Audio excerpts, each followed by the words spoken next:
Why am I forgetful when I wanna play?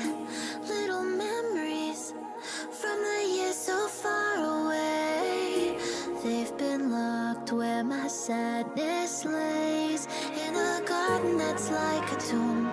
It'll grow but just not for you. And if those thoughts do enter your head, they'll just come in fragments, never making sense enough to beget any big emotion, any sore regrets.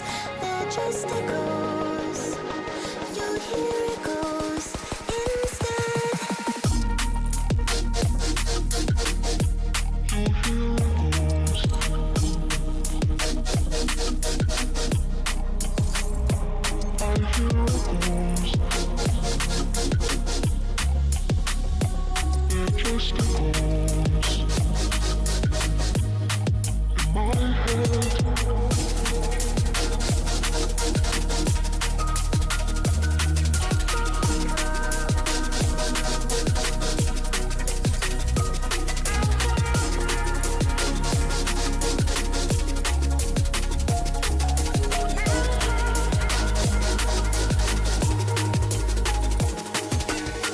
What's the solution?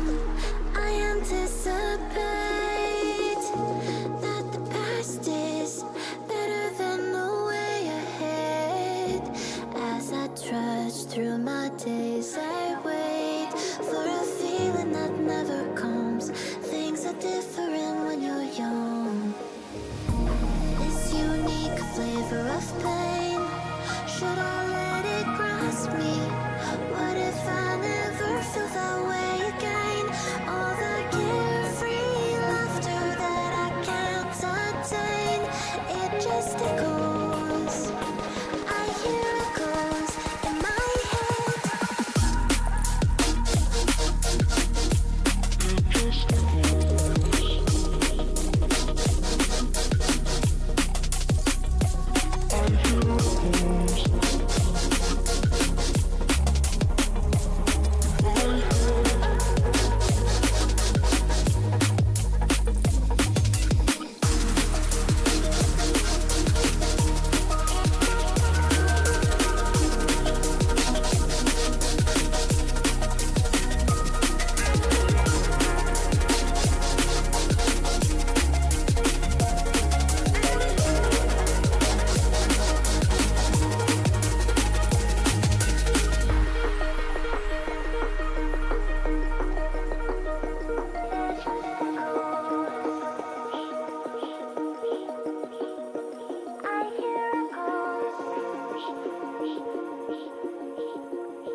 Hey there, space boy, moving through the galaxy.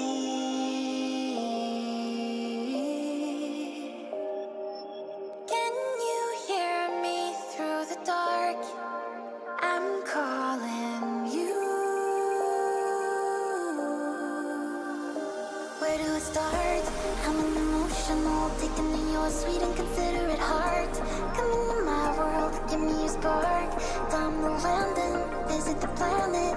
Give me your trust, still I'ma make you sure I'm the reason to come back here. Just don't linger too much, 'cause you're a stranger, baby. So come get to know me. Don't be a stranger now.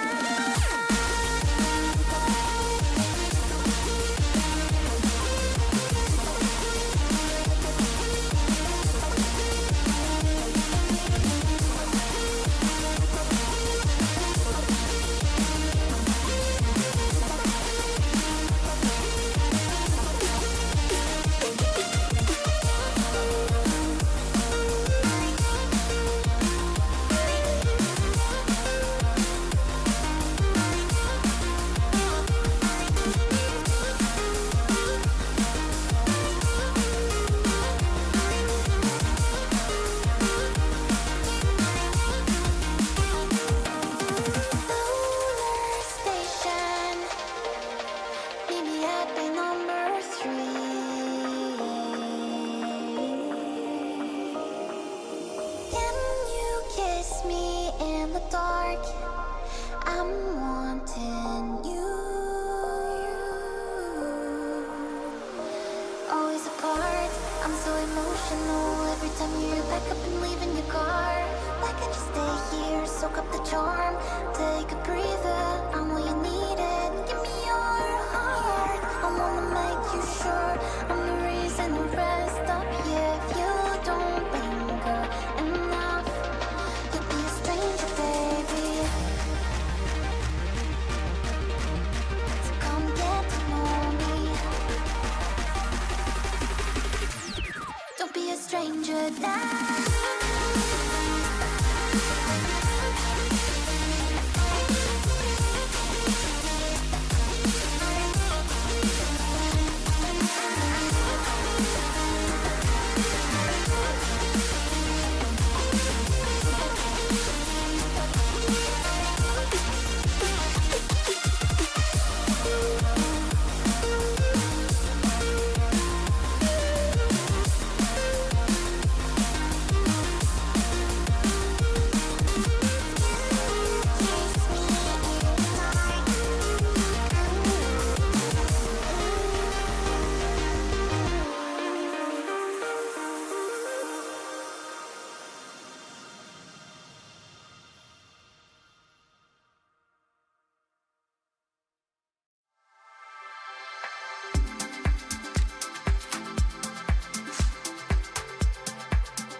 State Esports studio. We're here for the second day of the Idaho Esports State Championship. If you joined us yesterday, you saw us crown victors in Overwatch and Rocket League. And today we're ready to crown the champions in Valerant, Smash, and Apex Legends. So 3 more great trophy sets to hand out here today. I'm going to be in the studio while we have our casters in the arena covering each individual game. But here in the studio, we're going to talk about champions, giving them all these cool prizes that we have here before us, and then getting a little one-on-one with some of our players and coaches. And we've got some of those coaches here today joining us from Burley here. Can you both introduce yourself? I'm Levon Anderson. My name is Mitch Young. It's nice to have you here, and you're both coaches in Smash Bros. Correct. Now, Smash Bros. Is coming a little later in the day. That's going to be at 4 p.m. And I have to ask, one of the main things that we ask the students, and we're going to be seeing student interviews throughout the live broadcast, so one of the first questions we ask them is there any school in particular of the 8 that are showing up here that you're most excited to face off against? And of course, I like asking students that, but I also like asking coaches that as well, because you see it from a more macro level of the whole season of how your students have been doing. Me in particular, I'm excited for the twin match because we get twin at our local tournaments, and we've got a pseudo rivalry going. Yeah, I'm looking forward to Blackfoot. They're going to have to beat Boise first, but if we could get a rematch against Blackfoot from earlier in the season, that would be awesome. Now, Burley, a little bit of a ways away, south central Idaho. Tell us a little bit. We had Rigby over here yesterday. They were the Rocket League champions, and they were talking about how they had to get up at 4 a.m. because they had such a long way to travel from eastern Idaho. What's the travel experience been like for you so far? I mean, we came down last night so we could see the other games, meet the other players, and stayed at a hotel. So. Yeah, if we'd come just this morning, we would have had to have left, about 6:30. So definitely was nice to get the travel time over with yesterday. All right, and then what has it been like for you two to see the general growth of esports in Idaho over the past few years to something as cool as this, where we have all this great hardware to give away for the top champions? I mean, our kids have improved. Our club in Burley has grown, and it's been awesome to see the players improve. We've had some stellar players who have helped some of our newer players to improve quickly, and I think that's why we've been so dominant. Yeah, and Burley, we've been here since the beginning. It's year 3, and it's crazy. I mean, the first year was us in a corner basically in this facility, but this facility's gotten bigger, the arena's gotten bigger, and our play-in, the schools involved, it's been awesome to see the growth. Now, as coaches, I'm sure one of the main things you talk about with your students, I know Doc Haskell, Boise State's coach, often talks with individual players about the win condition for their particular games. Whether that be an Overwatch, never take a fair fight, secure the objective. It changes with each individual game. And I wanted to ask you two, not necessarily for Smash, but just for the whole event here. You're bringing your students and kids all the way over here. What is the win condition for this entire event as a whole? Other than the obvious, the gold medals in front of us, what has been the win condition for your program attending this championship?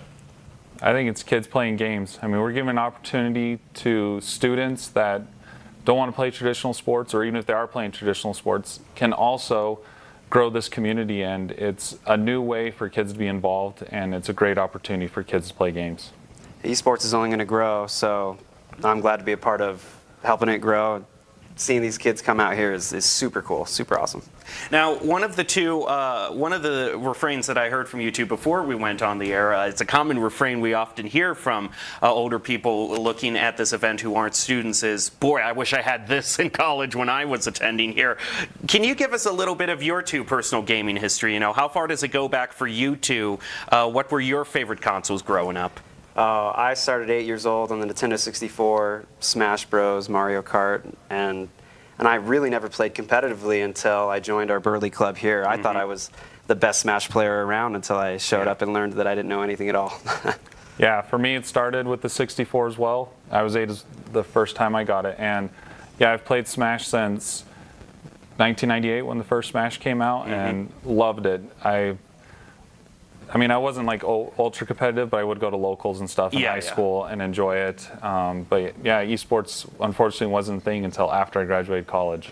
Yeah, are you two part of that original generation? Did either of you play like the original Mario parties on the N64? Oh, yeah. Yeah, so the grinding your hand down to the bone. I mean, these players, it's competitive, but they'll never know the true hardship of the bodily harm you had to do to yourself to win your Mario Party games. Yeah. Well, that is going to be it for this interview. We are going to be getting to the stage very soon. We're going to be starting out with Valerant matches, and of course we have these lovely trophies to give away, and I do not want to wait 1 second longer to give them away, so let's get to the game. Stay tuned. We'll bring you the first one, top of the day, in a few minutes. Stay tuned.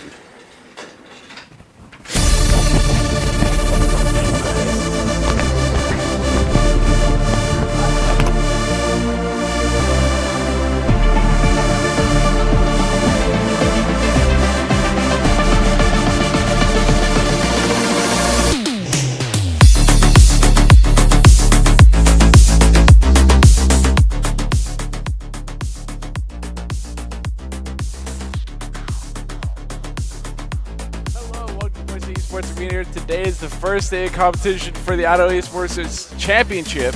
Over 20 different teams from all across the Gem State have converged here in Boise State to fight to become the state championship in Valorant, Smash Bros, Apex, and Rocket League. Today we start out with the matches of Valorant, and then Smash. Let's get on to move the championship for, once again, Valerant. I am your host, Carl Majunkin, and joining me today will be Greg. It's been quite some time since we've casted together at all, so I'm really excited to be on the desk again with you to be casting Valerant as well.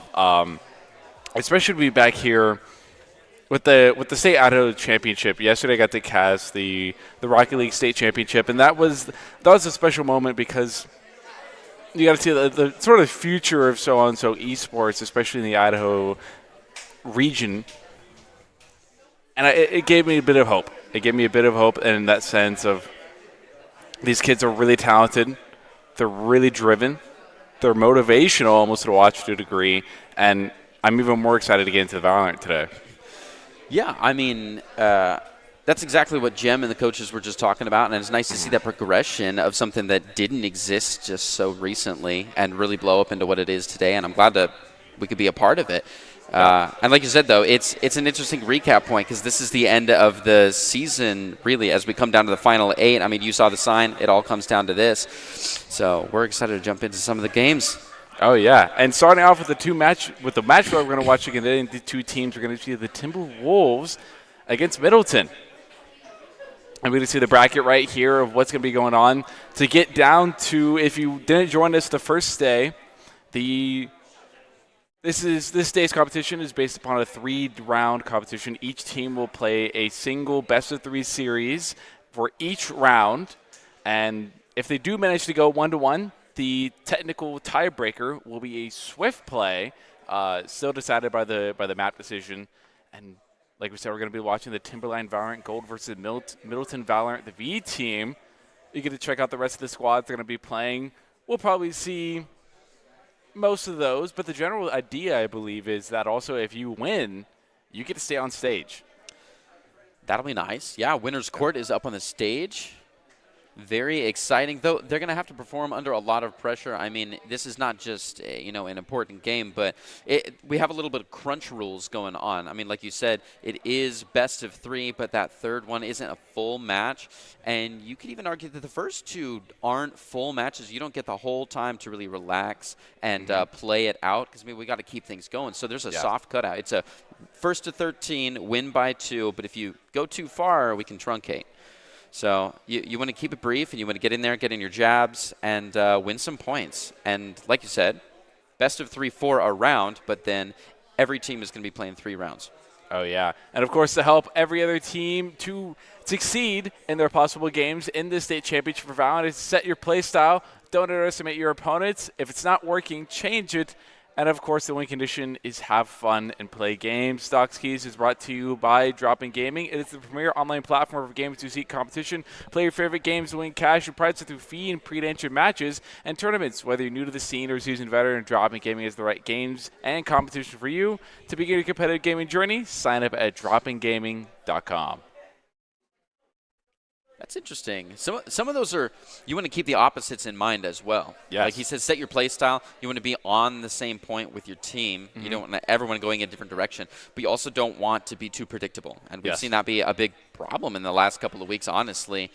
So we still want some variety. You still want to be using your entire kit there, and we want to see variety out of the picks as well. I'm excited to see some of the picks as well. We just had picks and bans come out on maps. That's where the strategy begins. And then we're going to see picks and bans on characters. Not exactly bans, right? But we're going to get all the character picks out coming out pretty soon. I was on the stage when they were going through some picks and bans, and I got to hear a little bit of it. And if the rumor's true, what I heard was right. We should be seeing Bind for that first map. Oh, Bind for the first map is a good one. I think. Oh, here we go. We do get to see it. We get to see Split and Breeze banned first, then Bind, Sunset, Icebox Ascent banned, and then Lotus as the tiebreaker if we get there. Which on a Swift play will... That's going to be... It's going to be flashy. It's going to be bright. I mean, you're trying to dump all your utility across 3 zones in like half the time. That's going to be intense. Bind and Sunset, we have not seen a lot of Sunset action. I wonder if that one's like a little like pocket fun pick. Icebox and Ascent. Ascent ban is interesting. Usually Ascent's kind of a casual map that everybody's comfortable playing on. I think it would be kind of fun to do one of the crush plays on Ascent, but I guess not. I guess that's not what they're into. And I'm pretty sure, if what I heard was correct, I could be wrong here, I'm pretty sure the Timberwolves were looking for Ascent, and I believe it was Middleton that did get the ban on it. So maybe they did some research, found out what some maps are comfortable on, and did some heads-up plays and banned it a favorite map of the Wolves. But could be wrong. That was just mere speculation. But I'm excited to get to that Sunset map. We will guaranteed get to see Sunset in the rotation, so that'll be nice, especially with how new it is. And all the opinions I've heard so far have been you either kind of like it or you kind of love it. Yeah. Obviously, there's that negative side to it that a lot of players can end up not liking a map. Sure. But I kind of want to hear your opinion on that. I haven't talked to you about Valerant in general in a long time, so I'm excited to hear your opinion on Sunset. It's been a while, and honestly, what I'm going to do is zoom out a little bit because it looks like they're ready to dive on in. And I think the maps always start off in their most negative. Like, people might not hate the map, but they're not going to love it nearly as much as they will later. And I remember, like, Insta diving out of Icebox all the time, and that would be the first thing that I would ever ban. And I don't hate it. It's kind of fun to play now. You learn to love the stages, and they get tweaked a little bit by the devs. So I think that people will grow to love Sunset even more and more. But right now, there's kind of a bad taste in the mouth because people don't want to play a map when it's not all the way polished, when they're not comfortable on it. They don't want anything crazy to happen. And some other teams were forcing them to anyways. And I wonder if that's what's happening today. If someone, just like you said, might be comfortable somewhere and the other team is going to ban it so that they can't pull it. If a team's not comfortable somewhere and don't ban it in time, you want to pick that. Maybe it's not your star stage, but if you want to catch someone off guard, that's an easy way to. And we've seen a lot of the pros win some crazy matches on Sunset. First, before our pros in the making are going to make their debut on Sunset, they're going to have to make it through this one. Bind. It's actually not on blind. We got to see the picks there for the operators that we got to see. We got to see a bit of a sneak peek. I did like seeing the Gecko there. Gotta be honest, one of my favorite initiators to play. Their blast, I think their util can be used really creatively, but can also really round out some weak spots that a team may have. But I think it also exposes some weak spots in a competition as well. One of the things that I think I see a lot is the bomb going to be planted by Gecko. But that setup, that site may not be under full control, and then you lose bomb in the middle of the site, and you have to risk yourself to go out for it again. So it's kind of a double negative, can turn into a positive to a degree. Right. It's interesting because you use Wingman and Gecko and everybody to, like, take space. It's a very initiator feeling because you feel like you're not really risking that much when you throw some of your util out. But the truth is you're risking more than you usually do. You're risking using it a second time because otherwise you can go in and grab it. Wow. Speaking of going in and grabbing it, this is a little bit feisty. They're going to get a little bit of a flash off, not find very much. But like I was saying with the Gecko, you want to be able to get in there, get your stuff, and get back out. And securing the space like guaranteed first try with this sidearm pieces is not always guaranteed. It's a little bit tense here. People have backed off the site in Middleton, giving up the space for a bit of a retake. They're going to have to come together and strong. As the clocks go off, they come rolling in. A couple shots through the dark aren't going to find very much other than Len taking down Warminch. Ooh. Okay. Asteria finds one and then goes down. Mood does much the same to Cairo, and Timberline only loses one. A near flawless for the first round of the first game of the first match. It was good that Mood finally was able to get one there, so they didn't go down entirely into a flawless, but I did like Timberland's ethic there of splitting B, but still staying as that 5-man stack, because it's so important to do in that pistol rounds, especially in those quote-unquote eco rounds as well. Yeah, speaking of eco rounds, we've got an interesting setup here coming in round 2. For people a little less familiar with the game, it is typically so that when you win a round, when you win a round, you have lots of money, right? And when you lose a round, you don't have as much. So you win a round, you want to use all your money to get decent guns. But in this case, whoever walks in this room is going to have a horrible time. No, yeah, this is scary. I'm ready. Like, find 3 heads. Or that raised Nate could have done a lot more damage. The whole squad pod is here. This is a classic game. Oh, Ooh, what? That's the one gun you didn't want to walk in that room. Yeah, bringing the shotgun into there was devastating play. Now they're a little bit trapped. They're going to have to try to recover out the backside, and it's not going to happen because Lem, another gun in the right position. Oh, the bonus isn't caught either, so Cairo gets to take it back home if he'd like. Another brilliant play from Timberline. I mean, they just executed that correctly, you know? I mean, we love seeing the fun plays right here. Middleton trying to cheese the situation. Yeah. Yeah, I do like the idea here of sitting here in the stack, trying to catch your opponent, whoever ends up rounding this corner off guard. But that's the one weapon you don't want to walk in that room with you, is the one that can spray all of you down in just a few swipes of the mouse. But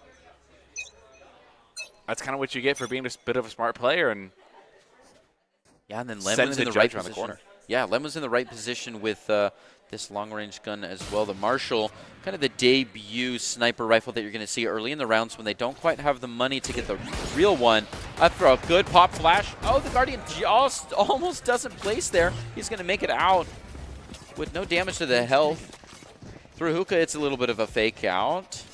And after one player goes down, they're going to go for a soft rotation, maybe around a B long. But not hard committing anywhere. Grab that Marshall.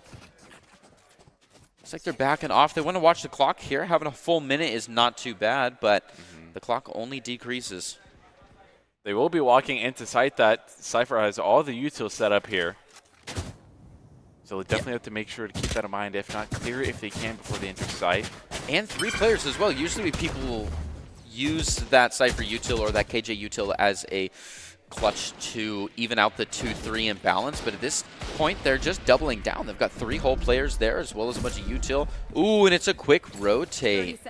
Love the TP rotate. It does tell everyone that that's exactly where you want to go, so they're going to be ready for it.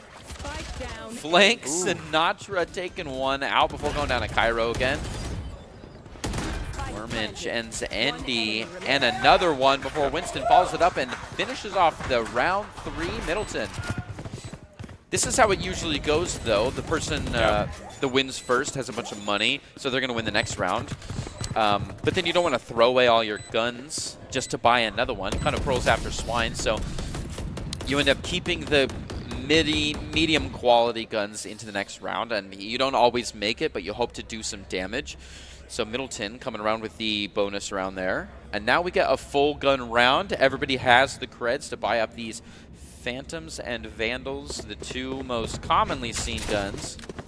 Maybe switching over to a little Marshall. Yeah, this is where you want to debut your fun guns. Yeah. And knocks it down to a small shield.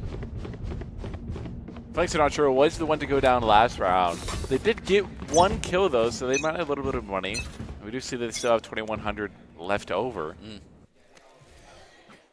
We get to see, and for the side of Middleton, that still had 3,000 left over there. You see a split onto A, 2 into showers, 3 into long. There is a Cypher Trap in their way, as well as Cameras. Cameras going to get some info. Might have got destroyed there. Looks like Timberland is looking to execute this, gets stuck. Ooh, getting caught in that trap is going to highlight the body. Flash. Lem's going to be able to get one, and now all of a sudden in the back of the site, but there's Thrash already into the 4th round. Not able to capitalize on that shot, though. Last player standing. A little bit of back and forth. Cairo's going to take the last 2 for a 3-piece total. Timberline doing excellent. Only lost 1 player, but it was the one that came into the round with an ultimate. We're finally getting into the ult econ section of the party. That ultimate wasn't used, but some other people were able to pick up a couple of frags. And like I said, we even had the Thrash come out nice and early. It's pretty much on cooldown there. Thrash is one of those ultimates that I believe is 7? Yeah. Yeah, so 7. So it does. We'll see Thrash at least once more for this half. Yeah, definitely. I'm excited to see that Raze will come out pretty soon here. Another pop flash coming off. The Guardian did better than last time, but not quite enough to take down 3. And Flank finds 1, but goes down. See a little bit of a rotate responding to the pressure that we got on the B site. Luckily, they kept all of their util from last time, so Timberline will have the same amount of pushback they had. Ooh, there it is. Oh, coming through. Do a little blast hack bounce. And they take him out of the sky. Cairo, There it is. very, very Not close. hit. Cairo's about to finish. Andy closes out the round. It was a little bit of screen time, but they survived. Get the plant down for a little extra creds and move on into round 6, which is the first half of the first half. First half of the first half. Timberline now sitting 4-1 here. It's sitting pretty when it comes to the economy there. Definitely not struggling in any means whatsoever for that. No. On the other hand, though, Middleton would love to see their way into a little bit of income after this round. But if they don't make this one, they'll have to go for a big econ push. Timberline has been hitting B pretty consistently. They do get one lurker over to the sides of A. But if it ain't broke, don't fix it. I mean, they're hitting B consistently, but at the same time, it's still working. We do see these pressure balances happening a little bit quicker. We got a little bit of a rotation coming out, maybe even a soft flank. We'll see if that got spotted at all, but we definitely have Rays walking. Might be able to catch one. No, the timing there did not work in their favor. That trip. But maybe has a bit of an inkling. Still sticking around here. Another timing. Jeez. Not able to see the Cypher route. Now that tripwire is an incredible deterrent. Moombot's going to give it a little bit of information, but the information goes both ways. A double blast pack out in the midair, and they're going to find one. Winston and Flank Sinatra each to take their one, responded by No and the crew. So it's down to a 3v3. One ult left on line. And we might see it coming out. Hopefully we don't have any Sabrosa issues with that one. Lemon No each find a grab. Another one. One man left. Looking out for Asteria, and No. Just can't find it. No with the 3-piece. 3 of a kind bringing Timberline up to 0.5. Plenty of ultimates on the board. Middleton might be able to get out another round with 1 or 2 of these, but how many ultimates are you going to throw on an eco round? Yeah, exactly. But you are getting into that dangerous territory where you're looking at 1-6. Right. If you let this next round go, considering you're on eco, looking to do a little bit of damage. If you can't get a Thrifty, great. Get the Thrifty. Yeah, you do have 4 ultimates online. Oh, immediately going to pop the 1. I was going to say you're probably going to use at least one of the informationals. Right. And getting a lot of information for that. Are they going to take a fight here, though? Interesting. Oh, yeah, just did not totally play out. Tried to go for the flash and stand on the other side, hoping the guy might turn around. Didn't totally work out. Now they're still charging in, and he does get one. Looking for a little bit more. It's going to take care of that Dizzy.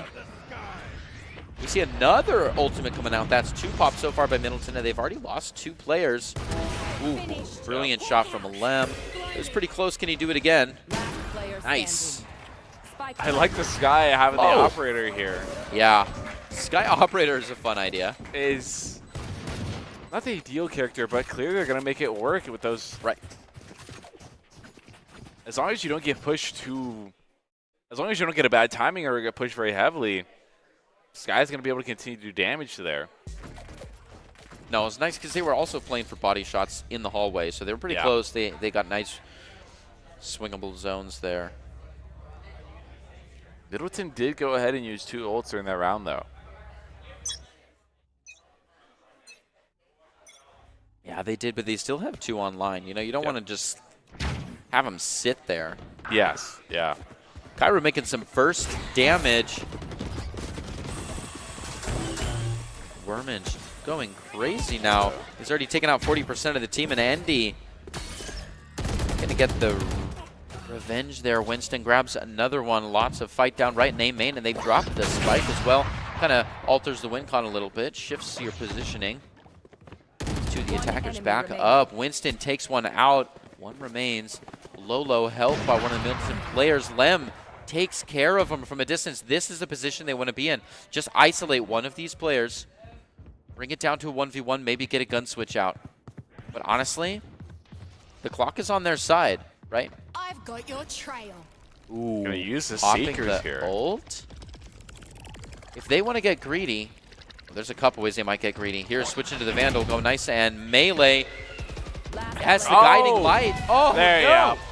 Hit him with the old one, too. The guiding light was all he needed to absolutely barrel stuff that last man, but coming around the corner, wasn't quite prepared. A very quick two-piece brings it down. Timberland takes point 6. Staying in the mix of it here.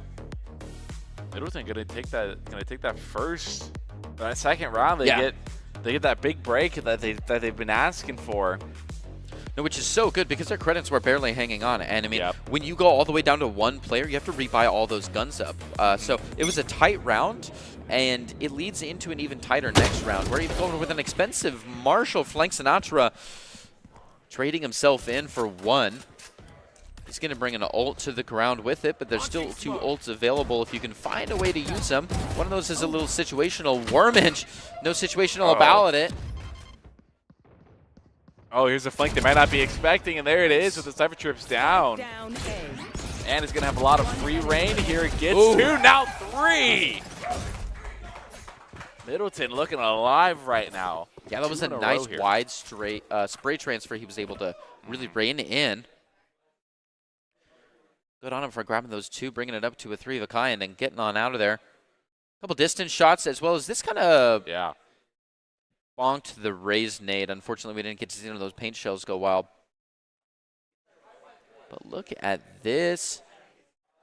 Nice crouching after the 3rd bullet. Got the spike.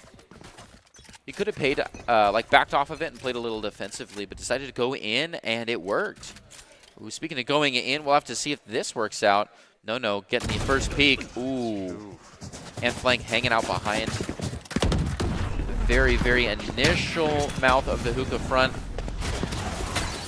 I didn't see a great check of that 50-50 in hookah, so they'll have to watch out for that later. It could get trapped up pretty quick, but Timberline making a strong push into Middleton's B site. Winston fighting back. Grabs 2 already, and Timberline is totally surrounded.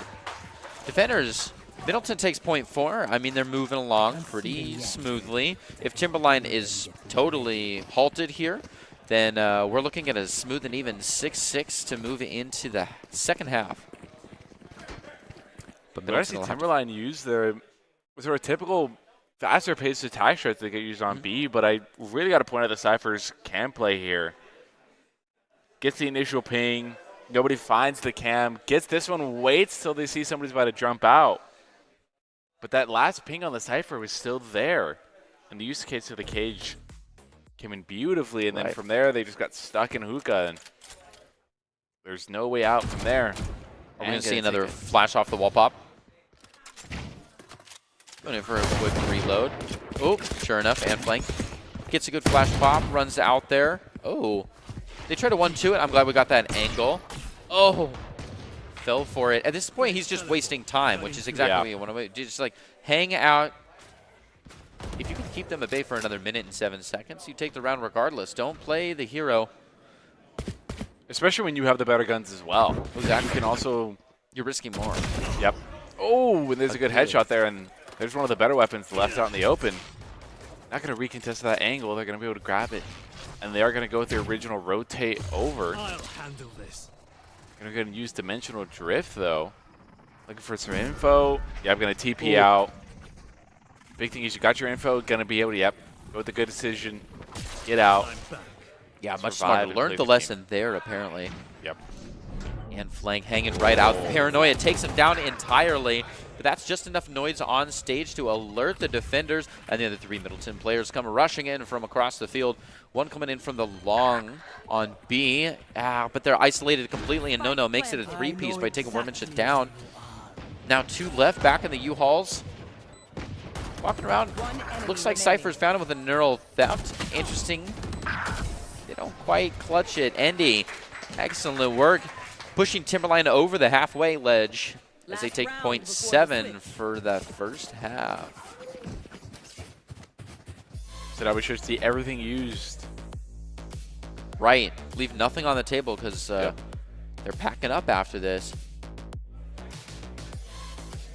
This was really good paranoia here, even though,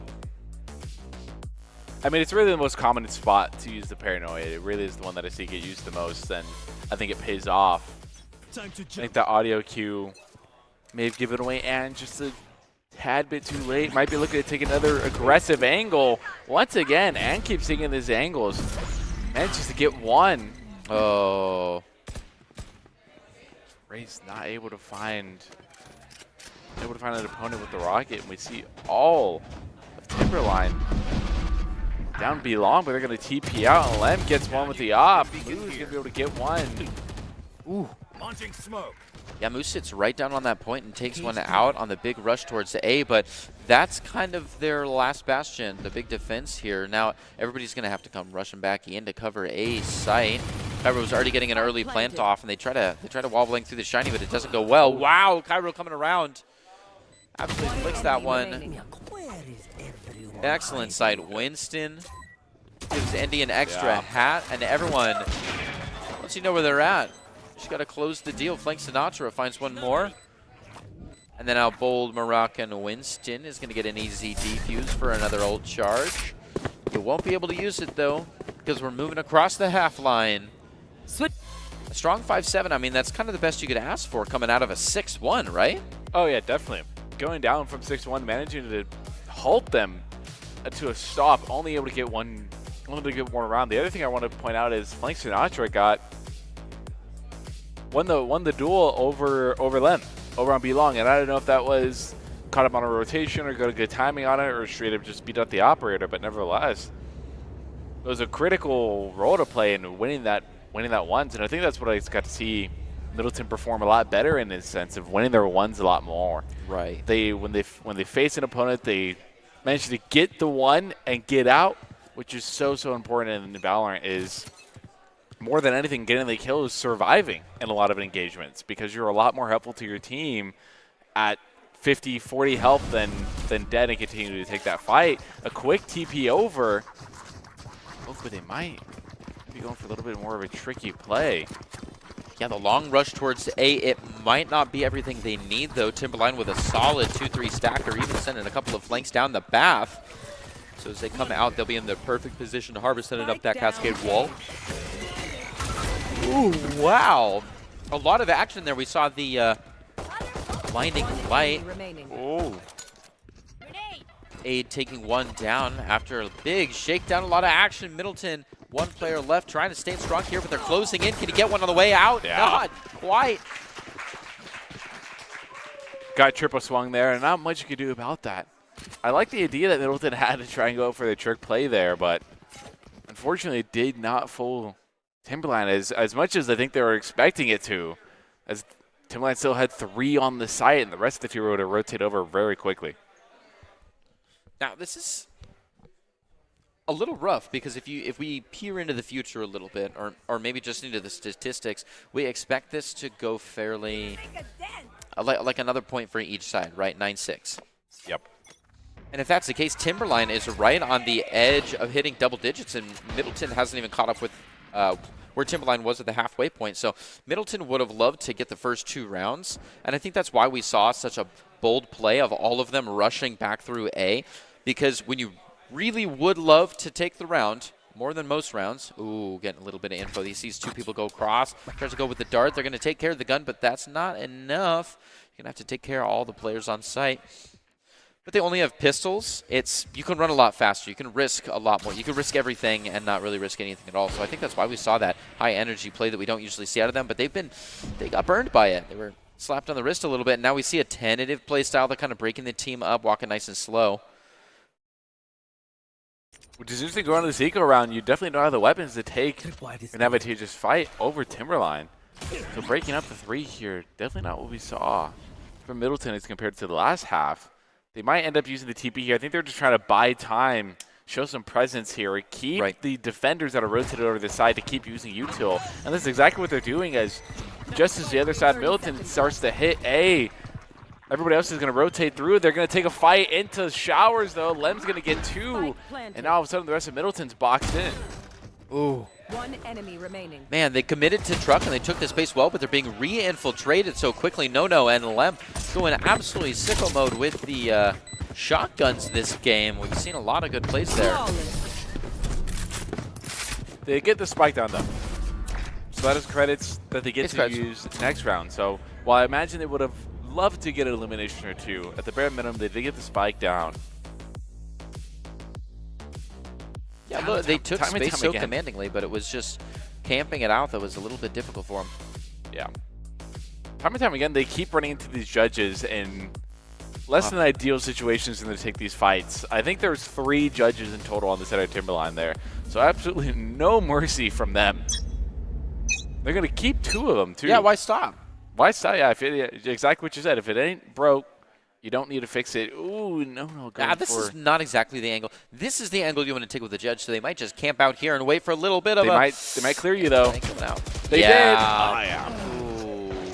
Definitely you want to pay attention in geometry for that one. Oh, the hunt. Oh, very, very close, but it's not quite enough, and flank is going to be just a tad bit closer. Yeah, the further you are from an angle, the more you see her Radiant moving over. So if you're held tight right behind and somebody's walking nice and slow from a distance, they'll see your shoulder long before you see anything. Bringing it back to the good old CSGO basics right there.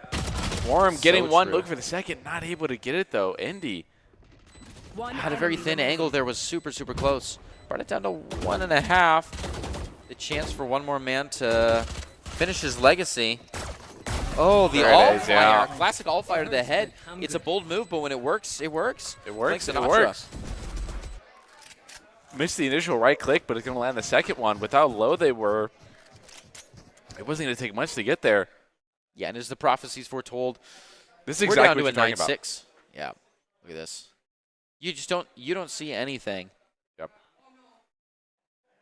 And if they see your shadow, it's a headshot too, because they know you're just going to sit there, and that corner is wall bangable. So they'll just line it right up, and you're over before you even knew they're there. Gonna take another fight into showers here. Lem's been doing a good job of holding it down here. Gonna take a fight. And no hits though. One's gonna initiate onto site, still holding to the blast pack and grenade here. Gonna use that to clear out Hookah. Gonna get one. Trading here as the initiation onto showers. Middleton now has control of showers. Endy's gonna get one on Worm though. That's Hookah lost control for Sad Middleton. There's 2 more for No. Now all of a sudden Middleton's attack starts to slow a bit down as that, yeah. An RPG right to the face. Yeah, RPG right to the face is all it takes. Unfortunately, we don't have enough shields for that, so Asteria gets out the defuse and Timberline crossing the line into double digits. Middleton, I'm hoping this wasn't their pick, right? Hopefully we see some map that's a little bit more their flavor. I don't think it was. I don't think this was Middleton's. I think Middleton's map pick was Sunset. I could be wrong, but I'm pretty sure that was their map pick there. Which doesn't make sense because Timberline seems to have a pretty solid grasp of how they want to play this map and the rotations they want to take and how they're splitting this site, both offensively and defensively. So we're going to see the standard split, 3-2. The heavy side on B with all the trips over on B as well. Yeah, Middleton's got some kind of second round fun guns still going, even though we're past that initial round 1, 2, 3 setup. Timberline, though, looking at a full roster of AR, so they'll want to be staying far from the angles and moving nice and slow. Lem is going to be the first one to display these key tenets to win the match. Wormage throwing in some good utility, gets a little bit of shell damage, a little dizzy. Ooh, proving no problem for our defenders as they throw out a guiding light and come rolling back around. Oh, the timing on the cams. Andy, Cairo, and Lem each take their one. And Timberline, though sporting a little bit of low health from their one man with a ultimate, Still doing pretty well. Middleton looking to stave off a flawless here. Winston, will they go flying in with their Sheriff in hand? Or will they save it out? I do love the Sheriff gun buddy on the Sheriff. Oh, a little bit of eye contact. Now that they know where Winston is, Timberline is not losing much by going in for the hunt, but they might just wait. Like I said, they've got the arms that they want to play at a distance. Oh, and after a big swing, Cairo is actually going to be the one to take it. I love the display of discipline there right there from Timberline. Even though there's one last defender left, maybe they knew they only had a Sheriff. Maybe they didn't, but I love that discipline by Nono and the rest of the team there too. They've got to kind of come to us, not necessarily. Yeah, they got to come to us. They've got to plant for the objective here. Let's just sit back. Where I think a lot of players would ego peek that. True. And maybe you lose that fight to Sheriff, and that's an unnecessary gun that you don't need to lose there. No, exactly. Yeah, and at this level, it's hard to quiet the dog inside you when it sees a squirrel like that. Yeah. Try to get that very clippable, flawless with no health. But it's more important to not risk so much for so little.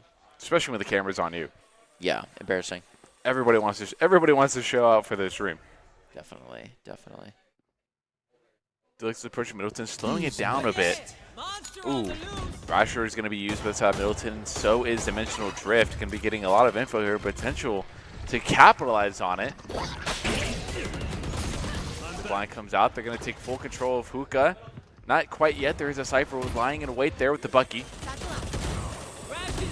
Going to get one. There's Ang getting another. Nono with the trade, however. Going to get taken down by Thrasher. Are they aware of the person on the right? They are. And that's Worm getting a double there.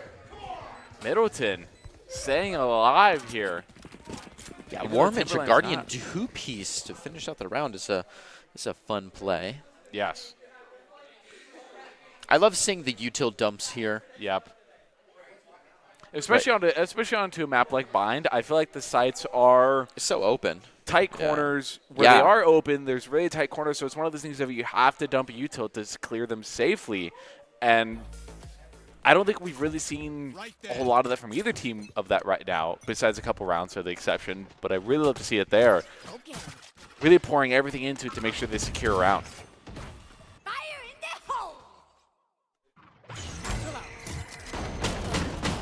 Ooh. Ooh.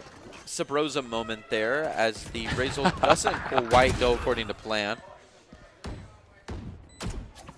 They're going to get the plant down, but they don't have control of showers here, so it's going to create an interesting angle here, as well as with an operator for the side of Timberland, and Caro's going to get one. Ooh. Winston's trapped right now. They are coming in after him, but he stains his round. Winston finds one before going down to Hysteria in the op. Playing through the smoke. Are they still on the defuse? It looks like they backed off of it, so Kyber's going back in, and they know exactly what it is. That's why you ping Spike. Beautiful. Flank Sinatra having no problem taking Cairo down. It's going to be a fake out, and they know it. Going in nice and strong. What a flick right around the corner of the wall. Hysteria doesn't have enough time, but it was a beautiful shot. Did your job. A clutch time waste from Flank Sinatra. Did your job right there in the last second. Got this pick on a Caro. It's not about getting this elimination right here. I imagine they'd love to, but they stalled. They did their job. They played it perfectly right there. With only 5 in the chamber there. I was a little worried about taking that fight with only five in the magazine, but it works out and Middleton stays alive, but that was an expensive W. That was an expensive round W. Whoa. I thought we were going to have some fun for a second.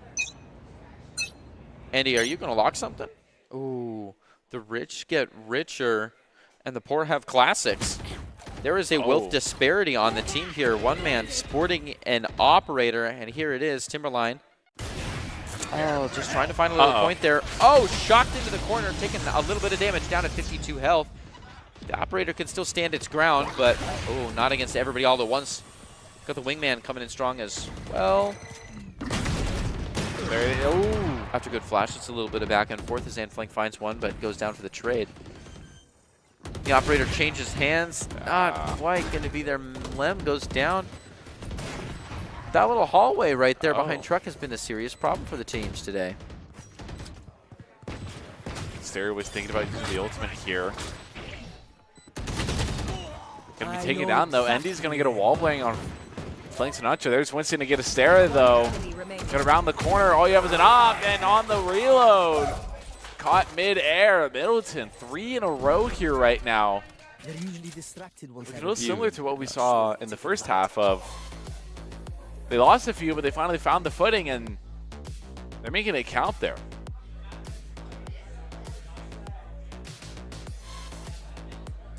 That op still had a pretty significant impact though. I think getting two or three, one of those numbers. But was it worth buying the op though? We're gonna be looking to see what we're gonna see the rest of the team have here, and if Timberland's good for it. Camera taken out. Cage triggered. Bit of info gathered here. We try to show a presence here, but this dog may have thwarted all the efforts, but we have yet to see a rotation here. Thrasher is going to be used over inside of B. Yeah, and it's a quick rotation by both teams. I mean, that's kind of how it goes down when you're going to throw an entire Thrasher into it. We see the Wingman and the Dizzy getting their work in as well. That plant coming out nice and strong from Flank Sinatra and company, considering that Wingman getting in, I think, their 3rd or 4th plant for the game so far. Oh, Asteria, Andy, and No are going to take a few, but Player standing. Flank Sinatra and Flank are replying, even down to 3-piece here. Middleton, 2v1 left. The spike is still down, and it's an uncomfortable position. Lem knows. One enemy Nice. remaining. Oh, Lem's Gets that one. It's still the 1v1, and they still have to defuse. Lem going in for a pro stick. Oh, no. Had the angle. There was just no chance.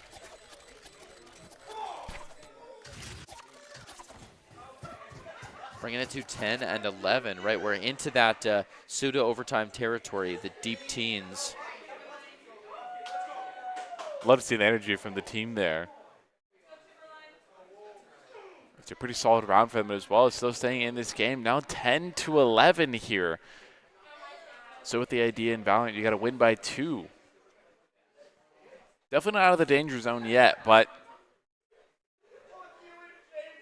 feeling okay. Might have taken a timeout. I'm sorry, Timberland. I think that's the vibe that I'm getting here.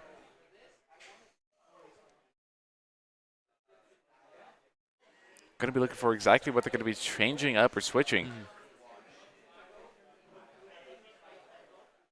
Going into this next round, they're going to be broke. Right, which They're is going tough. to have no money. Which you don't like to see near the almost overtime zones. I mean, 10-11, like you said, it's a win by 2. So either you get the 12 and you're at match point, and then the other person is struggling to run up that hill. Yep. Or the other person takes a point and you're looking at, ooh, it looks like the judge buys are coming out. A little fun guns, maybe a Bucky, maybe a Stinger. I don't hate that. It's all light shields, though. It was working for him plenty last time around. Yeah. We do see all light shields, though. But, you know, once again, you're playing against all 5 Vandals. That heavy shield doesn't play as big of a factor as it should be. That's fair.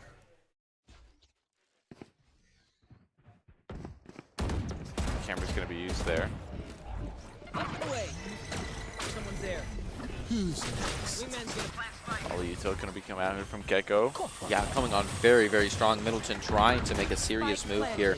Cairo shutting down the run. No doing much the same. Flank Sinatra trying to get a little bit of money back. And they own the site, but oh wow, and they're defending it as well. Middleton, a player and a half left. Winston kind of getting out of there. They may just line up and hang out, wait for some of these peaks.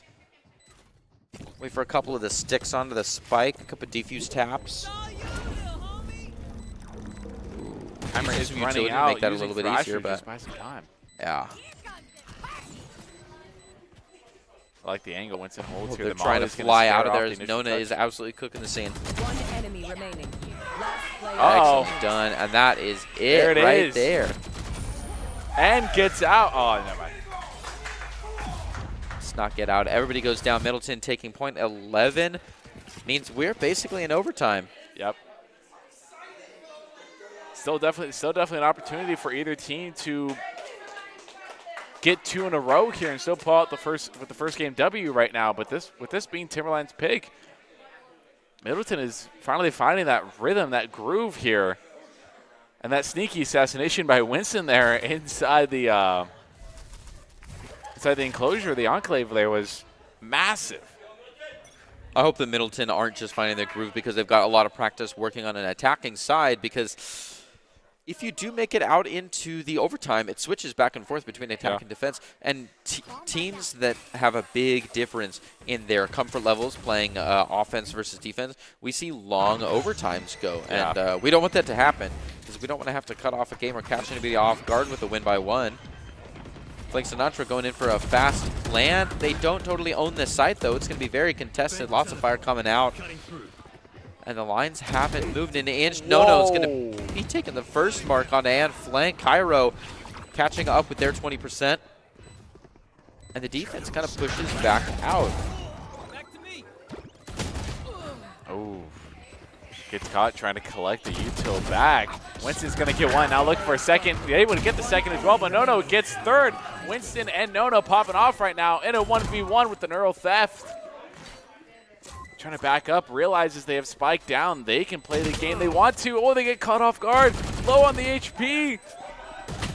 Wow. What a run. Nono taken near the whole family with a 4 of a kind to finish it out. Gets into safety. And that's point 12. Middleton looking at a match point. What a comeback that would have been. I think they're ready. They've been doing a really good job of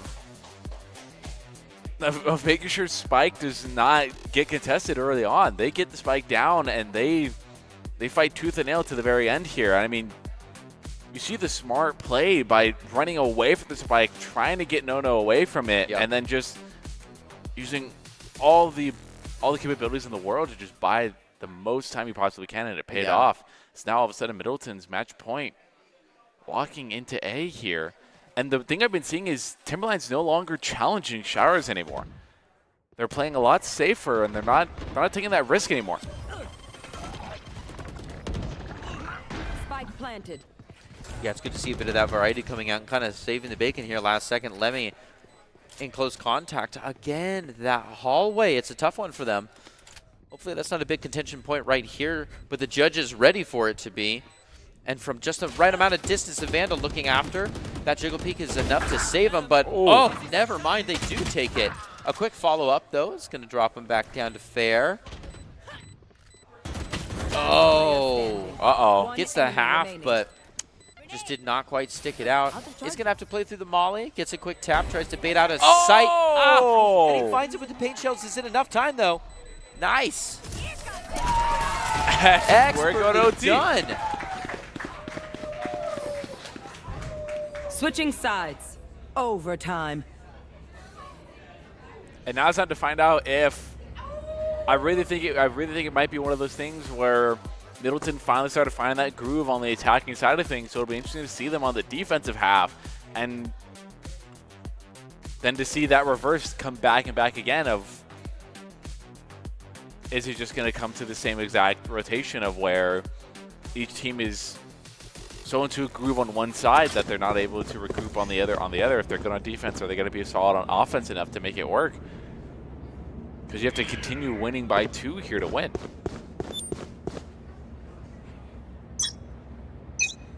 I don't think it's Troll anymore. I think we're seeing that Odin come out here. Tries to get the pop flash, but it's just not there, not quick enough. Unfortunately, that Odin is going to go down. That could be helpful later. We'll definitely see if they want to use it or not, but one thing's for sure, a little bit of the weight has been pulled off of B-side, so Middleton kind of resituating, getting a player over to help out, and after the call comes out, all the util is there. Oh, a lineup almost very close to have serious lineup. Winston's going to take another 2-piece. Oh, and after the 2 pair, we see an absolute bail. Timberline with a spike flying out of there. It's a race for A-side. They're going to get it down. They even have ping from the coach to get one. already tossing out the util, just clearing the situation. Lem doesn't really escape unscathed. I mean, they're looking at solid health, but dropping the ult as well. They're just trying to waste time. Oh, flies on to the 2-stack. Wormich is going to be the first one to flick the fastest and takes him out. Middleton looking at point 13. The flash one was telegraphed exactly what they were going to do, a little bit more than it would have normally. Switching sides. A dry peek onto those Match two players point. is not going to be fantastic either, you know? Yeah. I think, yeah, it was a bit of a timing, bit of a bad call situation. Especially even with Middleton having lost a player so early into the matchup, they managed to pull through. It's definitely Flank Sinatra and Winston that are having such an important role here. I mean, we see Flank Sinatra get 2 here, go down, and then we see Winston get 2 and stay alive, which is massive when you have 2 players in your team that are able to do that in these clutch situations.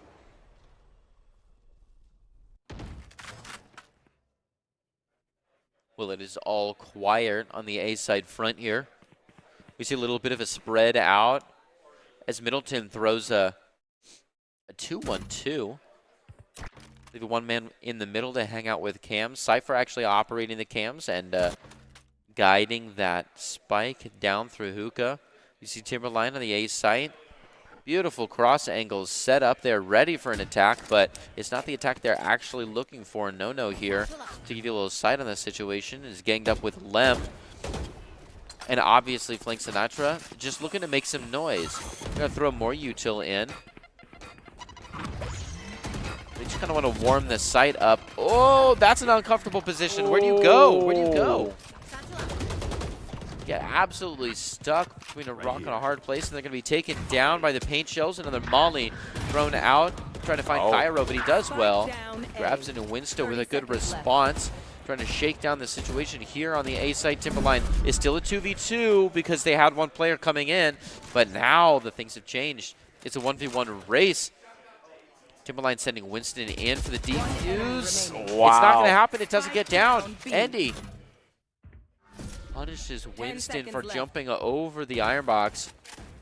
This will be Timberlane's round here. Not nearly enough time to get to the spike and plant it. They are unfortunately doing all these efforts in vain and gonna go down at the last second of the round as well. That is Timberline keeping this an even game, staying alive. Overtime. Back to a double OT we're going. It is tough. What did you see? What did we really see there that we got to see Timberline? I saw most of their success on the offensive side, so to see the success come through on the defensive side as well, what do you think they pulled off that helped in that? That last round was interesting. I think it was just good calls because there were some flash rotates there, and you had to be light on your feet and not commit too hard to a site when offensive side is trying to work you back and forth and just snap the paperclip. But it didn't work. They stayed strong, and Timberline was able to get just 3 people on site quicker than Middleton ever could. So I think that's what it came down to, is just owning the territory. Because if it was down to just a 1v1, well, it was down to a 1v1, which didn't go very well. So, but if it was down to another 1v1, I would give some more credit to Middleton. Here's not the case, though. It's full team attack. Timberline trying to make their way onto the A site, leading in from Bath, and the harbor wall goes around. It's going to isolate that high heaven. Oh, the double take, a devastating catalyst to a reaction they don't want to find in their soup.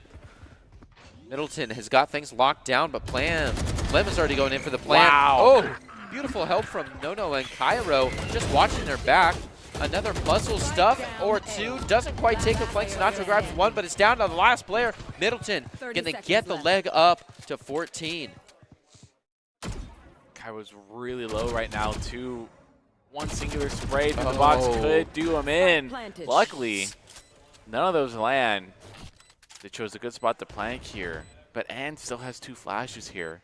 Cairo does have paranoia. Both shadow steps as well. Also have the ultimate available to them. I can't really find a useful situation to use it here. Oh, and Ann doesn't peek the right angle first, and Cairo for Timberlands. Switching Going to sides. put them up at match point. Match point.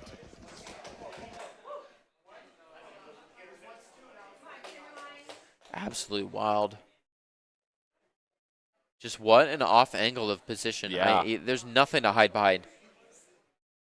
And sometimes that's the best place to be, especially as low HP as you are. Sometimes it's better to just play the field as open as you can and just leave it down to an aim game rather than trying to be sneaky. Because no one's gonna pace out the crosshair placement for that area. Yep. Ooh, this could be a little Odin showcase if they can call this at the right time. Moo and Winston on their way in, gonna be nice and quiet. And the action to back comes out. Lem does find one and survives, returns alive from their mission, and Flank does get on to Cairo. Lem lets him know they've still got one in there as they send in the, ooh, goes down for the flash, womp, no. Got scammed, trying to play for their 6th player. Timberline's only lost 1 player, and they're staying strong.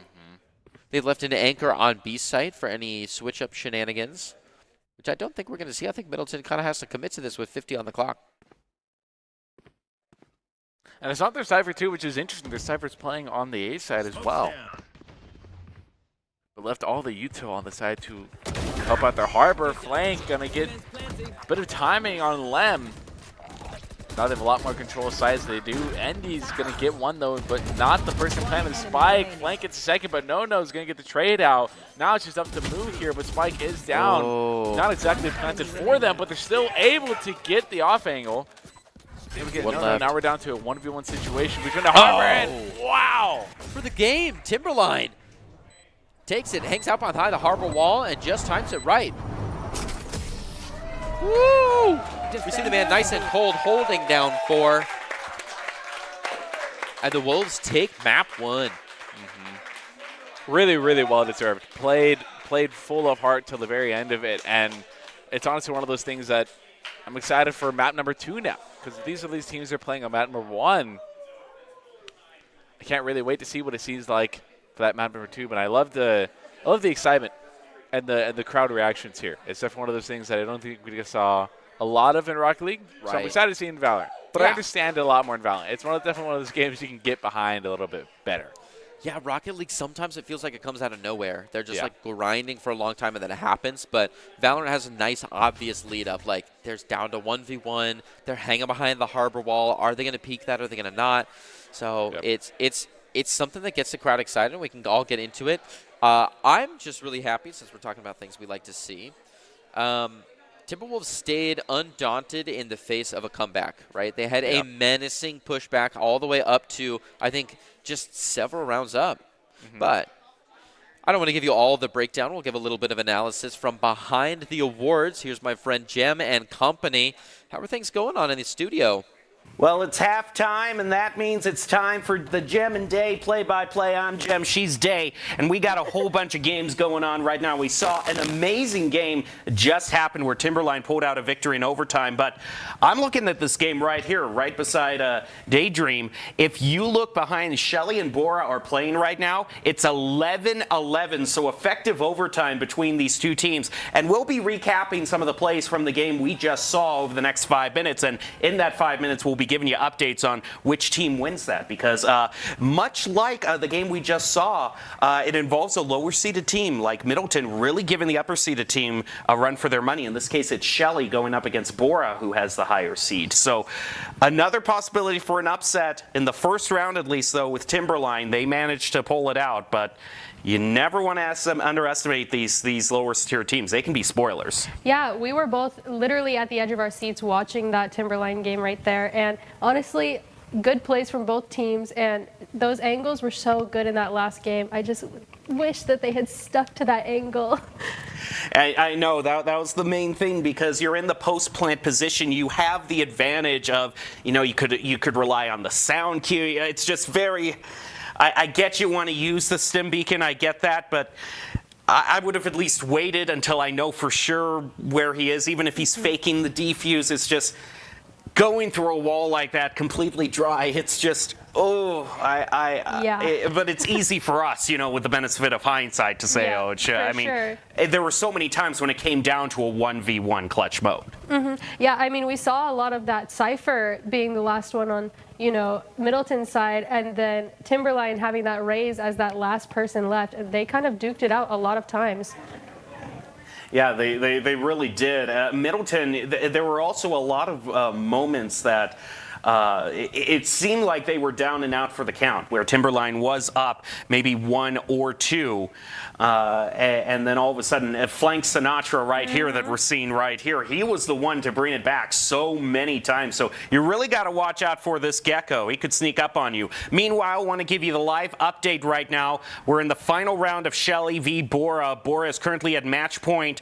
They've placed down a lockdown here onto Shelly, who is trying to defuse, and they just clinched it right there. Bora wins that one 13-11. So these are some close games Very for close round matches. 1. All of these teams are so good this year, and I mean, we've seen it in every single game so far. There's not been like a very runaway victory in any of these games. Now, you and I were also talking, common refrain, but we'll keep saying it because the truth needs to be said, is of how great these trophies look, but how much of a sleeper hit the third place trophies are. But I think for Valerant, more than anything, the red goes. I mean, red is Valorant's official color. I mean, to have that there with the Valorant logo, I think this is the best looking trophy of the tournament far. there. Yeah. I think third place is nothing to scoff at, especially if you're getting this specific trophy. And I mean, a detail that I didn't even notice is that the back is actually full sparkle. So, I mean, we have as much sparkle as possible, which I think is amazing. I bid $250. But yeah, and I personally, I'm glad that yesterday we got an opportunity to broadcast one of the third place matches because in a way there's sort of, it almost feels like a greater stakes then. I mean, yes, first place getting gold is nice, but no matter what happens in the grand final match, everyone's guaranteed a trophy. But in the third place match, it's the difference between walking home with nothing and walking home with something to stick in your trophy cabinet as well. Of course, yeah. And I mean, with this game back here that we saw Bora win, Bora has been very close in all of their games this whole entire, LAN. And seeing them do these things that are so cool, I'm so happy that yesterday they got to walk home with a third place trophy, and maybe even today too. Now, in terms of predictions, do you think that after a very close game like that, because I have a running theory, just on all the times that I've seen casting, that if a game goes into overtime, particularly a very competitive, nail-biting overtime, the team that wins that overtime is favored to win the match, because I just think there's nothing harder than when it is so close. I mean, it's not just like it's a sweep or anything, but it's like you were so close. It's down to a 1v1. You're at your maximum mental stress because it's this or the game, and you fall on the wrong side of that coin flip. I mean, you being in the competitive side of this, I mean, I just have to imagine that's the hardest thing to reset from. I agree. I mean, seeing these teams, how they react under pressure is how they react at their worst. And if you are reacting very well at your worst, that means you are the best. Yeah. That's just hands down my opinion there. But these teams that are so close, both of them, probably super, super scared. Like, you're up on stage, you're in your element, but you're also so scared because it's so close. And it causes the best moments when you're with a team. It causes you to be, stronger and closer together, but it also causes you to bring the worst out of yourself. Now, I don't know if production can do this for us, but I do believe we have the maps and stages all set up, because I do remember that Lotus was the third stage, but I'm still trying to remember what the second stage is. I remember Bind and Split were banned as well, just right off the bat. We are seeing Icebox. I know that was a ban for the second stage as well, but yes, thank you very much. Yes, Sunset is going to be the next stage, which it always seems like those Valorant stages, they they go through growing pains. You know, when they're first introduced, you know, everyone has their complaints about them. Then gradually over time, people start warming up to them. I agree. I mean, with any sort of new thing in a game, people can have large reactions to them, and especially with something as big as a map in Valorant, where, you know, it's so important, those angles that you're taking, the sites where they're at, and how you can play on those. I think it's super important for teams to play what they're comfortable on, and with newer maps like this, I think they're trying to maybe take some people out of their comfort zones.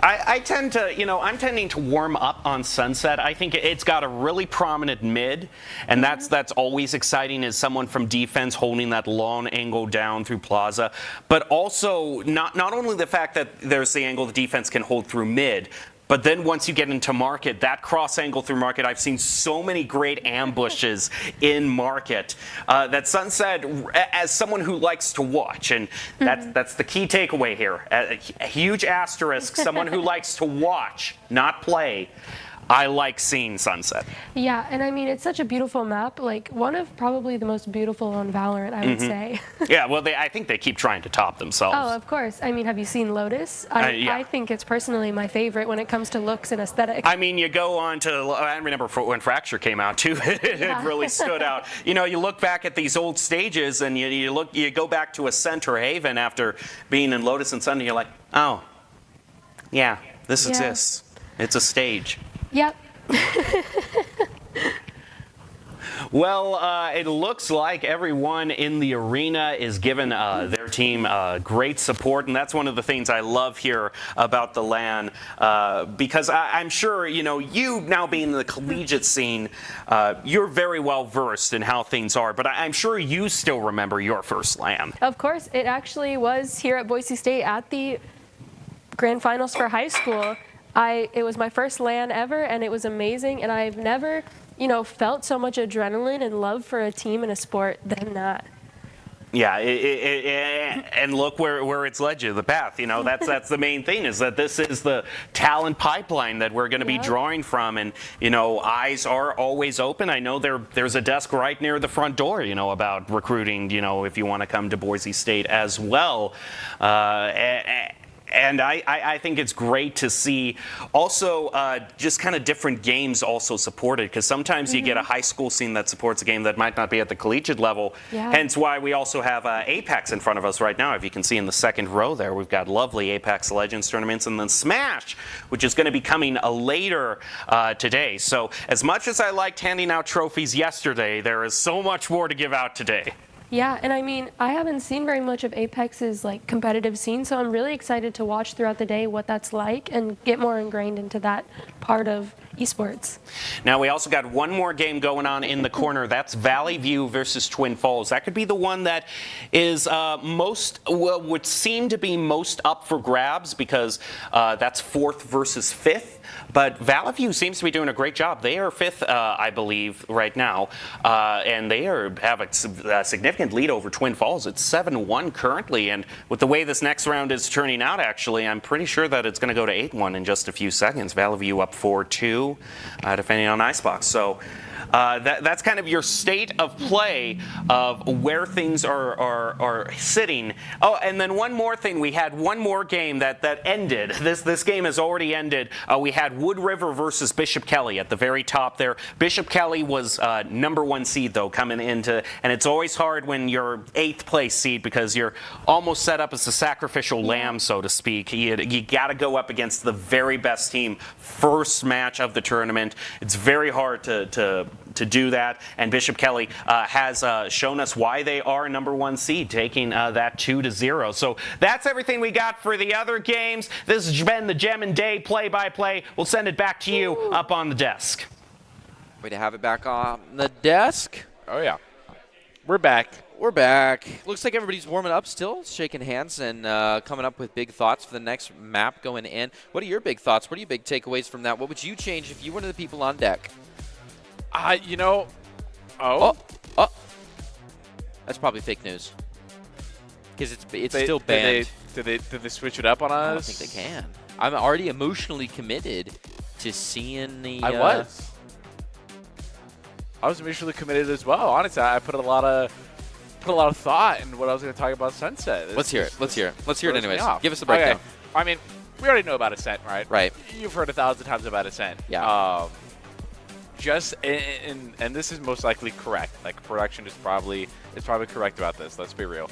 So I guess we should talk about Ascent, but I think it's going to be one of those ones tried and trues that kind of like Bind. We've seen it a lot. Yep. It is, I guess, the boring map, right? I think it's played a lot more than Ascent, so it's one of those things where if this truly is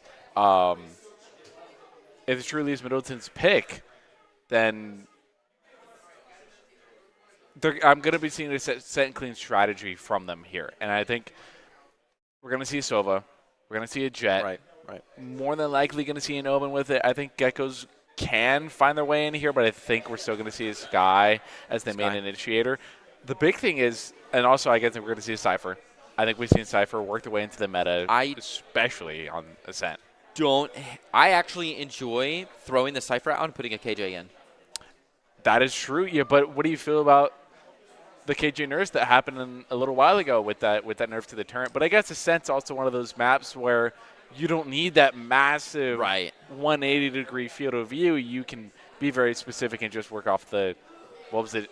It was like nerf to 100 field of view. I'm not entirely sure what it was, but no, yeah, not awful at all. Like you're saying, it's not a huge open map. Like that's going to be more kicker on like Breeze. Yeah. And Icebox maybe, where like verticality is a bigger deal and you're covering more angles at once. But I think that KJ just being able to use that lockdown on the site, I've seen be a huge difference in such a site that is packed in so tightly, where the lockdown doesn't have to be on the site to cover the entire site. But production's playing with their hearts. I know we got fake news. What was your big Sunset speech? I was just saying I kind of love how fast the action starts. I think it's one of those maps where, especially on, I think it's A site. I could be wrong. I'm still learning Sunset, to be honest, but I feel like you round two corners, you're in sight. Yeah. Like you are taking a fight with that to the first. Oh, they're playing with their hearts again. Look at the picks though. We've got Clove coming out.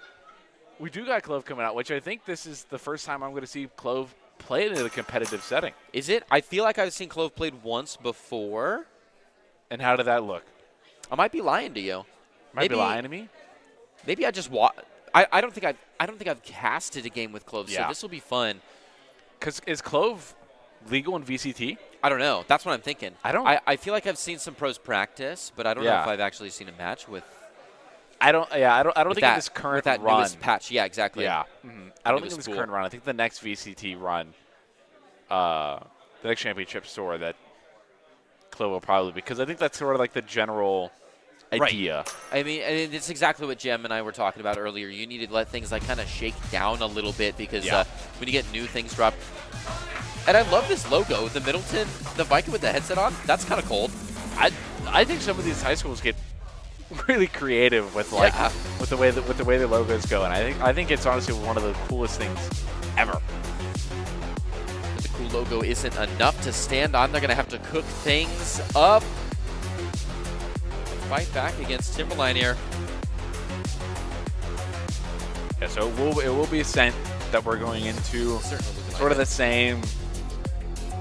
Kind of we're talking about. I feel like I think Cypher is also the main. I think the meta Sentinel in Sunrise as well. But here's the reverse psychology thing. When you know, right, the stage isn't solved, but if there's something that's like hard meta, do you start picking the anti-meta and playing against it? Yeah.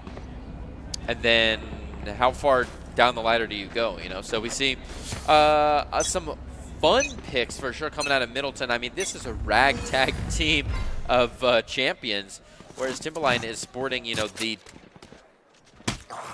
that was as exciting as we had mentioned it might get. You said the Gecko might come in, I said the KJ might come in, and they went for it. They did sacrifice a Sova for it, which means they won't be able to hard stick the Odin on B, which is my favorite part of the game for a long time now. But that's all right. Middleton is still giving us that chance, and they're pulling out a Phoenix. They do got a Phoenix as they're running a double duelist. What role is Clove again?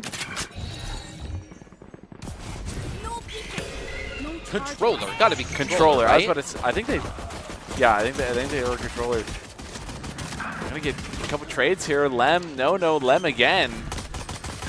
Middleton gets one, get a second. There's Winston. This turn's gonna go down after post plant here. Remaining. Lem now having a 3-piece. Winston's gonna put a stop to that though. Ooh. Oh, just almost. But no, it's going to be a little bit quicker, and that hair maybe blends in with the box a bit. Yeah, I got to refresh my mind here on the limitations of Clove. I thought about mentioning Clove earlier, but I was like, if they're not in the VCT pick, is it going to be an option? Is anybody going to be like pushing that hard for the freshest meta? Yeah. But I mean, these are the leaders of tomorrow. Look at these guys. They're out there ready to pick some things. This was a tough one here. No. Just playing whack-a-mole with a professional. Just doesn't go well. The Ghost from a distance takes one out. And that's a finish to round one. We're obviously expecting Timberline with all these Spectres and a Bulldog to really crush round two. They're coming in with a little bit of a split pay here. Ooh, a little bit of an aggressive peek from the front of A as Tree is still lining up and setting the stones. Timberline taking one down. That Bulldog making the debut. Oh, and in hell, it is not looking fantastic. Spike planted. Oh. Almost saw some Clove action. Especially with that overheal too. That C is really critical in those situations. I think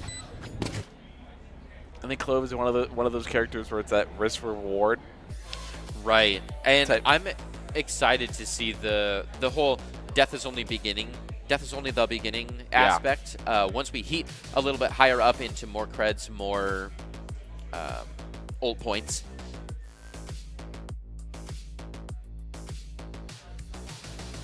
I mean, really just interesting team comps. I'm still liking the Phoenix Bowl here, but I mean, we're seeing the double duelist on Middleton, and also Timberland sacrifices Sova.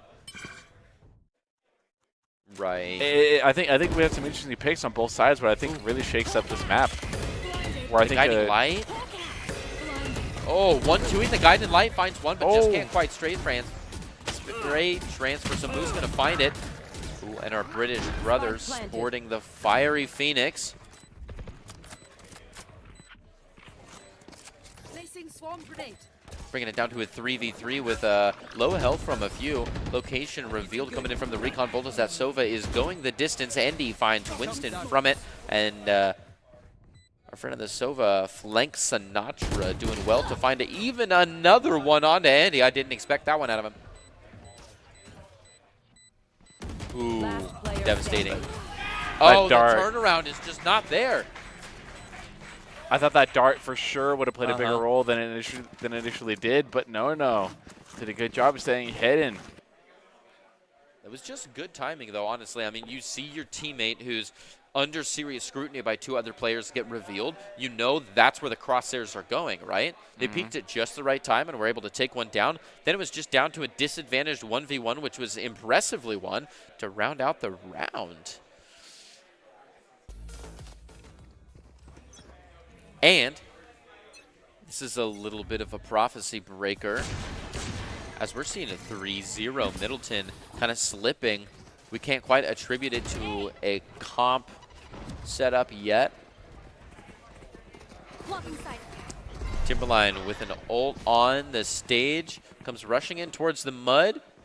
Sova still holding, Boathouse strong, a couple shots through, gonna find some skin, but not everything they need already. We're gonna have a plant out coming out from Cairo's assistant. Ooh.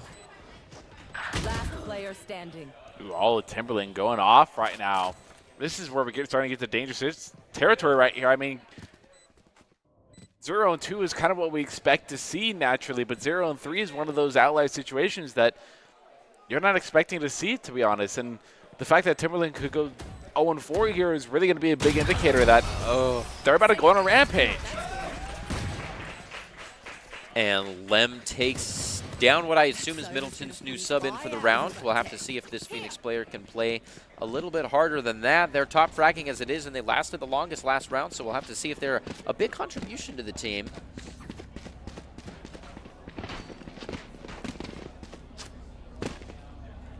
as we unfortunately have lost and Flank, which was a great name. I like it. I was like a Flank great- Sinatra as well. Just Flank funny. Sinatra as well. They got some solid names that are coming out on the side of Middleton.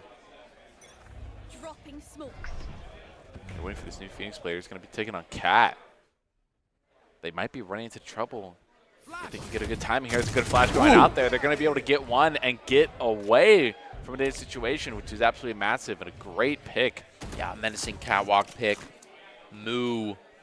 Ooh, scaring off the situation there a touch. Might be going for seconds. Flash doesn't find anything.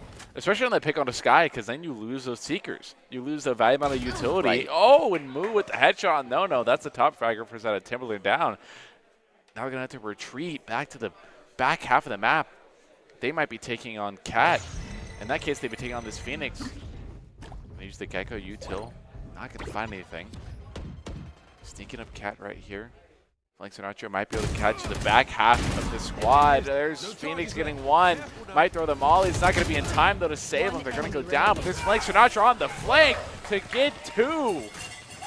Beautiful round executed by Middleton. The catwalk skirmish. It's a fun fight to see. Middleton grabbing point 1 and rolling themselves up to 3 ultimates. I would love to see that Clove ultimate debut. I would as well, because I think it's one of those things where I was talking about with that risk-reward type scenario, because I think that's really what Clove kind of feels like of you have, and the first controller that can initiate their smokes from the grave as well, which I think is an absolutely massive reason why to pick that agent right there. Yeah, it's fun seeing Ryan break out agents that change the way the game is played. Yes. No longer are the days am I just going to throw so I can go make a sandwich. You have to keep playing even when you're out. Right here. I can still throw. I just don't put down smokes. No, going 1 for 1 pretty early out on the mud. Looks like attacking side Timberline is holding it in pretty solid, and they've even got a flank working. Let's see if that gets what its money is. Oh. Andy going out, takes one. Wow. Beautiful triggers. There's that ultimate coming out here, but they've got to find one if they want to stick in this game. Oh, very, very close from Timberline's Lem. Still doing well to take one. Moo gets the res off as hangs out, but it's not quite enough. Flank Sinatra to finish it off with a 3-piece. The 3 of a kind getting an easy defuse now. And we got to see Middleton win with a 6v5 setup, right? Yeah. Yeah, even with... that could be the crazy thing. Could you imagine playing with a Sage? Yeah. And a Clove, and all of a sudden you get 7 lives. Honestly, and I've described this not as a Sage play, but as run it back in reverse, which we do have Phoenix. So you could still have to kill like 7 people. Could you imagine? Yeah, could you imagine? That's the trio right there. That'd be a deadly one. I know. And not a fun one to play against. Also, a weird one, ISO, leaving the stage and then coming back, similar to the run it back. Not in the sense that, there's 2 deaths coming out of the situation, but in the sense that they literally leave the stage and then TP to a place where it's determined entirely. So the dynamics are shifting. Yeah, I think that's definitely been the trend that Riot's been on. They've been changing up the meta, not by adding new characters. Which can definitely be an interesting and fun thing, but can be dangerous if it starts to create a power creep. Right. Last player standing. There it is, Caro getting 2 there. Moo's going to get 1, though, but Timberland lost 2 in a row, but they seem to get it back for a second. As Timberland is at match point right now, they have the opportunity to end this and get the first W into round 1 and move on to round 2 feeling good. As I believe they are the higher seed than Middleton. I don't remember exactly what seed. Makes sense. I mean, this is their place to do it, too. Holding on to 4 ultimates right now. You want to start using those up. You don't really want to use all 5 at once and then be in a drought waiting for the next 5 as if it were the first 3 rounds again. So I would be very surprised if they don't, pop knives right now or something. I would not even hate seeing the lockdown come out as an A-site grab. Yeah. Ooh, that's absolutely massive, but there could be a response. There is, but a trade back. Phoenix is going to go down. The Vandal is the weakest gun in the game when you're holding your knife out, right? It just isn't enough. Just doesn't get the job done like it should. Right. Oh, they're gonna get scanned though. Lem. True. And send it in the wingman while they watch it out. Yeah. Last player standing. Oh no, a menace. Taking 2 now, 1 on a worminch. Oh, missed start though. Link Sinatra, last one alive, is going to have to really sweep up to make things happen. A little bit of whack-a-mole. Oh! That was close. That was too close for comfort. Lem takes it. Timberline running up to 6, securing their half for the half. 6-2 here right now, and I think Timberland's sitting pretty when it comes to the money department. I don't think Middleton's sitting well anymore, but they do have 2 ultimates. Yeah, they have to go to the Nico there, but they are going to pull out. Nope. Baiting. Yeah, they're just messing with this again. Much like production. The players are messing with their heart as well. I would have loved to see the Ego Phantom there. I think that really shows that you're feeling solid, you're feeling good, but that also puts a lot of pressure on you to perform. But just going for the subtle little eco route isn't necessarily a bad call as well. Middleton does have 2 ultimates here. Or that's 2 ultimates that... Look at the gamble stack. Middleton working a strong 1-1-3. Unfortunately for them, they chose the wrong side to gamble stack on. Yeah, we're going to see the yin-yang flank, right? You gamble stack, there's nobody there, so you just bump push. Oh, what? Oh, almost got 3 there. Incredible. Still really slowing things down, and now it's going to be a rough rush when we see the rest of Middleton and company rolling it in from the wrong side. Are they ready for it? Oh, tried to hold the angle, but a lot of that spray just hit the wall, and Lem finds 2 before going down. Unfortunately, not going to see a brilliant amount of close shenanigans here unless they retain some smokes. And 1 player left with half health. Wormage, can they make their way in? Raze is it's not an awful pick for this map. We've seen it happen, but it's uncomfortable here because what do you paint shells Bath? Yeah, it's split. That was a good split take. Or not paint shells. I meant the ultimate because that's what they had left. But yeah. But yeah, Raze is definitely one of those duelists that we don't see often on the side of Ascent. Traditionally, it's always just kind of been Jet that's been the one. Honestly, they're taking a very untraditional approach to this map, one that we haven't seen much. The Phoenix Raze. I would say the only 2, in quotation, meta picks they have is Sova and Cypher. Which is tough because it gets to a point where the meta only exists because of synergy differences. Yep. And if you start dropping characters, keeping the other ones isn't staying meta at all. So you got to consider how these players play together as well as how the agents play together under the hands of those players. Yeah, because Valorant is in a game like Overwatch where it is ultimates can combo with each other, and you need to take into account the speed and mobility and the type of abilities that each individual character has in a role. No matter what the role you pick of initiator, duelist, controller, you're going to be able to fill the role. And the shutdown on the ultimate for Phoenix, but Flank Sinatra is going to be able to get 1. And here we go back to a 4v4 though. Get out of my way. A devastating end to the first run it back. Sad to see. Unfortunately, he did post that run it back up next to a paper thin wall. Everyone hiding. Ooh, and we're seeing Cypher get that location revealing and showing a lot of people just hanging out in the boathouse. No, though. A nasty pixel angle shuts down. Flank Sinatra, as his thigh is just barely missed, is going to deal with a Thrasher as well. They're dodging ultimates left and right. They were not initially aware of the flank by Astra. Astra's going to be able to get out. The dart goes there. All that's left is Frank Sinatra. It's going to go down, and Timberland now 8-2 right. Yeah, as they just work that last man back and forth. And I love, again, we see a good team stay good through to the end. Yeah, it's 4v1. Anyone could just ego peek. You can also just, like, spray and pray, waste your ammo, and become just a sitting duck afterward, but just try to find a guy through this wall. Instead, they all play pretty meticulously. They hang back. They leave the flank to, like, bait the crosshair, and the other person sneaks slowly up the stairs and absolutely barrel stuffs. Yeah. It's the right thing to do, and I appreciate that they're doing that instead of playing hot and getting in their heads, because I've seen even our team lose rounds just by getting excited and being in the lead. And we saw that even on the last map on Bind, the level of discipline that Timberland has when it comes to effectively closing out rounds. They do not mess around when it comes to things like that, and I really like the team that values that heavily. Cypher's going to be able to get some information with the camera there. Going to be going for a wall bang. Ooh, going to get some damage off, but the Sheriff unfortunately doesn't do enough through a wall, nor do you have enough bullets in the... It's a magazine for the Sheriff, I would say that. Lem gets absolutely caught in the ear. Not checking the angles, and Frank Sinatra takes care of it. No notifying Phoenix. Frank Sinatra, another one before going down, and Hysteria does much of the same with a little 1-1 trade. Hanging out in hell in their own one way. It's a little scary. Clove drops the smoke, and it's not enough. Winston. With the Sheriff getting it done.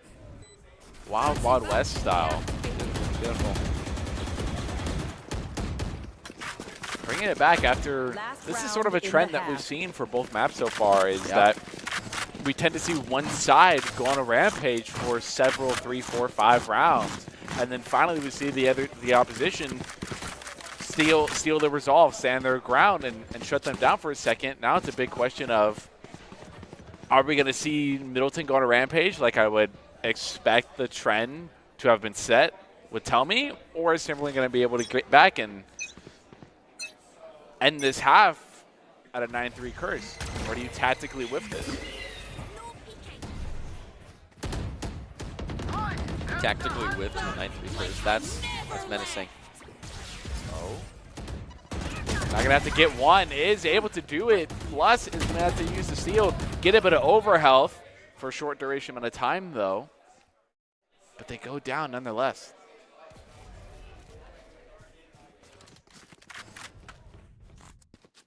Which does Clove get back after the ultimate with 20 HP? Or is that just because they took damage? I'm not sure.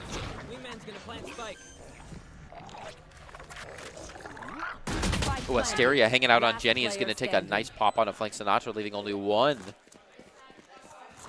And it's a hard-fought battle, right? Timberline has already downed 5 players this round. Seems unfair. They're still just got to wait around. As the door's broken, this is the old gotcha. Break the door, but you don't go through it. You wait a little bit. They realize you're not going through it, so you go the other way. Then you realize, well, now they're waiting for me. Finally makes a decision, comes on into the site. Hanging out by the plant. It could go for a little tap on the spike and try to get somebody out. This is no problem. Oh, or they could just stick. Oh, this is dangerous. That's scary. Right That's here. scary. Yeah. Pulls it up to a half, but it's just not enough, and Cairo finds it. That's a 3-piece. Switching sides. So the trend wasn't set. So I was wrong, and we didn't see a team go on rampage. Granted, Yeah. I did say that when we were at the end. So yeah, okay. So here we're going to see a replay. I think. Yeah, they come back with 100. Did they come back with 100? That They came back with 100 and no registered. shields. Yeah. Yeah. Wow. It That just is- barely ticked. Yeah, it looks like they have some. I don't want to call them iframes, but that's what they are. They get some iframes to get out of there and find a spot. I think it's more than just iframes. I think they get 2 seconds. I think that's what it is. I think they get 2 seconds to get out, get to a location, and then they have a set amount of time to get an elimination or an assist. Right. Yeah, so you have to be ready to manage. Yes. Oh, here's a aggressive peek by Nono, but it's going to be swung by 3 different people. Yeah, Moo's going to take the charge on it, ready to move, dare I say. Takes one. Yeah, the overheal is strange, too, because they're only at 70 health, but they're overhealed. Moo goes down to a couple of Josh shots. Cairo and Lem each taking their one. Flank Sinatra doubles down. And Phoenix grabs another one. Middleton, 3v1. And look at this distance hold. A little back and forth classic. Tries to switch to the ghost, and it's not enough. Endy goes down, protecting the spike. And that's a tough one, too. Which I imagine the overhealth has to work a little bit like Reyna's Right. overhealth as well, where it counts 1 for 1 as health, where you can effectively have 150, Yeah. well, at least with Reyna, because it only goes up to 50. Yeah. So with no shields, you could effectively have 150 HP. I think if that's how I imagine it would work. Right? It might have tweaked that to be like over health might only count for like 1/2 of an HP per tick. I have no idea. Maybe. Nevertheless, Middleton having grabbed a round. They are now the ones in the driver's seats. Leaving a Cypher as the sentinel, the safeguard, the flank guard here. Deploying drone. Everybody else making a nice streamlined attack towards the A. And looks like Timberline is arriving, late to the party here, to the A side as well. Fashionably late, though. They're still defending it fine. Middleton can't quite make it through the choke point here. Flank Sinatra getting a couple of shots off onto one and finds a second one. Menacing is really picking away the Timberline setup. And another as he returns to tree and finds the 3 of a kind. Can he make it anymore? He will. It's a 4. 4. A near ace flawless. It's a big momentum grab. Eyes up. It really is, because considering how far Timberland went off of winning 3, 4 in a row, that could be the reverse for the side of Middleton. We've really seen that with both these teams excel at the attacking side of things. I think defensively we've definitely seen both these teams fall short at times, but then they swap and we see completely different sides. Yeah, and I think we see a lot of this momentum governing situations. The outlaw? Op plays. Oh, dodges right out of there. Good thing to prep the dodge with the op up, but you are going to give up a little bit of space. I think the momentum is really important because the game is a mental game. Mono? As the outlaw? As the door was closing, they ankle bit Villainous. with an outlaw. That's all it takes. Which I do love seeing back the on the outlaw. A site. Winston takes an early one, which is devastating because Winston was the only player even close. They've got plenty of time to set up camp here, and Timberline's going to have to respect that. They consider thinking about a world where they imagine walking through tree, but looks like they changed their mind as they're hanging out above in heaven. No takes another one. Oh. Cairo responds. Moo goes down, and they're not coming back up. 2v2 here. Mala's going to go out. Going to have to watch for hell. Oh, the Flank drop down's Sinatra. just not there. Flank Sinatra climbing to the top of the leaderboard, I'm sure. That's a good ping off the camera as well. They're fully aware of Nono's position here with only a Guardian, but that might be just enough. Only 3 in the magazine. Now stunned by the trips, and Winston's going to be a smart player here. Just time. Re-trips, breaks the trip, just can't grab it.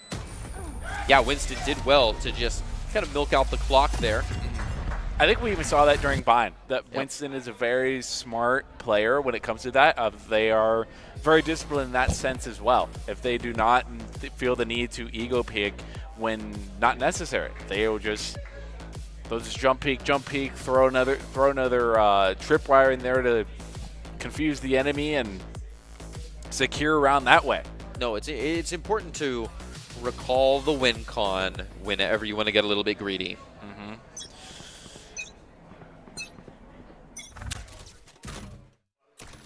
And winning always keeps the energy high for the team, which is so important when you're going 3 rounds deep in a single day. You're bound to play 3 games. Yep.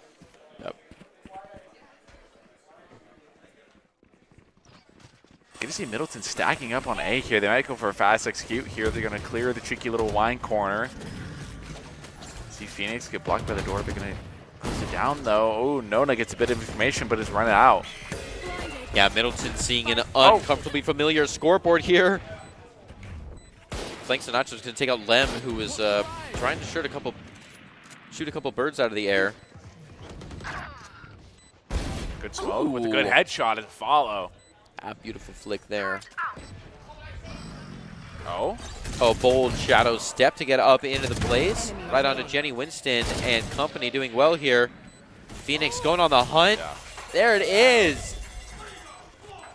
They did damage. They got 3, which is definitely not bad. Right. And that was a very risky shadow step. I will say that. I love that we both called that out. But They did their damage. They should be able to get rifles here.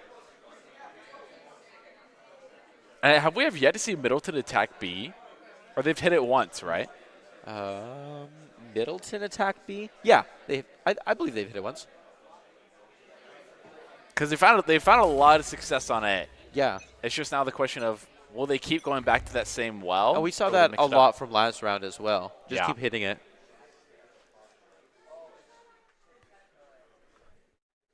Ooh. Sees move out first. The rest of the team comes rolling around. I expect a guiding light coming in soon. Maybe a trailblazer. Did just use one, but didn't. Beautiful. I see them aggress off use both of them. Oh, use both? No. Well, at least they don't have both. Trying to get rid of that dart. It's a little bit slow, so they're going to have some info. Flank Sinatra is going to capitalize on it, as they ought. And it's a rotate. They're not loving it. They're not loving it. I mean, you get the one you get out. You could rotate to where you think things are going to be a little bit more dry, and now we see them hitting that B site. Winston is very deep in here. Waits for the rest of the team to catch up. Camera gets destroyed. They're now aware somebody's this deep here. Run it back is here. Gonna use the flash. Not gonna be good for the second time. ND now getting two, but Winston and Moo, Flank Sinatra, all getting one apiece, but there's no Lem on the flank. Now it's just up to Lem. Who has to find one. So they go in. Guns blazing. Len's gonna take them out. I know exactly where. Oh, but this narrow theft. But it might have been too early. But I don't know if there's any other bodies on site. There was one that they could have used on site. Right, but what really are you going to do? You just made contact with them. Yeah. That's all right, though. Lem coming around the corner. Oh, a couple pre-shots.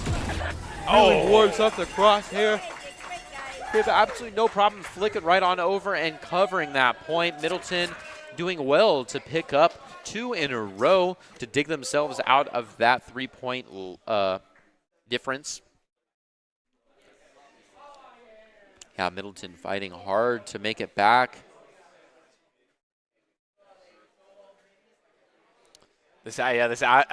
From the grave smoked there. Yeah.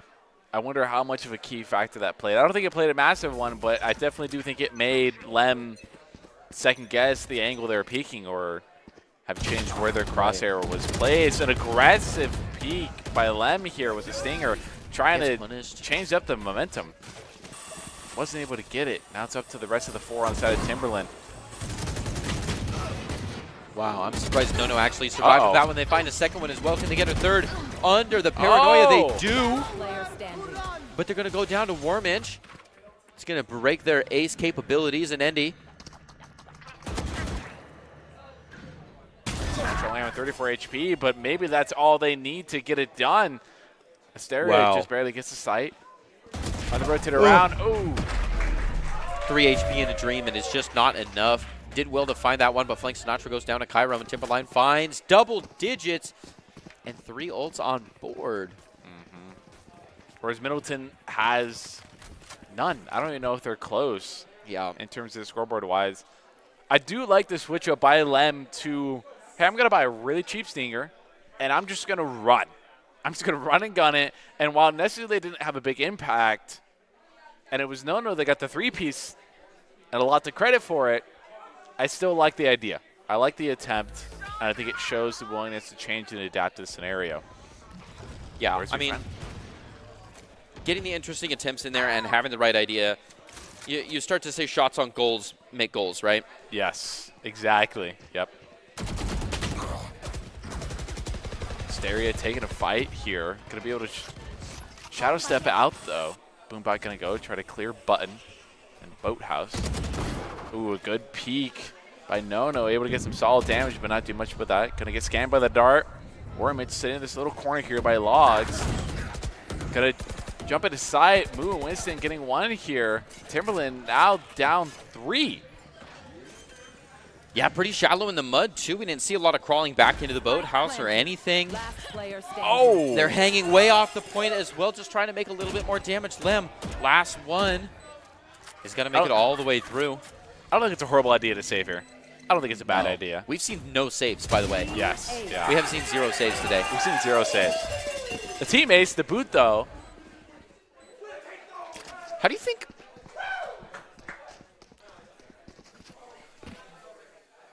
How do you think Team Aces work with Run It Back and with Cloves Res and with Sage Res?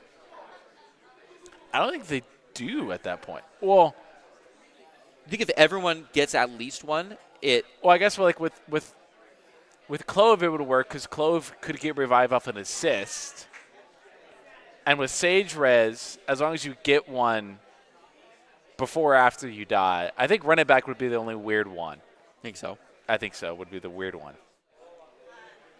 We're getting you a little bit of a tour through the situation here because everything you've seen on stage is not the entire stage. We've got plenty of performers working it up in the back. In what is known as the battleground, you got plenty of teams that are playing it out here, duking it out. This is where the rest of the 3 or other 6 teams play to decide where they'll end up playing for the rest, or who they'll end up playing into round number 2. As I believe the only team that's finished is the Bishop Kelly matchup versus the 8th seed. I think that's the only one that I remember being finished up right now. Could be updated, could be wrong now. We're back into our Timberland versus Middleton matchup. We got Timberland 10-9 right now, facing off against Middleton. 1-0 in the series, favored to Timberland. Looking to close up this series by getting 3 more rounds. Winston going to be taking this catwalk again, trying to clear last time. Middleton found a lot of work here. Well, the opposite because of them, 2 of them holding McDonald's right there. Ooh, there's a steer at the shorty facing off against Run It Back, and also a big whip by No. That's 2 down on site, and all of A is cleared out. Yeah, that shorty against the Run It Back was not the situation when you'll find yourself in. He was ready to just barrel stuff for no reason. Run It Back expires and he gets back on site. A side controlled entirely by Middleton. They're doing expertly here. Moo finds the first one. Good judge positioning, but it's just not enough, and the Sheriff has no problem taking that one down. A little bit of a spray off. Kairo's going to take frame 2, and wow. Not off the Run It Back. He finds the 3-piece finisher. Bringing Middleton up to an even double-digit score and finding one more ult in the pocket. Timberline, I'm kind of expecting an ult dump coming up pretty soon, considering they've got a lot of points on the roster for their other 2 players, I'm sure. And you're about to lose them all. I mean, we're in pseudo overtime as it is. Okay, extended overtime. Imagine win by 3. And he's going to throw the alarm bot there. Might be looking to peek off. It's going to decide it's better to not do that. Going to throw a couple of mollies pretty late here, though. Going to delay in advance. Do some damage to the Phoenix here. Get scanned, though. Lem sitting at door. Wow, Kerr and Envy getting headshots there, respectively. I'm surprised with the high pen rifles that we've got that we don't see a lot of playing through the wall there. Yeah, I made a joke about like, oh, well, at least we have a Sova. We've got a lockdown, you know, Odin on B. We haven't seen it. No, we have not seen it at all. This has definitely been a very out of the normal map or play style of Ascent. Yeah. Yeah, everybody's going with a whites of their eyes kind of thought. We haven't even seen like blind gunning through hell either. Yeah. People have been going for the whack-a-mole strategy a lot more. A lot more clean cut, I would say. Right. Yeah, it's a definitely line up and fire kind of playing. Ooh, yeah. There's a near flawless out of Timberland there. After that quick timeout, they found the footing again. Now it's a real question of are they going to be able to keep it up for 2 more rounds in a row? Or is Middleton going to be able to put up a fight and perhaps sweep this from underneath Timberland's feet or push it to overtime at the very least?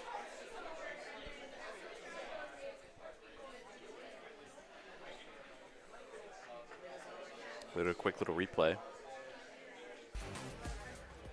And over my shoulder, it looks like a couple of results are coming out for round 1. If my eyesight mistakes me not, it appears that Valley View has taken their game against Twin Falls. Cage trigger. Okay. We already confirmed that Bishop Kelly takes their matchup as well against Wood River. Indeed, we have. And we know that Oro was ahead of Shelly by at least a map, but we'll have to see if they found it all the way. Let's see if that gets updated. Oh, big ult coming out. Not a lot of place to put it, though. They're kind of stuck with this thing. And as the rocket fuse goes down, they're going to have to dry fire on a nice Hail Mary down the hall. It is nothing. They let it expire. Oh, they do that to us. Subrosa. He misses he doesn't fire it. It does it all. Yeah, yeah. See, Okay, right here, I would be huge absolutely playing through the floor, but they stay nice and quiet, and they just keep this 50-50 hidden. We'll see if it pays off as we get the drop downs coming out. Sure enough, Wormage finds one on the Lem, which is a strong play. But man, Cairo already getting into the defuse. They're going to have to come rolling in. What a lineup right through the smoke. There's no chance. Cairo and No each to take one. Timberline finds another point, bringing it up to 12. This match point. Match point. Get a couple refrags there at the very end of it for Flank Sinatra. This is a really good use case of this defender ultimate here. 2, 3 get detained. Yeah. Absolutely crazy detain there. And Yeah, look at him. I really wonder what Middleton's plan was there to, once the lockdown was initiated with the 2 in hell there, of how do we get out, or we just try and make a play happen while we They can. were just way off the point. And I think that's a problem of not watching the use cases, because you have to have the Sova ult ready to deal with the KJ ult. And you have to understand the rock, paper, scissors of it all when it comes down to the ult economy. And I think that's why meta picks exist and why counter metas exist. Because I think that is one of the few there that is KO, and I think Sova have very specific roles to counter other specific other ultimates or abilities. But now Middleton has 3 ultimates to their name here that they have to use. This is the round to use them on, because if you don't, you could end up throwing it, and Timberland could take the whole series. But we definitely see Middleton a very big slowdown here as we see Winston going off on a limb of their own, going a bit of a lurk. Maybe trying to find any cheeky little opening they possibly can. I don't think Middleton has the guns they're looking for here. Oh, and going to walk right into an operator. I think that's the signal for the rest of Middleton to attack into A. They're going to get no-no. But Asteria is going to get a blind fire through smoke. Yeah, it's a quick trade, and Middleton is still down that one player they lost on the other side of the world. They do have an extra player, though, and as we see Moo taking a little bit of damage, is not worried. Death is just beginning. Lem finds another one with the op. Moo getting lots of money. Oh, and they come back. Last second res. Can they find it? This is tough. No way. There's just not enough time to pull it out. And Andy, that's it. Finishes it off. Cairo with an easy defuse to get the Wolves there. Point 13. Map 2 and match 1. They're on the board. Both of those being pretty close wins, but nevertheless, it was the timeout that helped Timberland just sort of take a beat, relax, get back to the game. And after that, they took 3 rounds in a row. And while that was only round 1, this is the beginning of the day, and that was a pretty exciting matchup and might be one of the better ones we see for the rest of the day. But we have yet to find out if that'll ever be the case. And I think both teams play their heart out. I think ultimately at the end of the day, Timberland, for Ascent, comp-wise, I think when it came down to the ultimates and those very last couple rounds, I think they lined up a little bit better, further in favor. But I think we're giving it a good show. Oh, we were definitely giving a good show. I mean, I knew we were going to have a crazy show starting from the comp picks for an Ascent. I mean, that was a bold pick, and Middleton and Timberline played it out pretty well there. I like this setup. And like you're saying, they fought nice and hard. But we could see it go a little bit closer. I mean, we didn't touch it all on a map 3. We didn't have to truncate any games. So we might see things be even closer and even more intense as the night continues. But really, there's only one way to find out. There's truly only one way to find out. And nevertheless, though, I'm pretty sure we're going to be sent to the studio for a more post-game review and possibly a bit more in-depth talk about how the rest of the games went. We'll have to wait and find out.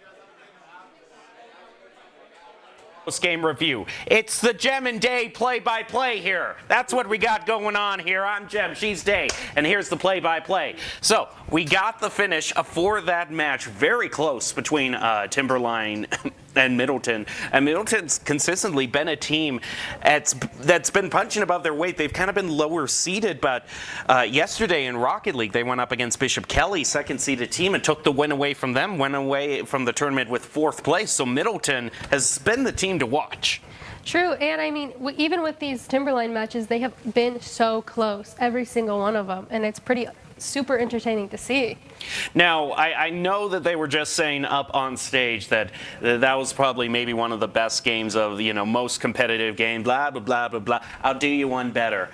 Round 1 isn't over, guys. We still got a tiebreaker between Bora and Shelly. That's right, Shelly has tied things up in round 2 for Bora, so it has to go to a game 3, which means in true Valerant fashion, the fun just never ends, does it?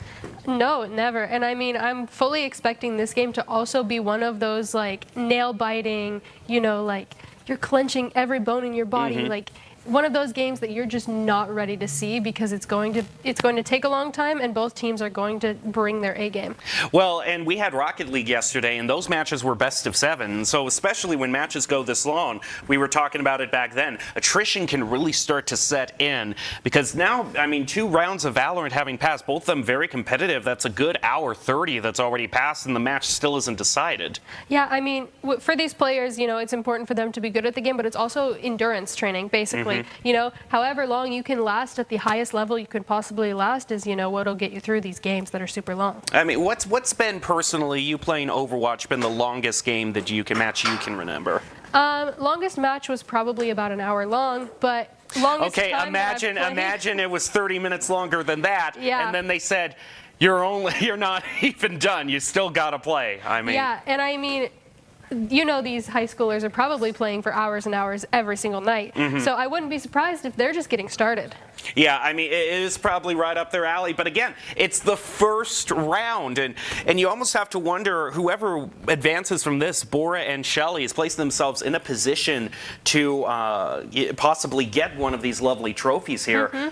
But you might kind of think that they might be kind of a more worn-out team. Every other team right now is getting to sit down, have some lunch, relax, and Bora and Shelly know it is still nose to the grindstone.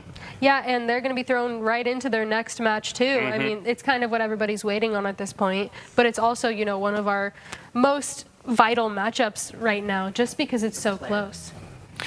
We currently have a specific player, though, that we want to... player of the game that we want to highlight right now through our highlights. So let's bring that up right now because it was such a competitive match that certainly there are a lot of different people that we could highlight here.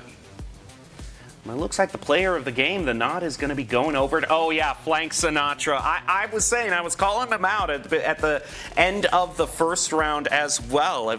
There were many times in which that Middleton, it looked like they might possibly be out of the running, and then Flank Sinatra just comes right in and completely reverses the script. Yeah, I mean, even looking at these plays, it just looks like they're very calm, cool, and collected in these clutch situations that they have been put in constantly. Yeah, definitely a very well-earned player of the game. So congratulations to Flank Sinatra. Definitely probably one of the most explosive players that we saw for Middleton. And so Middleton, man, it just seems like such a pity that a team that gave us such a close match has to go down in the bracket. But that just sometimes it's how it works out. So we'll see how Timberline does going forward. They had a very trying match. We'll see if they can dust themselves off. Get ready for the next match, which we will have coming to you in just a little bit, but we're going to take a short break and then be back with more of the Idaho Esports State Championship, so don't go away. I'm most excited about trying to win, trying to do my best, and hopefully get in a top 3 at least this year. Just playing specifically offline is going to be really fun. And I think a lot of the players here are really friendly, which is nice. So it's going to be pretty fun no matter what happens. I'm excited for playing offline specifically because it's fun to put a face to the player on each team and meet them in person. And I think it's really cool to come together in person like that. In person, it's a lot different play style to play in person, and I think it'll be a lot more competitive and fun. I'm pretty excited to see how Valerant's going to play since the first match next, and I'm just hoping that they can put a good performance to get a good place. Just probably seeing how our Smash team does and how they can progress in the tournament. Just playing with my friends. I love everyone on my team, so I'm excited that I get to be here with them. Honestly, just to play with our team because it's my last year in high school and this is a good opportunity to play with my friends that I've been friends with for a long time. I think most excited just to be here with our students and to be able to mingle with other teams and learn a lot and have fun. It's really cool because it's kind of hard to find people who are going to sponsor esports because there's really not much money. We're really happy that we're being able to play here. So yeah, tons of thanks to them. I think it's really great. Obviously, having a league to play in definitely makes me want to improve and gives me a lot of opportunity. So, Obviously a large thank you, because without them it would be like I wouldn't have a league to play in, and it's brought so many opportunities for me. So I'm really grateful for them and what they've given all of us. All right. I think everyone can say that we appreciate them a lot, and without them, a lot of us wouldn't be here and we wouldn't have a league to play in. Just thank you in general for giving us this opportunity and putting up an event and making the funding for this to be possible. Shout out to ICCU. I think it's super cool. I mean, I've loved games my entire life, and I'm so glad I have this opportunity, so thank you. Thank you for supporting us. I'd just like to say thank you for supporting this esports league and supporting these students with their dreams and all that they're trying to do. So thank you. It's the end. It's really cool because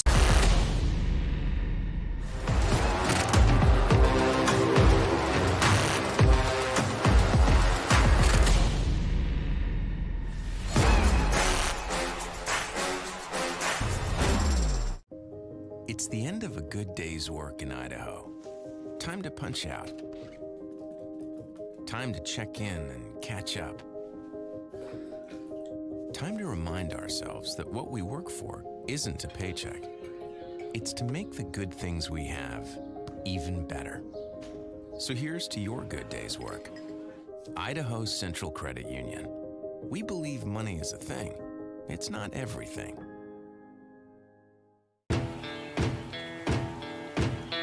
Here in Idaho, we do things a little differently. First rule, camouflage never goes out of style. Next, always use fry sauce. I mean, why wouldn't you? Hold steady when out-of-state friends think you're from Iowa. We call it pop, not soda. We always put a lift on our pickups. And we always buckle up because we still have a lot we want to do, and I'm guessing you do too.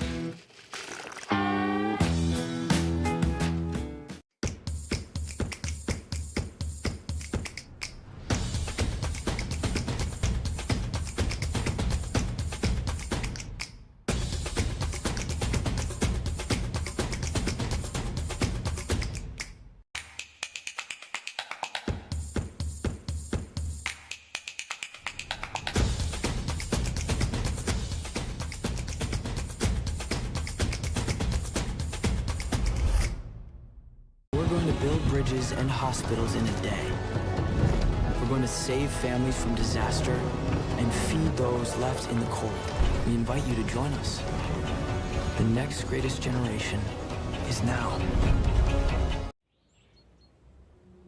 Once there was a traveler whose feet never left the ground. With only his mind as his map and his senses his compass, he raced into the great unknown. Armed only with the speed of legend.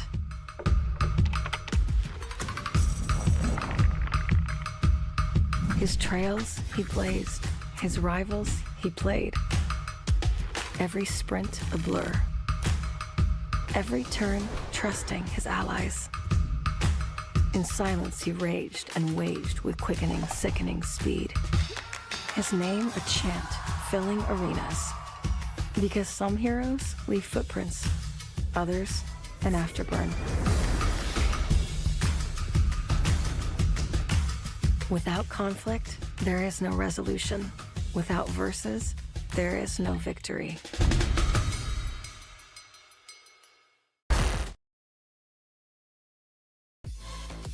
It's full team attack. Timberline trying to make their way onto the A site, leading in from Bath, and the Harbor Wall goes around. It's going to isolate that eye heaven. Back up, realizes they have spiked down. They can play the game they want to. Oh, they get caught off guard.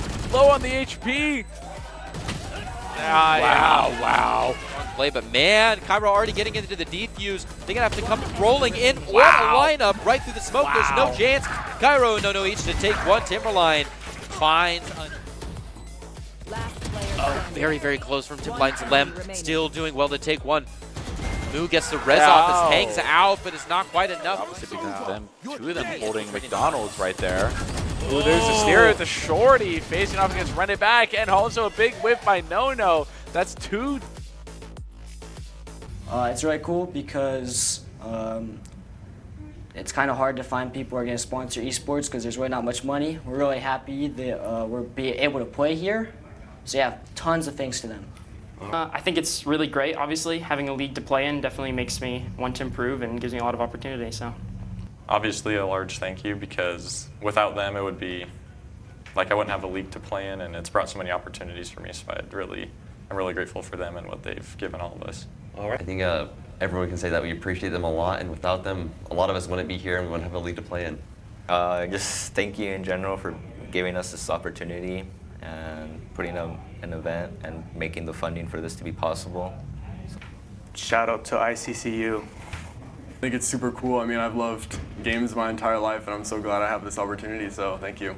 Thank you for supporting us. I'd just like to say thank you for supporting this esports league and supporting these students with their dreams and all that they're trying to do. So thank you. Last player standing.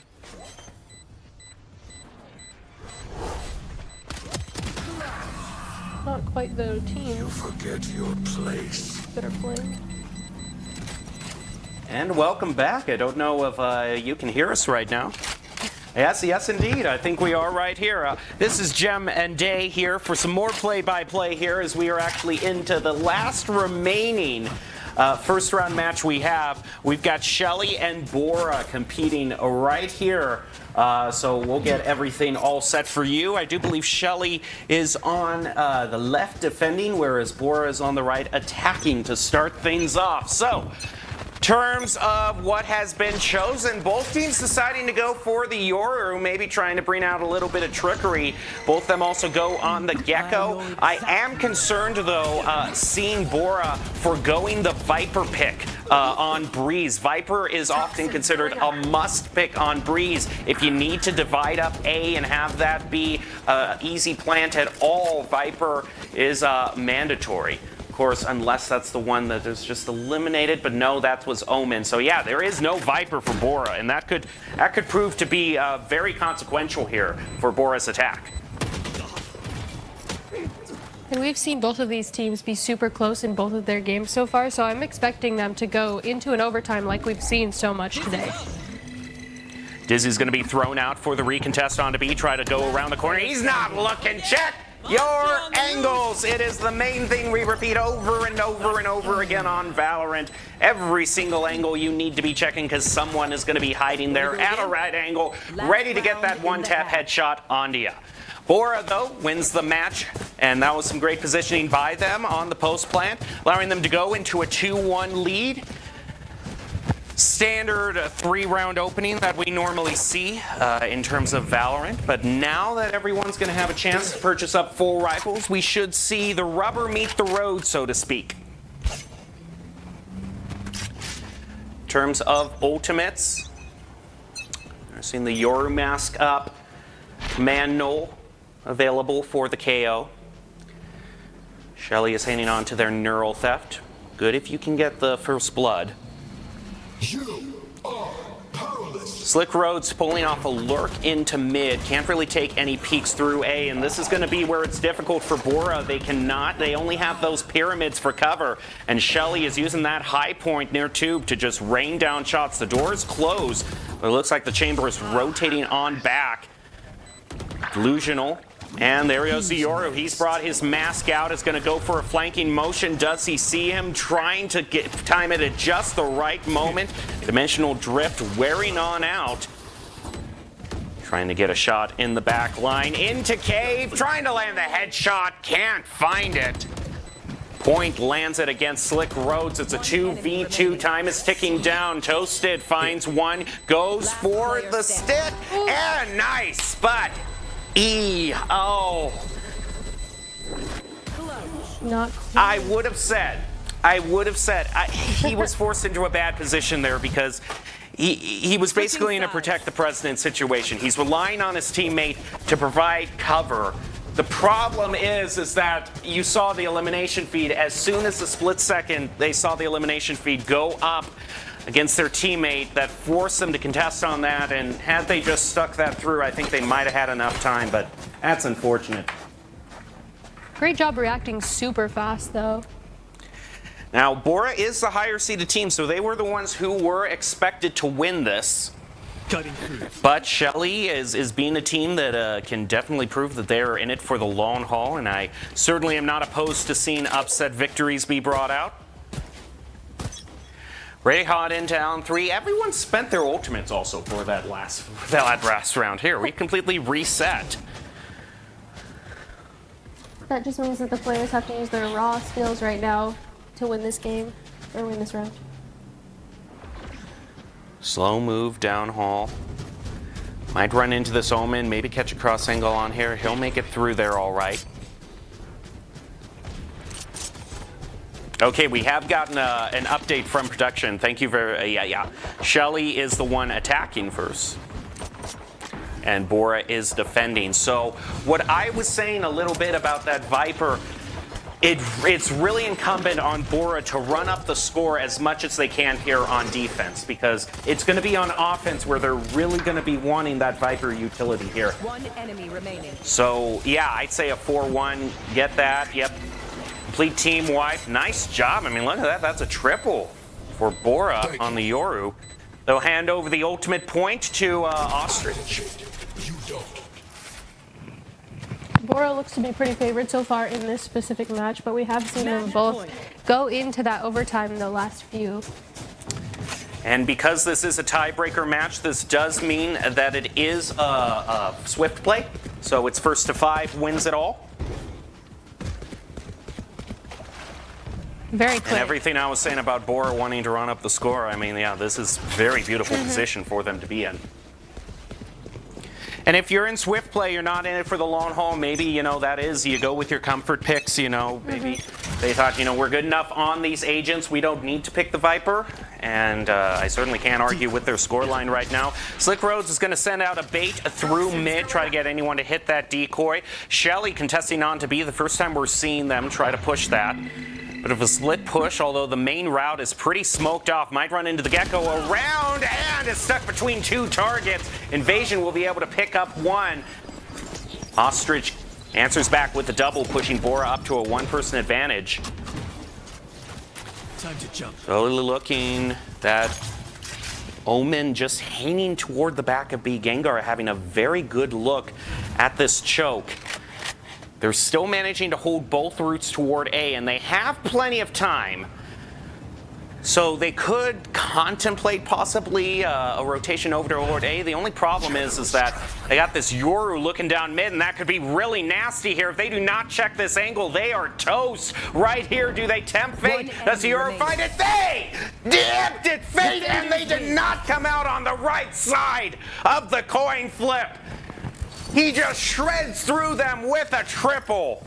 What did we say? Check those your angles. Okay, wait, let's contemplate. Let's coordinate, okay? Yes. Check your angles.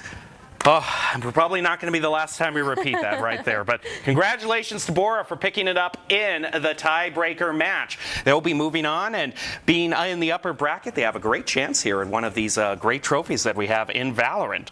Yeah, and I mean, Bora really wanted that win. I mean, as you can see, they were up by almost 4 that entire match. And knowing, you know, that team and how close they've been in previous games, that is like the drive and the power that this last game can give a team to make them want to push through and get that win. So that's going to do it for round one. We're going to be ready for everyone to launch into round two. But with all sorts of these nail-biting close games, yeah, let's take a look actually at the overall bracket. So we got Bishop Kelly and Timberline up at the top of the bracket. Whoever wins that match is going to go into the championship. So whoever wins that match guarantees themselves a trophy. So that's already pretty sweet. Whoever loses that match still might be in the running for a third place trophy, but you're going to be wanting to watch what we just saw there. Bora moving into the F bracket because they won that match. They're going to be going up against Valiview. They need to win. Whoever wins has guaranteed themselves a medal also. Whoever loses is into third place to fight it out. Yeah, and I mean, like we've said, these teams have been so close that I'm super excited going into this next round to see if there will be like any real upsets. I mean, as we can see, BK is #1 on our standings right now, and Timberline is #3. So maybe seeing Timberline kind of come out and maybe even win that game could be a huge upset for this finals. But also bracket. look at the difference. Look back to see just one more time that differential in the seeding placement. Shelly was considered the underdog and drove it to all 3 games. So you have to give them a shout out for making that as competitive as it can. But just like them in Middleton, they've been playing their hearts out. But at the very end, when it comes down to those last few rounds of tiebreaker, victory has eluded them. Yep, and the endurance that Bora was showing right there, they seem to be in their element. They seem to be fully warmed up and fully ready for it. Well, that's a look at what we've got going up for the rest of the day. But of course, as you saw, round 2 is supposed to start at 11:30, and it is a little past 11:30, which means we are running a little short on time. So I'm going to throw it to a break, and we'll be back with round 2 as soon as we can get it to you. Don't go away. We'll start to see who gets these lovely trophies in a few minutes. It's really cool because it's kind of hard to find people that sponsor esports because there's really not much money. We're really happy that we're being able to play here. So yeah, tons of thanks to them. I think it's really great, obviously. Having a league to play in definitely makes me want to improve and gives me a lot of opportunity. So, obviously a large thank you because without them it would be like I wouldn't have a league to play in, and it's brought so many opportunities for me. So I'm really grateful for them and what they've given all of us. All right. I think everyone can say that we appreciate them a lot, and without them, a lot of us wouldn't be here and we wouldn't have a league to play in. Just thank you in general for giving us this opportunity and putting up an event and making the funding for this to be possible. Shout out to ICCU. I think it's super cool. I mean, I've loved games my entire life, and I'm so glad I have this opportunity, so thank you. Thank you for supporting us. I'd just like to say thank you for supporting this esports league and supporting these students with their dreams and all that they're trying to do. So thank you. Here in Idaho, we do things a little differently. First rule, camouflage never goes out of style. Next, always use fry sauce. I mean, why wouldn't you? Hold steady when out-of-state friends think you're from Iowa. We call it pop, not soda. We always put a lift on our pickups. And we always buckle up because we still have a lot we want to do, and I'm guessing you do too. We're going to build bridges and hospitals in a day. We're going to save families from disaster and feed those left in the cold. We invite you to join us. The next greatest generation is now. It's the end of a good day's work in Idaho. Time to punch out. Time to check in and catch up. Time to remind ourselves that what we work for isn't a paycheck. It's to make the good things we have even better. So here's to your good day's work. Idaho Central Credit Union. We believe money is a thing. It's not everything.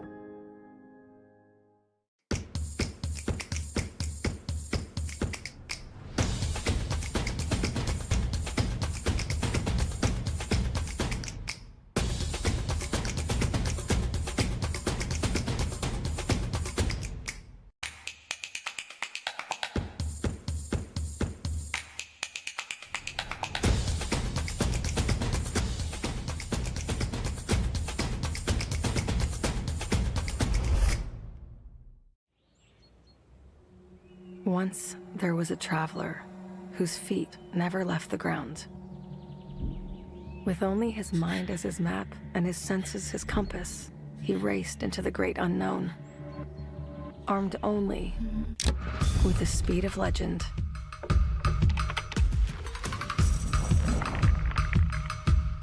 His trails he blazed, his rivals he played. Every sprint a blur. Every turn trusting his allies. In silence he raged and waged with quickening, sickening speed. His name a chant filling arenas. Because some heroes leave footprints, others an afterburn. Without conflict, there is no resolution. Without verses, there is no victory.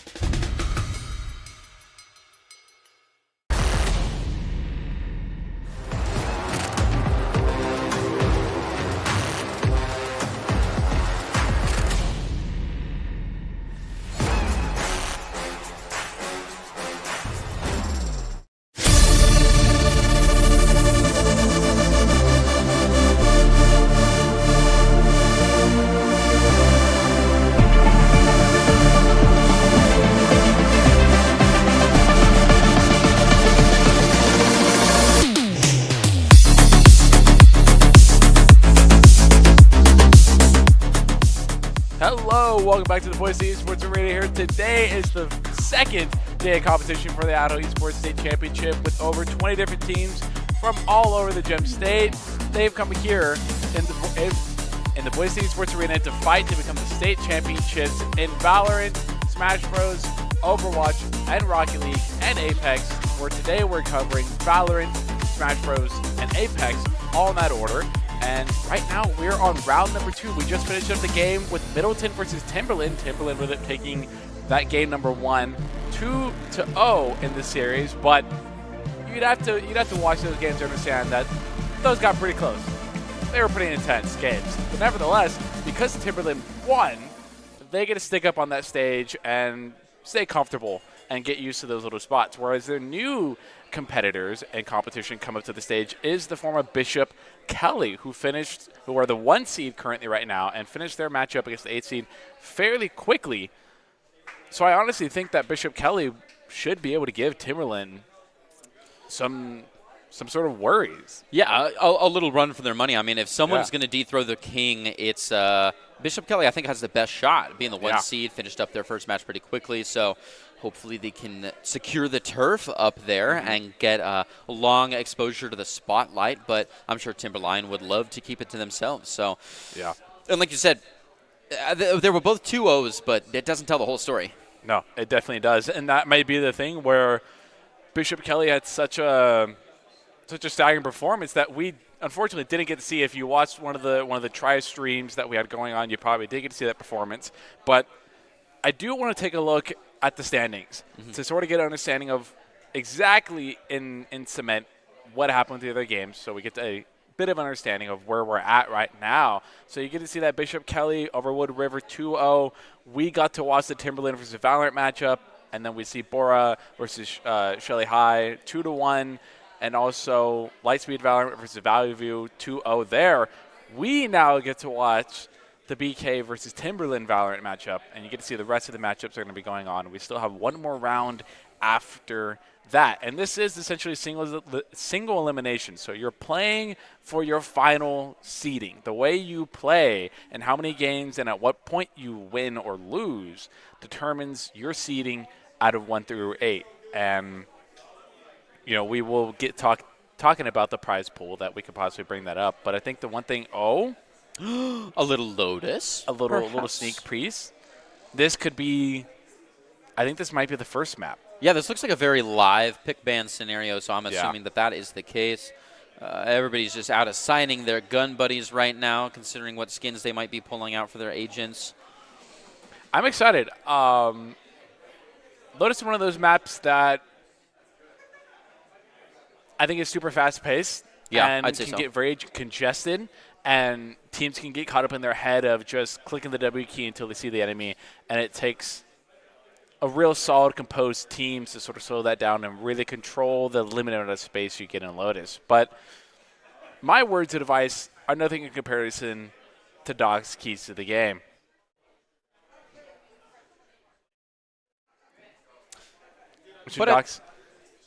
I'll let you get Doc.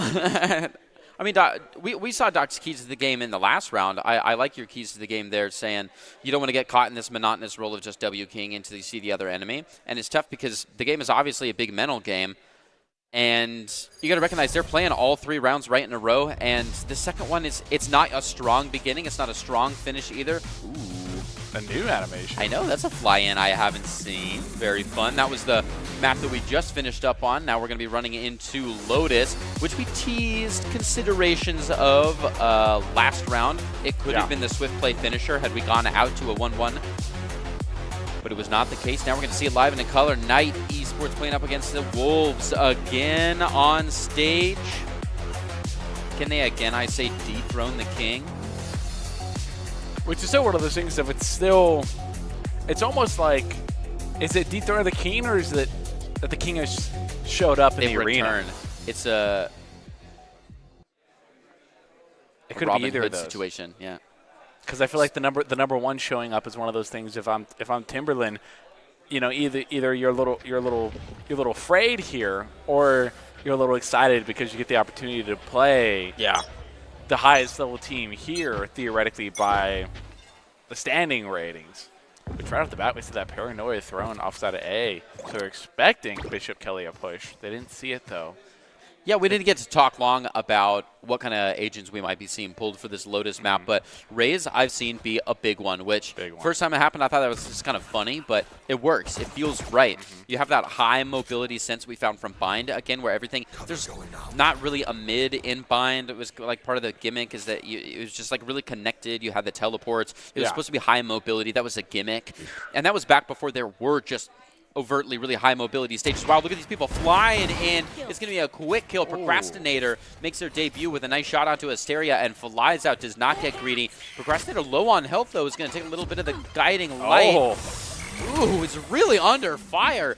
Got the Dizzy on them, trying to dodge a little bit of KJ utility. KJ, not a mirror pick, though.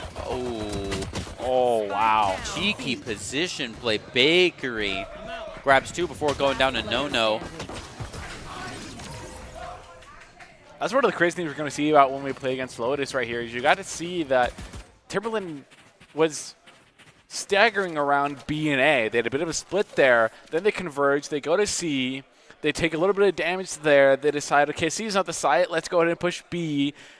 They hit the B site for a little bit. Eventually, they all go down fighting for the B site, but I think that's one of the things we're going to see pretty often in Lotus is that it allows teams to very quickly adapt to a situation inside. Hey, this site isn't worth hitting. Let's move to the next. And it's up to the defense's job to sort of pinch the enemy team because if you don't, you're going to find yourself underutilizing a lot of your Sentinels Yuto or Yuto in general.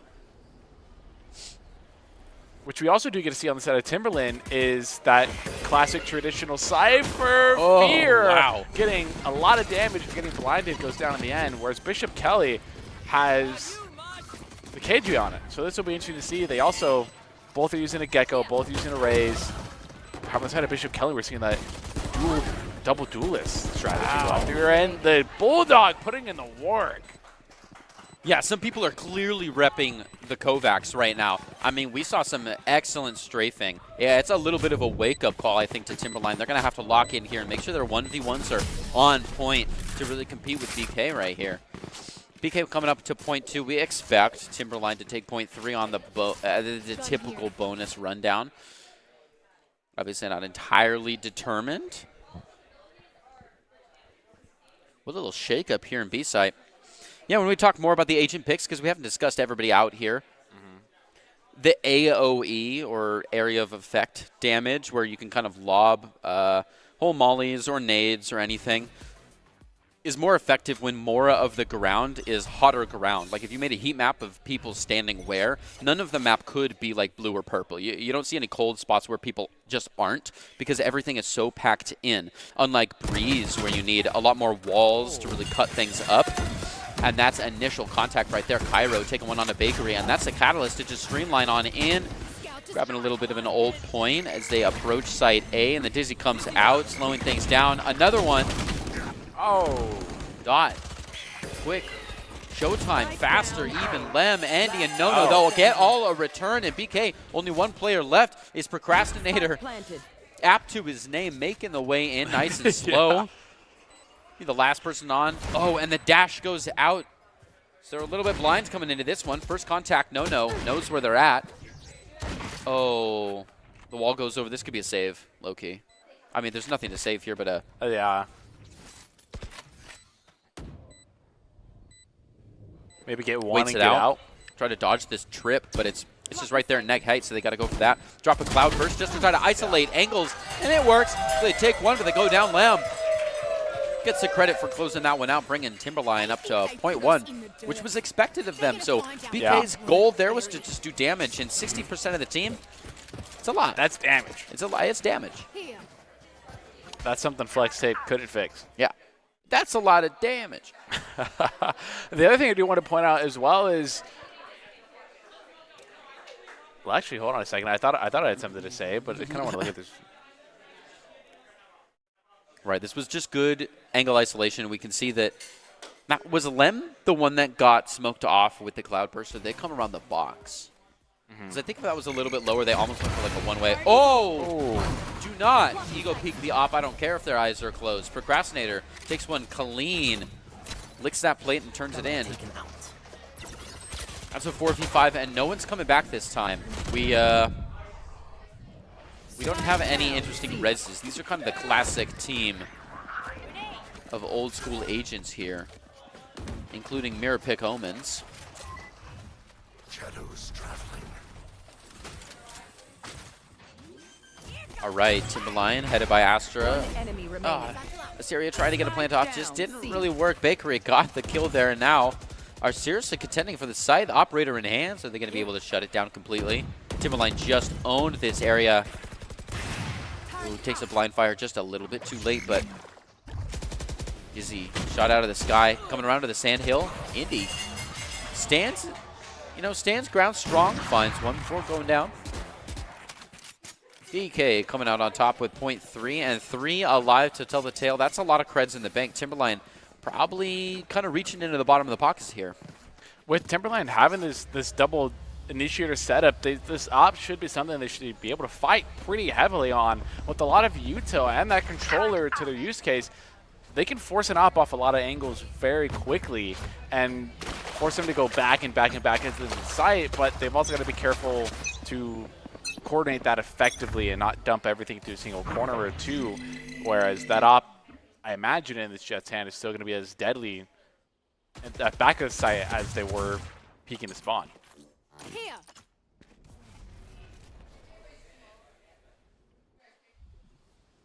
Procrastinator, holding this angle on to C. We have yet to see. Now we have the bomb picked up, just as I was about to say. Timberland might be committing over to an A. They are at an eco round right now, so they're going to stick together, going to look to do a little bit of damage if they can, put the spike down if possible. That's a good molly right there. Going to prevent the Rays from peeking out of that smoke prematurely, but you got to remember there's somebody still there. They're going to do a lot of damage. The spray transfer gets 2. Brilliant spray transfer, touches back into the serenity of their hiding spot to get a little bit of a reload and leave. Dot for the field. Looking for a second one. Oh, the timing. Oh, that's brutal. Oh, that's just sad. In another university had that, my boy. Dot's going to take one, but Bakery throws a little bit of paint chills to get the 3-piece there. I saw one of the BK players get left hanging. Dang. Tragic. On live TV, got left hanging. Nevertheless, Timberland did do... They got one elimination plus spike down. Right. I imagine one more would have been ideal for that was the successful sort of eco round besides anything but a thrifty. Sure. So, right. Ideal is getting another 4 down, but yeah, it's all right. We'll take what we can get there.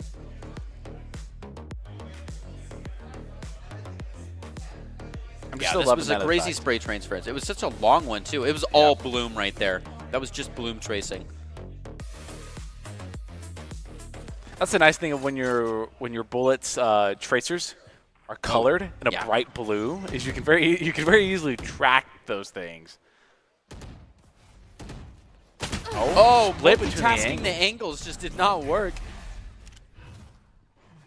Dry fired into a brick wall there. Oh, the long angle always wins. Geometry 100. Andy gets a free one just for passing math with 104. Oh. Timberline has Cabbages live right now, trying to get a little bit of info out and save themselves a nicer position, a nicer outlook on the 4v4 here. We have a possible Thrasher online too, depending on how this plant goes or doesn't go. Spike. Oh. Roll Thrasher, though, after gets roll. one. Good damage onto Dot right now. No. Along with Asteria, the only ones left standing right now. Asteria's going to get one at the Dot. All left is Fear. Sneaking up, sees a bit of the dome. Spike has yet to go down as well, but they got 35 seconds, so they're pretty much chilling here. And yeah. This is the first. Actually, they bait me. 30 seconds left. Spike Wow. planted. Yeah, we do not save. We do not save care. here. They're rolling for it. I don't even know if that was like a full save bait because they kind of just Yeah, that was just a rotation. I jumped the gun a bit. Yeah, it baited us. We were excited. Asteria might be the first contact here. No, it's no, and they're quicker. Crosshair placement wasn't on the dome of the opposition. Unfortunately, goes down. That's Timberland now up 2. It's so crazy to see the dynamic switch so fast. Like Timberline was just a menace on the stage. They were fighting off the underdogs. They came out on top, and now they're the underdogs, fighting for point after point here. As BK sending in one last espionage tactic, fakes out the casters, and tries to get a. Oh, yeah, you see, so you see that split-second decision to put the crosshair more to the left, thinking they're going to be closer to the angle. Unfortunately, wrong. There's the operator. That's going to be the dangerous part about playing A all the time. It's a hallway. It's a hallway. Straight line. That operator's, and that's what I was just going to say. I think B and C might be the sites where, as a double initiator, comp might have an easier time. Rasher's able to get one. Lem going to get the finish. Now it's No getting one as well as Bakery for the trade. Oh, what a lineup. Spike does go down. Bishop Kelly getting the last player rolling around the corner here. And with the op. Oh, what a just timing it out. He definitely saw that barrel. He's chasing on after. And after that hit, he's going to go for it. Catches a reload. Maybe some paint shells off the corner. He used it to catch the man. So quick. Cairo almost at it. That's one of the crazy things that I've been trying to point out about Echo's flash is it does something a little bit differently than all the initiators' flashes. It gives you a lot more intel than just a regular flash, than just guiding a light or a KO flash and a pop flash. It gives you a bit of sense of direction where the enemy is relative to where they got flashed, and I think that could have been a big spot for Dot to have played in, but unfortunately wasn't able to secure the elimination. See, like right here, you see nobody looking this corner. Well, I guess besides Dot right there, but. No, I see what you're saying. The shorty has not been very successful today. We've seen crazy judge plays, but hopefully this comes into their favor because those knives can run out. If you don't hit your shots, you're down to the shorty. See Dot throw the flash. That's just a high dizzy, yeah. Yeah, it was a high dizzy to try and get any info. It's just as I was talking about it. Thanks for pointing it out. Nice. Good catch. He's going to get the refill. 4 knives in the hands. A little bit low on health, but they're unfazed. Moving around the corner, Timberline coming in nice and single file, walking towards A. Start to group out a little bit as tension gets high. And a little bit of push back from Bishop Kelly. Standing in the boom bot. Oh, knifing the boom bot is not something you want to do. They finally reach up on Chris 2. It's not quick enough. They got to roll out of there. Procrastinator shut down. Bakery with the op to close it. Bishop Kelly leaves 3 alive. I thought that boom bot was going to be the end of him. I was worried. I thought it was for a second too. You could see the hesitation of I do not want to waste the knives on this boom bot. So I'm going to try everything in my power to get away. We saw this up in Bakery's hands, who is currently 16-3. Yeah, we're 8 points in. Timberline does have Neural Theft available to them, but Bishop Kelly will have 3 their name.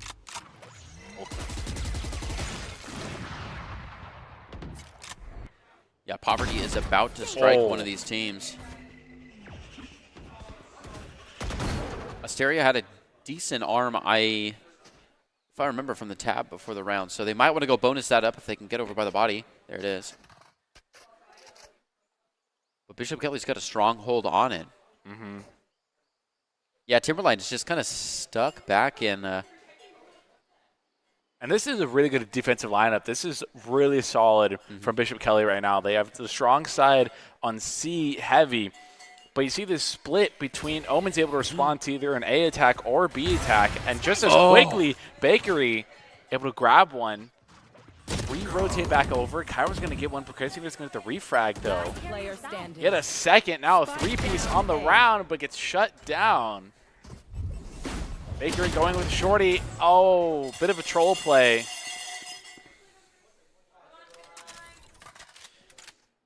If they're smart, they might have dropped the up. 30 seconds left. In friendly lines. Nope, they did not. Unforge. I have the spike. They're going to get around to grabbing the spike. But the audience is right. There's only 20 seconds off the clock. They've got to rush in there and get onto plannable territory. Whoa. No, not the timing. Okay, they saw it, just a couple of pixels of yellow. They had to. If not, they're hearing it now, but they're a little bit stuck. They'll have to take a nice 1v1 and then reposition because they're getting pinched right now. No. In an uncomfortable position, to be sure. Queued up with a little AoE. The ultimate going out as well, but the molly was put down. The ult popping is interesting. Using it on the wingman, even more so. 33 health left. Can they find this? It's going to be a big corner grab. Going for the 2 could be a collateral kill. Yeah. Not the case. Dot. Clean finish and fist bumps around. It's an easy defuse for DOT. And it's moving up to 7-2. It's a tough situation to be in. Being at 33 health, not being in a comfortable environment, and you don't even know where the enemy is, so you're kind of stuck in a sense. Yeah. You get the spike down, but there's not much you can do after that.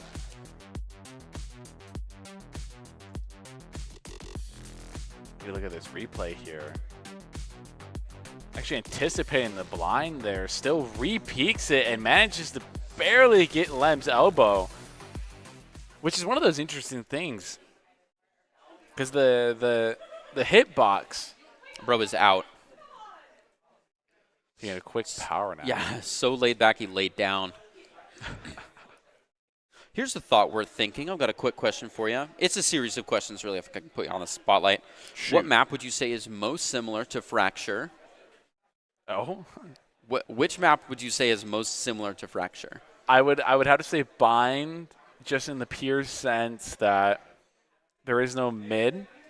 Okay. And there's no saw to play around. Like there's a gimmick there to get through mid and around mid. Like binds the TPs, fractures the ropes. The ropes.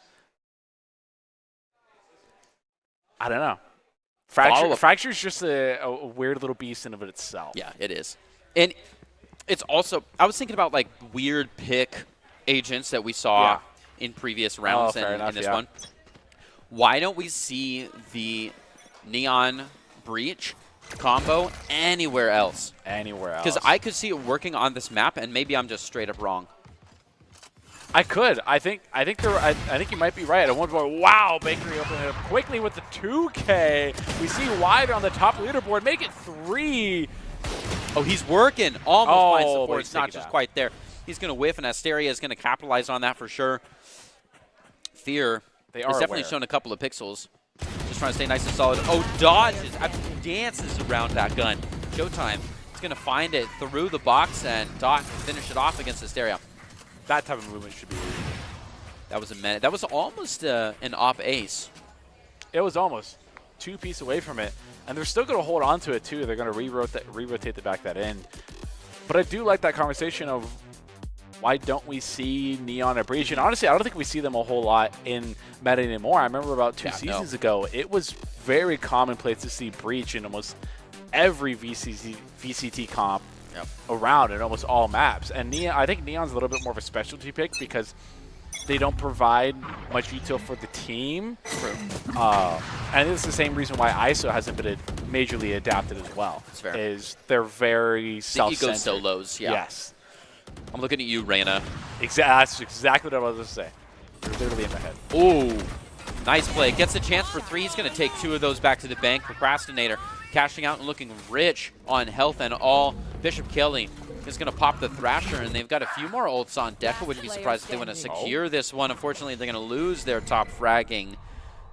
Cover Girl to the win. 1 player left, and that's it. Cairo drops by Tree. Fear Lux beating the rest of the team to it, and that's 9-2. It's a little bit of a landslide. I don't want to insult anybody, but this one's been tough.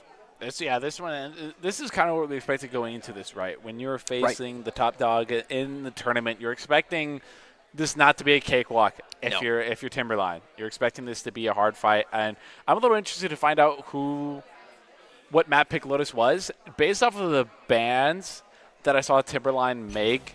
Round 1, I don't think Lotus is their pick. I think this is Bishop Kelly pick. Oh, the use of the rocket with the operator in your hands is interesting. They go down with it.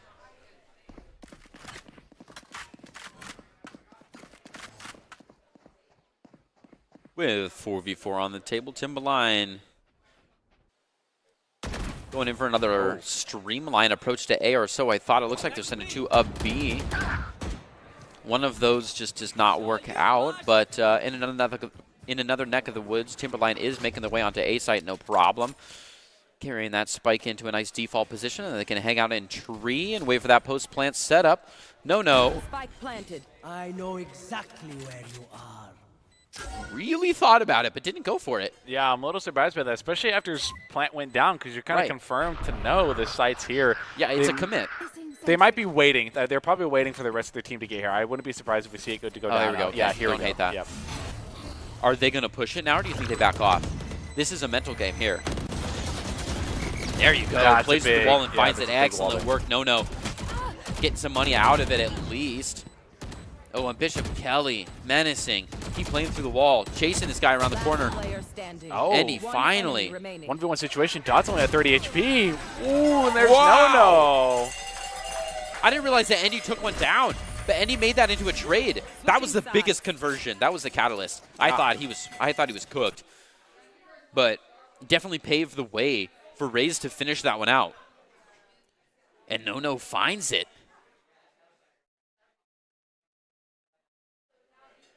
Oh, the frantic jiggle peek whack-a-mole. City dots low and doesn't know what angle to expect at all, and there was just a massive firefight. No was set up. The wall spam getting the lockdown as well as getting out was absolutely insane. That was absolutely massive. And otherwise, that was never going to happen. That was never going to happen. Not in any universe could you safely get away from a lockdown and still have the same amount of impact they did. I think it was also a good job by Winston to just press the S key. Back up, until you found the right advantageous peak to take. But now we're at the half and the side swap, and we see what I would think Bishop Kelly doing a pretty aggressive push here. I don't think they see the tripwire. They did. They destroyed it. Showtime gets the finisher on Endy. You can see sights open. And this is what I was expecting Timberland to do a lot more, is to be very aggressive. Showtime going on a 3-piece, an absolute rampage. And if you didn't see the wingman cam we had on the bottom right of your screen, the plant is out. A satisfying little boaster peak play right there. This Procrastinator takes 1. Oh, clear low 360. Beautiful. Closes it out. Near flawless as they find the pair. I guess the boaster play is to let the first one walk by. Yeah. And they grab like 3 in a row. It was good trigger discipline. But going back to that start of what I was saying, I was expecting Timberland to play a lot more aggressively with this double initiator setup they had going on. Yes. That goes there. Especially on to C, being the closest site to spawn as well as the most compact is you could just flood it with util and try to take it in that way. But we see Bishop Kelly doing that same exact thing with the double duelist, which is the same thing. If you get 2 people in there really quickly with the follow-up of a lot of util by your initiator, you can control site very well, very effectively. Oh, a little bit of a rain from above coming out from Procrastinator, that updraft. Paying the bills. Lucky Gaming. Spike planted. Doc getting a nice clean plant. And it's kind of quiet. We're not seeing a huge ton of pushback. It looks like things are lining up though in Timberline. Oh, ooh, the flank was absolutely massive. Last player standing. Do with the ghost as well is something special. Yeah. Getting a flawless the boot as well. Now Bishop Kelly is 2 away from taking map number 1 over Timberline, who not only has 3 here. Good to see Bith's replay, and just exactly what we're talking about. Just once they're into this site, they're going to hold on to it with this sort of death grip that's going to be very hard to peel away from them. And here's Fear getting 2 with the ghost here, while most people on his team had rifles. Or at least Spectres, some other type of subcompact. That was an interesting problem right there, because if they flooded too early, I mean, Timberline on the defense, if they flooded too early, they had no chance. But if they try to coordinate for too long, you get what happened, which is a crazy flank takes out one of your guys with a ghost. Yeah. And then it just kind of falls apart at the seams, and then you're rushing forward while you're being pushed. Procrastinator finds 2, and Showtime with a Guardian to grab one in between. Dot. Oh, really low. Off a little bit as well. Oh, he's on the run. He almost got Procrastinator in midair, but then 2 more were on the way. So that should kill her to come up to match point. I mean, it has felt like a slippery slope so far. Yeah. This is, if you're going to use that timeout, now's the time to use it. Now is the only time to use it. Now is the only time to use it. Yeah, I would say that's true as well. And I definitely think if you're Bishop Kelly, you're really chilling right now. You have a 9-round lead. You're feeling great. The big thing I think I would like to see here from Bishop Kelly is to finish out strong when it comes to it. It's one of those things that we talk about Timberland having is really well, is that discipline to finish off a round and see it executed all the way to the end. So I've yet to see any reason to see Bishop Kelly unable to do that, right? They're now 11 or 12-3. Mm-hmm. They're doing fantastic. They're doing amazing. They don't really have to change anything up. They're taking their ones and they're winning them, but they're also really well coordinated team that executes their attacks on the sites well. So that's the reason why I think I see them at why they were seated as number 1. Yeah, good coordination, good conversions, and like you're saying, the discipline. And it comes down to getting their ones, small trigger discipline type, just keeping in line and not getting sloppy. And it's in the macro things too, not ego picking to try to race to the top of the scoreboard since you are feeling loose and you have this space too anyways. But staying strong and really beating the hammer in, because the way this round goes sets the mental approach for the next round. For the next one. So if you have like a crazy landslide map 1, map 2 just starts off with a menacing tone. Molly's going to go out there. Bakery entering into side. It's going to get picked up by Lem, but does get 1. Fear get the refrag. Nona refragging as well there. 3-3 on both sides. Boomba. Not able to get anything. The paranoia is going to cause him blind, but the double satchel is going to work in Nono's favor. Procrastinator to get 1, now 2. It's all up to Nono in the final bits of the round. Nice. There it is. Dot's going to get the finish with the Bulldog. Even if Dot didn't get the finish, I think those knives would have been the final bit in. And that's Bishop Kelly taking map number 1 in a BO3 series. And now we get to see them move on to round number 2 in what should be Timberland's pick. And hopefully they pick something they're a little bit more comfortable with. Yeah. Because that was not a very close one. No, and that's why I think it was. I mean, I have no confirmation, but that's why I'm assuming it's BK's pick in terms of map, because they seemed very comfortable on it. They seemed like they very well knew the strategy, the composition they were going into that with, and exactly how to execute it. And going off of the bans that were made round 1, Lotus was one of those bands. And like I said, was in there. I was on the stage when they kind of were organizing that. And I'm pretty sure I heard Timberland's captain ban Lotus. So I'm just going off of that.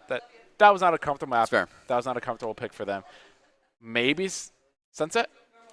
Maybe Sunset? I doubt it. Maybe Old Sunset's like, that's okay. I mean, statistically, they're not going to Sunset. But that's okay. Yeah, and map comfortability makes a really big difference because small positional changes were sometimes all it took to be the catalyst for a conversion on a round. The last round that we just saw obviously sticks the best in my mind. Everybody was kind of lined up in the back of the site, ready for like a nice full front approach, and there was a flank that just came and like swept straight through. Look at the mobile cam showing everybody out at a different angle. All the angles, actually, as they can just be moving right around. So here's a little bit of the big front desk where all the players are either relaxing or stressing out for the next round. That's a nice headset. Yeah, absolutely. Got a nice flare to that headset. Ooh. Beautiful, beautiful. Get a look at the stage. Yeah, here are the trenches. This is where the war happens. This is where it happens. The big thing I really like seeing here is Timberland's over there strategizing. Yeah. They're talking. They're working this through. They have yet to give up on that. That's the type of determination and drive that I absolutely love to see, and to see from a team like that. Because I know from the rounds we saw them take, I think in a very comfortable map where they know how to play it, they feel solid, and they feel great. I think they can really put up a big fight against Bishop Kelly and perhaps to sweep them off their legs for that second. But I think they really have to be strategic and meticulous about that. Right, right. And I mean, as someone who just came out of watching this round, it's easy to say like, oh, they're maybe not like feeling at their best or whatever. And you can blah, blah, a lot of excuses. But the truth is we just saw them absolutely crush the last game. Like we know that they have the potential. We know where their strengths are. And they have to remember that as players as well. There's like coming out of a rough round, you've learned a lot, right? That initial play is the touching gloves, and you kind of know what your opponent's range is. And you can start to get a feel for like, do they flank all the time? Do they like to save? Do they bait this? Are they big bum rush people? Yeah. Which I think Bishop Kelly is not a team you have a beat on yet. Honestly, I think they did a little bit of everything there. I think they did a little bit of the flanks. They did the bomb rush. They clearly showed a level of discipline on defense to slow the game down and methodically think it through. So I really think if you can start making them doubt themselves a little bit on offense, then you can start to unravel the beast that is Bishop Kelly. But I think until you're able to do that, either offensively or defensively, I think they're just going to continue to run it down without any feeling of there's a risk to this.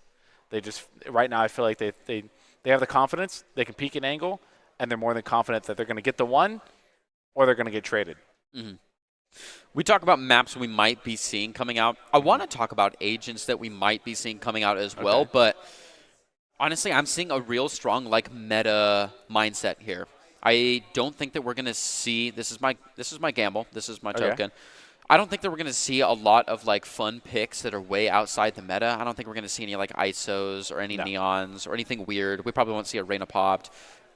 So if we're just looking at the consistencies of grabbing like big meta plays and just getting the composition right of having, you know, maybe 2 controllers, maybe 2 duelists, but other than that, not straying too much from like the 5-person family that we're always seeing running a certain map. And with that mindset, do you think that we won't see these strange fun maps either? Like, I doubt we're going to see a Sunset just because they have such like a meta mindset. Yeah. I feel like we might see an Icebox, an Ascent, maybe a Bind, and I would probably wrap it up with those 3. I'm really confident that we're either going to see an Ascent or a Bind. I think Timberland right now is probably going to lean back on. Right now they're on their back foot, and I think they're feeling really a little defensive about that. So it's one of the things they're going to go back to tried and true and something they're very comfortable in. And we saw them perform pretty well on Bind and Ascent. I'd be very interested to see in Icebox because with Icebox changes. Yeah. To me, Icebox was a bit of a boring map. There it is. Yeah, there's the Ascent, and I was pretty confident that I was going to go to Ascent. And I think Timberland's composition on Ascent was a Sova, a Cypher, KJ. No. They did not have They a had the KJ. Cypher. I think that was Middleton that had the KJ. They did. I don't remember. Did they? Actually, No, I'm you're not wrong. sure anymore. Yeah, you're wrong. No, because remember, I said, you know what, I would trade in the Cypher for the KJ, and they did. And then you said maybe they could trade in for the Gecko, and they did. Yeah, that's what it was. But they also didn't go with the crazy ones of getting like Clove and all. Because it was Middleton that had the Clove as well. Yeah. But they stuck with a more tried and true Cypher. Yeah, Yes. I think I remember that a little bit more. I do Because remember that's what was the confusing part about that is they had some solid foundation. They had some like hard classic picks, and they had some fun new ones. But at the same time, that could be a comfort pick. Like, it doesn't matter the history of how like many times you've played Cypher. If all this month you've just been repping Clove because you would kind of like break into that new territory, or they just seem like a fun character. I mean, when Riot drops a new character, you want to get in on that. So it could be that Clove was just kind of on the mindset, and it had been played a lot, but otherwise they wanted to stay pretty tight to the meta. Yeah, Getting Procrastinator back on the Duelist right here. We have a pretty standard setup, like you were saying. Yeah. The KO coming out is fun, and we haven't talked about it. But in ultimate scenarios, you also have to down KO twice. You do. You do have to do that. I don't think that's and the it takes hottest a take. lot of bullets to go down the it second does. time. It takes a lot of bullets to go down the second time. I think it's one of those things of they're going back to that double initiator type situation. They got that Sky, they got the Gecko, they have the KJ. I think there's an Omen in there. I don't remember if I saw a Sova. But Bishop Kelly was that team that I also think that I don't think they were not going to come up with any fun picks. I don't think they're going to come up with anything crazy. And they have a very meta, hard line agent picks that they got going on right there. I do think that KO, I remember like 3 seasons ago, KO was the hardline meta pick. Yes. Especially in Ascent. Like Ascent was like, not having KO was really like, oh, okay, interesting. Because his pop flash was insane at the time. I remember. No, it was a CSGO pop flash. Yeah, exactly. It was a CSGO pop flash, and I think that's why. Where I think Gecko sort of replaced a little bit of a really fast pop time, but you can also use that as an informational tool if needed. Oh, that was almost a little unfortunate. We could see a crazy flank right here. Sure enough, Bakery's going to take one for free right off the catwalk. Procrastinator, interestingly enough, is going to be the first one to turn in their homework and grab one. Nice, right in the middle. They double down, find another one. Down to less than 20% health here, though, which is tough. But they are closing in on the spike pretty well. That's Ooh, a couple of beautiful shots, and flash. That's brilliant. Brilliant. No. To find one Cairo as well, and they're just hunting down the last two. As they scurry back on through the spawn. Might get a little bit of contact here. Are they aware of Showtime, though? I don't think they are. No, I don't think so. I think Showtime wants to close in after as well. Let them walk nice and slow. Yes, getting the smoke in to slow things down so that Showtime can come walking in first. 30 seconds left. And they're not even considering it. Man. And then he makes it to the mud, and what do? You just kind of have to sit. Yeah, that's a death sentence. Oh, but the right click goes crazy. A wicked right click, but getting all the way out to the spike. Puff. Oh, caught him on the turn. Dash in front of the up. That's a weird pinch, but that's a pinch nonetheless, and that's a round W for Bishop Kelly. It's a pinch where it's like, you don't realize it's a pinch, but then the Bishop comes flying in from the back rank. It's that kind of pinch. Nobody ever suspects the Bishop. No, not never. That was the other big thing I wanted to bring up with the Gecko as well, and his flash is most people will have the tendency to shoot it because it's that an instant denial of that aim labs part of my brain activates, and that little blue sphere comes across the screen. I got to shoot it, and it takes the crosshair off of somebody. So you either got to dodge or you got to shoot it. Yeah, both of those take an advantageous position for whoever's aggressing. A lot of people do the same thing with Reyna's. Like when we put Reyna's Lear up, a lot of people do that. Where it's like Reyna's Lear goes to the floor or like just out of your vision, or just barely in your vision. So you're forced to crosshair distract. Yep. And we saw that with that crazy pinch play too. Yeah. Where nobody really thought the turret was going to do a lot of damage. It was just to crosshair distract so that they had the advantage in the peak. Whoa. That Marshall almost found its breakfast. Very, very close to Asteria, just playing right on the edge here. Oh, did that miss? That did. Oh, what a big scan, though. Lets everybody else know on cap. Procrastinator gets one, though. Fear now is aware. They're all aware where you are. Drop the Cloudburst on him and riddled. Enemy remaining.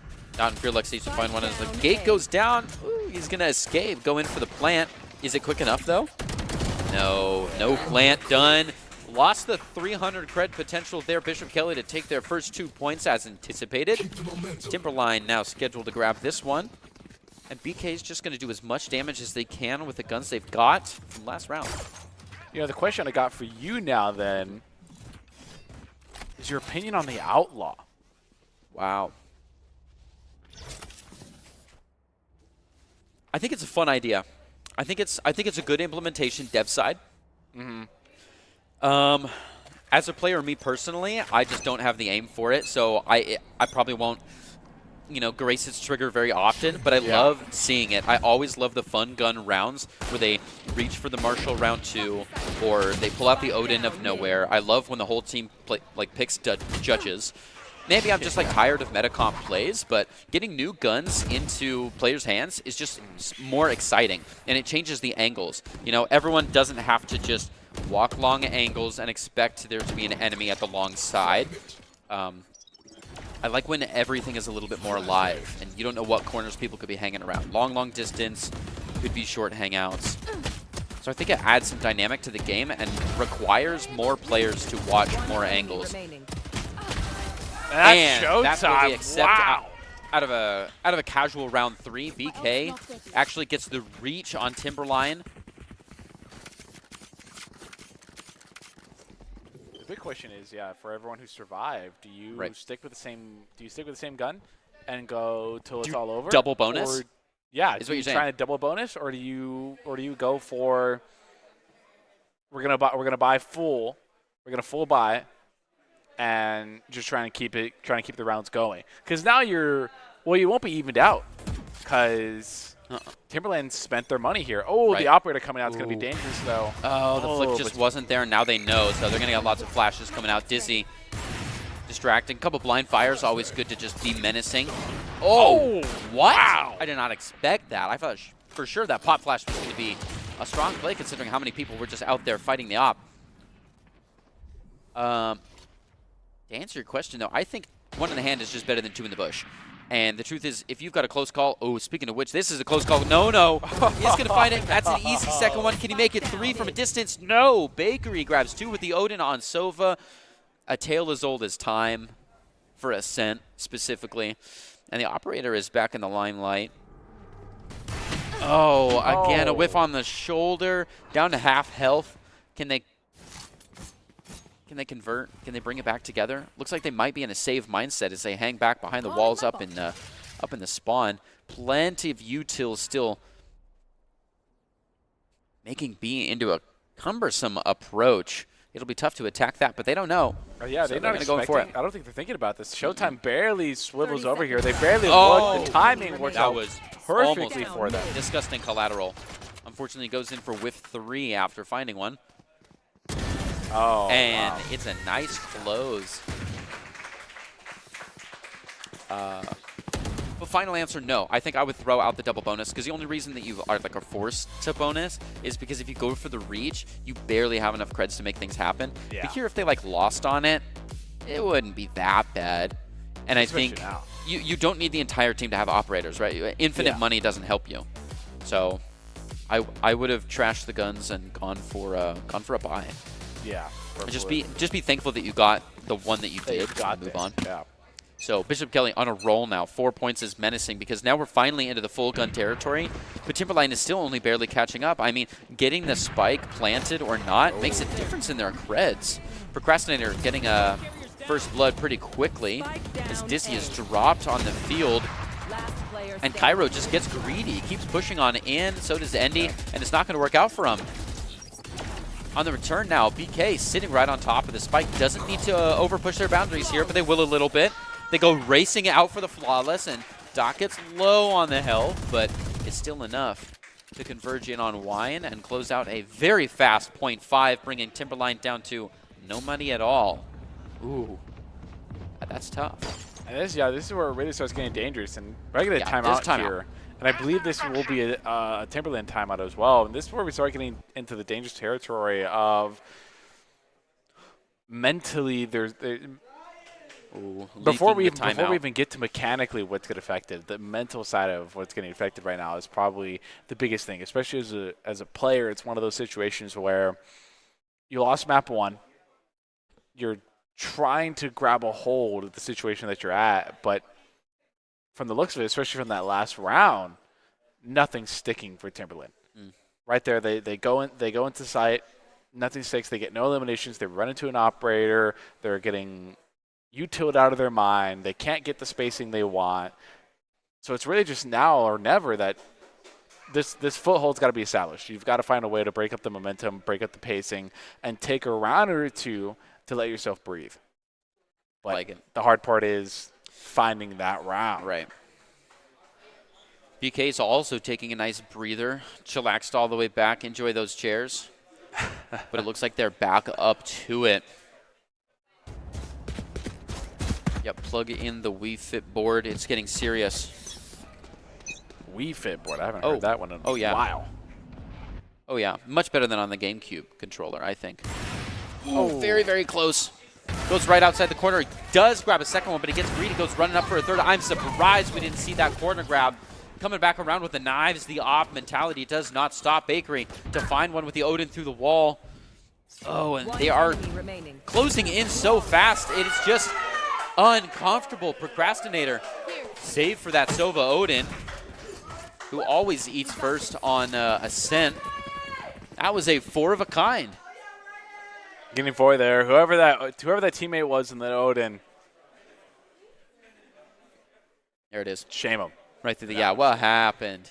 He had that. Stole the ace. Had that. Stole the ace. And I mean, this is the big thing that I think Bishop Kelly is going to get to here is now they're getting really confident in the sense of they feel like they can peek any angle they can, and they're going to have absolutely no competition for it. And I think this is the time that if there's a moment to shut Bishop Kelly down is now to do it. Yeah, went in between a little bit, dropping the smoke to slow things down as they backpedal and try to get the rest of the forces in. Sure enough, all of the util on B side is being abandoned, and we're seeing a little bit of a flank maybe be considered. Catwalk's warming up a touch as we've got 2 in mid. Admittedly, we haven't seen everybody so far, but there it is. Made a lot of eye contact as Nono finds one. Dot replies. Bakery getting one through the wall. This finally playing through the wall here, getting serious about the Ascent build, knowing where the cardboard is. He's going for another one. Some shots toward the feet, but Cairo much more successful in the aim. Nono takes a second one, I believe, before going down. A Procrastinator with the op. Be careful. Walk nice and slow. Comes out another one. Asteria finally finds it. Now 1v1 with a suppress. Coming out with a shorty. It's not enough. And Asteria takes .1 for Timberline's Wolves. That's exactly what I was talking about. And pops the op. Exactly what I was talking about. Seal the op. But nevertheless, the big thing there is you put a stop to it. Bishop Kelly, you know, that confidence, nevertheless, whether it's still high, gets retracted a little bit. Of oh, wait a second, we just lost a round. Momentum sort of dies. The team sort of has to sit back for a second, and it's interesting because the confidence is like Elo. It doesn't just disappear. It changes hands. Yeah. I mean, when you get to crush a team after they've been kind of taunting you for a while, you feel a little bit warmer. Ooh, playing over the catwalk gets punished for peeking early. Do not open your presents till Christmas. Lem, from a distance, takes Bakery. Do not dry peek this up. Do not. Don't do it. It knocks Bishop Kelly down a rung, and they've got one player Don't left. do it. And they find Procrastinator. The beta play out, and they grab it. Cairo escapes unscathed and now holds. Crosses the wingman in without the spike, unfortunately. So he's just going to come hang out for a little bit of showtime. Goes down fast. Cairo, a menace. Has the Thrash on deck, but I don't even think he needs it. Getting a nice plant in. This could be a flawless for Timberline. What a comeback that would be. As they throw the knife in, nobody gets CS go'd. Oh, the paranoia coming out. Kind of traps one or two back up in market. Lem is just slowly sneaking up on them. With only an op, though, you're only good for one shot. There it is. Dot might be a little bit aware, but going to charge onto site. They now know he's onto site, but Dot's now aware of Lem. Going to get the elimination on him. There goes down the op. Spike is still down here, but everybody else is in pit. They're in mud, so they're not going to be able to aggress here. They've got to start looking for a way to get out because losing 3 guns to bomb explosion is not where you want to go, but running out with knives is definitely not how you want to do it as well. While you may have got an ace, it wasn't as sweet as it should have been. You lose the round. A closer ace to a loss. That's tough because it's like if you had done exactly what you just did, but like, what is it, 14 seconds ago, 12 seconds ago? It would have been much different. But I think that's part of the reason why. Yeah, you can't do it because they were sitting. Yeah, they were sitting there. But I think Timberland definitely let the guard down and walked out with knives. You know, sort of. It was quiet though. He was just standing there. You don't expect an outro to be down your throat like that. So he was. That's one of those rare lapses in discipline, though, that I think I've seen from Timberland. Right. But I mean, he kind of pinned him too. He said, you know, if I'm going down, we're all going down. Exactly. Either you can die to the spike, or you can let me do it. Timberline just flooding now with ultimates. Would love to pop a couple of these and maintain the momentum that they've got. Does a little bit of pepper damage coming out from Procrastinator again. Procrastinator's either the first one to the stage or comes in like last. I think that's funny. Interesting setup that's going on right now. Bishop Kelly effectively has Timberland trapped in their own spot. They only have one way out. But they might not need a way out if Timberline is ready to just roll on into the site. Lockdown got destroyed, though. Scout destroyed. Yeah, Fear hanging out behind the box. I don't know if they've got a lot of attention right now. Oh, sure enough. Peeks right down and takes him, no problem. Indy actually gets the first blood. 30 seconds left. Little micro camp for the here onto Bakery. Or Procrastinator. Oh, it's a good split. Oh, but the timing doesn't work out. Being inside the smoke doesn't allow you to see when it's going to dissipate. Taken out. One enemy remaining. And he gets one, though. Still surviving. The knife goes out here. Going to shut down the abilities so that way they can't trigger into the mollies. Got to go down to a right click. Bomb gets defused, and that's Bishop Kelly, and now 7-2 right now. The pace of the game has definitely slowed down. The first 6 rounds felt very fast, and they definitely were very fast. But ever since those couple of timeouts and Timberland haven't taken 2 there, I think I'd say the game definitely slowed down. I think both teams definitely took a beat and realized the sort of. I think Timberland now understands the course they needed to go to win these rounds.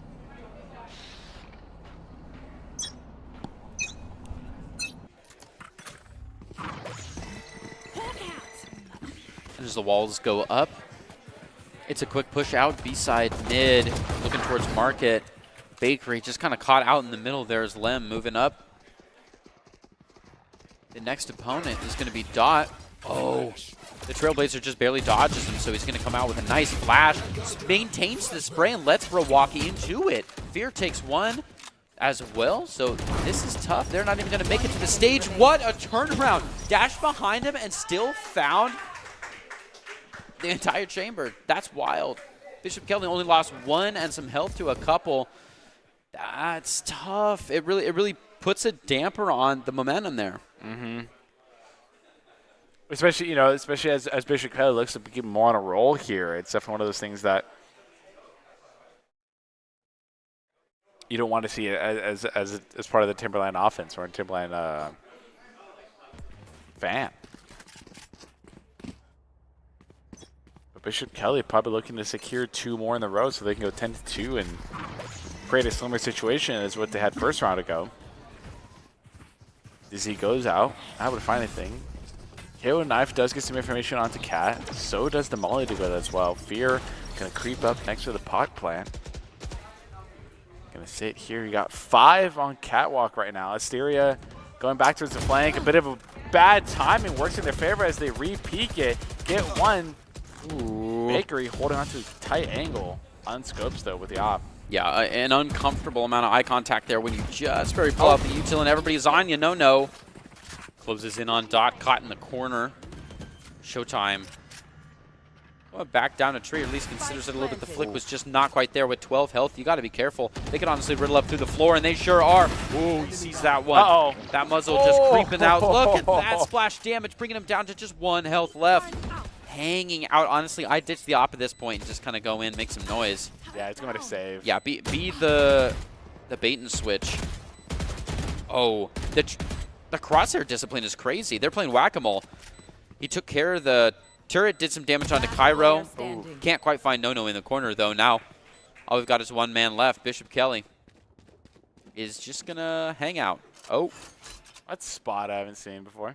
Yeah, I don't love it. But also, there's no one coming from B-side, so he should be very, very safe. Yeah, he'll be perfectly fine. I mean, they wouldn't even made the spawn by the time the round ended. But that is Timberland getting a W. Even though they're still down by 5, it's all about just getting the round W's 1 by 1. And even though they stack 5 onto Cat, uncharacteristically, Bishop Kelly doesn't collapse on that at all or have a split of the map whatsoever. They all sort of stack similarly to what Timberland did, and because of that, Timberland was able to swiftly take on site, and not without no resistance, but with not as much resistance as Bishop Kelly's been putting up in the past. They're able to take that W. Well, a couple of just like dry fires almost makes it across Catwalk and into the tree to 5-1. Getting a lot of action on mid. No, was that a wrong dash? I would not have dashed forward there, and I'd wonder if that was the idea or not. I feel like that was definitely a misclick. Some more info going out as the Heat Seeks from Bakery gives a little info, and it's an op shot through the wall. Fear goes down in trade. And it's back to 3v3 before 1 minute. All in mid, not a lot of main side action. They'll have to get a good rotation out, and Cairo making that possible is going to take care of 1. Unfortunately, they go to exactly where the stack is, so it's going to be a fair fight here on A. Starting now with Dot. Going to cross up first. A nice default spike behind Jenny. Get that out for free. Again, trying to multitask the angles around Jenny is just so difficult. All the timing with Wingman is going to bring Asteria onto Showtime, breaking the 9-3 possibilities, giving Timberline another point. Do we have any Timberline fans in the crowd? We'll take that W. Rough. Rough. That's all right. Shoot. Sometimes you miss, sometimes score. That's all right. That's all right. We tried. Anyways, the point is they're doing well, and a comeback could happen. Oh. Yeah. Two rounds in a row. Unfortunately, they did go to half, so that is a bit of a timeout for Bishop Kelly to a degree. They get the extra 50 seconds compared to the normal, like 25, 30 they get to take a breather. And I also think Bishop Kelly might be a more effective team on attack than they are a team on defense. I just think their synergy and their team comp allows them to be very aggressive. And even tougher still, I believe in the last match, both games, we saw Timberland perform better on the O side than on the defensive side, right? Yeah. That's tough to hear. So the power dynamic could shift here a little bit. We wanted to... Ooh. Maybe not with the Bucky plays, or the Shorty plays. Oh, no. They're playing well to close the gap here. Putting Timberline under a man. Not getting that plant down.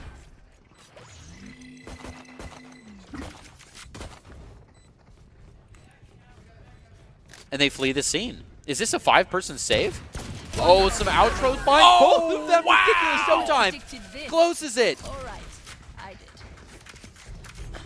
I'm surprised Timberline like fled off of that. Hook set. Right. Yeah. They chase the bait on the cat, and where the Sheriff only performs the best is that mid-range sort of straight long sight. Halfway down the hallway. Yeah, halfway down the hallway. This is a very interesting choice to go for this chase. I understand it as well as you're trying to get the easy pick, maybe circle back and go back to sight. Unfortunately for them, that's not how it ended up, and what they thought was going to be an easy pick ended up being 2 up, 2 down.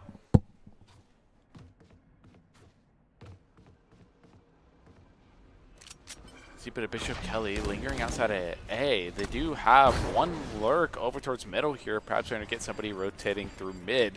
They're not going to get that, though. Procrastinator going into the Omen smoke here. Maybe be able to catch good timing. They kind of do, but it doesn't pay off for them. Enty gets the headshot. Got to send them packing.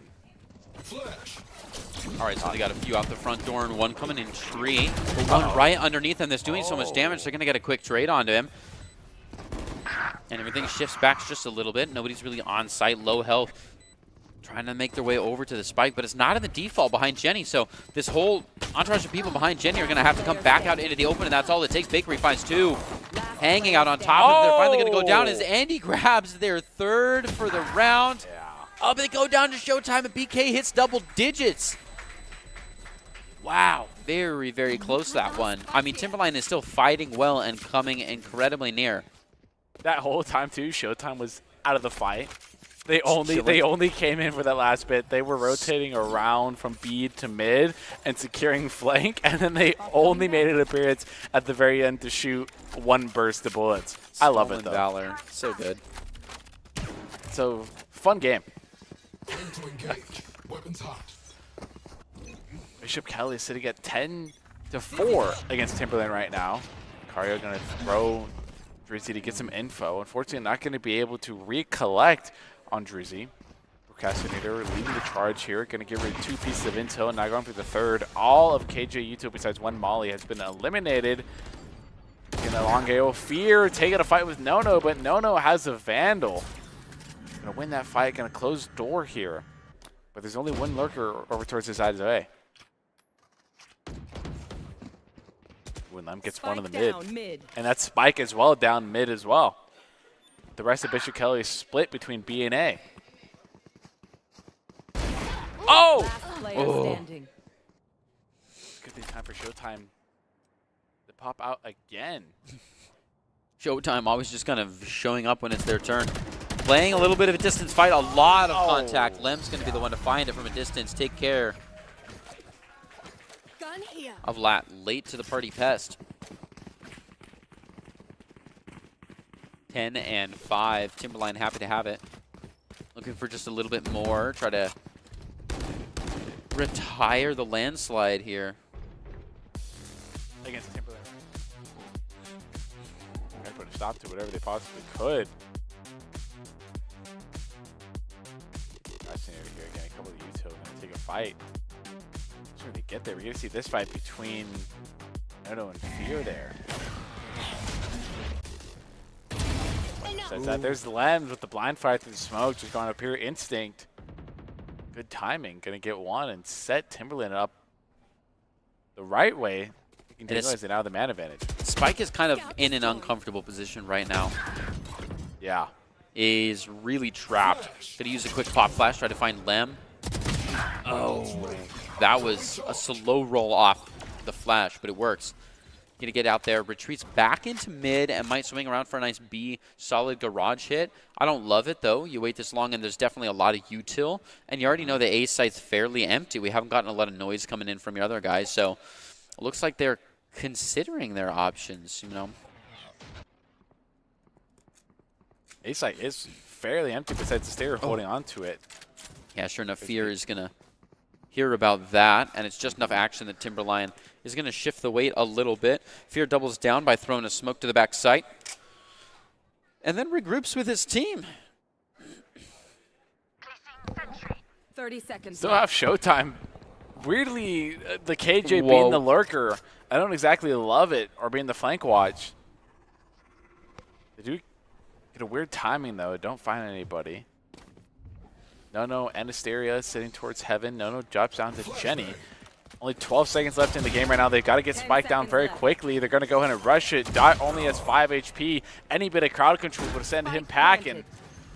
KJ is going to throw down the molly. Knife doesn't find any info, though, however.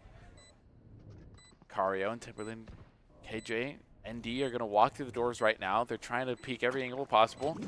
Molly goes out, securing entrance. Ooh, there's Lux getting the off angle. Oh, and Cario sends Wingman to defuse, but it's not enough. Dot gets a 3-piece, even on the 5 HP. A Dot from the angle.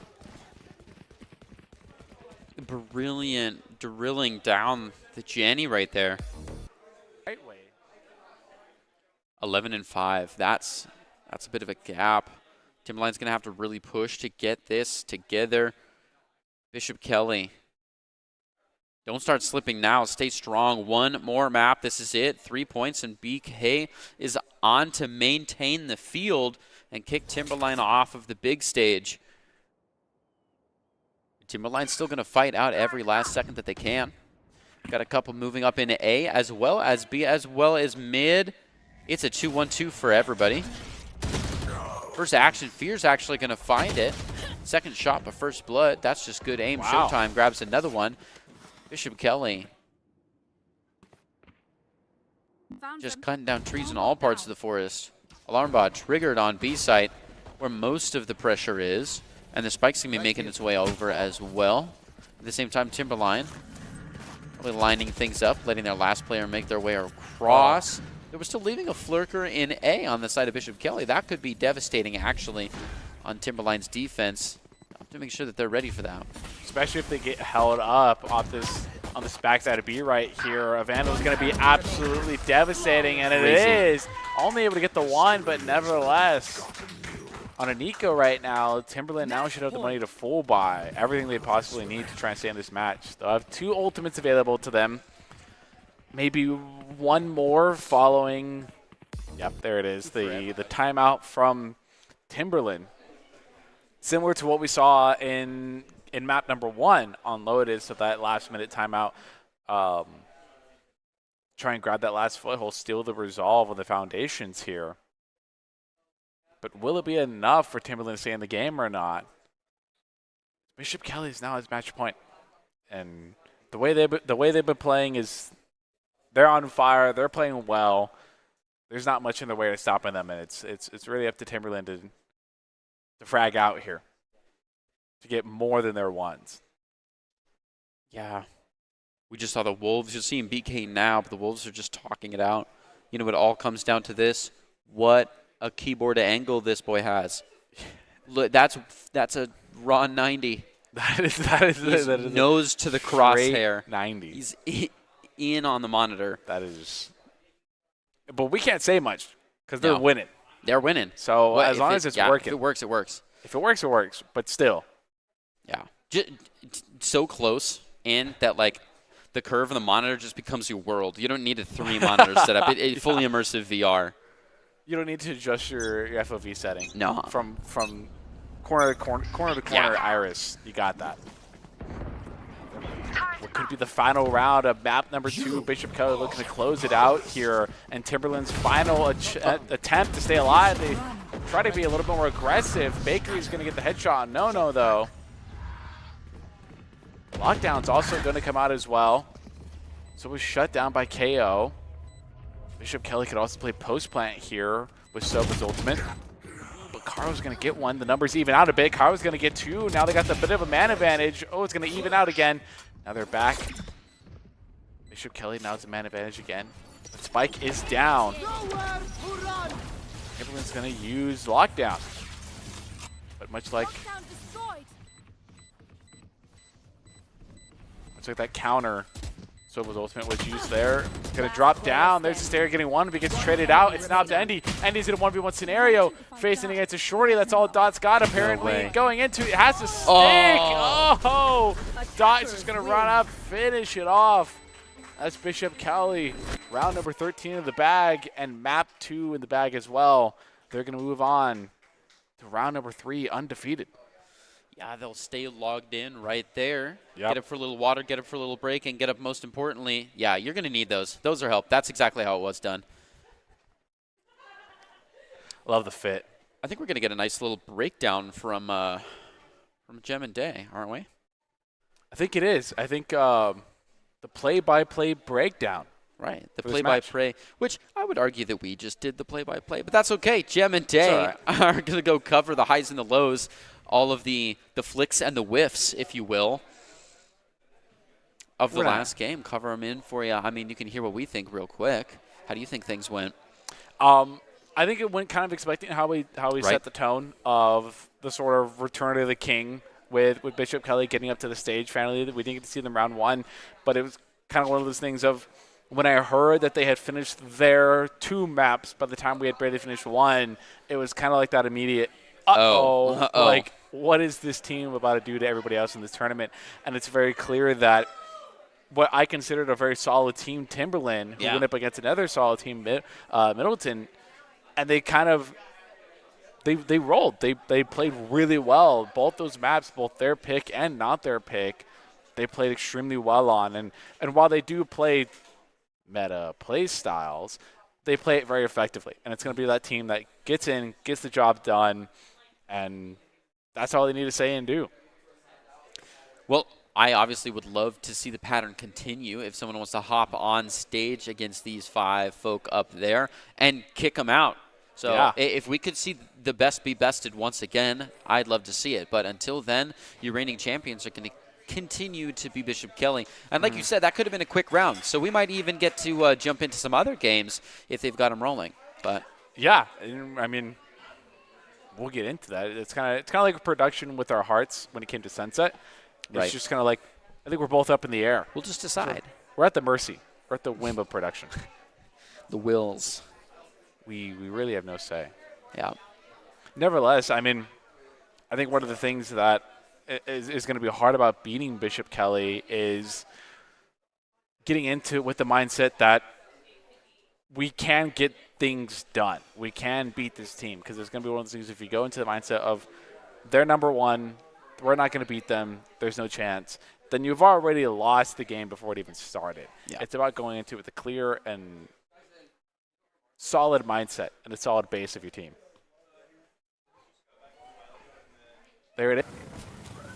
Hello there. Well, welcome back to the studio. My name is Jacob Palmer. We're here to do a little post-game talk with the victor who's just won. And at least, I got to tell you, by making the way to the grand finals, you're going to take home one of these 2 trophies right here. So that's got to feel good first and foremost, knowing you're walking away with some hardware. Oh, yeah, absolutely. You know, we came second place in Overwatch yesterday, so I'm hoping to at least bring the gold home today in Valerant. So. Well, a lot of that is going to depend on what's happening behind you right now on the video wall. On the very top, we've got the Valley View Bora match going on right now to determine who is going to meet you in the grand finals. So we should see how that one turns out in a few minutes. But take us through the games here so far. It seems like Bishop Kelly has really been comfortable in their play style and not faltering too much. Yeah, absolutely. You know, when the one word that I would describe this team is synergy. I mean, these guys know each other inside and out. They absolutely are, they play all the time with each other. You know, they know each other. They know exactly what they're doing. I think the level of trust between this team is what helps them really secure a lot of very strong victories for us. Now, I have to ask, what are your chances? You know, you might go up against Valley View or Bora. What are your feelings between either of those? So we're really excited. You know, Bora is a new competitor this year. We're hoping to go against them. But truth be told, I think my number one hope is that Valley View clutches us out and we play them in the finals. We have a very long-standing rivalry with them. They had some wonderful trash talking to talk after we lost them at Meridian Tech. That trash talk is still the lock screen of a couple of my players, and we're gonna prove the haters wrong. Well, that's what we're hoping. The score right now is 11-19, Valley View leading at match point. So it just might be, but the match with Bora is very competitive as well. So, but that's got to be quite the motivational for you. They just. even though they weren't in the match, they popped over your shoulder to rub salt in the wound. Exactly. And we're here to turn the other cheek and hopefully win dominantly. All right. Well, I wish you all the best of luck. I mean, no matter who wins, but man, wouldn't it be great to get a red-hot rivalry for the grand finals? If it's BK Valley View, expect the stage to be electric. Well, I know you as coach, very busy, grand championship to get to, but is there any other final thoughts, players you want to shout out, or things that you think have been working really well today? What's the win condition? How do you think you're going to beat Valley View? I think the win condition, number one, is to make sure, if we take some rounds, we've had a pretty dominant games, even if we got close ones, that our mental stays strong. The other thing is beating the heat. All those PCs out there, it gets pretty hot. So fatigue is a big one.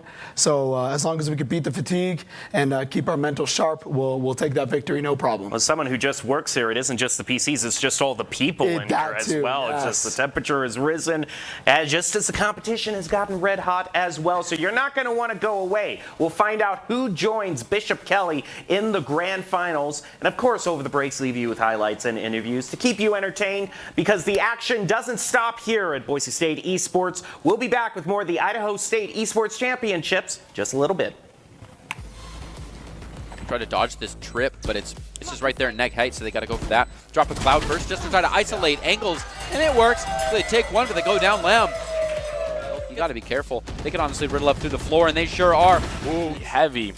But you see this split between Omen's able to respond to either an A attack or B attack, and just as quickly, Bakery able to grab one.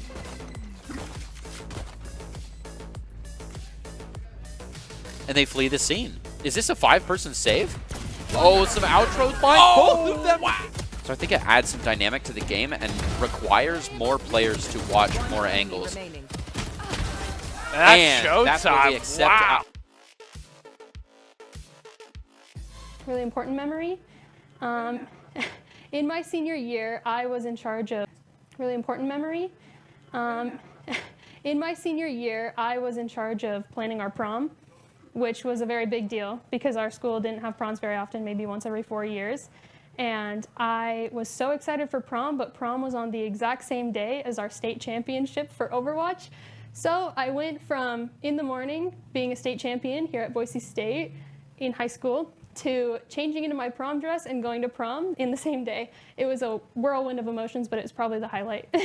My favorite memory from playing high school was winning the HSEL finals. I put together kind of a hodgepodge team. I went to a really small high school, so there weren't enough players on my team, like at my school. So I had to kind of build my roster out with some other schools in the area, and some of those people were actually my friends outside of esports, so it was kind of fun to be able to win that whole thing together. It was really rewarding. Oh my, a memory. I'd say when I was here for the Summer Invitational Tournament, the winning moment, just being up on stage in front of an entire crowd of people, killing the last guy and just like everybody going wild. That was pretty fun. That's probably been one of my favorite.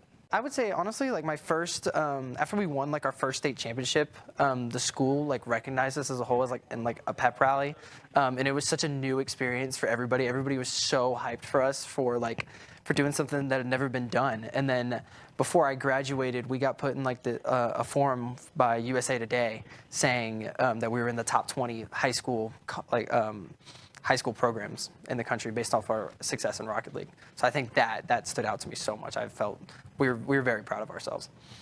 I'm most excited about trying to win, trying to do my best, and hopefully get in a top 3 at least this year. Just playing specifically offline is going to be really fun, and I think a lot of the players here are like really friendly, which is nice. So it's going to be pretty fun no matter what happens. I'm excited for playing offline specifically because it's fun to put a face to the player on each team and like meet them in person. I think it's really cool to come together in person like that. In person, it's a lot different play style to play in person, and I think it'll be a lot more competitive and fun. I'm pretty excited to see how Valerant's going to play since the first match next, and I'm just hoping that they can put a good performance to get a good place. Just probably seeing how our Smash team does and how they can progress in the tournament. Just playing with my friends. I love everyone on my team, so I'm excited that I get to be here with them. Honestly, just to play with our team because it's my last year in high school and this is a good opportunity to play with my friends that I've been friends with for a long time. I think most excited just to be here with our students and to be able to mingle with other teams and learn a lot and have fun. It's the end of a good day's work in Idaho. Time to punch out. Time to check in and catch up. Time to remind ourselves that what we work for isn't a paycheck. It's to make the good things we have even better. So here's to your good day's work. Idaho Central Credit Union. We believe money is a thing. It's not everything. We're going to build bridges and hospitals in a day. We're going to save families from disaster and feed those left in the cold. We invite you to join us. The next greatest generation is now. Here in Idaho, we do things a little differently. First rule, camouflage never goes out of style. Next, always use fry sauce. I mean, why wouldn't you? Hold steady when out-of-state friends think you're from Iowa. We call it pop, not soda. We always put a lift on our pickups. And we always buckle up because we still have a lot we want to do, and I'm guessing you do too.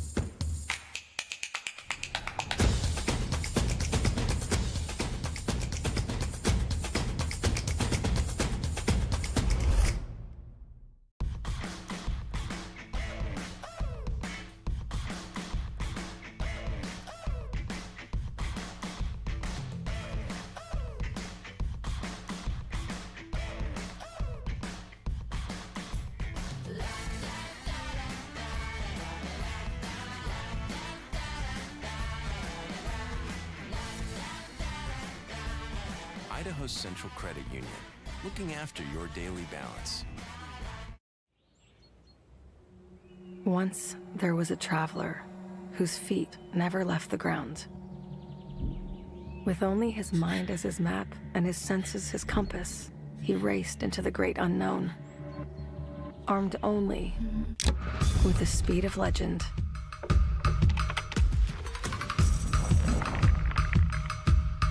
His trails he blazed, his rivals he played.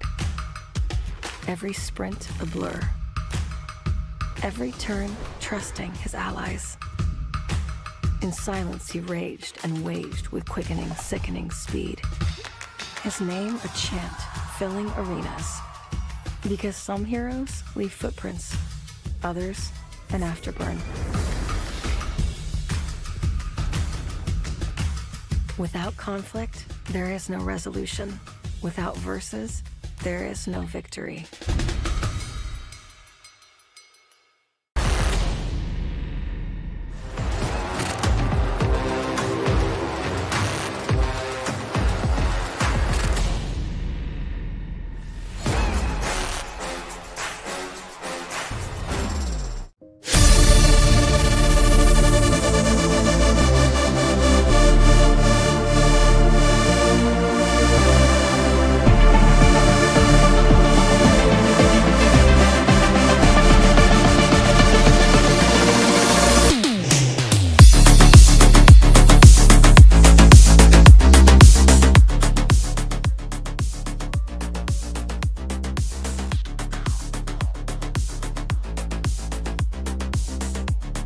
That needs to be decided. We have got Valley View going up against Board to decide who will face off against Bishop Kelly in the grand finals. Of course, if you were just joining us a few minutes ago, we were talking to Bishop Kelly's coach, who said that the Bishop Kelly Valley View rivalry is, to paraphrase, just a little bit chippy, as they would say. So these two teams would love to face each other in the grand finals. But, of course, there is possibly one team that could be the spoiler, and that's a team that the coach, Bishop Kelly, said is fairly new, and that would be Bora. So it's going to be either the longtime rival or the new upshot. I'm ready to jump on into this match and see what we have got here as I turn toward my big board. We got Valley View and Bora to decide it on bind. Remember, this is a tiebreaker, so this one will be quick play to decide it all. So it should be very fast, very speedy as we jump on into the fray. Bora is going to be saddled with attacking first, Valley View on the defense. Bora right now with quite a bit of a focus around A short, going to try to have a few, seeing if they want to go through Bass. A little hawk is going to keep them at bay for right now. Still trying to wait this out, but plenty of time left, and no one really guarding the flank routes as well. No one really rotating up toward Fountain either, so Hookah is still an option for them if they decide to do it. They're also placing a few Cypher tripwires down just in the case of if anyone from Valley View wants to try to flank through Market if they leave it to go to B.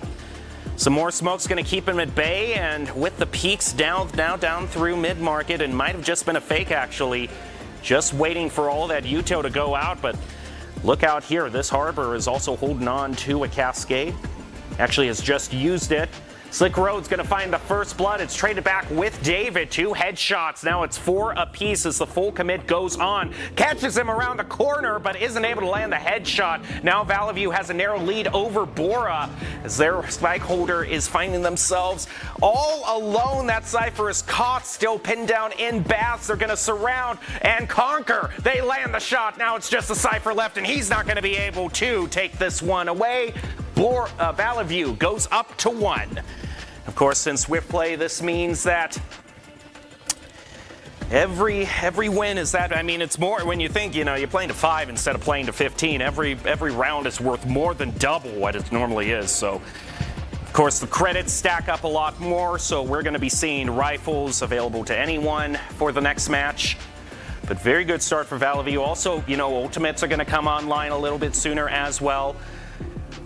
Bora doesn't seem content, though, to rinse and repeat. They're going to keep their options open for B. A pretty concerted team push up through. A little bit of a hawk check by Valley View, same place as Bats. What's interesting is they brought out the Sage, and it has been a long while since I have seen a Sage be brought into the match. Some good wall placement to try to keep the Fountain route out, make that just a little bit harder for Valley View to push forward. Oh, thank you. I have just gotten the update. It is a swap sides, of course.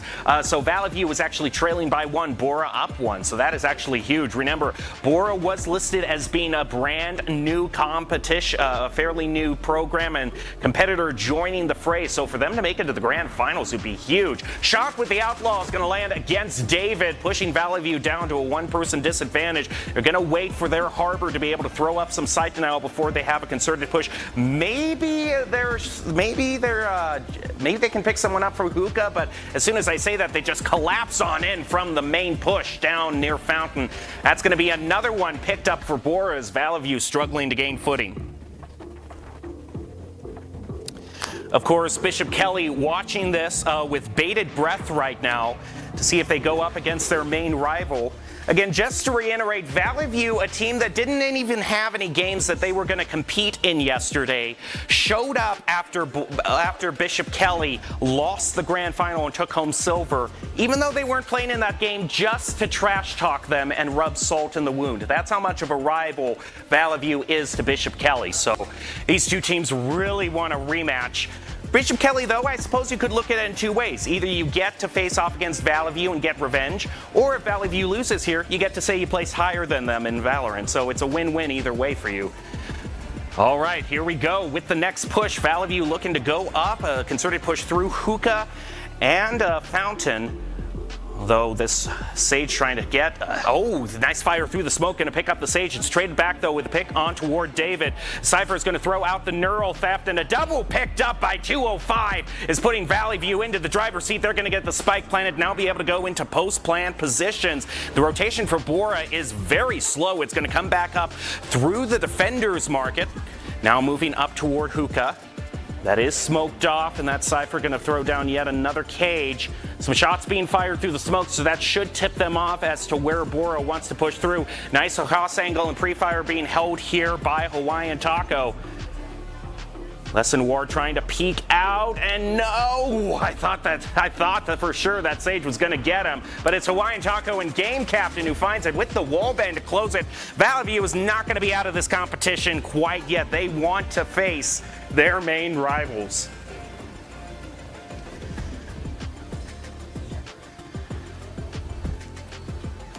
As we move on into round 4, you can see there a live look at the competitors. That's actually Twin Falls there in the varsity room.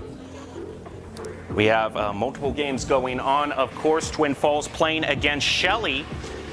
And that game's turning out quite interesting too. It's in the second round. Twin Falls is ahead of Shelly 7-6, and they sure need the win in round 2 because they lost the first round. So we'll see if that one goes to a tiebreaker. But for this game, let's get back to this tiebreaker. Now they're keeping their options open. A concerted push near B long, with the possibility of just quickly going into the teleporter to switch over toward A. The problem, should they choose to do that, is they have a heck of a lot of Cypher tripwires to get through, both if they choose either A short or A baths. And that Sage is still, that Sky, excuse me, is still watching down. That Bath got it very well covered. Game Captain and David start things off right for Valley View, moving on toward the point under the cover of the Harbor Util. They're going to plant, but this Odin, 2 Odins from Bora have something to say about that. And this is the one thing I do like about Swift play. You can get these more expensive guns, change things up a bit. And now, thinking of changing things up, SNWar really has to change things up. He's got to win this 1-on-2 to keep Bora in the lead. Slow move around through elbow. Has to be careful, though. He doesn't go into this tripwire. He spots it, disables it, but that is going to tip them off. Moving on over, going to use the cage for cover, trying to move through it. Does he move around it or through it? He gets shot right through the smoke, and Valley View has tied this up. Well, I mean, you would think Swift play would be shorter, but these two teams are going to try to make it as long as possible. We got a real humdinger on our hands, real barn burner. Bora and Valley View fighting. And remember, because this is a semifinal match, whoever wins this guarantees themselves a trophy. Because if you're in the grand finals, you're either going to get gold or silver. So you're at least guaranteeing something for your trophy cabinet. If you get knocked down to third, well, then you're in a very tough competition to go home with anything at all. All right, ready to head into the first round of Bora's attacking. Bora spread out through the 2 routes toward A. VHS throwing out some harbor walls, just trying to keep them at bay. They don't want to get too gun-ho, but look at this push through A short. It is thwarted a little bit with the paint shells thrown out onto Ostrich, but Bora still seems like they want to commit, although this raise is caught all by themselves and they know where that raise is. The rest of the team has to go in to provide backup.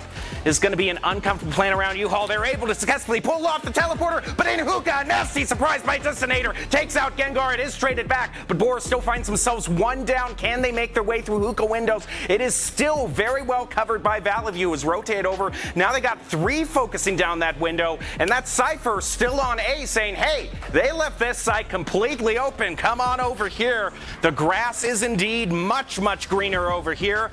As green as it can be in the desert-like bind, and they'll be able to get their plant going to post-plant position, and we'll see if they can defend this spike. This is a really nice angle that Silk Roads has, although that's very good placement on the harbor wall as well. Hoenn Taiko is going to get a dart. So that's going to tip them off to that. Oh man, this is a wall of death right here. Do you dare peek through it? They do! And they find themselves on a 2-on-1 face-off. That's going to allow Bora to move up back into a 1-round lead, now 2 away from taking it. 1 round into the second half, as it were. Probably not going to be enough for full rifles to be bought. Probably still going to see some Spectres. Yeah, Bora, yeah, it looks like they are indeed loading up on the Spectres. No one quite sitting at an ultimate just yet. Valley View once again on a back foot, but They have made up a two-round deficit, so maybe they can here. They're going to converge slowly on toward A short. They got to be wary of David holding down that sideline. No util, they drive it. Well, they try to double peek it, I think, but it just doesn't work out. Instead, it lines it all up for David, and Valley starts things off beautifully for their defense. Oh boy, they either had to have util or they had to be coordinated on the double peek, and David pulls off a beautiful double. Now Bora in an awkward position as they rotate through B Fountain. One going through Hookah, and he's all by himself. The spike holder is all by himself in Hookah. If Valley View manages to get him right here, he's going to move in. Now the team is regrouped, so they can breathe just a little bit. But Game Captain lands one, and Hawaiian Taco, it's just a spike holder left. He's doing all he can, but he has to take it in a 1v3. The two reinforcements on the way. He'd love to take the Cypher while he can, but he can't. Cypher gets the Hawaiian Taco gets a nice flank on him from a 90-degree angle, and we're tied up again, 3 apiece. Oh boy, this is about as close as a swift play match can get. We're going to go into round 7, Valley View versus Bora. Harbor Reckoning is now online.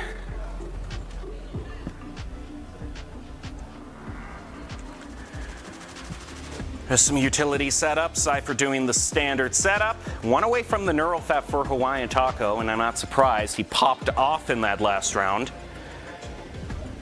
Trailblazer to just feel out. There's no one holding down lamps at all. That's a lot of ground to claim for free. They decided to go up through baths, but it allowed Bora to pretty safely make their way on toward A. They haven't gotten the plant quite yet. Now they're going to get it down. V205, though, putting pressure onto them. Gets rid of their Cypher, evens back up to 4-all. David has to be just a little bit careful here. Plenty of places from which Bora can pop out. Trailblazer thrown out around the corner. Bot thrown out, trying to get someone around the corner. Finds it, lands a headshot with the Omen, and now the showstopper on top of that. David tried to bring it back. He brings it back to a 2v3. Oh, I thought for sure Bora had it, but Valley View is fighting to the very bitter end, and it's going to be a team ace to secure it for Bora. 1 round left to go. Bora, a team that has exploded onto the high school esports scene, is now just 1 round away from making their way toward the grand finals and going up against Bishop Kelly, guaranteeing themselves at least a 2nd place finish. Both teams, though, have some good. This first blood is going to be so impactful this next round. Both Cyphers are holding on to their neural theft. If they can land it, they can do it from a safe distance. Trailblazer up through A short. That is being guarded now, though, by Valley View Cypher, so they're not going to let that real estate be left free to Bora yet again. Hawk out around the corner. Doesn't quite like the look of things. Going to take a rotation down through Market. Go for a concerted hookah push. Omen teleport, just doing a little bit of intel, trying to find out where they're positioned on B. Few Cypher tripwires down for any potential flanks. Now they move on. The ice is going to go right onto Valley View, make their mobility very shaky, and they use that to help take out David. Now they move around the corner with the showstopper, landing it onto Tristanator. Now there's just 3 Valley View players left between Bora and the grand finals. They're going to get the plant down. Game Captain and Hawaiian Taco coming back to bring this to a 3-on-3 and a neural theft to boot. Now they'll know where everyone from Bora is, but here comes Slick Roads coming in with the quad. Can he land it? Can he be the hero to push Bora to the grand finals? And Diamond Ostrich gets it at the very end with the Odin. You gotta love it. The Odin diff to win, and they move on to the grand finals. Congratulations to Bora. Man, what a whirlwind of a game in Swift Play. That's about as exciting as you could have asked for. So congratulations, Bora, to the grand finals. And like I said for Bishop Kelly, you don't get to face your grand rivals, but you've guaranteed yourself a spot where at least you're finishing higher than them, which has got to feel a little bit good. But we still have those grand finals to get to, so we will take a break. Be back with Colin and Greg with the grand finals. You don't want to miss this. Who's going to be the state champion? Will it be Bora or Bishop Kelly? We'll see in just a few moments. Once there was a traveler whose feet never left the ground. With only his mind as his map and his senses his compass, he raced into the great unknown, armed only with the speed of legend.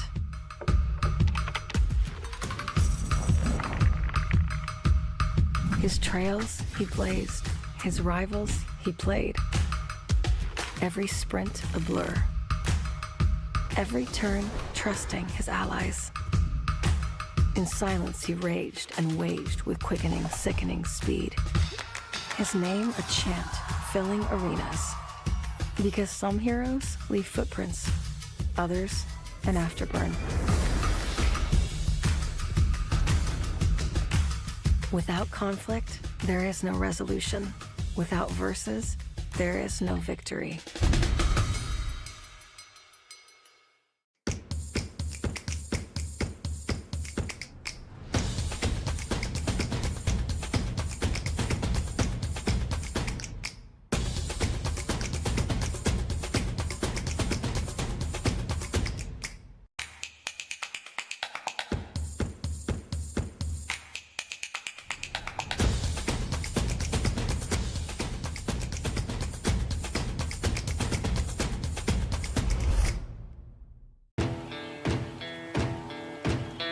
Here in Idaho, we do things a little differently.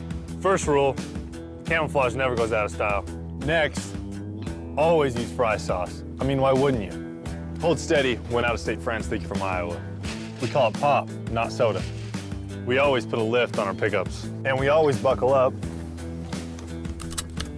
because we still have a lot we want to do, and I'm guessing you do too.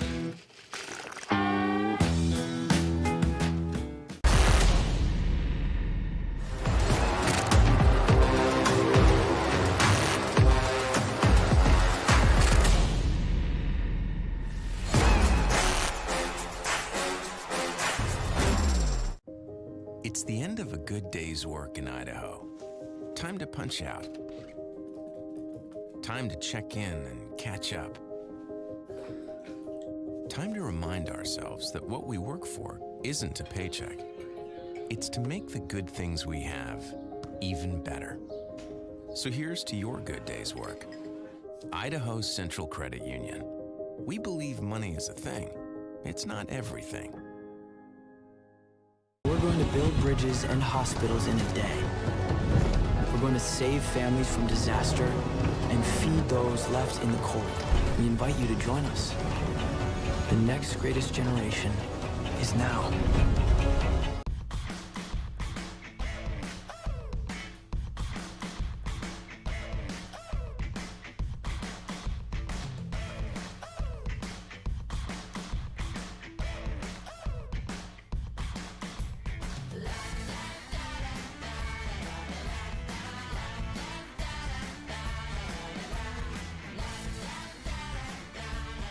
Idaho Central Credit Union, looking after your daily balance. Best of luck. Best of luck. I'm going to be watching you guys, so I'm super excited to see how the matches go down, and maybe one day I'll be competing against you. So looking forward to it. Good luck. I don't know. I'd say don't get nervous. Understand that everyone's there to do the same thing, and so just doing the best that you can, no matter what that is going to be the best outcome for you. I mean, good luck, obviously. Give it your best, and know that there's always more afterwards. I know sometimes we feel like it's the end-all, be-all. You know, it is win or go home, but I do think that there is more to esports than just the competition itself. Right. Well, the Dragons find themselves up one. Can Jerome fight back? They did drop the first game against Rigby, so this was the one they started. Right. Well, the Dragons find themselves up one. Can Jerome fight back? They did drop the first game against Rigby, so this was the one they started. Miller and just waited it out. Meanwhile, though, Cal Power still being a force to be reckoned with, though he's lost his support. I don't know how much longer. It might just be a stalling game at this point. Tanking out a whole lot of damage, gotten up to 55%. Goes into the well. Down you go, thanks to a hook from King Swiffer. That's a huge Zagger being placed by Cow Power despite the Amp Matrix being thrown down. A lot of damage from Soup around the corner. Has the overclock. Can he bring this back? It's hero time. High ground.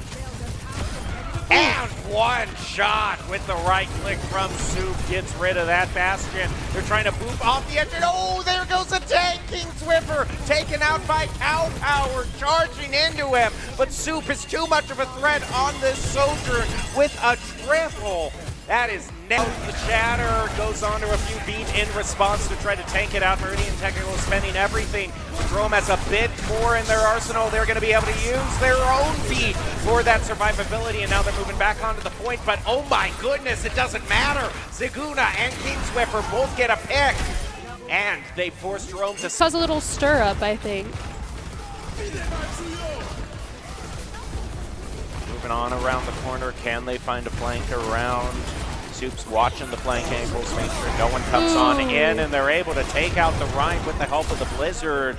Ziga also picking up a double with the help of that Boop and Melee. Another gonna come in with the Death Blossom, trying to get the backline instantly shut down by Soup. What a wall to take out Cal. Meridian Tech said not stay today. Alive, yeah. I mean, everything that Jerome is trying to throw at the wall, Meridian Technical is reading it like a book and stopping it.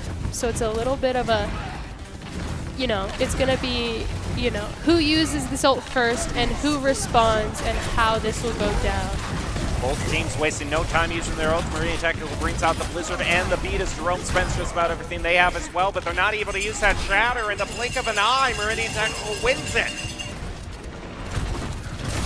Oh my goodness, what a right click onto that Reaper.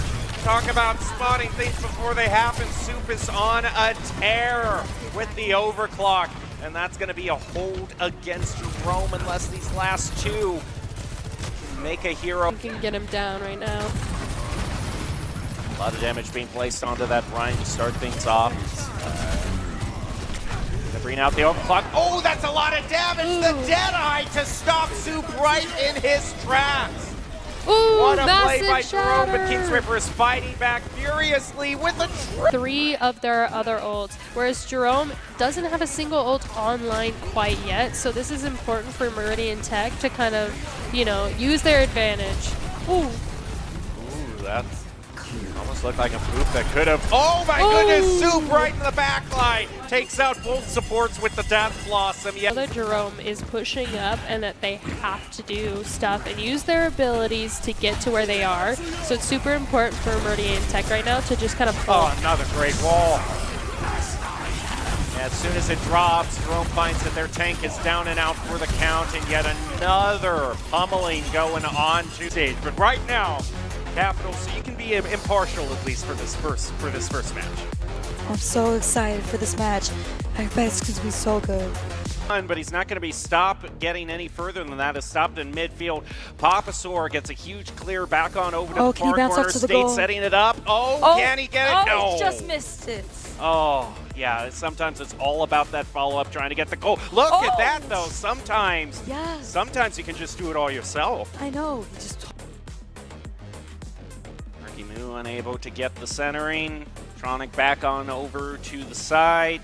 He'll have it stolen away from him. 50 in favor of Kiosis. Highland gaining a bit of ground off of that. Nap comes in for the shot. Now it's centered, and it's going to be followed up by Tronic. That's going to give... Or no, unable to get the better of that 50. Tronic now shot back toward the goal. It's carrying, and what? Oh, now this is a bit of an goal follow-up by Papasaur, just trying to get it in as cross the line all the way. It's a close fight. And they're trying to body it in, and State will be able to push it.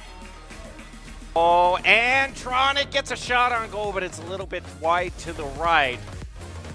Marky Moo getting demoed. He'll be able to respawn. And we're down to 20 seconds. So 3-1. Capital needs to turn this around. They just did. Okay. Oh, wow. Okay. No, they're back in it. They're weird. Nap, nice contact. We'll push it off to the side. Huge shot back over toward Capital. And Score. All of them contest on it. Yeah. Or in the corner.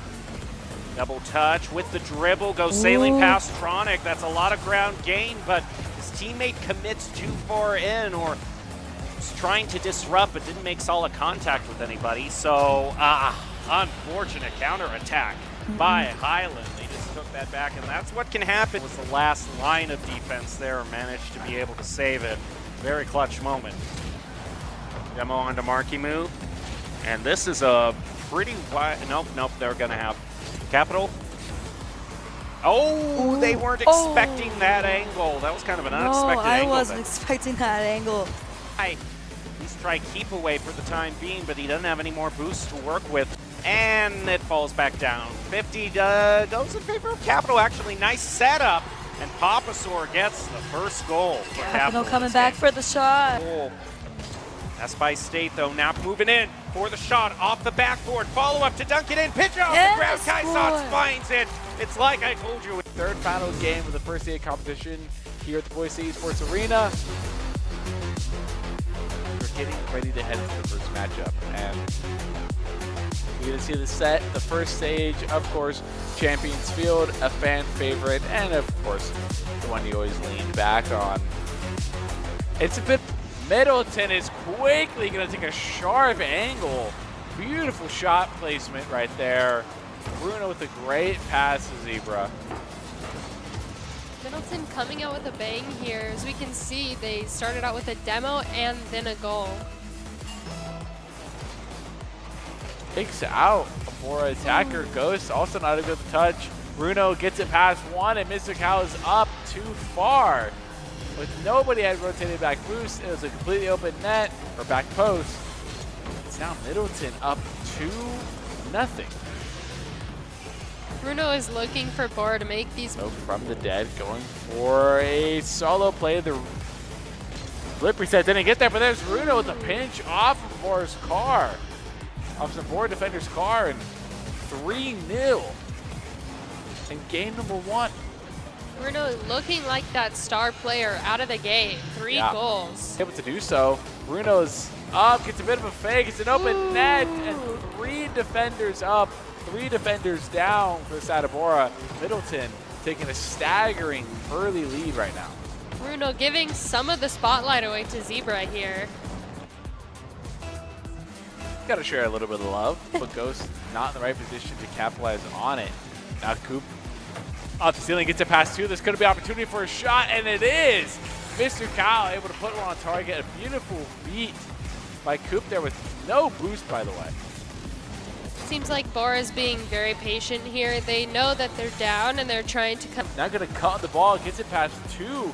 Could be an opportunity to get a hook shot just off the backboard, but Coop's there for the shot, and there it is. Quickly, Bora is recovering here right now. I see a lot of double commits Middleton at the current moment. Like you said, when they're in that. We show them that we're not to be messed with, not to be trifled with. We can still come back if we want to, as they continue to just put points on the board here as they make it a 1-score game. A beautiful shot there by Ghost, who once again had no boost. Honestly, Ghost, just like start making. They're not able to get it collected enough.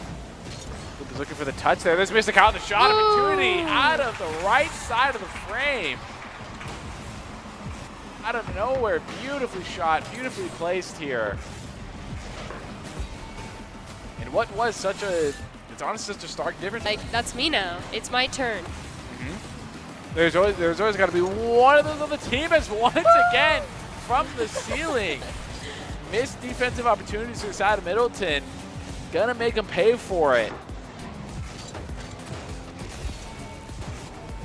But I mean, pretty well placed shot as well. Benders there in the opposite direction that their noses were facing. It's really hard to make a turn like that. And just that was quickly 55 seconds for a completely different team puts here on the board right here.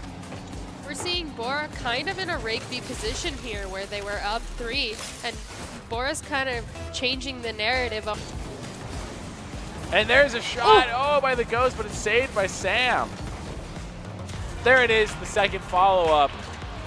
May have missed that first one, but Ghost is going to make sure they don't miss the second shot. Now 4 O's. really just night and day difference between these two games right now. Sam has Once again on this hook to the right side as Mr. Khaled's going to disrupt the ball, though. Could have a shot opportunity on net, and Sam once again getting dunked. Didn't rotate properly with that ball. Gets too far ahead of it. Has to make an emergency touch. And unfortunately, that touch lands right in the lap of Bora Bora was going back to their roots a little bit there and just kind of sitting.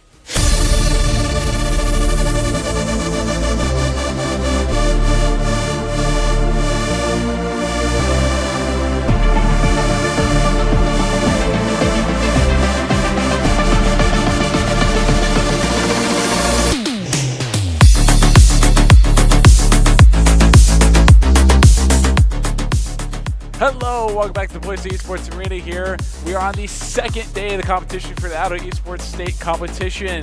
Over 20 different teams from all across the Gem State have converged here in Boise to fight to become the state championship in Valerant, Smash Bros, Overwatch, Apex, and Rocket League. We already crowned Overwatch and Rocket League. Right now, we're just about to get to who's going to get crowned for Valerant, and later today, Smash, and then Apex to end it all out.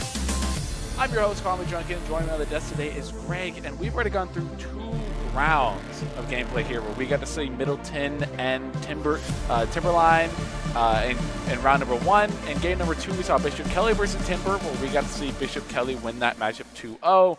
And in the fashion that we described last time, Bishop Kelly gets to stay on the stage, keep their seats warm, and play for the final matchup against Bora, who had a pretty nail-biting W, and they clutched up, and now they get to come out here and they get to close it all out. But to help both these teams in their potential victory in this next game, we had Doxy's the game, which in state championships is to set your play style. Don't underestimate your opponent. If it's not working, change it, and of course, have fun. Doxy's the game is the premier online platform for gamers to see competition. Play your favorite games to win cash and prizes through free and pre-entry matches. Tournaments. Whether you're new to the scene or a seasoned veteran, Dropping Gaming has the right games competition for you. To begin your competitive gaming journey, sign up at droppinggaming.com. We're getting right into the maps. The two bands we get right off the bat are Split and Breeze, but the first map we get to is Ascent. That's been in every series now so far. I don't blame the teams. It's a tried and true. It's a very common map. It's one that everyone kind of loves to play competitively, and we're all very used to it. But maybe at least one silly pick here. Got some quick lock-ins. Yeah, they do not do the Riot Zero here. they are ready. They're ready to go. Yeah, we're rolling right into it. So I'm excited for a little bit more action.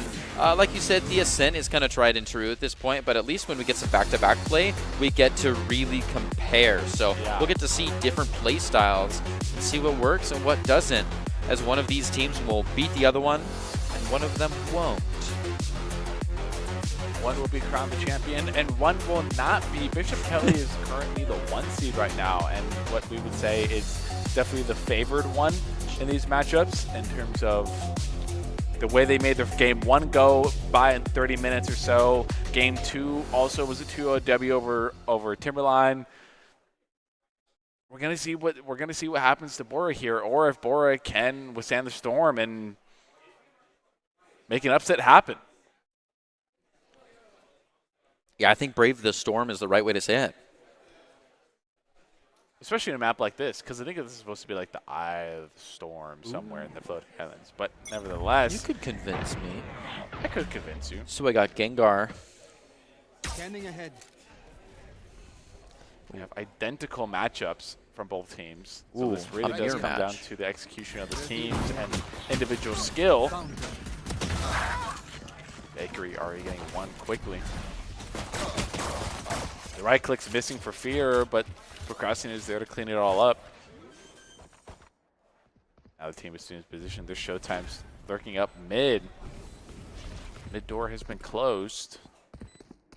Showtime will be going on a bit of a loop here. Slick already entering into sight.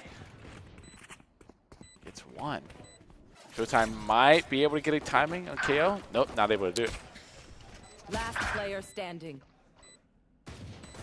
Gengar looking to make a little bit of damage. Does find the man. As Bakery goes down. Kind of has to rotate out a little bit. It's uncomfortable with the timer here. Might find it. Gets showtime.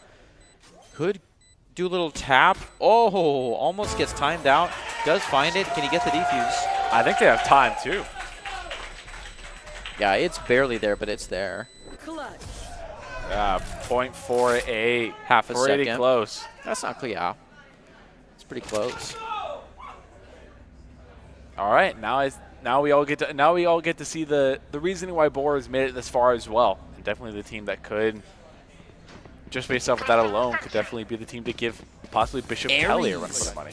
2 Ares, a Spectre coming out. We've got some fun ones. It looks like a Marshall as well, if they don't just bait me and change their mind. Yeah, we had some interesting shots here. Yeah. the miss of the 3 right quicks, it's fine. The Ares spam, I can already hear at the start of the round. They're ready.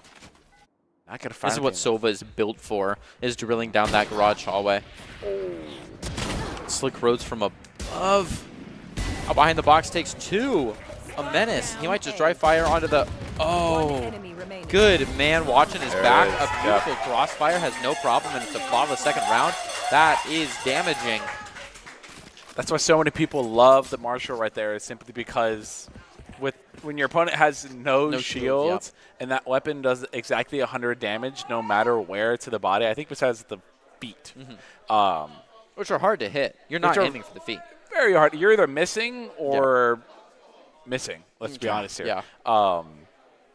I think that's why it's one of the fan favorites come second round. I think that's also what's interesting about the Outlaw as well, because it does enough damage to body shot light shields, I'm pretty sure. I could be wrong there, but I'm pretty sure it does enough damage to body shot light shields, which is also an interesting thing to consider, because you might have that one player or two that throws you off with having light shields and they get left with 20, 30 HP. Right. And at that point, you basically did hit the feet with the Marshall. Because that's a tough thing with like hitting the feet. It's like, oh, technically they make it out, but that's not a hit because you'd have to hit the feet twice. Yeah. Because if you hit the feet once and then they have like 20 or 30 left and then you hit them with a body, it's the same as them having 100 left and you hit them with a body. So it's the exact same thing. It all weirdly matches up. I do like Bishop's Kelly use case of a timeout so early, right? Just into 2 rounds, and maybe it was a quick reset. Maybe it was just coming back to an understanding. But right, but oftentimes it feels too little, too late when it's like match point. You've got 7 to make up, and it's like we may as well use it now. Yeah, which we've seen once or twice today already. We've got some guns coming out, but we also have someone reserving a sheriff for the morning. Showtime and Bakery just kind of having a little bit of a showdown here with Procrastinator. Or Procrastinator is running up on the catwalk, actually. The Sheriff as well. Slick Roads is the one that was holding this. Oh, close and in the face. How did that not land? Must have grazed his ear or hit the shoulder. Something takes a little bit of damage. Obviously knocks a lot of shields off. Yeah. Slick looking at just almost barely 100 health now. The interesting thing I found about that is they took that catwalk with no trade. They had nobody there to back up and refrag for them. So I think they're probably looking for a one and done. Ostrich jump peeking, also looking to use the molly. Ends up not doing it, but using the knife instead. Just going to confirm some minutes though. Got and Baker, you're going to peek the angle, get 1 onto Gengar. But an Ares is lying in wait. Doesn't matter when you just swing it. Yeah, good angle discipline so far we're seeing from both sides. Just well-calibrated play. Oh, Slick Roads, never mind. Oh, really got me like that. Oh, 2 people just walking away from the angle. Set up a little bit of util to watch your back here. A good call. Someone's got to do it. Bora with 2 left alive. But BK holding all 5. Looks like they're going to make one last big push effort to make their way in. It's not quite going to happen. Unless and where Wedham go down. Even BK, they're expected round 3 for 1 point. And that's where that timeout really comes into use case there because, like you said, and sometimes it's too little too late when you're 4 or 5 rounds deep. And it's really hard to make a change there, where instead of waiting until our mental gets really bad, hey, let's get to a spot where we know we're in a good situation. We get guns. We get full buy. Let's really devise a strategy here. But we see an operator coming out on the side of Bora, Slick Rhodes, who's our Jet, who might be our mandatory operator user this whole rest of the game. However, this spot is a very dangerous spot to hold. Doesn't matter, even on the run. Stops for half the second, lands the shot, and gets out. There they are.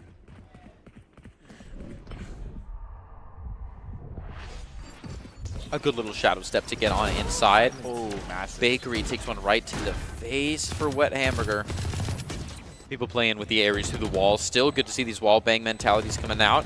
A close angle on this one. Our Resident Marshal runner now upgraded to the op holder, like you said. Is going to have to multitask these angles. We see it done a lot more precisely than earlier in the day. You can tell these players are serious. A quick drop down does not go well, and Fearlux takes care of Gengar. Showtime backs it up against Diabetic. Oh, and after Ostrich goes down, so does Lessonware. Bishop Kelly taking point 2. First full gun round going in their favor. That is where I believe the momentum really begins. Because the first 3 rounds are a little bit determined and coin toss-ish. So this one's pretty serious. Yeah, it definitely comes down to a bit of luck when it comes to that stuff. The first round is about as even as it gets because everybody gets into it. But I think the second, third round are definitely one of those where it's like, oh, okay, yeah, like depending who won that one. And if you get some lucky, you know, if somebody doesn't properly clear an angle, or you get a good spray control. Also, after the first 6 rounds, you start to get a feel for how your opponents play. Do they play through the wall a lot? Do they jiggle peek? Will they ego peek? Do they do really like cheeky, campy things where they throw like 5 people, a whole bunch of judges, and just hang behind one hallway? And when you get used to your opponent play style, and they're forced to shake it up, you kind of get really into the dynamics of the game. Yep. But your first guess is just to get some letters out there on round 1. Here's using the strategy you're most used to in that case. I'm trying to see who makes a mistake first, who's the most successful.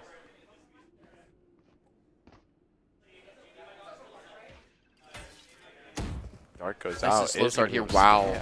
Revealing area. Okay, another location dart going the opposite direction, sending in an owl drone, and it has lots and lots of clouds about as the cloud burst goes down as well as a just almost didn't see that one. Slick Rose to take 2 with the knives and move it up to 3.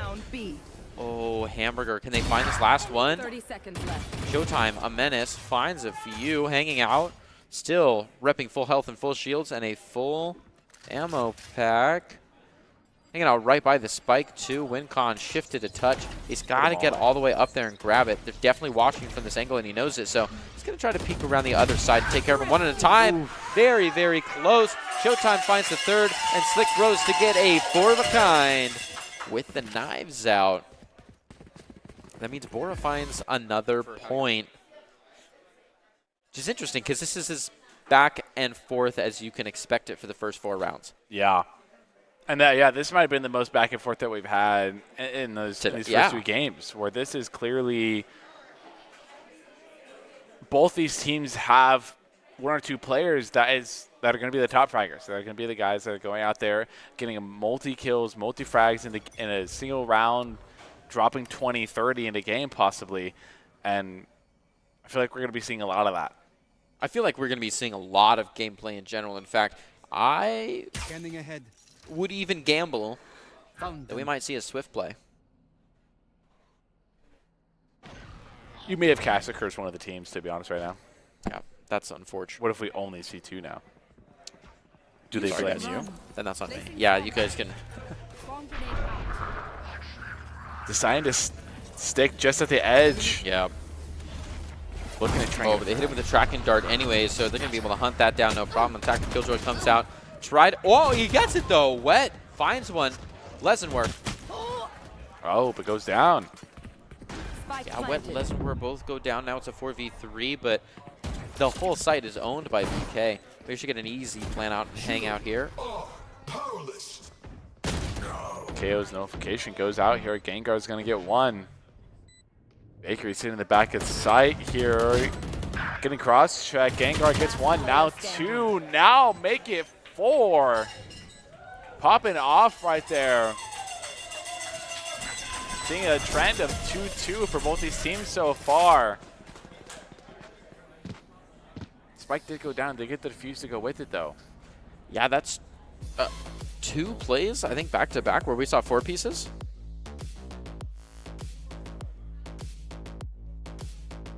I like the decision by Hamburger to try and stick at the edge of the lockdown and attempt to get something. The fact they get that frag right there is also pretty big. And initially I thought that was going in Bishop Kelly's favor because they get the 2 refrags right back there, but Gengar shows us up and gets 4 more in the later half of the road, and we have 2 Odins on the side of Bora right now.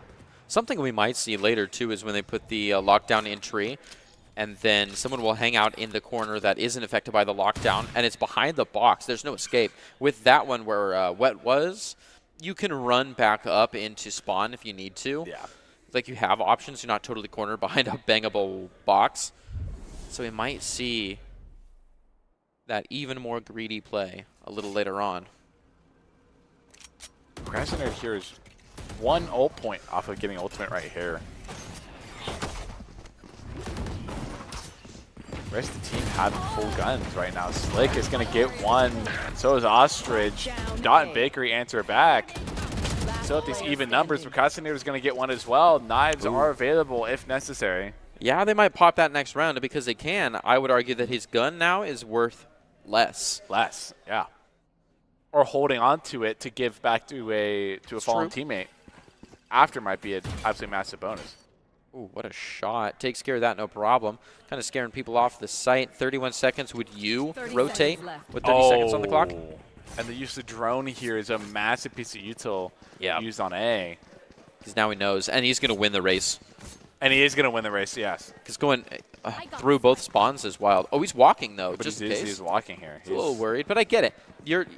If you get there too early and you die, like you die on the way there, what did you really save yourself? Because the timer resets once they put it down.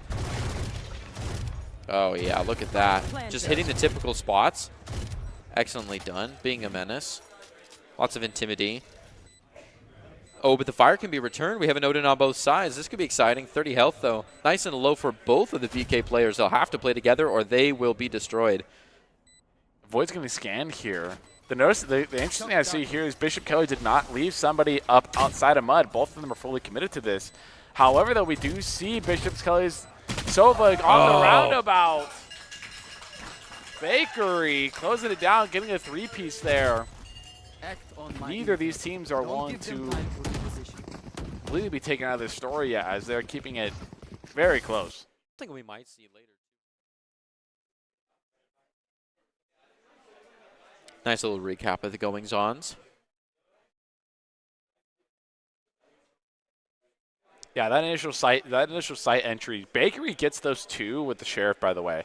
Bishop Kelly went to this round with 2 Sheriffs to their name right now, and they get to walk away with an earned Odin and an earned Vando as well.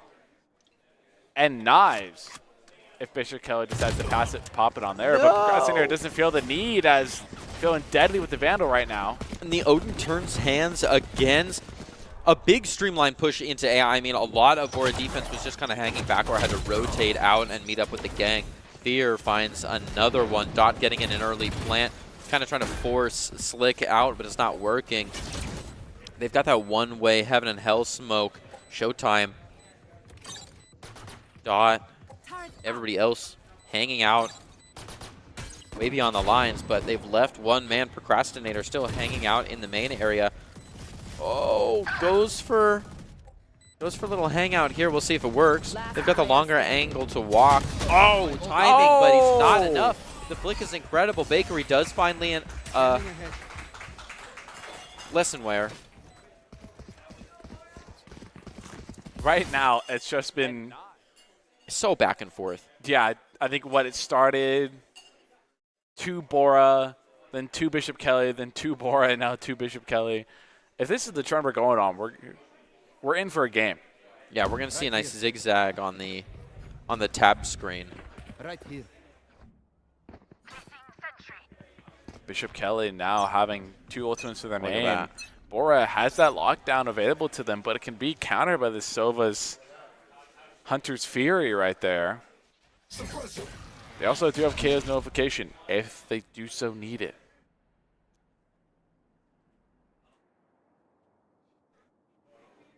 Or Hunter's Fury can be used for post-plant if deemed absolutely necessary. You can also reserve the Hunter's Fury for an anti-lockdown, though. Yeah, it can be used for both use cases there. That I think it could be used value. I think that getting the value with the lockdown is better because that's guaranteed value. Where I just think with post-plant it can be missed, it can be canceled, it can be ran up on. Right. So it's a bit of a toss-up when you play it that way. I just want to see the Omen do a crazy spike steal. It's been a long time since we've seen the Omen go the wrong place. And you look like you're committing the spike somewhere, and then you drop it, and they steal it back. We've seen some nice slow rounds here. We're getting a lot of Catalyst activity as the beginnings of some util is coming in. Bishop Kelly trying to push their way in, loses one player, a second one down. Ostrich to find one. Slick as well. These Odins getting lots of screen time, showtime. Takes 2. Ostrich a second. Gengar one more. The back and forth is unreal, and Bora comes out on top. Is that 3 or were they due for 1? Nope. Okay, the back and forth ensues. If they take this next one, they'll be keeping up well with it. Yeah, I like how you point out that we had a lot more slower, methodical play right here for Bishop Kelly, which is, and see the burst of util go out, but nothing really to follow up after that. And it was interesting, but it ended up playing out for them at the end of the day, or against them, which might determine how they approach attacking for the rest of the day. You should run. Lockdown gets used for the side of Bishop Kelly here.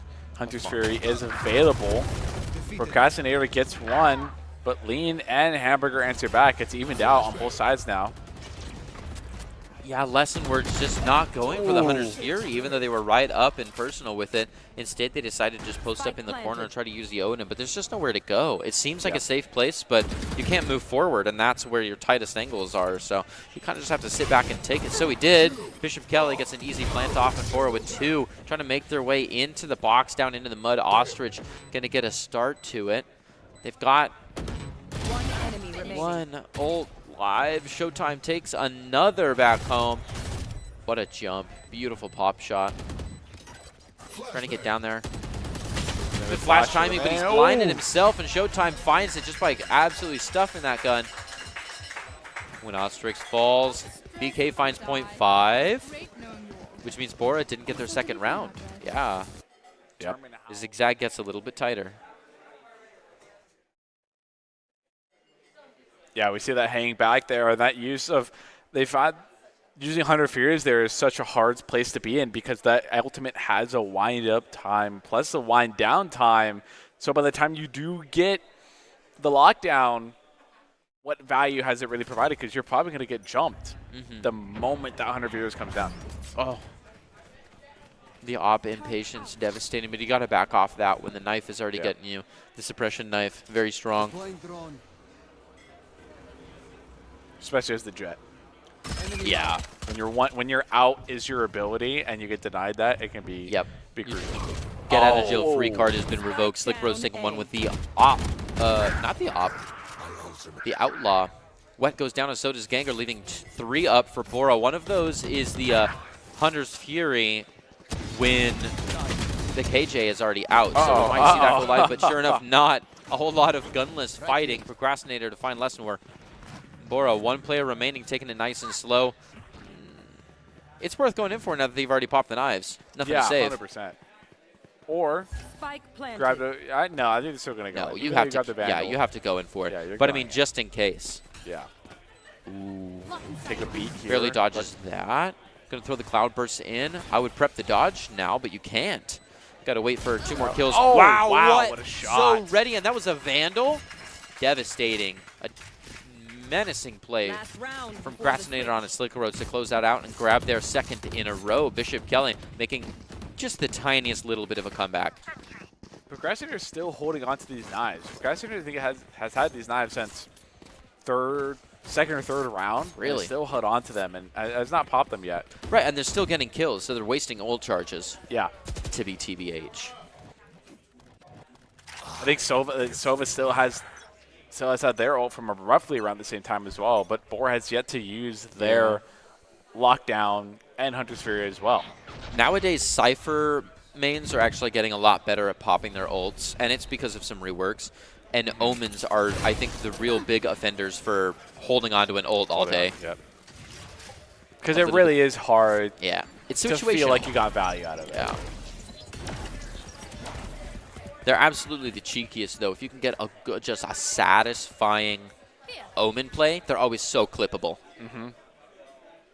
And that's why we all play at the end of the day. Yeah, oh yeah. Clips. Bot coming back. A good little retreat coming out of Bishop Kelly with 3 ults online and all 5 looking healthy. Though we could say the same for Bora.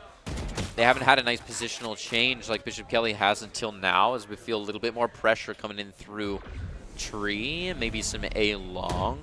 Let's see if Ostrich can get a piece of the action here, holding short. You're not supposed to be there. Yep. Great hold. That might not be able to attack due to elevation there. Procrastinator gets one. They might not be aware of Ostrich. Slick's going to get one. Biggest trade. This is lean using Hunter Fury here. There it is. Ostrich getting the one. Going to back out now. Bishop Kelly's has their Hunter's Fury available to them here. Lockdown goes out. There's that fear use of the ultimate. That's a very specific use case. But the bomb is down. And I don't think Fear is going to be able to get to it. Yep. I don't know. Maybe could have got to it, but the outros. Hold on a second. Too? I mean, there's no time. There's no time. Oh, seconds away. I'm surprised he ran down that hallway. I don't want to hit him with the shoulda couldas, but boy, that was close. And it's a nice even trade off with the 6-6. Now, I always say, well, I haven't got to say it today because we've had such landslides and comebacks, but it's because an even half isn't always a fair half, right? Because we have that difference between attack and defense. And if someone really comes into their own after this switch, we could see a landslide game after this, right? There's a chance that someone was only barely keeping up and we couldn't tell. Yeah. And that's a beautiful way to put it right there, because we've seen it we've seen it also an entire game of differences between the attack and the defensive switch. We primarily saw in our round number 1 of Middleton versus Timberlane, where that was where both those teams were so offensive capable, but on the defensive side, there definitely was some lackluster plays that weren't able to be made. But now we can see the swap sides with Bishop Kelly right from above. Can he find a few? Comes out, finds one and dashes out. A good call. Again, now they're ready for it. But this is a good offensive smoke. He can come out from any angle. Oh, but he walks out in front of a man just hanging, and they close the door on him from behind. He's absolutely trapped. Dot finds 2. Bora, 2 left. Bishop Kelly, much the same, but they're deep in the mud there. Bishop Kelly will have to fight to get them out. Wet and Gengar absolutely dodged the paranoia. Both of them alive on the angles. They're able to isolate.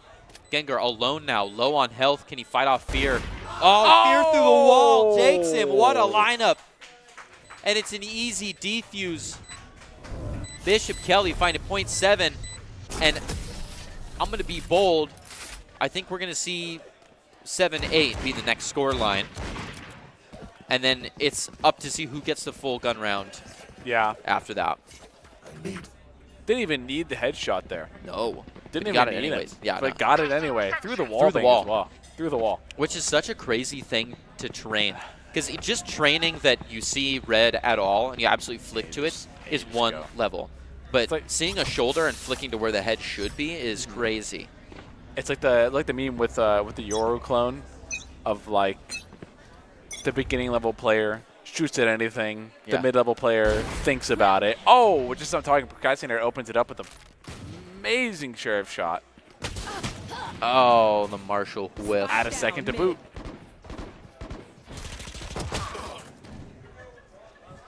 Are you talking about like the normal distribution? Yeah. It's like the professionals and then the professionals immediately shoot at anything that pops up on the screen. Yeah. While we're talking about memes, it's Bishop Kelly that's managed to take second round, but now they're into bonus here. Are they able to secure it or not? But honestly, Bora's just as deadly with the mechanics as I would say Bishop Kelly is. Cool. But that missed Marshall opportunity does hurt.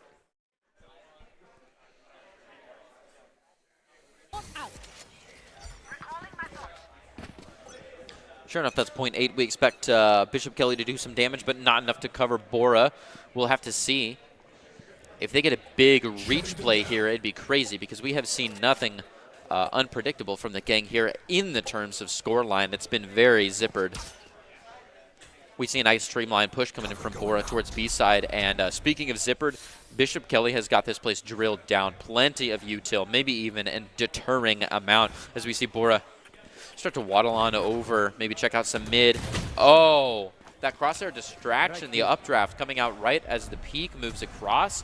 Going to give them a little bit of free space all the way up to the market line. A ginger check towards Pizza. Ignoring this back sight. Calling the bluff. Fear comes around, but just can't keep it together. It's a couple of body shots. That's going to be a devastating hold onto Gengar, but it's not enough to take him down. They're still in flawless territory. Gengar takes another one. Procrastinator 2. Showtime in between. An ult's available, but it won't be used now.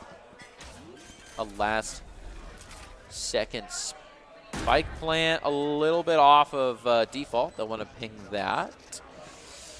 And BK, one player left. I mean, they'll have to clear out the site before they can even attempt. Oh. No damage, stay strong. Spectre meta from above. Has to watch both of these Jenny angles. Be nice and careful. Finds one. The spray transfer so close. Slick Roads with the 3-piece for the night takes it. Brings Bora back up to 0.7. I want to point out you were right. I do love being right. Thanks for pointing that out. Was very right. 7-8 right there. Now we're officially getting to the point of why that was a W for the side of Bora, and they do manage to take that attacking round. It was expensive. 85% of the team goes down. And now you got to rebuy those rifles. And I mean, economically wise, that's an exception you're willing to take. And it's definitely, if you lose, that's where you're starting to get to dangerous territory for either of these teams right now. Getting a win here could potentially set you to go on a 2-3 round winning spree. Slick dashes into sight, gets paranoid though. The Omen on site gets taken out. Wallbang Dot gets one, but Hamburger gets the refrag. Hamburger's going to throw some mollies up there. Get some follow-up damage on Procrastinator. Spike does go down there. Yeah, Bishop Kelly does have knives available to them if they so need it, but Procrastinator is an op, so probably won't end up using it. Sees a head behind double boxes. He just begs for him to come back out. Definitely had a call that we saw. Everybody else look for it. Might use a little bit of this smoke to get out there now that all of BK has made their way. Are they going to do a little drop down? A couple shots through. They do some damage, but it's just not enough. Bakery and Procrastinator takes some, but Lesson Where goes crazy. Finds 2. BK 1 left to hold it all together. Gengar's low health, but keeping the op, it's just worth it. I mean, that timer is so low anyways. You'd have to take both in the time that it would take to defuse, and Bora knows it. So they're fleeing the scene of the crime as well, and they'll live to die another day. Is that our first official save? No, it's not. It's our second. I think it was. Are you sure? When was our first official save? Because we got baited. I think it was on Ascent. I think it was Ascent. In round number 2, I think it was Bishop Kelly that saved an op. Wow. But so far, that's the only thing anyone will save is the op. Yeah. Exactly. Yeah. Pros will save like the right skin on a classic, just because like the money that changes hands when you go down to the other team is sometimes a difference. Yeah. And it's worth considering, but it's hard to think about. A lot of times you just think, oh, I picked up a frenzy off the ground. We're definitely going to throw this to the wind and try to get some damage. Try to just like be hanging out in the rear view. But that was a nice, hard save by both teams. And it's to the point where it's like, okay, they're saving. We should also get out of here. Yeah. Which, I mean, because it's 200 credits per elimination, right? That sounds right. So yeah, I think it's like roughly 200 elimination. So yeah, when you do think about that mathematically, but it's also one of the things that I think of it as I may have more value with this weapon next round than I could risking my life right now. And even if I do get the 2 eliminations, like you said, that timer's so low, I have to immediately push them, get 1, reload, before getting a aggro push, get the 2nd, then get to the bomb in time. So I think you provide a ton more value, even at an eco sense like we're sitting Bishop Kelly at right now. That one angle that Procrastinator could hold to get 2, maybe 3, could be round changing. Oh, throwing the Owl Drone above. It gets absolutely ignored. A beautiful Ion Sheriff shot towards 1, but whiffs the second one or twice. Wet going to be the one to take it out of there. Down to a 4-4. Ignores the op shot through the mist. The occlusion, dare I. Are they expecting Fear to be sitting double here, though? They should be. This should definitely be a spot they're expecting. Oh, Nice they get 1, but it's the one character that can be revived. I don't think they're going to go for the revive. It's a really risky Not spot. when an op is right above. Oh. No, pulls it out and drops them. Oh, but you look at Dot. Player standing. Oh, the res came out. A couple blind. Gets the wallbang to boot as well. Beautiful wallbang, but now he's got to re-kill Dot. And Bora has the number advantage right now. True. 1 sitting Heaven. This is going to be a very difficult situation to pull off the Sheriff, as well as the Flash. This is going to be tough with the time running low. Last player standing. Wow. He had some assistance from above. Lean has to go down. And he still couldn't make it. A disrespectful shock dart for no reason. And Lessonware, because he stayed for the fun, is going to go out. We were talking about saving, and here's the thought. That's not technically saving, but it kind of is, right? If you have a huge credit difference because you're just crushing the other team, and you want to keep that credit difference there, a few grand to you doesn't really even mean that much, but a couple hundred to them is actually a big deal. So it's no longer about your gun, and the reason that when there's like 1 stray guy running around, that you and your 3 members don't just like rush them and try to finish up, get the team ace, the flawless, the whatever, and you just let them save, is because like you don't want to go in there and just feed someone when you have nothing to gain by fighting them. Yeah. So it's like you just kind of let them keep their gun and continue on. It really is that risk-reward scenario that you have to be able to make that split-second decision of, is this worth me diving into this scenario? And if you calculate it as yes, you better make sure you get value, or else your team might be very disappointed. Wasting both shock darts in that corner right there. Wow. Not going to be available for the post plant. Yeah, which is bold. We also have the knives pop nice and early from Bora. Attacking knives is a little bit scary. I would usually put them at the front, but look at this. They're lurking. Lurking with the knives through. Oh, was that a melee? I don't think it was. I think it was just panic managing. Wow, Gengar gets 1, but Bakery going on a 3-piece once again.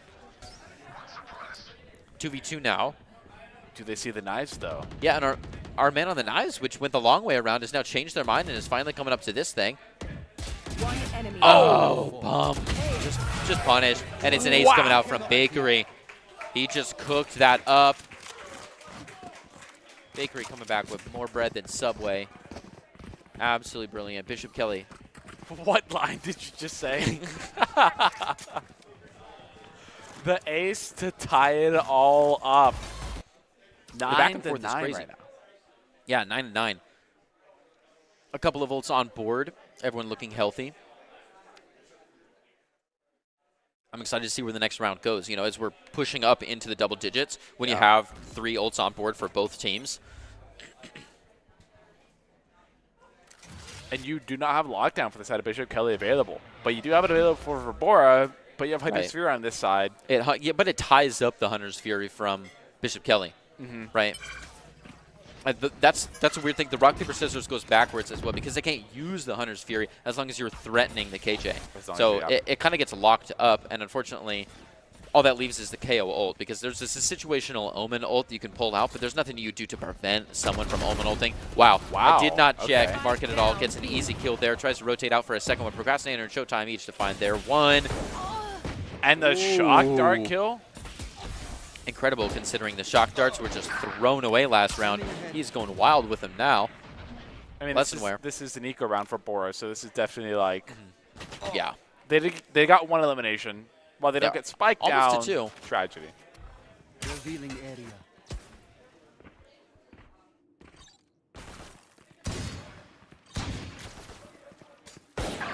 Just taking care of that pesky. 30 seconds A left. couple shots, very, very One close to enemy the. remaining. It looks like they're still worried about them grabbing the spike because they threw down some utility on top of it, getting out, repositioning, trying to bait them out using that thing, but also clearly throwing the Marshall just straight down the hallway. Does not want anyone messing around with it. Or to drop the cloud burst to get out. What a spin! Wow. Turns all the way around. 7 seconds isn't enough time, and unfortunately they've got too many angles to check Showtime. Finds that 3-piece, 3 of a kind to close it out, and even more ults on board. That was a lot more bodies that Bishop lost than I imagine they wanted to there. That was losing 3 there. And that was the initial thing that I was going to point out was you saw Dot take from this onside approach to the sort of mid, and they would have taken a fight with the Jet, but they rotated back around. But I initially thought they were doing that because they're very low and they didn't want to give up, you know, the fact of losing a Vandal during an eco round, but then he stayed right underneath it the whole time. So the risk went out either way. Yeah, and then I think once they got the second elimination, spotted. Show me that camera again. Was that guy playing left-handed? Wait, what? Am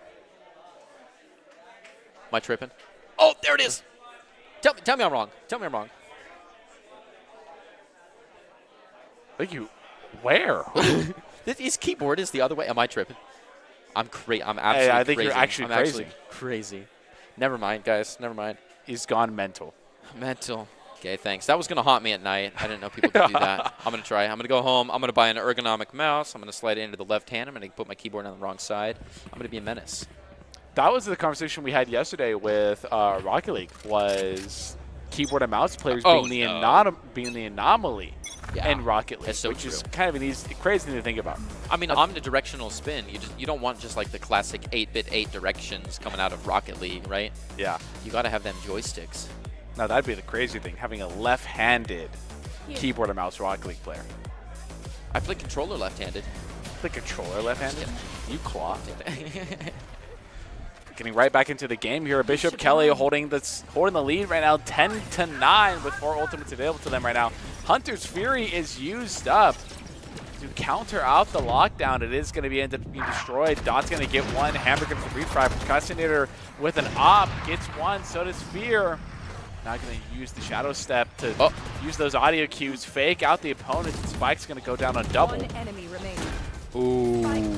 There it is. Yeah, there's no dodging that. That does mean that Bishop Kelly re-reaches the maximum spread. We've never seen a spread of 3 points in this round, which is the smallest max spread, dare I, the minimum maximum, that we've had all night. Like, all the other games had a big rush one way and a huge catch-up. This has been tight, which I think isn't just a sight difference or, like, a composition difference. I think these teams are pretty neck and neck. I think they are. I'm going to double down on the caster curse and say that I think we could see this one go to not a spike rush, but a quick play. I'll double down with you as well. For the first time, but I'll agree with you on that. This could very well go to a map 3. The fun gun reach. I love it. We've got Spectre, Stinger, Marshall, Sheriff. Surely not a judge, did we? I'd be excited we have a judge. The Marshall looking for something, maybe a little catwalk, something back in the dog area, maybe by brick, but nothing's happening. Market is staying nice and back foot. Going to let the opposition come to them. I understand it. You're on their clock. And look at this. Util is way up on B. They don't even want them touching it, but the spike is on the way there. They've already got one out very early, first blood. Bishop Kelly staying nice and strong. There's a lot of weight on that site. B-main under serious watch. Oh, first one down, no problem. Bulldog drills. It wasn't a judge, it was a Bulldog. Coming out across the catwalk. a couple of shots both ways, but nothing devastating. Marshall, a whiff or two. Procrastinator finds one. Showtime becoming even with him, and then double down. Bora, one man left. Can he stay together? It's not going to be anything. Bishop Kelly breaks the spread and the back and forth, and through it all, they bring it up. Match point for map 1. Who will find the gold and who takes home silver? That pick there was big. I really gave hope to Bora, but this 4-piece they get here in this midsection is absolutely insane. And all of a sudden, Bishop Kelly is match point, but Bora does have weapons now, and 2 ultimates or 3 ultimates available for them. But once again, that Hunter's Fury gets tied up with that KG ultimate. That KG ultimate gets tied up with that Hunter's Fury. Flashes going out by Ostrich. They charge into B's site. That ball is going to force Procrastinator to replant themselves. Slick going for the door button, isn't going to be able to do it. Bakery tucks him down. Lockdown gets used here. Going to see if there is an ultimate to answer. Might not need it as Bakery and Showtime answer back, getting 2. There's Gengar getting 1. One player does get detained, though. Bishop Kelly started to collapse on the back of the site. There goes out the Shock Dart, and Fear and Lux get 2-piece, and that's Bishop Kelly going to be able to defuse and take map number 1 under their belt. Which means that Bora has one last chance to recover the situation and fight for the gold. Here's your traveling vision showing you what it's like to be on the stage and under the spotlight. The exposure. Actually, not going to take any breaks right there. Looks like the players are. We'll get some players that'll take a handy little break. Nevertheless, Bishop Kelly and Bora having an extremely close game. I mean, all the way up until we saw that 9-9, it was a back and forth. It wasn't until we finally saw that Bishop Kelly started getting their feet and started winning a lot of those ones. And winning those ones plus more, that they really started dominating it again, like we saw them do that in game number 2. And I'm wondering if that will translate over to map number 2. And map number 2 discussion is in and of its own self. But also I wonder whose pick Ascent was. That's fair. That's fair. I'm more worried about like the mental state of just going the distance here, because we do have a little bit of a difference in that, right? I mean, we saw BK kind of crush the opposition last time, but we know that Bora had a fight and went all the way out to round 3 and had a quick play, and now all the back and forth, like, that's got to be draining. So they got to stay strong and fight on through and make sure that, BK doesn't have that weight over them. That's a really good point that you bring up that I didn't even think about. That could be definitely a possibility. But what's our analyzation compared to that of our fellow other host, Jem? We're going to take it away over to the studio. Well, hey, I'm here to bring you an update on all the other games that are taking place right now, including the all-important third-place match for the trophy right in front of me. It's Valley View versus the Timberline Timberwolves. And here's the thing. Bishop Kelly fans, I think, have a lot of reason to celebrate, not only in Bishop Kelly winning their first match, but their main rivals, Valley View, just dropped their first match in the third-place match. Timberline has taken the first game, but it's a best-of-3. Anything can happen. The score overall in that third-place match game for the first round was 13-7, so fairly good. You can't really say it's not necessarily a blowout, but it's not very close down to the wire match either. It's a pretty solid, comfortable win for Timberline, so they're just one game away from guaranteeing themselves a trophy.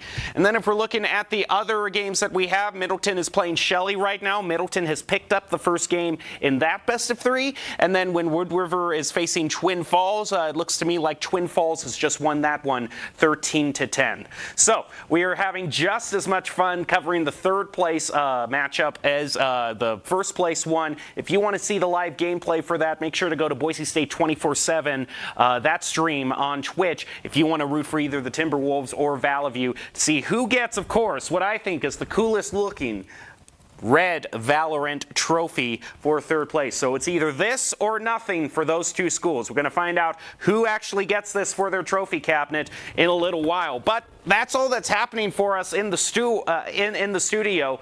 So we'll take I'll send it back to you two, or send it just to highlights as we get ready for the second game. Because don't go away. We are going to find out. As much as I am hyping up the red trophy here, everyone wants to take home the gold in Valorant. So we'll see who takes it in just a little bit.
Hello, welcome back to the Boys at Esports Arena here tonight. We are currently covering the state championship for Valorant right now, where we're in game number 2. I'm sorry, going into map number 2 of game number 3, where we're currently going to be watching Bishop Kelly versus Bora. Bishop Kelly just finished a pretty close matchup between the two, where the final score for map number 1 on Ascent was 13-9.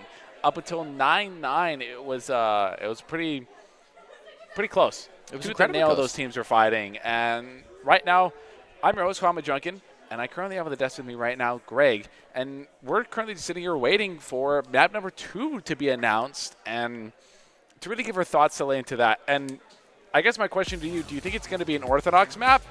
Yeah, I do. I think it's going to be a very familiar map that we may have seen today already. So we're heading back to buying a classic 2-site map. Just built for 5v5. Good old times, good old days. Back in the beta, this one's been running, and nothing basically has changed. I mean, Bayern has been fairly untouched with most things. Yeah, actually, I'm trying to think back to what got changed to Bind. I think even during its rework, the biggest change was the TP added on A long, right?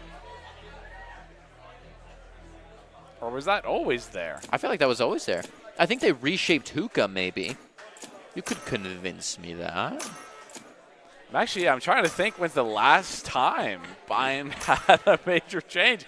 I don't think it... Oh, no. The change they did was they moved the TP over from B to shards from that right side to the left. Really? Because it used to be on the ramp, On the part that goes on the ramp that goes up, it used to be up there, but they changed it to the left side now. So it's closer to the door into showers. At least that's the big change I remember. I think triple boxes. I do remember that. Yeah, I think triple boxes also got changed as well. Yeah. That probably got moved to change around. But nonetheless, we're moving into map number 2 between Bishop Kelly Knights. Obviously, on a stage as old as Valerant herself, we're going to see a lot of classic picks here as far as our agents go. So I'm expecting to see a pretty mirror matchup, especially considering the outlook on these teams for fun picks versus mirror picks. Whoa! I was wrong. Okay. I lied right to you. I've never seen a Viper on this stage. That's fake news. But I have seen a Viper on this stage not very often. Picking the Yoru is bold. And thank you, Wet Hamburger, for throwing me a Sage. I've been excited to see a Battle Sage for a long time now. I hope you really run this all the way through. Also, Viper got a pretty big nerf recently, if I remember as well. They got some pretty big time reductions and efficiency on their abilities. They all got reduced. We're also seeing Bishop Kelly bring out a different controller than what we're used to seeing, bringing back a tried and true. Good shot by Bakery. We know Bakery is a surefire shot pretty consistently. Fear doing some early damage. Oh, look at that. Excellent Sage Wall is going to give them an easy drop. Procrastinator, unfortunately, does get a shot onto Wet right afterward, but beautiful Sage Wall. And the Sage Wall, since beta, has been reworked in a way that if you attack it early before it really solidifies, you do so much more damage and you can break it. So a little bit scary to pop that right in front of a wall of people and instantly go for a hard plant, but it almost worked. I mean, they got the plant. I always think when it comes to pistols, maybe a lot of people don't think they do a whole lot of damage to it, and quite honestly, you don't, even in that unsolidified state. So I think that's why we did see this let's just go around it, try to get through it, or try to get around it instead of through it. Because it was an interesting use, because normally I think we see a lot of stages put a lot more time into placing it so it's straight and there's no walkthrough. But I think that rush of just like, let's get the spike down and see how this works, almost did its job. Also, it creates a nice funnel. It was so much easier for the defender who was watching, well, the attacker who was watching over the person setting down. Wow, that almost convinced me it might not be Spectre meta anymore, but they're going to absolutely blow up that corner. Unfortunately, it's fairly empty. 2 left on Bora to really just get backed off of the site, hanging out in Bath. They've been just pushed back, so much blind throwing through the smoke. And they can't just rotate. I mean, obviously that's the call, but unless you have an Omen ult right now, you're kind of forced to run onto site and grab the spike again. So Ostrich is going to wait for the smoke to fall down. Nice. Good 50-50 fall down. Dot was not ready for that one. Running the Brim, a classic on this stage, but one we haven't seen run today. So, no, we had an orbital strike earlier, so, but he's not been consistently run. Beautiful shots from Procrastinator and Bakery coordinated. Going to bring those up to maybe a full house. I don't know if Bakery took that first one or not. I did see Bakery pull off that that flash play in combination with the Procrastinator stand behind truck. Or just with the right timing, threw it up. We might be able to see it here. But when we get to see Procrastinator around that corner outside of Hookah, we get to see 2 people get blinded, and we might get to see here. Yeah, so we see Gengar get blinded there. And I think that really helped out Procrastinator and only have to get an easy elimination. Got Bora Company moving on in nice and slow towards Hookah in the TP. BK takes one pretty early. Procrastinator doing well with what they've got to make a simple rotation into a real pinch. And Bora just kind of has to ignore it for a little bit. Wet trying to watch this door, make sure it doesn't become an issue again later in a flank watch. Oh, beautiful TP from coming up Slick. Are they going to be keeping an eye for Procrastinator who's going to be coming through Hookah right now? Brilliant shot there, Fear. Going to rotate back around the elbow. Oh, that Sage Wall. It's so fun, but if they see it coming, it's just not worth it. Yep. Bora still 2-1 left now. Fear finds one. Slick Roads making lots of money on the shots. Finds another to close out that round. Bora did, was slated to get that round. I mean, that was the bonus. So that's actually a strong play from Bishop Kelly. Almost taking point 3 is crazy. Got Bora. I mean, Bora definitely needs to step it up a tiny bit if they want to compete with how things were last game. Yeah. Because that was damaging from BK. That TP play too was nasty. Oh yeah. That shot right there too. There was kind of insane. There was some dirty stuff. All in all, great gameplay that we've seen so far come up for both these teams. Procrastinator taking a bit of an off angle, shoots at the clone but doesn't hit it. Still debating shooting at the clone. I could see you questioning it. Slick Roads is going to use the drift. Yeah, so he backs way up. Dimensional drift, way behind. Decides to back up a little bit, hang out right in front of Bath. Comes out, just has to watch his angles. Oh, he's absolutely pinned. Dot might be able to find this one. Off the flash, backs out. Crouches on the third bullet and gets that one straight through. We did have an ult popped during that little firefight, so the Cabbages have revealed Dot's location. One enemy remaining. Nice. Good plays from Fear and Dot to absolutely hunt down those final 2. And that's point 3 from Bishop Kelly, the first full gun round, round 4. Yeah, thinks 3 times about shooting that clone. This right here, this Slick not being able to come from that kill is definitely detrimental. It definitely hurts, but it's Bishop Kelly that ends up being 3-1 right now. Through the storm, I fight.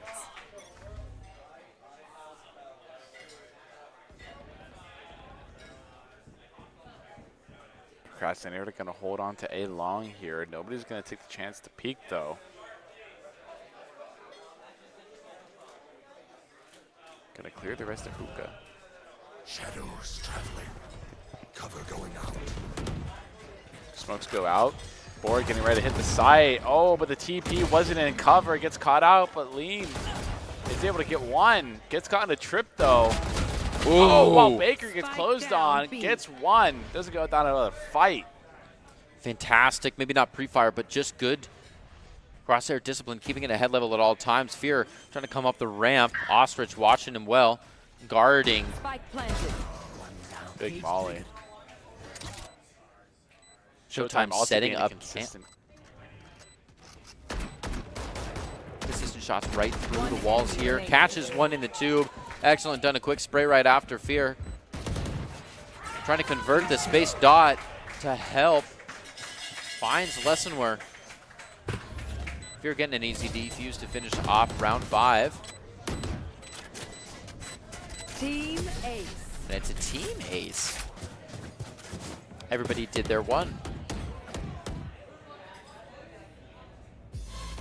I mean, this is... We didn't have a 3-point difference for a long time. I mean, until we finished the last round. So this is going a little bit differently. Can we assume that BK chose this map?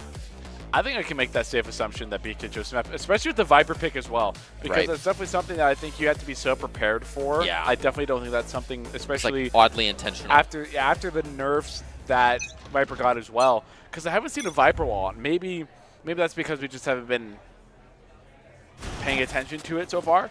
Yeah, but the one-way smoke right here is what Viper is known for.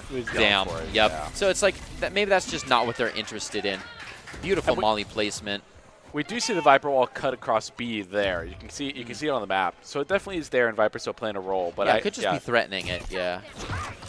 Just good to consider for the rotate. Nice Sage Ice coming out. Procrastinator locks some people into position with that one. Procrastinator a third one before going down at Bakery to even the score a bit. Bora, 1 man left. Was under a serious pincer attack, but is freed. Trying to still watch the flank, but people are just rushing in from above. Trying to dodge out this molly, but low on time as they go for the defuse. He has to rush in, and he rushes right into his own doom. Bakery to find it. Just as we were talking about it, in the sense of It's been a long time since we had this big of a lead. It seems to be growing only bigger. And yeah, it's slipping. Bora has yet to come up with an answer to currently stop the roll that Bishop Kelly is on right now. I wonder if that Yoru fake was a misclick. Because he was stuck in the corner. Yeah. There was a Yoru fake that was just kind of like watching the boxes. Maybe initially it was going to something else. I think the one-way missed. Yeah, the one-way missed as well. That could be a crucial mistake. Yeah, they still have Spike in pocket as well. It looks like they're feeling out B and are going to send their Sky back to grab it. Sure enough. They have to very carefully take care of Hookah here. And when they do, kind of alarms. BK not rotating too fast, still leading to the anchor out on the A site. Dot and Showtime close the deals on their areas. Oh, Wet retaliating a bit.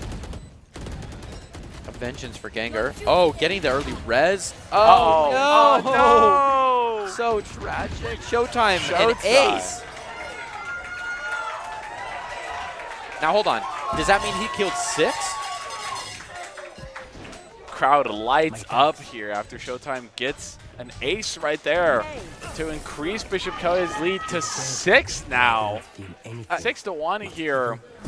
Not even near the half at all. And just time and time again, even though we're going to see Bora pull off a pretty standard play of split the site, use some intel, get some information. But even after that, there was no recoup there. Even Bishop Kelly maintained their composure, and even after going down to even numbers, managed to pull out a play, make something happen, pull out an ace. Which is impressive to grab that ace when it was a res round. I'm pretty sure that means you grabbed all 6. So I think it also could be. I think it also could be that somebody else got a kill somewhere else. So it's 5-1, yeah. Who knows? Gengar getting a first one on pretty quickly. And a second as well. I mean, this has been an incredibly, very, very quick round. We're going in for the plant. We're looking to make their way in. A couple of heals coming out to help there. It's a 2 and 4.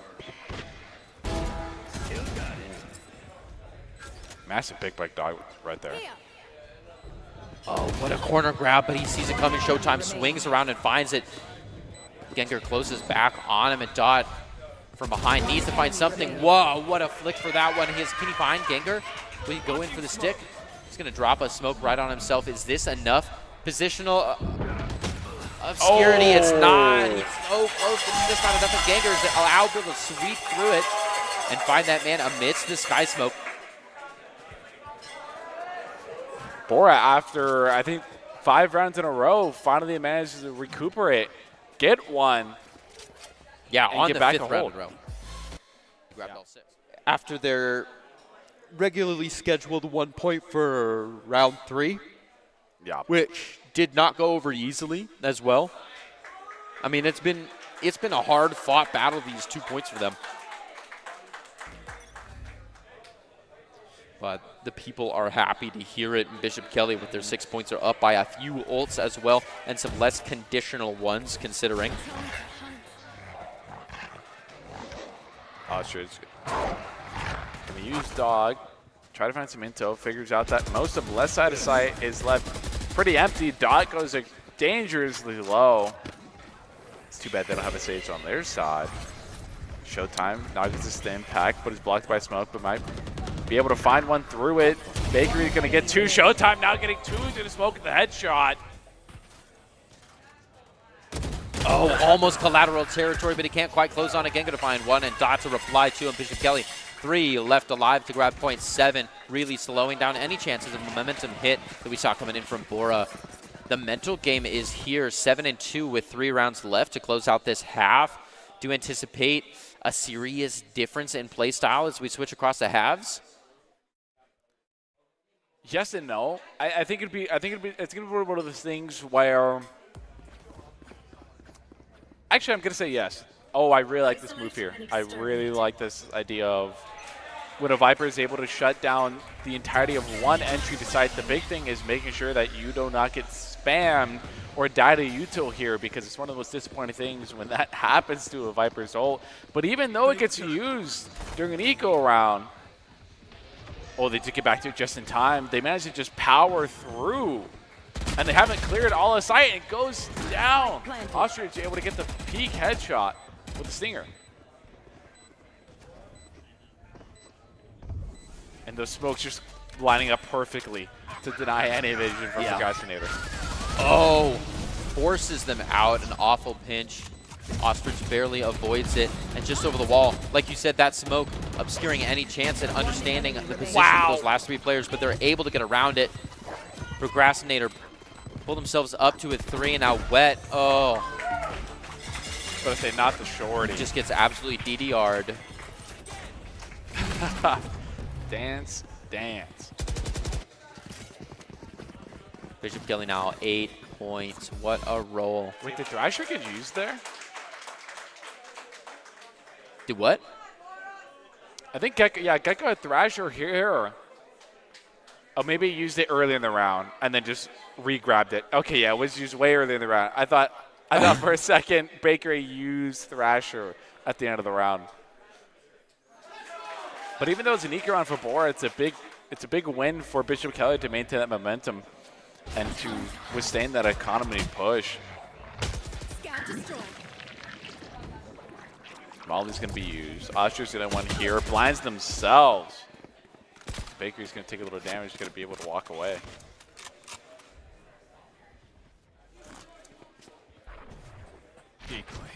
Ooh, decoy coming out. He's going to follow on in after. And B-side's pretty, well, it's being relaxed. Oh, lining them up. Such a good call. You're forced to collateral against the fake. Excellently done there. But it was not quite enough, and Yours still goes down low health on the Sky. The last attempt at any kind of healing on the Bora side. Bishop Kelly. Bishop Kelly's only got 3 left out there. They're doing well. Ringing Slick back alive, but he goes down immediately. So sad. Showtime and Bakery to take their 1 before going down, and a blind man dies again. Bakery takes point 9 for Bishop Kelly, getting just so close. They can taste it. They have to. Bora, I'm expecting a timeout coming in from them pretty soon if I was in charge of that. Yeah, you want to try and end out the half while getting around while you possibly can, because, well, we've had the conversation before that swap from defense to offense can have such a big characteristic change into how these teams play. I don't know if I had that big of an impact, because Bishop Kelly is feeling really good at it. And when we saw them on last map, they continue to play really solid on attack. And if they just continue to go round for round with Bora, they're going to end up winning before Bora gets a chance to catch up. Very fair. Almost got the spike initiating out, but it's just not going to happen. Oh. Procrastinator so close. Was able to get the ult off, but now they're just kind of hiding away. Bishop Kelly's one other player right behind them as Bora takes this stage. Planted. It's going to be difficult to reclaim this space. It could be a pretty easy point for Bora here if they're not careful. Showtime and Procrastinator each to take 1, though. Picking them off 1 at a time. Can they find him? Can they get around Leavenworth? Throws the ult. What a timing. Can they find it behind the box? Sees another 2. They know where they were. Oh, both of them at the same time. Just can't take it. Slick Roads is the one that beats him to it. And under low health is going to find point 3, and that's a curse. Pick something nice to kill them with. It's the least we can do. Yeah, I'll be waiting to see if Bora is able to fully re-answer to this. Even though they put out such a stellar job, Bishop Kelly was able to refrag and do a lot more damage. Even though we're at the half and the damage doesn't really matter, it's still one of those crucial things to keep in mind when it gets to that mental side. But now we're at that 9-3 standoff. And Showtime was one of those players that's been pretty consistent with their ability to clutch up and show off. It's been Procrastinator and Bakery and Showtime that have been doing such a good job in this rest of this match. Honestly, all of Bishop Kelly has been doing a really solid job.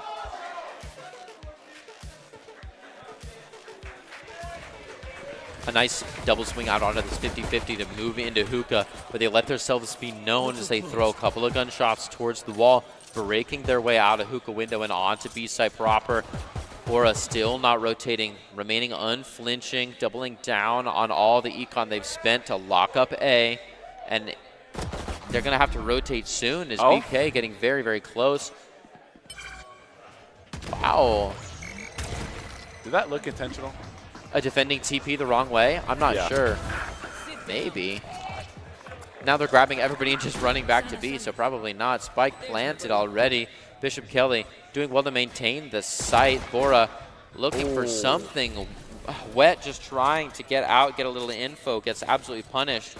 They're going to have to use a self-heal if they can. And they did. Oh, but it wasn't doesn't enough. matter. One enemy remaining. Wow, one skirmish of a team fight later. Bishop Kelly has 2 remaining, pinching the last Bora player. Can he isolate the 1v1s and win it? No! Peeks too deep around the corner, and Fear on the off angle takes him front and center.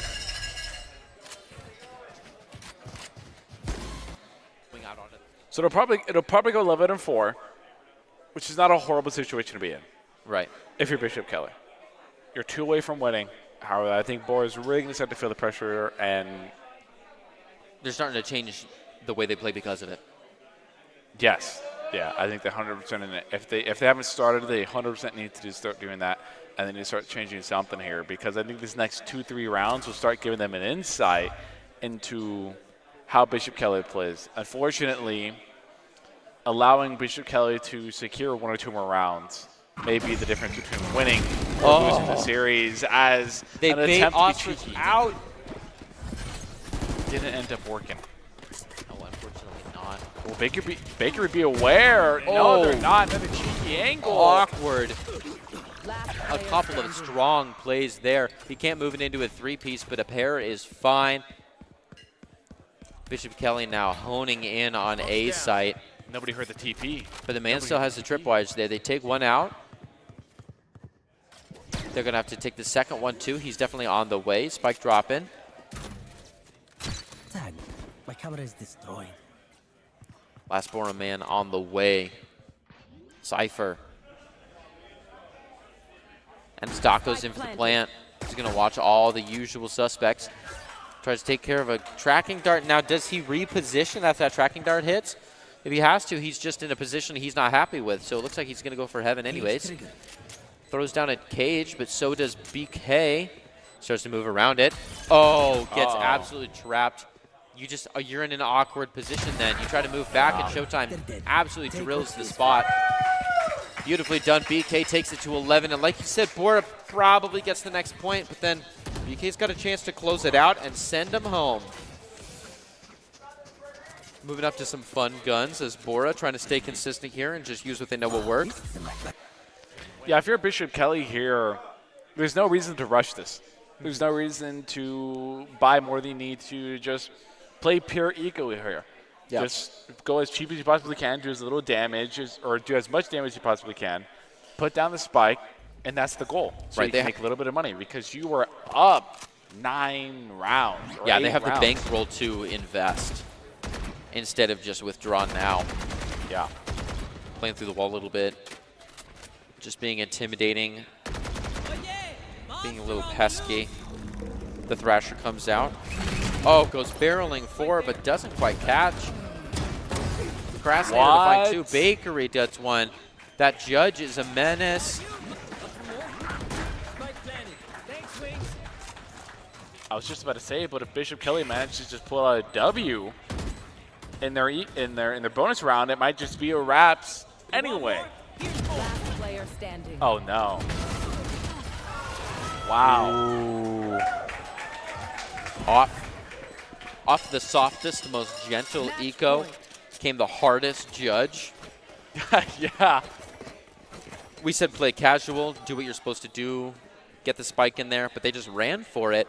And Bora now, oh, it's looking tough. It is looking tough. Yeah, because now they don't have the money. They don't have the money to buy good equipment. And they have no mistakes left. No mistakes left. You can't even make... This is a little bit of a sentence here. Uh-huh. I'm not going to say it. They're being sentenced, is what I'm saying. Yeah, that was okay, I thought you were about to say you're going on a sentence, like a rant. I got you, I got you. A very, very just surgical retake of the hookah. I guess hookah take.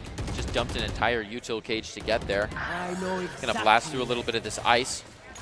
Get a little further. Just take it one step at a time. Showtime finds one. Bakery gets theirs.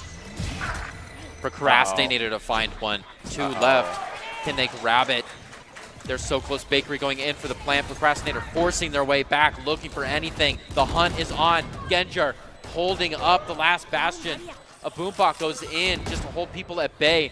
They take care of it, no problem. Some weapons to bonus up with Bora. And ult still available through the smoke. Here it is. The ult goes out. Is it going to be what they need? They are canceled. The tripwire left from above. They find one. It's a trade. The last man down there finds Gengar. The last chance. And the golds and the silvers are awarded. Bishop Kelly taking home the W. First place for Bishop Kelly. Second day of the championship out here at the Boise State Esports Arena here. Massive, absolutely massive. They definitely proved themselves to be more than perfect for that championship. They made light work of game 1. They made light work of game 2. And even though the first map of game 3 looked like the Bora could really supposed to challenge, map 2 was also looking like a bit of a breeze for them. And they held it down really well, and they kept that to a really massive lead for the entire time. And they had to make very little adjustments for it, and they just played their game perfectly. What a competition. Brilliant play by everyone involved, and thanks to everyone for coming out, hanging out, and playing your hearts out. We saw a lot of great plays. We saw a lot. Great flicks and kills and all. Lots of teamwork. Lots of endurance. I mean, it's been a day, and we're not even done yet. Not even done yet. Yeah, just over our shoulder over there on the other side is Smash Bros. Tournament going on right now, which will be populating after our studio recast with Jacob to hand out the trophies. But I still just want to recap. This event has also been amazing as well. The Valerant crowd out there was lively. They were loud. They were great. They were active. Bishop Kelly had a team behind them, and they're a team themselves and a force to be reckoned with. And I think they 100% deserve. They were better today. They were better for the rest of the season. I see why they deserve that #1 seed. They were a great team. Yeah, and it's good to end on a high note. I mean, it's nice seeing the arena full and having all the support and the people coming out tonight. Thank you guys in particular. Thank you players. Thank you parents. Thank you friends and families. It's been a good one. But like you said, we've got many to do left. Oh, yeah, we got many to do. I imagine we're going to keep talking here for a little bit before we get the teams inside the studio to receive their reward themselves. Once again, they fought pretty hard for that gold Valerant trophy and the silver Valerant trophy, which, of course, the gold one gets to go to Bishop Kelly. The silver one gets to go to Bora. The third one, I don't think we have to determine who's going to end up getting that trophy. I don't think we found out who gets third place, but I imagine in the studio we will. Maybe if we look at the bracket over there. Valley View and Timberline, it looks like the toss-up is between the two of them, and I don't know how things have been going over there, but... Okay. Going to take a look at the last bracket. I don't know if they've all updated it. We know the outcome of the BK versus Bora game, but I don't think third and fourth, fifth and sixth, or seventh and eighth place matches just have been decided just yet. But a little bit of an interjection right now because I couldn't help but hear you two say that you don't know how the Valley View and Timberline match is turning out for third place. And I got to tell you, we have got a real close match. Timberwolves are currently up 1 game at match point. They're the top team right there. Timberwolves Valley View. They sit at 9-8 on Lotus. There's just 1-1 left here. Either Valley View ties it up at 9-0 or Timberwolf goes up to 10. And the Timberwolves, they are going to be able to do that, so they do go up to 10. They're now just 3 rounds away. I don't know if you can see, but if you go in the battleground, there's a whole cheering section right now for Timberline as well, wanting them to take home a trophy. So the third place match is just as exciting as the first place match. And yeah, here we go. We can take a little bit of a look-see here because I want to see if Timberline is able to take home the trophy, or if Valley View is going to force this towards a swift play tiebreaker. When things out, it looks like Timberline going to be starting with an A push to start things out. Going to throw out the Dizzy for that little bit of sight denial. Valley View has 2 hanging out on A, one behind doors. The Haunt is thrown out. That's going to be mowed down pretty quickly. They're keeping their options open on whether they want to go through the door or still take the main road through A. They're going to make a quick rotation onto Ward B, and that was a perfect bait, I got to say. That's really good. That's going to be completely open for them. Timberwolves already pick up 1. Now there's just 4 left for Valley View, and they can go into post-plant, watch over all these doors. Look at that angle also that the Cypher is holding. He's put up the cage right near Link. He's going to try to take an unexpected position because when that smoke drops, they might not be expecting him to be positioned up that far. A trade back and forth, and Valley View still trying to make something of this. We see a Nightfall being cast out by the Fade. Another 1-1 trade. Timberwolves now up 2-1 with the spike counting down in their favor. And a thrash. Oh, I like this. They get a clear view and the concuss. Timberwolves now just 2 away from getting third place and guaranteeing a trophy. Remember, unlike the match you just saw where even if you don't finish first place, Bora congratulates them. They still get this great silver trophy here, the second place trophy. These 2 teams competing right now. This is for a trophy or no trophy. Going home with something or going home with absolutely nothing. I gotta say, Timberwolves are still putting on a lot of pressure despite Valley View having the ult advantage here. Showstopper, Lockdown, and Viper's Pit. Timberwolves only have that Neural Theft, which if they continue getting first bloods like they have been doing, then I can see a good opportunity for them should the positioning be right. Looks like a concerted push up C mound with 1 lurker. Hanging out near A or B, seeing if he can pick out 1. What a great wallbang to clear out C. That's a clear wide open point for Timberline. And the best thing about it is that's one of the best points that you can plant on early because it is such a hard retake with so many angles. Uphill advantage not quite working out in your favor if you want to try to take it through mound. Although they didn't quite claim the link through attacker spawn though. So Valley View will get the high ground advantage at least through that, but that is easily smokable. They'll start out with the lockdown. That's going to force a whole bunch of players out back toward mound.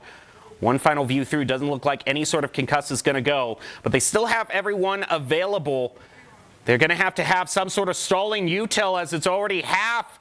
Oh, you got to know where that spike is. He finds it with the wallbang. Mows them on down. Now there's just 1 Valley View left. Timberwolves are hanging on the edge of taking home the third place trophy. They are just 1 away now.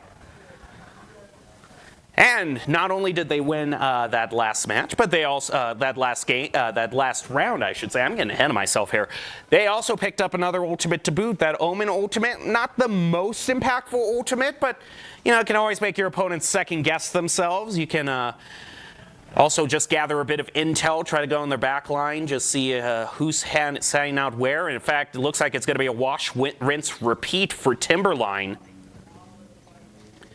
Going back for another C-mount push, except this time they're going no lurker. They are going full push on toward C, although that is much better defended now. They've got a turret and 2 agents hanging out there. Going to throw out the Trailblazer, see if they can't spot anyone around the corner. Poison Orb's going to go up right in the choke point. That's going to make Timberline rethink their strategy. maybe go for a B push or head on over toward A. They opted not to go for the Viper, so that does make this A push just a little bit harder. It opens up those sight lines from Link. But as of right now, I think they've baited the vast majority of Valley View over to B and C. They're still in the midst of their rotation. Oh, they bamboozled me as well. They're going to go for the quick rotation on toward B, and they're able to flush out that Viper from the high ground.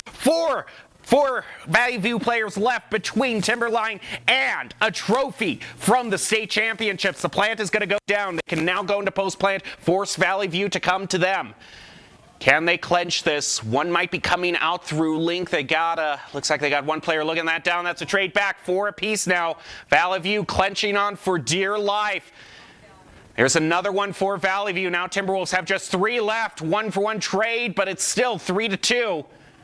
A lot of time has passed, though, and they know where the spike is. They can just, oh, he's going to try to get in their face while someone tries to plant. That's a very clutch snake bite, and Valley View will be able to clear them out. They are still alive. They are not going to let this one go down easy. Timberwolves still have a good amount of chances to clench it, but Valley View still staying alive. Although, good thing for Timberline is that Valley View did spend 2 of their ults.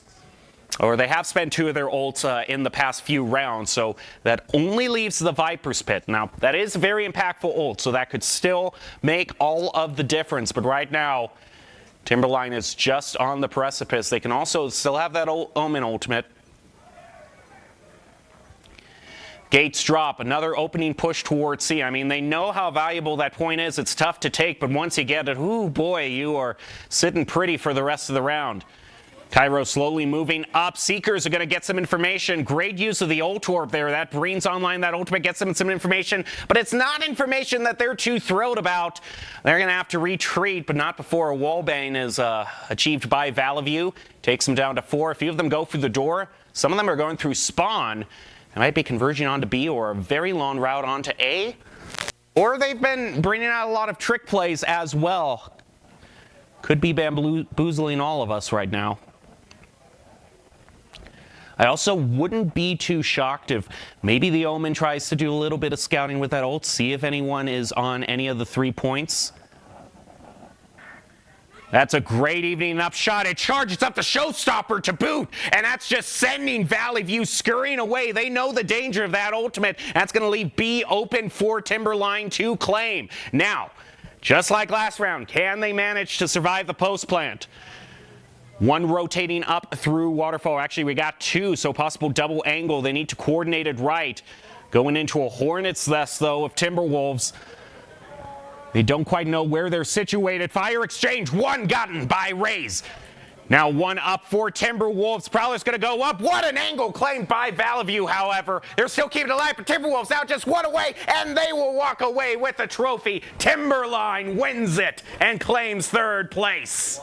Oh boy, what a tournament. We had so many great matches in the semifinals and finals, but now that Valorant's all over, we gotta get to the trophy ceremonies. We got a lot of great stuff to give out. We'll take a short break and be back, get some of the players' thoughts right after this. I think the best aspect about it competitively is probably the players. I think that there's a lot of cool players up at like the top level. It's really fun to watch them play. I like how competitive it can be in like even as people get better. It's just like specifically as players improve, it gets even more like complex, and having to think about specific matchups can be pretty fun. So I'm excited just to. Smash, I definitely like the mental part of it. Like it's not a super deep game, but once you start playing competitively, there comes a lot more depth with it. So it's fun to think through it and like win that way. I like the amount of characters and play styles, as you should adapt around. Every character has a different play style, and some people play the characters differently. The idea of the game, just because it's pretty unique, especially with all the special abilities that they have with all the different characters, and I think that's overall a pretty well-balanced game. Probably the variation of different play styles that can happen, and like any match can be won by any team at different times. I think I like how it's never really over, until it's over. You can be down a ton and you're never really out of it until the very end. Honestly, just having fun. It's it's not fun to lose, but we always have fun and we never put each other down and we always try to make it fun. So. I think the best part about this tournament and competition is students being able to work together as a team to accomplish a common goal and to get to know other teams and schools and just build that camaraderie. And welcome back to the Boise State Esports Studio. We're here covering the Idaho State Esports Championships, and we have just seen the grand final for Valorant. And who is taking home the gold? It is Bishop Kelly. I feel like we've been here before. Yeah, it's crazy. It's like deja vu, I think. Yeah, it really is. But here, under much more fortunate circumstances, gold place finish in the tournament. Now, I know you were saying a little bit earlier about, you kind of wish you could have gone against your main rival in the grand final. But I want to say, as you were entering, you did get to see Timberline win in the final round. So that's kind of a good consolation, too. You're still going home with the gold. Yeah. It was wonderful. And, man, mad props to Bora. They had us, that meme of, man, I thought they had us in the first half. I was sweating buckets up there. I was so worried. Well, let's hear it from the individual players. Talk to us about the difference between, the first half where things might have been a little bit more stressful to where you really started to pull away in the end. What started the avalanche? It was kind of, the first half we were kind of like, oh, it's Bora. We beat them in the regular season pretty bad, and we were like, this is going to be a light little game, and then they just flipped the switch, and we were like, oh, we took that round 2 timeout, and we were like, hey guys, we got to come in, we got to lock in, we got to play our game, play a round by round, and and then just from there we kind of just got back into it, and then ended up with a pretty good win, and then map 2 was just even better. Yeah, honestly, I agree. I was really impressed by them. Like he said, in the regular season, we did beat them by a lot, but this time it was a lot closer. It was a lot of fun. Seriously, props to them. They were a really difficult opponent. It was really fun to play against them, and yeah.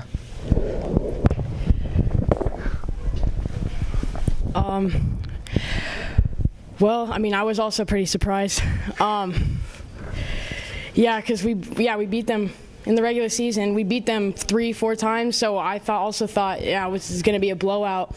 And when we got down, I was a little nervous, but then Ethan here, or Bakery, had his ace, and that just completely flipped everything for us. And I think that's what helped us win on Ascent. I just think we locked in when it mattered, we did lose a few rounds, but it's we got all the kills when we needed the kills, you know what I'm saying? And we always did what we needed to do when it was when it came down to it. Don't let him talk.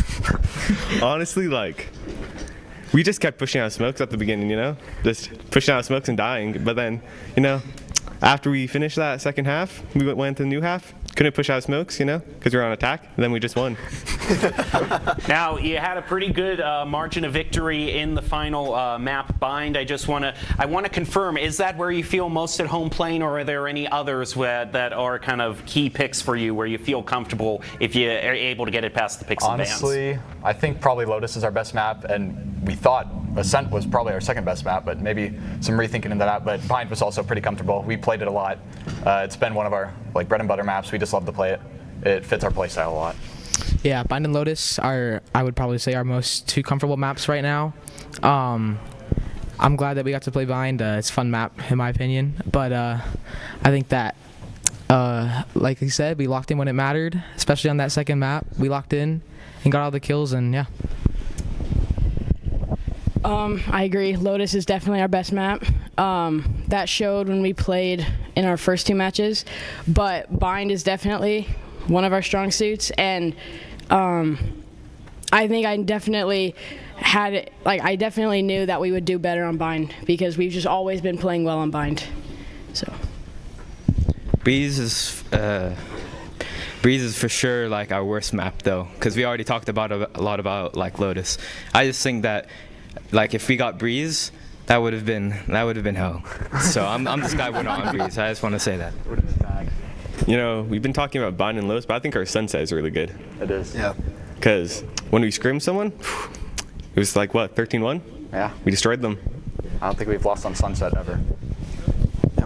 And so not only do you get to I get to present you with the trophy, but you all get to take home something that some of your teammates can't say. For getting gold in first place, you each individually get to take home a medal for you to keep. This for the trophy cabinet, but this is for wherever you want to display it. So I'll hand this to your coach, and he can distribute guys just it to pass them. it out. And then here is the gold medal for Valerant. First place, the Idaho State champions, Bishop Kelly High School. Congratulations. Thank you, thank you. Yeah. All right, you guys raise it. Yes, sir. All right, well, we thank you for joining us, and we'll let you get on your way to celebrate for the rest of the evening. That's going to do it, but we have got more interviews and trophies to give out, so please stay tuned. Well-calibrated play. Oh, slick roads, never mind. Oh, really got me like that. Oh, two people just walking away from the angle. It's in. I would prep the dodge now, but you can't. Got to wait for 2 more kills. Oh, wow, what a shot. So ready, and that was a Vandal. Devastating run today. So, oh, no, we had an orbital strike earlier, so, but he's not been consistently run. Beautiful shots from Procrastinator and Bakery. Court has to rotate out a little bit. It's uncomfortable. The timer here might find it, gets showtime. Could do a little tap. Oh, almost gets timed out. Noya, both of them alive on the angles. They're able to isolate. Gengar alone now, low on health. Can he fight off Fear? Oh, Fear through the wall takes him. What a lineup. Rocket League, it's so easy for people to understand. It's cars playing soccer. It's kind of the easy one for the new person to come in and be able to follow what's happening in esports. I love Rocket League. I absolutely love watching Rocket League, so I'm real excited for that. I think the skill level and seeing players that are able to do those just phenomenally well done aerials, and they just really know how to move the ball, that is so much fun to watch. I think just the fact that it's unique in its own way. It's not like any other shooter game. It's not like any other just first person. It's unique in its own right. They're so excited. My wife is a huge supporter. She, is the reason why I'm here and is behind me every single way, and is just so excited. I know my friends are super stoked. I've got a lot of friends working in the program here, and they're all like, "Oh, we can't wait to watch BK play." And I've got friends who are hanging out in the Discord, watching the Twitch, ready to watch us rock. I mean, it's like very lucrative, but like the people that I do talk to about it are like excited and probably willing to watch. So. They actually think it's pretty funny because I'm not a gamer at all, so this is my first introduction to everything. We're all really proud of each other for the success we've made along the season. Our teammates, the amount of support we have for each other is a little ridiculous sometimes, but yeah. All of them are super supportive. All of them really encourage me to continue moving forward, and I can't thank them enough. They think it's great. My whole family comes from like a line of gamers since before it was really popularized, and everyone thinks it's a really chill thing to do. Well, they're really proud of me and my family because I've never been to state for like really any kind of sport, or let alone esports, but now that I've worked for it and practiced really hard, they're quite proud of me for it. They're actually really kind of surprised. I haven't really talked much about it, so that all of a sudden it's like, yeah, I'm going to state, and it caught them by surprise, and like they're really proud of it. They're like, that's actually really awesome. Here in Idaho, we do things a little differently. First rule, camouflage never goes out of style. Next, always use fry sauce. I mean, why wouldn't you? Hold steady when out-of-state friends think you're from Iowa. We call it pop, not soda. We always put a lift on our pickups. And we always buckle up because we still have a lot we want to do, and I'm guessing you do too. We're going to build bridges and hospitals in a day. We're going to save families from disaster and feed those left in the cold. We invite you to join us. The next greatest generation is now.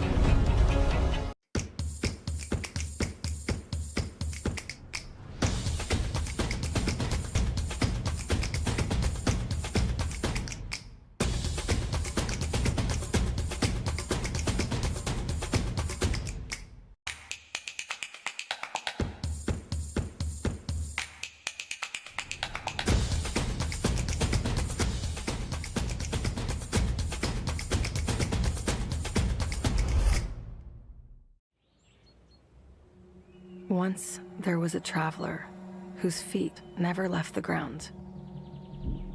With only his mind as his map and his senses his compass, he raced into the great unknown. Armed only with the speed of legend.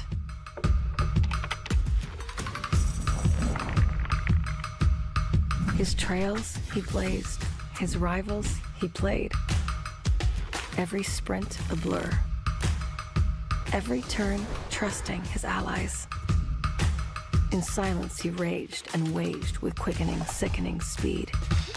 His name a chant filling arenas. Because some heroes leave footprints, others an afterburn. Without conflict, there is no resolution. Without verses, there is no victory. It's the end of a good day's work in Idaho. Time to punch out. Time to check in and catch up. Time to remind ourselves that what we work for isn't a paycheck. It's to make the good things we have even better. So here's to your good day's work. Idaho Central Credit Union. We believe money is a thing. It's not everything.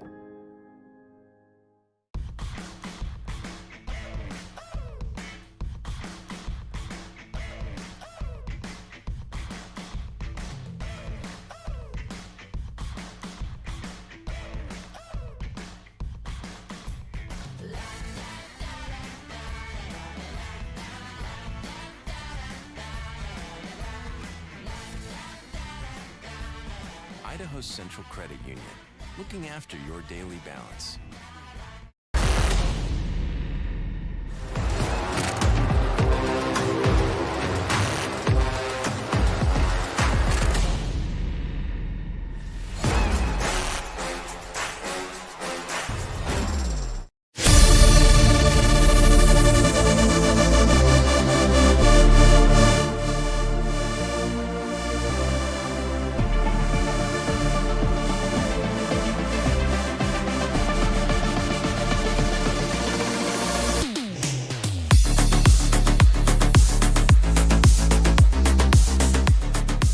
All right, hello everyone. Welcome back to the Boise State Esports Arena. I am your host, Colin Carpenter, and I'm here with my friend Levon, and we're going to be seeing some Smash Bros today.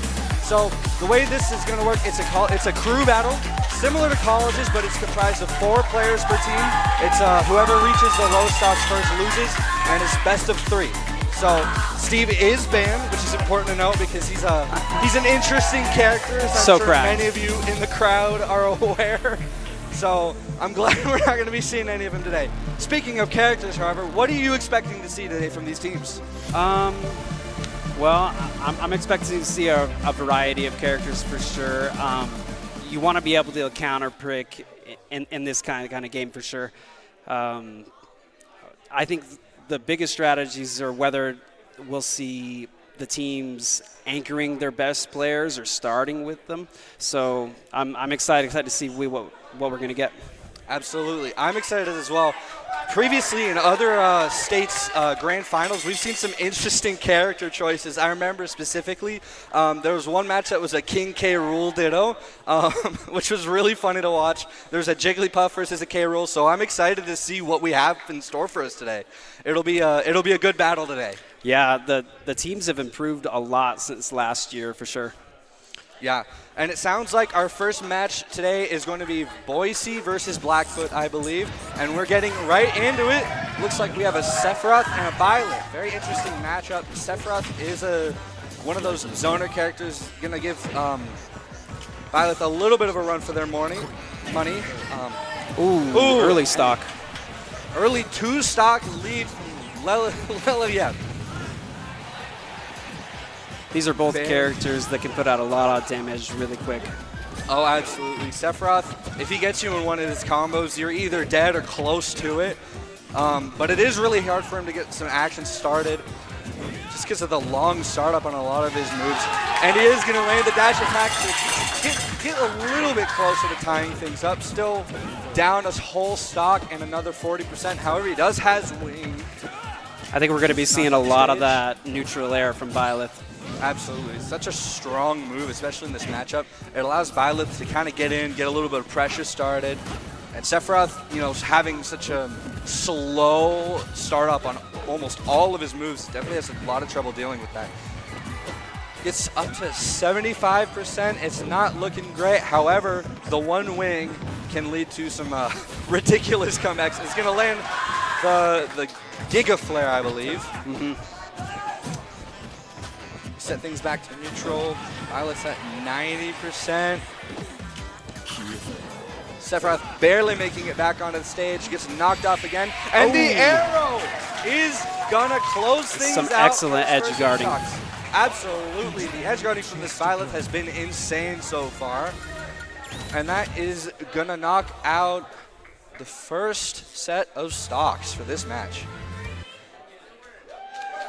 So definitely some strong character choices so far. I believe Sephiroth and Byleth are relatively high up on the tier list, though those are always up to your own interpretation, really. There's no set tier list. You know, at this level of play, I don't think tier really matter too much. Yeah, it's all about confidence. If you know you can do well with your character, then you're going to do well. Like, I mean, we've even seen Little Mac previously do well, which is a famously low tier pick. But, you know, if you know what you're doing, you can make it work. Yep, and don't discount the reverse 3 stocks. Even if you're down, they can always come back. Absolutely. Looks like we're going to have Lucina versus our Byleth from last map. Interesting counter choice. Definitely. 2 swordies versus each other. Always an interesting sort of matchup. Now Byleth is great off stage, so we're going to see some off-stage shenanigans, I think. Absolutely. Lucina is going to get a little bit of an early percent lead here. Byleth quickly is going to even things up. Nice little parry. Going for the shield break there. Oh, and that there's arrow that arrow. is amazing. More of that amazing edge guarding like we were talking about. Got to be on the lookout. Absolutely. And Byleth is just one of those characters where if they get you off the ledge, you are going to struggle. You're in for a world of pain. Nice little parry there. Lucina's going to have to close out this stock if they want to remain in the match for long. Off stage again. Gets back on, barely. Nice little forward tilt there.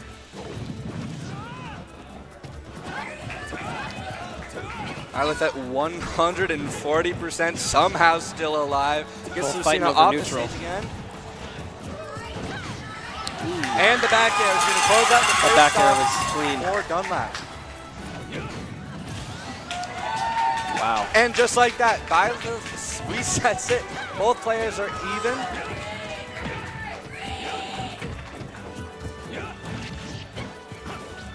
Both players just whiffing moves in neutral, trying to get a little bit of a lead. Even if Blackfoot takes this one, they'll still be down 2 stocks. Yes, they will, which is not a deficit you want to be in. Lucina's going to have to take 2 next map if they want to even things out, assuming they live here. They're 90%, getting knocked off the stage repeatedly. And the up air, oh, she lives! Dunlap is alive against all odds. Lucina has a great recovery. I'm always surprised. And the forward tilt is going to close things out. Byleth with 1 singular stock left, managing to hold on, taking 6 stocks this match. We'll see if they take any more. That Lucina couldn't get away from the edge. No, it all came down to who was really winning the neutral. It was just Byleth just landing so much damage and keeping their opponents off stage. It's really hard to deal with. In these crew battles, accumulating damage doesn't mean too much as long as you don't lose those stocks. So sometimes we'll see those heavier characters taking more stocks, and that damage at the end of the match doesn't even matter. Yeah. It's definitely a battle of momentum. Once you get started, it kind of just snowballs unless you have someone who can really clutch it up, but it's hard to do. It's a lot of pressure in these matches. However, it is a best of 3, so there's always a chance for a comeback in Game 2 or Game 3. And I think we'll see different matchups in those Game 2 and 3 because the counter picks are going to be different. And there's a Rob. Rob is a tough character. Really, really strong character in this game. It's very annoying to deal with. Only has to take 1 stock here, too. And we're off. All right, Rob lands a nice little combo there. Violet takes a % lead and gets Rob off stage. However, Rob says, no, I'm getting back on. I'm not going to let you edge guard me to the blast zone and back. Players even in %. Violet knocks Rob off the stage. Oh, wow. And the forward air, that's going to close it out. That first stock gone, just like that. This Violet has really shown they're good at the ledge. Absolutely. I would hate to run across them in online.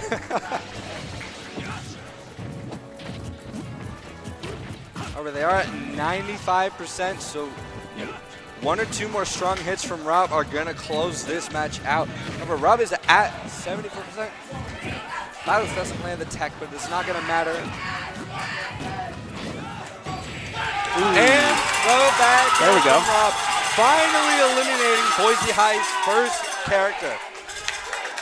I'm surprised. That Violet took 7 stocks. Oof. Out of only 12, so, yeah. I mean, more than half. More than half of the team is gone. Blackfoot is going to have to clutch it up here if they want to take this first set, or they could play for the next one. They know what Boise has as one of their strongest, probably, characters, I'd imagine.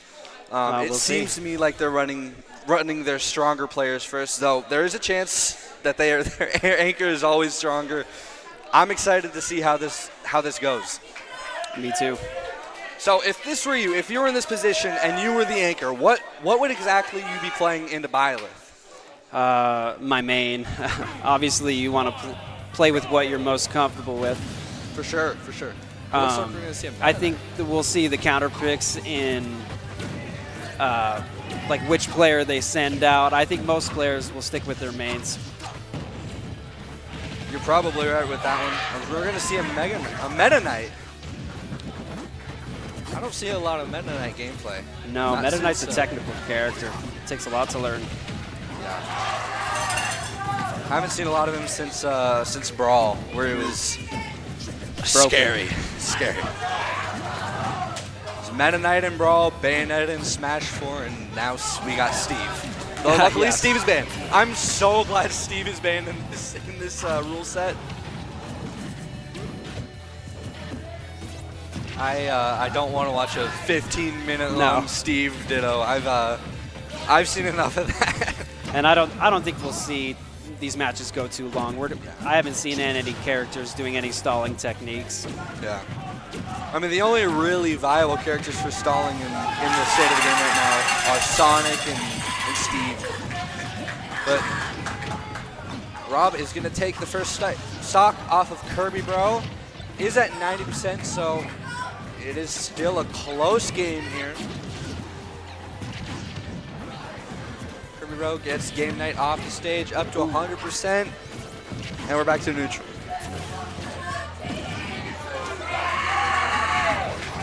Goes for the spike, doesn't quite time it right. We've seen that Rob do that side B at the ledge a few times now. Yeah, it's a really strong edge guarding tool, but you got to be really careful with your timing. And there it is. There it is again. There it is. Closes out the second stock for Kirby Bro, taking the lead sort of finally. Still has to make up another character's worth of stocks. He's going to get a nice little air juggle on Kirby Bro. However, he is at 130%. And all right, last stock for both of these players. Rob really needs to win this one if the Blackfoot is going to come back. Yeah, otherwise they'll be on their last player, well, whereas Boise still has, I believe, 2 more players left behind after Kirby Bro here. going to be a tough battle for game night, but it's doable. He's got Kirby Rowe at 95%. A couple more strong hits, another one of those side Bs is going to do it. And just like that, the up smash closes things out. Kirby Rowe is out. Game night with an impressive start to a comeback. He's taking, what, 4 stocks now, I believe? 1 off the Byleth, 3 off Kirby Rowe. Things are looking up. All right, we could see it come back. I'd love to see it. I'm interested to see what they're going to pick to play into Rob here. He's a challenging matchup. He can really mix you up. He has really strong edge guarding tools. He has a couple of projectiles that are very, very strong and really hard to deal with. You know, one of the keys to that matchup is managing the little top. If you can get control of the top away from the enemy, Rob, for sure, it makes that matchup so much easier. And if you've practiced using top against Rob, it can make them matchup super broken. Absolutely. It's all about controlling the top. So it's kind of similar to playing against a Diddy Kong, where you have to control the banana, not slip up on it. But top is a tricky projectile to manage. For sure, because it's an active hitbox. Inkling. All right, all right. Now, I've watched some of the Inkling already. He's very good. I'm excited to see it. It's going to be a tough battle for game night here. However, nothing's impossible. It's always doable. Diego immediately taking control of the top, like we were just talking about.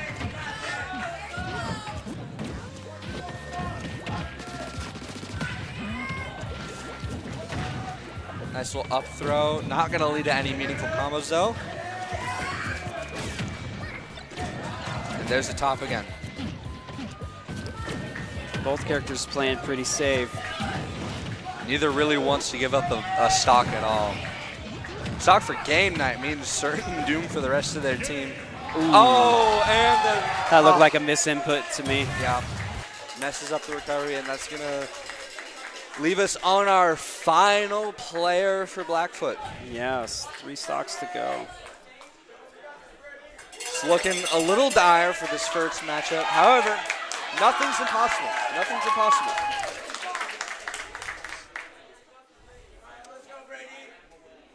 I'm interested to see what they choose to play into this Inkling here. This Inkling seems like a very strong player, like you were saying earlier. Yeah, I think he's their anchor for sure. Definitely, definitely. Byleth, all right. Here we go. Both sides bringing out a Byleth at some point. Nice up throw into an air juggle. Oof. Forward Inkling throw. is just controlling this. The triple back air is going to immediately decimate that first stock from Animo. Diego taking no percent. The combo game here is wild. It's absolutely insane. First hit.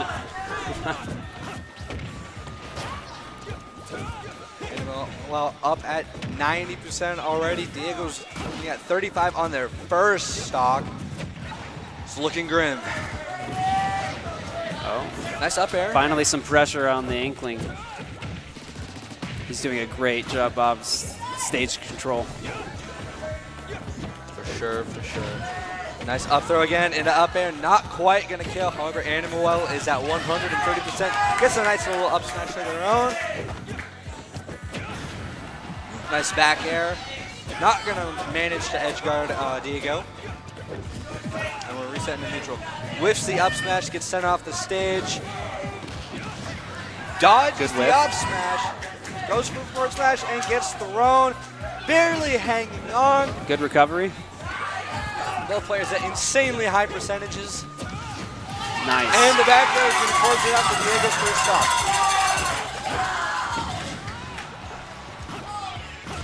Anuel, one more strong hit from Diego is going to close out this next stock from Anuel. See how much bonus damage. Oh, that's it. 13%. At this point, Blackfoot really just needs to study this Inkling and prepare for the next round. Yeah. Start preparing for the next game. Maybe reconsider some of those character picks or the order we play in. Down throw in a nice little combo. Not quite going to kill. Nice neutral air. Animal gets the up B. Another nair. Both players playing insanely safe. Diego lands a throw. Doesn't land the edge guard. Ooh. Whiff on the smash. So close to landing. Another up throw, misses the juggle. I stand corrected.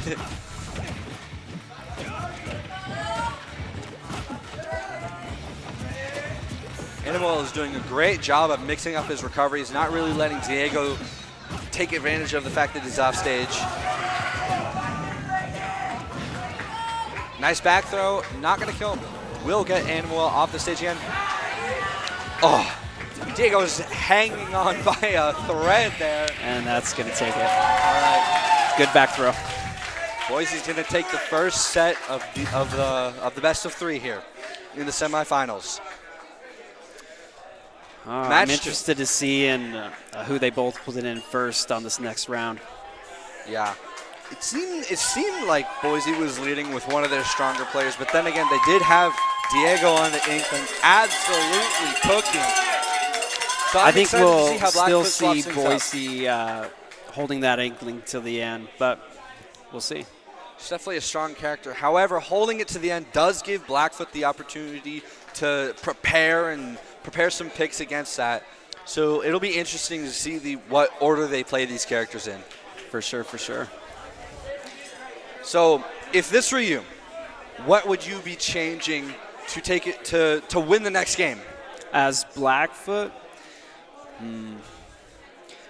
you got to take as many stocks as you can before that Inkling comes out. You want to be as fresh as you can when you fight him, because as we saw, he's very good at the combo game. He's going to take tons of stocks.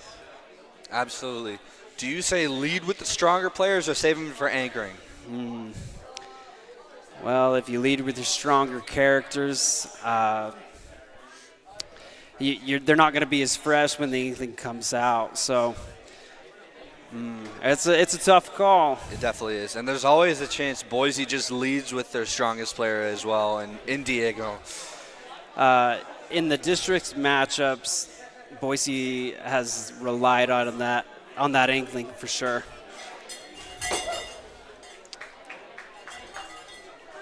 And it looks like we have a minor correction. It's Brave Smash Bros. Versus Blackfoot Smash Bros. Ah, okay. So I've been saying Boise. It is Brave. Getting a nice little view of the other rounds. Lightspeed Smash Bros. Lost to Idaho Falls. The Titans are going to be playing against Wood River. And Riri looks like they are up against Burley. Yeah, I think that is Rigby, yeah. And they're playing online right now. Rigby couldn't make it out here. Yeah, we've got all the other teams here, though. It's a little chaotic, but it's been a wild turnout. It's been a good day. I think we got a head count earlier. So it's definitely been a great turnout. So we're getting love to see it. set up for the next set here. Getting some replays. That forward air off ledge is really strong. Yeah, for sure. Really amazing Byleth gameplay. The edge guards were just absolutely insane from Lilliep.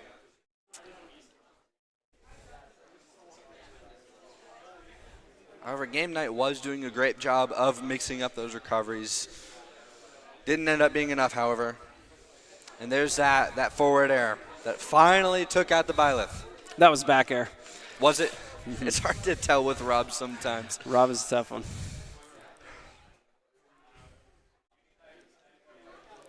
Glad we got to see a Meta Knight. I love Smash Ultimate because we have such a wide variety of characters, so many different play styles. Absolutely. It's so much fun. I got to ask, who do you play? I main Yoshi. Everybody hates me for it. I respect it. I play Ensign. I don't respect you. Wow. I tend to go for grapplers in any fighting I'm playing, so Instant fit the role best. Nice. I had a good Ness. Ness is pretty scummy. My little PK brother fire. plays Ness. PK fire. PK fire. We love PK it. Fire. Sephiroth is fun. I'm glad we got to see one of those. I've messed with Sephiroth a little bit. Not one of my stronger characters. I'm interested to see in how many heavies we get out here. They're generally lower on the tier list, so but at this level of play, they can be brutal. Yeah. Any character will work as long as you have the game knowledge and the confidence to make it work. Exactly. Like Meta Knight. It was a surprising pick for sure, but I'm glad we got to see one. I'm looking forward to the other characters we are yet to see. Hoping for some more interesting picks. Mm-hmm. I think they are choosing stage right now and choosing their new lineups. Yeah. A lot of thinking going on right now. Yeah, there's a lot of strategy here. It's tough. As much of a single player game Smash is, I mean, you're not having a lot of teamwork, right? But there is still a lot of strategy. There definitely is. And another aspect that's often ignored with crew battles is the camaraderie. I played on a college team this season in a crew battle. It was a fun experience, and the best part was your teammates cheering you on or you cheering on your teammates. No matter if you win or lose, it's always just a fun game. It's a good time. Those back airs.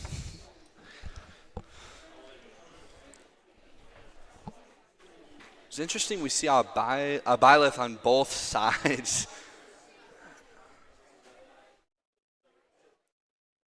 Oh, and we have news. Boise did end up winning that set 2-0. So it was Boise versus Blackfoot. Mm-hmm. I was corrected again. So it looks like we are going to be moving on to our next set here soon.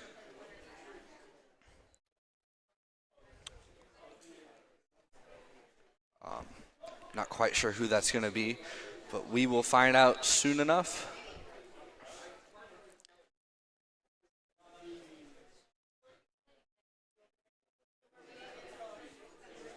Now these sets will be best of 3. Yep. In the district matches, they did best of 2. If there was a tie, it went to stock differential.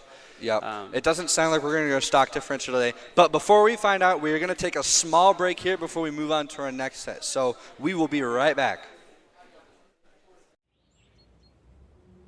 Once there was a traveler whose feet never left the ground. With only his mind as his map and his senses his compass, he raced into the great unknown. Armed only with the speed of legend.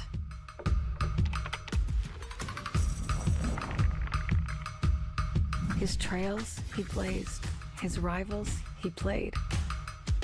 Every sprint a blur. Every turn trusting his allies. In silence he raged and waged with quickening, sickening speed. His name a chant filling arenas. Because some heroes leave footprints, others an afterburn. Without conflict, there is no resolution. Without verses, there is no victory.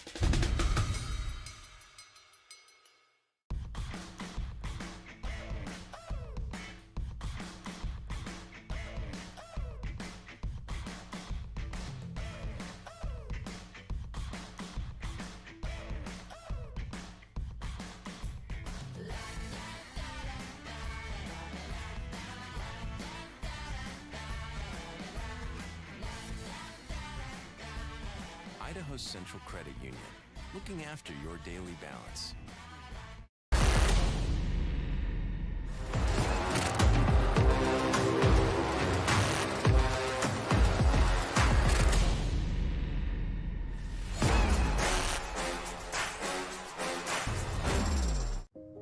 It's the end of a good day's work in Idaho. Time to punch out. Time to check in and catch up. Time to remind ourselves that what we work for isn't a paycheck. It's to make the good things we have even better. So here's to your good day's work. Idaho Central Credit Union. We believe money is a thing.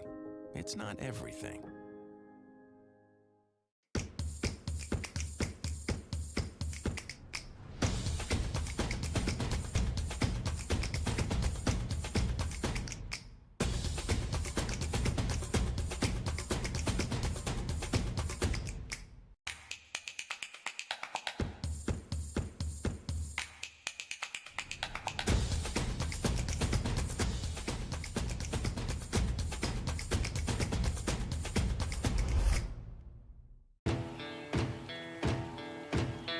Here in Idaho, we do things a little differently.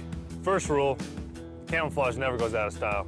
Next, always use fry sauce. I mean, why wouldn't you?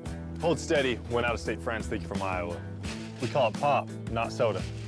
We always put a lift on our pickups. And we always buckle up because we still have a lot we want to do, and I'm guessing you do too. We're going to build bridges and hospitals in a day. We're going to save families from disaster and feed those left in the cold. We invite you to join us. The next greatest generation is now. We absolutely love it, and we really appreciate what you've done, both for Boise State and for us as an organization. And we hope to keep seeing you. Totally. Thank you. Thank you, thank you, thank you, thank you, thank you. Without ICCU, I know we wouldn't be able to do the things that we're doing, and it's incredible that they're here supporting us and giving us a huge support and amount of help and just generosity, making sure this all comes together. So, you guys for helping us support us and getting my way into college and helping me support and get a scholarship. Just thank you, because it's definitely a new opportunity for them, and I don't think that they'd be able to experience it otherwise. I really appreciate all the effort you've put in, and I really hope we can continue to help your program grow. And just please let us know if you have anything. I'm sure every player will rise up to help. Thank you. This is an opportunity for us as coaches, but for the kids more than anything, and it's been hugely beneficial and wonderful to us to have their support.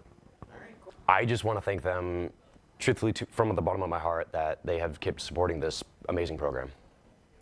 I think that is wonderful, and it's great that there's now sort of an alternative for sports and that it's being more recognized.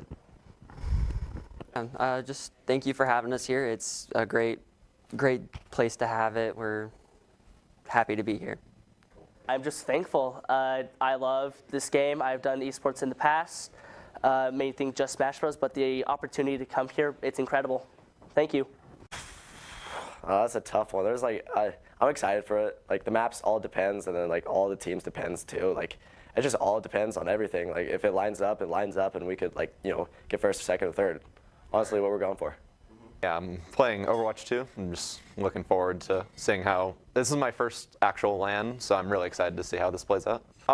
Just the fact that you have to rely on your team for so much, that just enables so much camaraderie in teams like this. It kind of gets you closer together as people and as teammates. I play Overwatch, and I think it's interesting because just class shooters have always kind of just been fascinating for me. And what do you?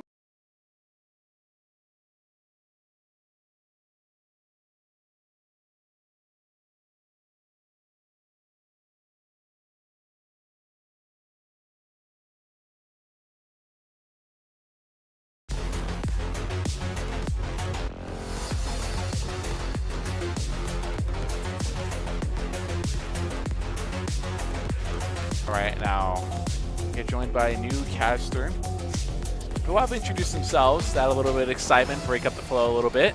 I'm Daydream, aka Jenny, and I'm super excited to cast some Rocket League with you today. Let's get right into the game, though. Super excited to be on the desk with you, as well as Jess as the game. Oh!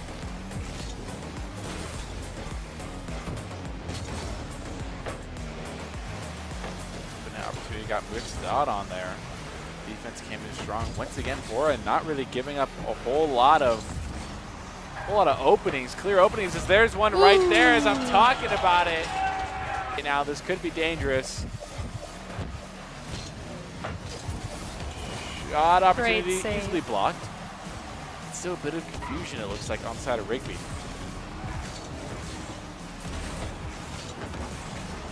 Oh, yeah, there it is. 50-year Coop still causing disruption in the back half. There's Mr. Cal taking a shot opportunity, easily defended. Rigby now looking for opportunity to clear this ball out of their half. A 50 is going to do that job for them. Jimmy trying to get a pre-flip touch. A great bump is going to set up Alzerk. It was missed, and that is OT for the game number 1 here between Rigby and Bora in round number 2. Even with that own goal earlier, I think that this game is still so close. Oh! Right as I say that. It's always the catch that curses, though. We'll have updated standings of everybody else and get a little bit of understanding of what we could possibly see going into round number 3. Ooh, that's exciting. Starting in the thick of it. Oh, beautiful shot opportunity there.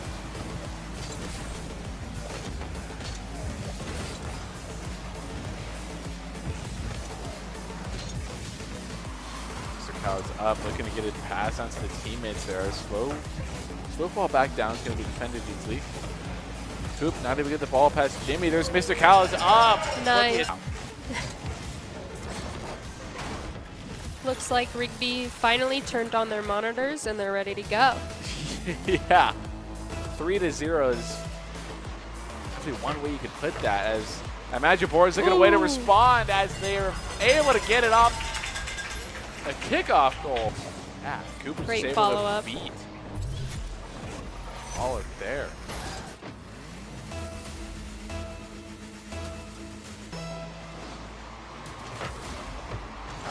Once again, the Mr. Cal is going to slow down, get one, look for an air dribble. Looks really solid, and there it is. Out the back, for the sidewall. Ghost might be looking for Mr. Cal in the back half. Not going to be able to find it. Bit of a back pass here. The rest of Bora has to retreat back. A double committed. Jimmy didn't get the touch they're looking for. A bad touch and a cut. It's going to lead to Mr. Cal tying this game away and not able to get a clean touch on the ball.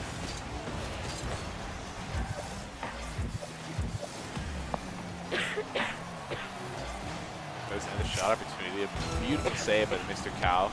KXR. Oh, able to find. I didn't think that was going to be able to find the angle. Just barely. Going to win that 50. Maybe looking for a shot opportunity as well. Ghost is going to be able to win that 50. KXR steals 100 and see Jimmy off the ceiling. Both teams are on their their A game right now. It looks like they don't want each other to get anything. But Bora will come out and get the first goal of this match. So close. So far. As we're about to get under sub 1 minute, here's Jimmy's opportunity to shine. Gets it over 1, but it's a bit too high. And the backboard defense is going to come out strong. Alzerk is up, gets a shot opportunity. There's a missed defensive ability. Oh, it is Jimmy. So goes off the corners, going to hit Mr. Cal. Now it's Coop up, not able to get back up to the ball in time. Ghost is up as well, trying to hit Mr. Cal. Mr. Cal gets a bit of a ghost touch on the ball. Little boop to bump as well, and there's an opportunity for Ghost. So we're getting an interesting bit of pinches with the sidewall. Going to assist XR with the pinch to clear the ball. Now sitting in green half right now. A lot of players low on boost right now. Mr. Cal is able to play some solid defense there, and a good shot, but blocked by Coop. There's the answer back. Of course not. And especially, you know, with Jimmy, like we said, getting those, you know, rebound touches, it's still anybody's game, even if the ball is nowhere near the goal. Alzerk has a clean opportunity. He's able to get it around Ghost. Feet off the sidewall. He'll get around, but a bad redirect. I don't think any Rigby offense is going to be able to capitalize on that missed touch, though. As Coop's going to stick with it, gets a good 50. So we get a bump as well. Prevent any second touch. Alzark missing the touch to that could be fatal as it is. Oh, commits with a lot of boost. Not going to be able to find back of the net like they're hoping for. Coop gets a soft touch at the corner for Green. KXR there looking with a lot of boost. Gets a missed touch though. Now he'll get the second for the clear. This could be an opportunity for Alzark. The shot's down and with nobody in the back of the net. I question control. Send it back into the corner. It will secure the corner boost as well. Now looking to get a clear. It's not powerful enough. The shot's low and defended easily for Rigby. Now clear her. Jimmy's able to get around again, and Coop once again not able to get there in time and get the correct read. He gets the ball. Nevertheless, going to try and connect to the teammates is Mr. Cow. Not going to have to be Jimmy. Jimmy with a great pinch on the sidewall. It's Coop now having to control the ball. Gets it around one. Now the second. Mr. Cow tries to go for a musty flick. Not able to get it. And now goes once again the defense. Last match.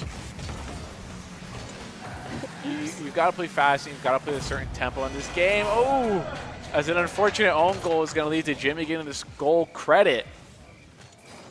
Ball just teetering on the line there. Yeah, Coop tried to get a touch there, wasn't able to get the beat. Of course, and I mean, we've seen an own goal already this series, and it turned around very quickly. So I think, you know, it could be a power for them.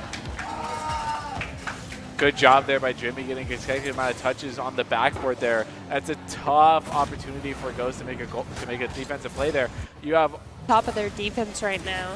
They don't want anything to happen this game. Ooh. Oh! A beautiful dunk or 50 play after the musty by KXR. Also credited with the goal.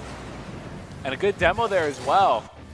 Cal gets beat at the air. It's Ghost with the 100 boost. Not able to get it over Jimmy. There's a shot opportunity taken, and Alzark there with the hat trick to boot. Rigby is pulling away with game number 5 as well. Alzark just happens to be at one of these goals, and I think it's probably due to the communication over on the Rigby side. Ooh. Off the kickoff goal. Bora is very good at these kickoffs. And that's the second or third goal. Yeah. And you know, if you start mathing right, it's you get one more goal, it starts turning into a beautiful shot. Great placement by Ghost there. And just as I was saying. Back out of the comfort zone, just like you were saying. Rigby is in a little bit of a tough situation. They're still up by 1, but has over 90 right now. Oh, and teeters on the edge of the goal line. There it is. And just like that, it's tied. Just like that in game number 5. 8 total goals scored here in game number 5. Completely different switch up from what we saw in game 1 and 2. Jamie Urel possibly trying to connect to KXR. This shot opportunity. Oh, the missed touch. The mistake on the defensive side for Bora, at least in the last second buzzer beater, one bounce shot. It was a bit of a ghost touch, to be honest, there at the back half of the car. And that took up like 20% of the map. Weird to see it at a regulation size now. Oh, the shot opportunity in the rotation back was not quick enough. We do see, I think this was a mystery cow. Not enough boost here. And we talk about the heads-up play. We see Ghost get demoed. Ghost gets beats. Not going to have to rotate back. Coop gets a good 50. Oh, but a bump by 2 teammates puts them both out of position and unable to respond to that shot.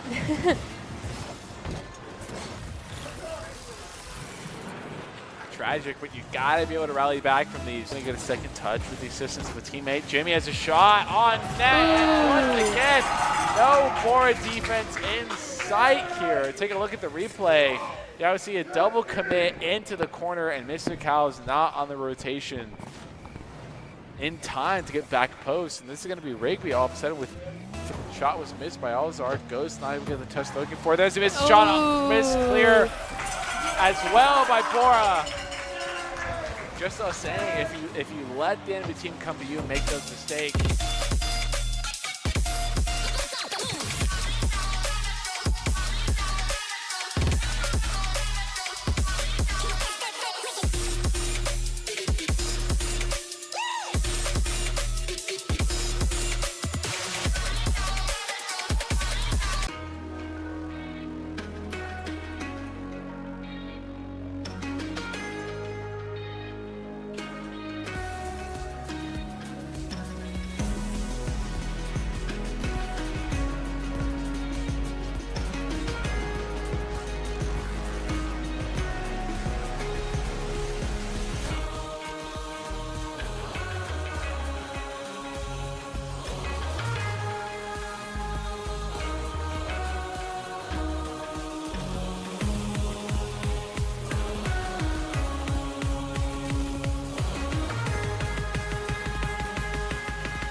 would you be doubting? So don't doubt in my head. Just say what should be said. We can sit and talk about something happening now, not just hollow vows. But I just worry about it, about giving up. How can I go without it? The doubt will push you through.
In high school, I played on a team for all 4 years. When I was a freshman, me and my friends got together and decided that it would be really fun to make a team and play at Boise State for their high school tournament. And we ended up winning bronze, which was pretty good. We didn't win the whole thing, sadly, but we got better and better as the years went on. And I got the awesome opportunity to be our team captain for my junior and senior years of high school. And it really meant a lot to me and helped me be the person that I am today. So my high school experience with esports was very kind of like make it your own. I was the founder of my esports team, and I had to put my team together to compete, but overall it was a really enjoyable experience and I learned a lot. I didn't play for my high school, but I played in a program called Esports Tower. Got a coach, played a tournament bi-weekly, got streamed here from Boise State. Got some accolades, played a lot, won a lot. Got to come out here for a tournament over the summer before my senior year, and ended up winning that. That was fun. Met a lot of people, met a lot of colleges. That's kind of what introduced me to the whole realm of collegiate esports. And I felt most at home with Boise State, so that's kind of my entire high school experience. My high school esports experience was, I would say, ground up. I started in my sophomore year. It was brand new program, brand new teams. We had no clue what we were doing, but we came out and we played. And I would say it went from a very small group of us, 5 people, to I think there was over 20 people in the organization when I graduated at my high school, and we accumulated 3 state titles. They're so excited. My wife is a huge supporter. She, is the reason why I'm here and is behind me every single way, and is just so excited. I know my friends are super stoked. I've got a lot of friends working in the program here, and they're all like, oh, we can't wait to watch BK play. And I've got friends who are hanging out in the Discord, watching the Twitch, ready to watch us rock. I mean, it's like very lucrative, but the people that I do talk to about it are excited and probably willing to watch. So They actually think it's pretty funny because I'm not a gamer at all, so this is my first introduction to everything.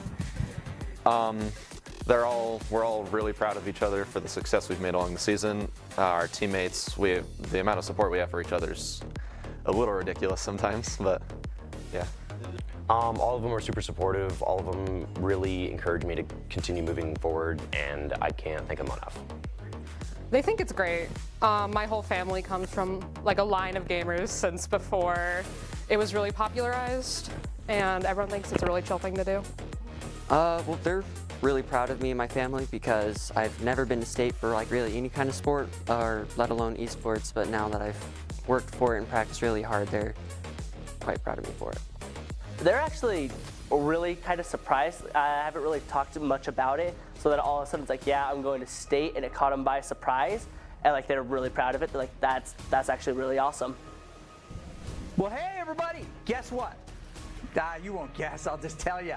I have the bronze medal, the third place team from the top 8 here today. It's Jerome High School. Now, Coach, it looked rough early, but you got maps against a superstar team who didn't quite finish where you finished. So tell us just a little bit about your first match and how it gets you to this beautiful trophy.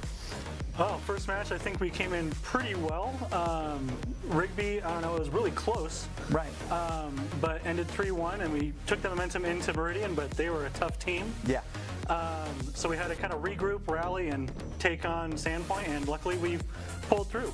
Except on any control map, because we can't do that. Yeah, what is the deal? I'll ask you because you've got the mic next. What is going on with your control map game? We try and play aggressive in our brawl, and I feel like that the point where we have to stay back and kind of cap it, and we don't like playing in those spots and stuff, is just really hard for our team to do, I feel like. Okay, so really it's the brawliness. The poke is working for you, but the brawl is not? Is that what I understand here? A little. It's just the momentum. Better yet, who's throwing in this group? And let's get them right on the hot spot. Come on. No, it was me during first round of the last. Well, hand him the mic, because he's got a lot he's got to answer to here. Yeah. Well, let me throw it this way. You got to hold the mic up to your face. Oh yeah. Or close to. Yeah, we got a lot of cord yeah, to go. if you pull over a lamp, it's fine. How do you respond to the allegations that you were throwing? Not gonna lie, I'm gonna embrace them wholeheartedly. I made some very questionable decisions on Lucio. It's not as Whoa, hold on. We didn't establish this was Lucio play here. Yeah, this is Lucio play. You do what you do. They have to find you. That's what Lucio's It honestly feels like the other way around most times. Right. Yeah, I know. Well, they'll tell you, hey, be by us, or hey, I needed your amp there, and you're like, you should be by me. And you're like, but you're 30 feet up on a wall. Honestly, that's what I'm trying to tell these guys. Like, he's playing Cassidy. You know that there's no vertical. No, Cass basically just thinks that Cass should be pushed around. Pretty much. Right. The only thing you can do is aim. Hold my hand ready. So in your last matchup, who'd you play again? Sandpoint. Sandpoint. Who's got some thoughts on what Sandpoint did really well and made it hard to beat them? Somebody? Anybody? Yeah. I think a big problem that we had, especially in the first maps when we were getting used to knowing how they were playing, was that they were cycling their cooldowns really well. At 1 minute, I'm avoiding the Roadhog's hook, and then the next, the Bastion's turreting, and then they have hook back again, and I just have to keep all these things in my head, and it's really hard for us to move around. You're trying to call them out, and then you get caught by it, and it gets a little bit crazy. Yeah, managing the cooldowns is key, because you're just trying to win the race to the best ults and win those fights. Yeah, exactly. Yeah, but so the Hog created some problems for y'all, right? Who got hooked the most? Come on, you're Lucio. Lucio. Honestly, I was really impressed with that Hog's hook accuracy. He knows he's not on mic, right? We can establish. Okay, all right. Yeah. I'm honestly really impressed with that Hog's hook accuracy throughout that entire game. The 180-degree Ajax was definitely a highlight of that game.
All right, hello everybody, and welcome back to the Boise State Esports Arena. We are here with the high school state Smash Bros. Semifinals match between Thunder Ridge and Idaho Falls. Again, it is going to be a crew battle format, best of 3. Each team gets 12 stocks per set. First to lose all their stocks loses the set, and it is best of 3. Steve is banned, and I'm here with my good friend Levon. Welcome back. Thank you. So we've talked about characters, we've talked about lineups in terms of what players we run, whether we run our anchor first or our best player first or what we do. I'm curious as to what you think stage picks are going to be. Well, in this format, each round is played on only one stage. I think we're going to see, I'm surprised we haven't seen more PS2 already. That's what everybody loves. It's crazy. PS2 is a fun stage, I gotta admit. It's always, whenever I play in tournament, me and my opponents always just gentlemen's to PS2 instead of going through the complicated stage ban process and all that. It's a fun stage. I'm also surprised we haven't seen a lot of Final Destination. I know in Ultimate a lot of characters have trouble dealing with platforms, and Final Destination can kind of help alleviate some of that. If we see a team with a lot of those fighter characters, those Street Fighter characters, they will probably push for Final Destination. Absolutely. Another couple of strong characters like that are your Ganons, your Little Max, your Captain Falcon. So he does have a lot of aerial mobility compared to other sort of brawly characters. Exactly. Some of these characters kill really easily off the top of the stage, so they may try to choose a stage with a lower top. And platforms can make a big deal. If we have the top middle platform, it can change the whole game. Yeah, one of those stubbier stages is Small Battlefield. That, and I believe Town and City has a really low blast zone. So I don't think we'll see a lot of Kalos. But here we are on PS2. With a Meat Fighter. Yeah, and a Cloud. Big Stevie versus Smiley. Both players just kind of trading, not really landing any meaningful combos, just small percentage build up. Though Cloud is halfway to limit already, which is an important meter for both him and his opponent to keep track of, as it can drastically turn the tide of any game. Big Stevie is up to 70% already. Nice lead for Cloud. Barely lands the last hit of that forward smash. However, Big Stevie is going to get back on, but Cloud has that limit break. Oh, and there it is. Big damage. Gets Big Stevie up to 108%, whereas Cloud is only at 50. So it is up to Cloud to close out this first stock. And Meat Fighter is one of those characters that likes to kill off the top, but without that middle, taller platform, it's a little tougher. Definitely is. Mii Brawler struggles to kill off the side of the stage as well, unless you get your opponent really high in percentage. So it is going to be a struggle for Big Stevie here. Again, he's already at 150% against Cloud's 100, so a little closer than it was earlier. But again, there's that limit break. Misses the up B. He that wanted final that flash stock is, on. it's a good finishing move. It definitely is. Any of the limit breaks will do it. We see him charging up. And the down smash taking Idaho Falls' first stock away. Still holding on to limit break.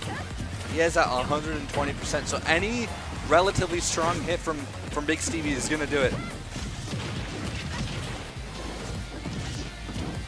Nice follow-up neutral B projectile. This Cloud is doing a good job of getting some bonus damage in. Absolutely. He's really doing a phenomenal job of keeping Big Stevie out and away. Right, giving him time to charge that limit. Yeah, because once a character like Mii Brawler gets in on you, it is over. Yeah, much tougher. Oh, good down air. Again, just Cloud doing a back really air good is job very zoning safe. with that Buster Sword. But just like that off the top. Yep. We called it. However, Big Stevie is at 100%, and that forward smash is going to kill. Leaving it at 1 stock taken from Thunder Ridge and 2 taken from Idaho Falls. So Big Stevie's gotta really work for this next stock without letting himself take too much damage. The Isabel skin on the Meat Brawler is throwing me off. It's amazing. And if we look in the player camera, the player is wearing the same hat. Yes. I love it. Goes for an edge guard with the shot put. Doesn't quite land it. Cloud gets back on stage. However, he is higher in percent. Oh, excellent spot dodge. Nice forward tilt. And a good recovery mix up from Big Stevie. Almost kills off the top there. However, Cloud does have limit break. Wasted. Good punish on the whiff. Nice little dash attack and the shot. Oh, almost connects. Shot put is creating a lot of pressure out there. It's tough to deal with. It's scary. Comes at a weird angle. Definitely. And Cloud isn't used to it, as it wasn't being used a lot earlier in this match. Nice forward throw. Goes for the shot put. Doesn't quite land it. Safe. And the forward smash. Good read. Neutral get up. Tied up in terms of stocks here. However, Big Stevie is at 100%. And that's going to do it. Calling him out with the, is that up tilt or up smash? That was up smash, I believe. And just like that, Thunder Ridge has taken the lead by 1 singular stock. So it's a lot closer than our last game was. So 10-9. Yes. I believe Who so, will yeah. they pull out to counter Cloud? Cloud's a weird character. Honestly, Sephiroth. Sephiroth would work. Specifically because he's technically a swordy character, but he's more like a zoner just because of how long that sword is. Well, who do we usually see countering the pro Cloud players? I mean, there's a lot of different characters you can play. I mean, ultimately it comes down to your confidence. Young Link is a really good pick, though. Definitely going to be able to camp out Cloud here. I watched some of this Young Link player earlier. He's very good. It's going to be an exciting match. I'm excited to see how it plays out. And yeah, Young Link just using all the projectiles he can to keep Cloud out. Lands a nice little up B. Nice punish from Cloud there. Should have held shield there.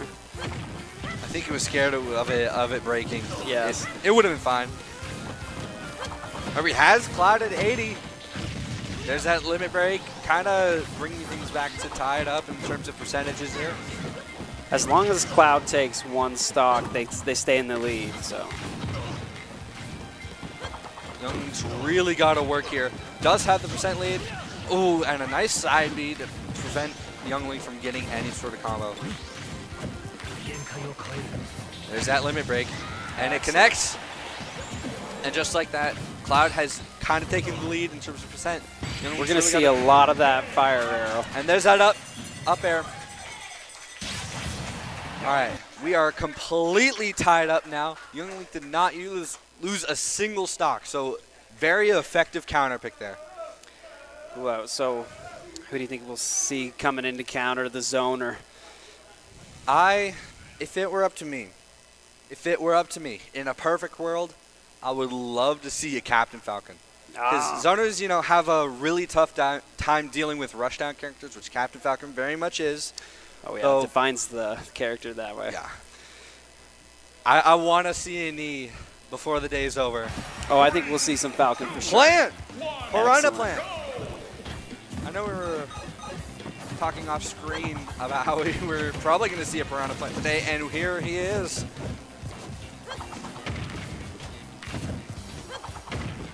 This is going to be an interesting match. It's going to be tough because Young Link can edgeguard Piranha Plant really well with those arrows. It's going to be tough for Plant to get in at all. But once he does, combo city. Young Link is going to have a hard time escaping from any sort of combo. And here we see down throw into the up air. No follow-up, though does get a good 30%. that Piranha Plant stays vulnerable and that down V is going to be to his detriment. We're going to have to see if the overuse of that move is going to lead to his downfall. There it is again. Oh, good spot Misses dodge. the up smash. Goes for an up air. That Batui almost acts like a counter. As long as he's got it right above him, if you go in for the attack, it'll fall on you. And AH closing out Turbo's first stock here. Turbo's really got to work here. Though AH is at 120%. Barely makes it back off stage. I think he was stalling with that Batui. Piranha Plant's recovery is surprisingly good. It's like King K rules. You never expect how high it's going to go, but you always make it back. Well, and it has an active hitbox on it as well. It does. Really hard to edge guard. But Young Link only has to fire arrows, so. AH with a 2-stock lead at 160% here. Turbo's got to close out one of these stocks. It's going to be tough to make a comeback if they sweep one here. We are sitting Idaho Falls with 9 stocks in the bank right now. There we Thunder go. Ridge with 7. And I stand corrected, Idaho Falls with 8 now. Turbo finally takes one of the stocks off of AH. The zoning is really working out here. It is really tough to break in. He can just play as safe as he wants. This is what makes the Young Link matchup so hard to deal with.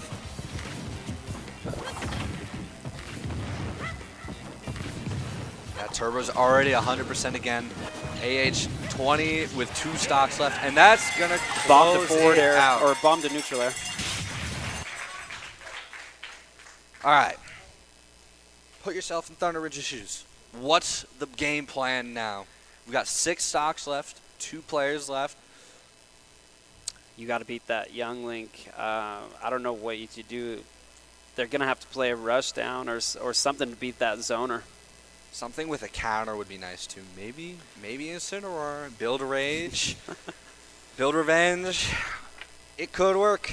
I would love to see it as an Incineroar player, but I don't think we'll see any Incineroar tonight. I haven't seen any in the friendly. Oh, excellent. This is my second. DDD's fun. He's a really solid online character. Very. One of the few I have in Elite. That's better than any of mine. Although he's so big and slow, he's going to be combo food as well. Does have Gordo though. Gordo is amazing. Although Gordo can work against DDD as well. If you're only smart enough to hit it back. Right, well, and any move can reflect it as long as it does 2% damage, I think. So Myra's really going to have to be careful with how they use the Gordo in neutral. Because you don't want to throw it out and just get it reflected back and die. Just like those that. arrows are going to make it tough for him to use Gordo effectively. Finally, the next one, though, they are at that. All right. Just like that, Thunder Ridge is down to 5 stocks in the bank. AH is at a solid 60%. So Myra's really going to have to put in the work for these next couple of stocks. Up tilt to up air, classic DDD. Almost gets a shield break. Not quite enough. Oh, there's a spike. Wow.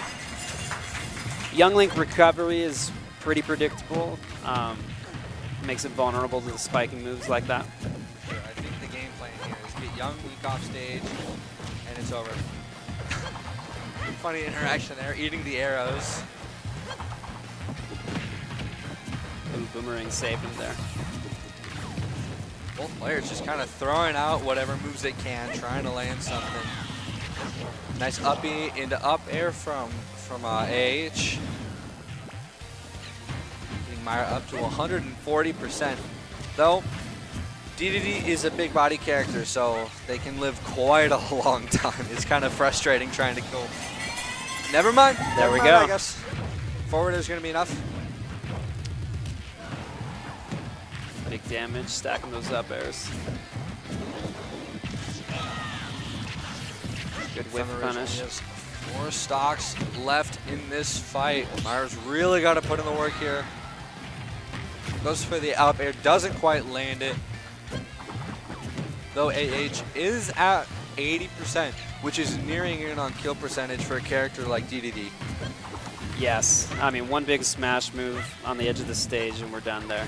I would love to see a rocket hammer. That's my favorite move. It's so intimidating. It's such a funny move. And you can charge it for such a ridiculously long time that it's kind of hard to expect when it's going to come out.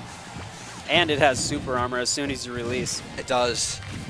Elmira is at 120% here, so it's going to be hard to Both get characters at kill percent. Ow. Goes for the up air. The crowd is cheering for DDD. Goes for a back air, which will KO at this percent. He's back on stage. Oh, and down the air up was not smash safe. is going to close it out. Idaho Falls with 7 stocks still in the bank. Thunder Ridge with only 3 remaining. Ooh. This last Thunder Ridge player is going to have to defeat 3 other players. It is a long road ahead. However, I've seen it done before. I've seen some ridiculous comebacks in my day. We'll see if they anchored with their best player. I sure hope so. I'm excited to see how this last match goes and moving into game 2 eventually, how things change up. Little Mac! Here we go. Little Mac is him. Well, we got the rush down we wanted against the zoner. I love it. Little Mac is one of those matchup check characters, as I like to call them. We really got to know what the character's got, what to do against the character. And with Little Mac, the key is just getting him off stage because of that recovery. So the amount of super honor on on a lot of his moves is going to make it hard for Young Link. There he's off stage. He's doing a good job right now, keeping his distance. Barely makes it back alive. 140% compared to AH is 8. He's fighting to stay in the center now. That doesn't kill him. Little Mac at nearly 200%. Into jab, goes for an edge guard, doesn't quite land it, and the up smash is gonna do it. Good whip punish by Young Link. Both players at 50%. Him leading by 1 stock. Oh, it's quickly defeated. Nice counter. Nice counter. I think that's going to be a very important move going into the rest of this match. Goes for a neutral B. Excellent. All right. All right. All right. The comeback may have started. Him has to take 6 stocks with his 2. He'll have to open his third eye or something. He has to be him. It's doable. It's doable. Little Mac is a tricky character to deal with if you don't really know how to punish him. Well, and if he can stay on stage, he's got so much armor and a lot of really strong moves. And the counter is always tricky to deal with. If you don't know how to deal with it and not just get absolutely hit by it, it's hard to deal with. Ooh. Teams are strategizing right now. So if you're Idaho Falls, you've got a 4-stock lead here. What are we doing to counter Little Mac? I would probably send in my weaker player, just wear him down. It's a safer choice. For sure. We've got Big Stevie on the Pikachu here. Pikachu's a very strong character, hard to deal with. A lot of annoying projectiles. Yeah, and very good at spiking. Yes, which is really important against Little Mac. He has, oh no! 5, 6 nairs, 40%. Though him is quick to tie things up with only a couple of moves, he has a percent lead. Goes for a down smash. Edgeguard doesn't quite land it. Gets the spike with the lightning, though it is unsafe, so it's not going to lead to anything. And this KO punch. Let's see if he can. Oh, whiffs.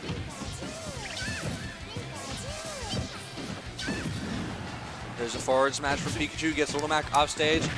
Is going to recover high, so he gets back on.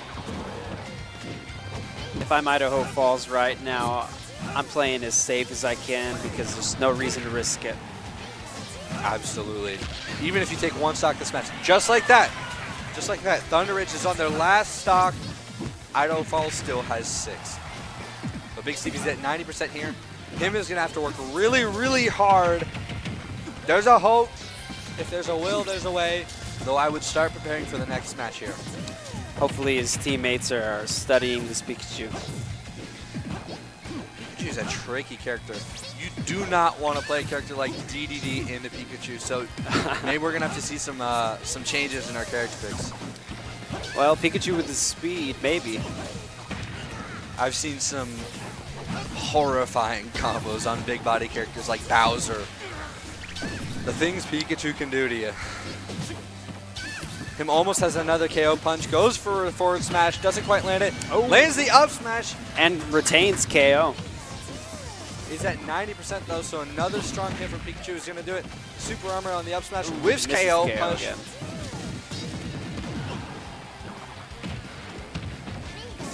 All right, 130%. That might be it. That might be a death sentence. Oh, he makes it back, but the forward smash is going to close it out. Idaho Falls takes the first set of this match. What a game! A lot of interesting character picks. A lot going on. We'll see if the matchup change anything for Thunder Ridge, but Idaho Falls looked really strong. Absolutely. They've definitely got Thunder Ridge on the back foot going into game 2. What do we change in here? What's the play? I think that Thunder Ridge really needs to figure out how to beat that Young Link. Definitely. Like Young Link took, what, 6 stocks? Something close to that. Really, really got to probably start with a rushdown character, I would say. Well, it'll depend. Maybe Idaho Falls won't lead with Young Link. Maybe they lead with the Pikachu. Or someone we haven't seen yet. We still haven't seen, I think, the one mystery of their other fourth players. character. I'm excited to see who it is if we get to. It's going to be close. It's their surprise anchor, maybe. So we've seen some interesting picks in terms of characters today. Are there any other characters on your wish list? On my wish list? I'd love to see some Yoshi.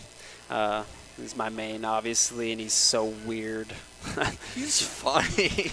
I mean, the jump armor and the eggs. One of the few characters that can really stall forever and ever, time you out. And he's really hard to land blows on with that egg shield. It's the times I've played against Yoshi, it has infuriated me. He's such a hard character to break into. That's for sure. The armor on its jump is insane. Okay, here we go. All right, him is bringing it back, starting out this time for Thunder Ridge. And we're going to see Idaho Falls Cloud again. Big Stevie on Cloud.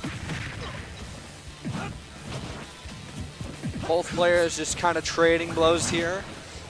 Though going into this match, Idaho Falls has got to be pretty confident. 12 more stocks away from winning this set and moving on to grand finals. However, there's always a chance that Thunder Ridge brings it back. Yeah, I'd hope to see it. I'd love to see a game 3.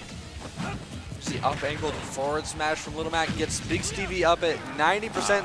Though he lands the limit break. Goes for an up smash, not quite going to land it. Does get KO punch. Doesn't quite get the punish. There he is. Going for the down smash, edgeguard, doesn't quite land it. Still holding on to KO punch. Gotta land it soon or it's gonna go away. It will kill at this percent. Nice jab there. Another up tilt. Oh, good punish. And the up B. All right, all right. Let's see if he can make use of this KO here.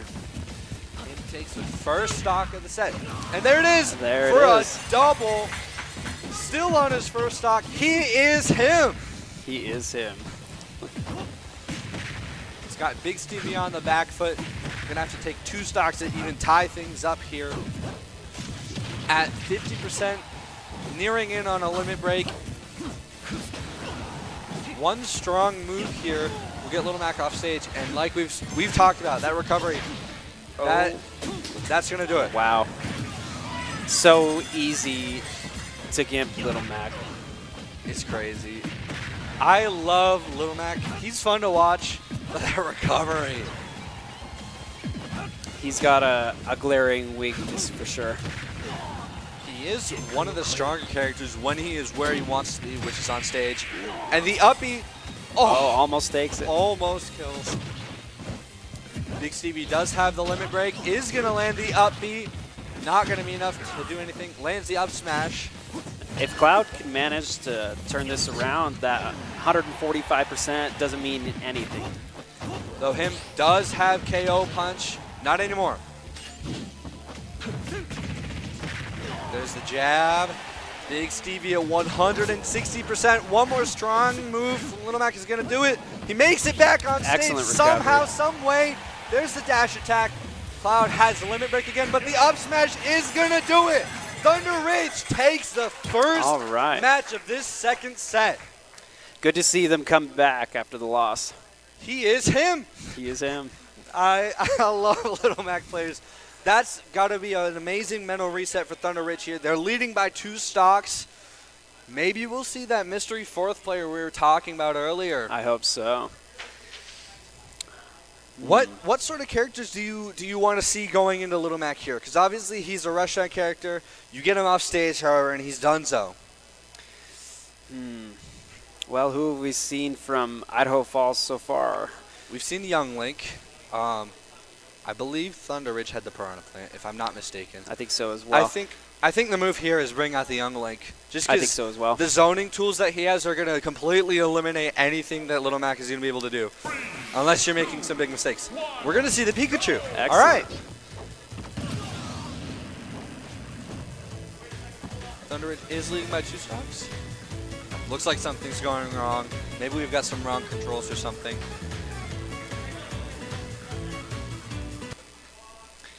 Getting a restart there, controller issues. Yeah, very common. Maybe someone just forgot to disconnect a Pro Controller. Yes, or forgot to choose their name in controls. It looks like we're all set. Here we go.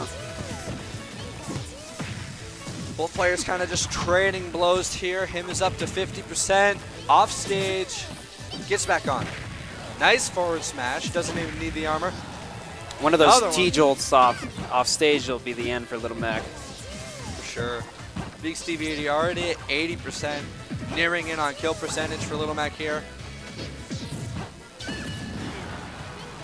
Him does have that KO punch, which will kill here, and he lands it. Idaho Falls down to 8 stocks in the bank, while Thunder Ridge still has 11. Though him is at 100%, 120%. Another strong move or combo from Pikachu will seal the deal here. But they are going to have to make up a 3-stock deficit here. And there it is. Thunder Ridge loses their 2nd stock of the match. Big Stevie is at 70%, however, so nearing in again on that kill percentage for Little Mac. If Little Mac even takes 1 more stock here, that's going to be very good for their team. For sure. Puts them in the same situation they were in last match. Exactly. Kind of a reversal. It's nice to see Pikachu gets the spike, and that is going to close it out. Him is gone. Pikachu has a lot of good tools at the edge, especially against a character like Little Mac. He's a very strong character, absolutely dominating the neutral, not really letting Little Mac work his moves. However, Thunder Ridge is still leading by 1 stock. They've got 9, Idaho Falls has 8. So the Pikachu is going to have to work hard in this next match. Well, we'll either see Piranha Plant or I don't know. What do you think the play is going into this next match here? Cloud. Cloud. All right, I like it. I It like feels like Idaho Falls is saving Young Link as the anchor. Definitely feels like it. All right, there's Waiting the on the SD. SDs. Looks like we're finally going to get started in this third match. Pikachu with a nice juggle. Cloud at 40% already, nearly. Nice forward smash. Pikachu's doing a great job of edge guarding here. Cloud does get the spike hitbox on the up E. Not going to lead to anything meaningful though. Does get limit break. He's got limit ready. Oh, and there it is. Not quite high enough percentage quick attack, to kill getting here. through that neutrally. Pikachu whiffs the forward smash, and Cloud is quick with a response. Goes for an up smash of his own. Doesn't quite land it. Gets back on stage. It's interesting to see that Pikachu recovering to stage so often. I mean, if it's working, it's working. Cloud isn't doing anything to stop his recoveries. So if it's working, why change it? And there's the forward smash. Both teams even in terms of stocks now. However, Big Stevie is at 100. Another strong move from Cloud is going to close out this next stock here. Whiffs a forward smash, is going to get thrown for it. Excellent combo here. Managing to escape, but nice forward air. Has limit break, and it's going to catch. Got to be careful hanging on the ledge there for when your iframes run out. It's hard to time, especially if you're not sure what Cloud is going to do with that limit break. It's very scary to deal with. This is such a neck and neck match. Thunder Ridge is only leading by 1 stock now, and not much in terms of percentage. Uses limit break. Pikachu recovers to a platform, almost gets that forward smash. Yeah, he had the read on the roll in, but wasn't quick enough. And he lives! Barely living Somehow, here. some way. He really wants to take one more stock here. He needs to if things are going to stay this close. Doesn't quite land the lightning. Lands the forward smash. Cloud gets back on stage. Pikachu whiffs another forward smash, gets punished with an up B. Things are close. Cloud's got that limit break though. Nice, recovering on underneath. I like it. Going all the way underneath. Oh. And the neutral B limit break is going to close out match number 3 for Thunder Ridge. Still with a 2-stock lead. Idaho Falls is going to have to work really hard here. Yes, they are. But we haven't seen that Young Link come out yet. This is true. And the mystery 4th character. I'm very Still excited. Placing our bets as to who that is. Any guesses? Oh, Isabel. Isabel. I wouldn't mind an Isabel. I've seen a surprising amount of Isabel in Idaho for what it's worth. Isabel's a funny character. We have so many farmers out here, and Animal Crossing is like it's like a farming sim, right? It is. All right. Pokemon Trainer. Okay. This is excellent. Looks like that was a mystery 4th character.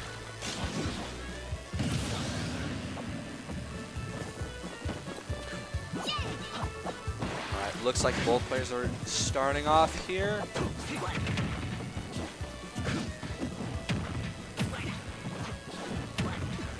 Pokemon Trainer is not something I expected to see here.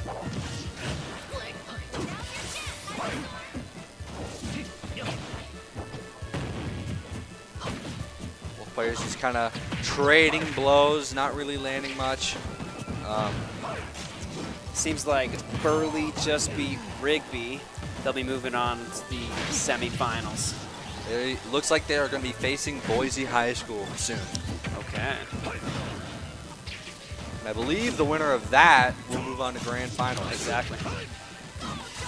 Every team here gets to play 3 games, so. It's going to be close. It's going to be fun to watch. I'm excited to see some of the character picks from some of the teams we haven't seen yet.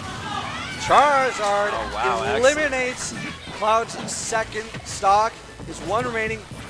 They need to take one more stock to tie things up here. This Cloud just needs to take one to maintain that lead. It's gonna be tough.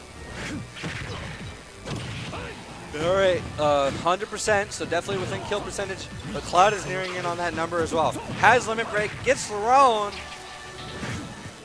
Ooh, wastes his limit. Goes the wrong way. Gets an up smash, not gonna lead to anything. Trying to charge up that limit break again. We're gonna see the swap to Charizard. Both characters playing really safe here. Neither one wants to whiff a move. So that means certain death. Charizard goes for the edge guard, gonna get punished with the up B. Oh, I could have done it right there. So close. It is neck and neck. Oh, nice. And Cloud is gonna take one. Thunder Ridge is gonna maintain their lead even if they lose this match here. Cloud can die here knowing he's done his job. Though the more stocks, the better. Yeah, guarantee some safety going into the next one. Just spamming the neutral bees. When you're winning, you know. I gotta respect it. That's my play style for sure. With the Yoshi egg throw. Oh yeah, all day long. But Ivysaur's got a little bit of that himself. Gonna land a leaf. With a neutral air. Gets a throw, and that is gonna do it! Idaho Falls is down one stock still. Thunder Ridge has 6 in the bank. Idaho Falls has 5. So it is still pretty neck and neck. This is the best opportunity for Thunder Ridge to come back. It is looking like things are going their way, though they still have to deal with that young Link that is sitting in Idaho Falls' back pocket here, so things are gonna be tough. Next player has to eliminate these last 2 stocks of the Idaho Falls, and then some, if they want a chance at taking down this young Link. And it looks like we're gonna be playing Piranha Plant. I like it.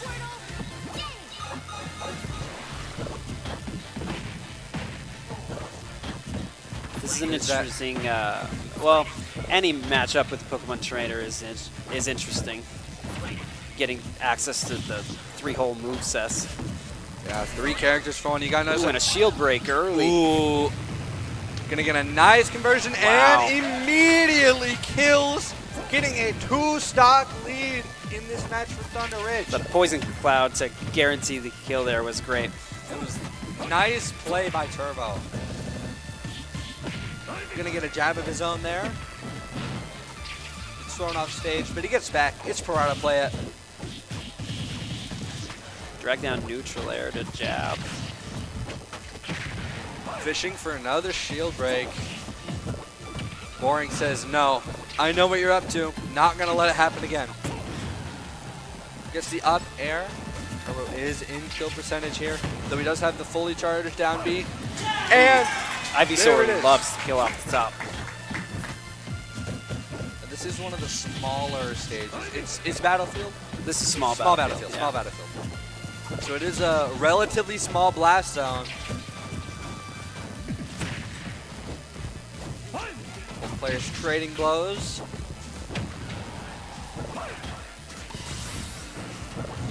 We're going to see the swap on the Charizard here. He is relatively high percent, though Charizard is a heavier character, so Turbo is going to have a hard time landing a killing blow here. And that extra jump helps too. For sure. So it is really easy to accidentally SD as Charizard.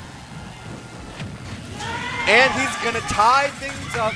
Both teams left with 4 stocks. However, Turbo is still leading in terms of percentage. These guys are fighting to go into the last match with some advantage. Not going to quite get the edge guard.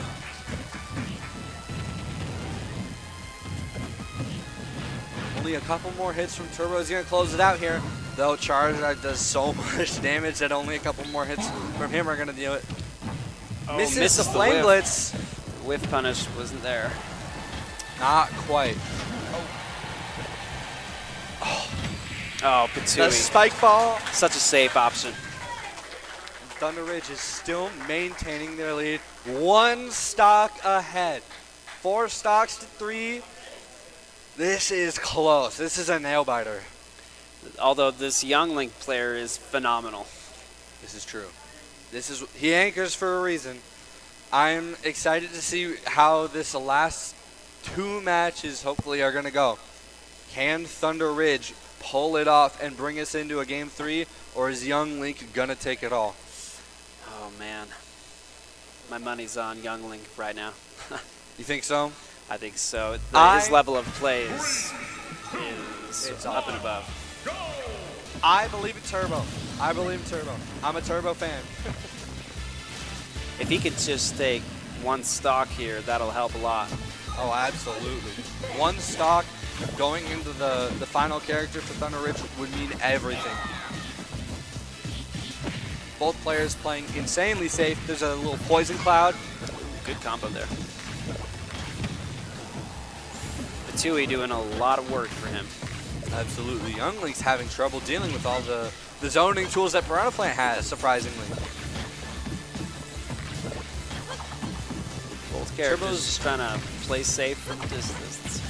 Turbo specifically is using height to his advantage, as most of Young Link's stuff is exclusively horizontal. I mean, Boomerang can go vertical a little bit, but not nearly as much as any of Piranha Plant's projectiles.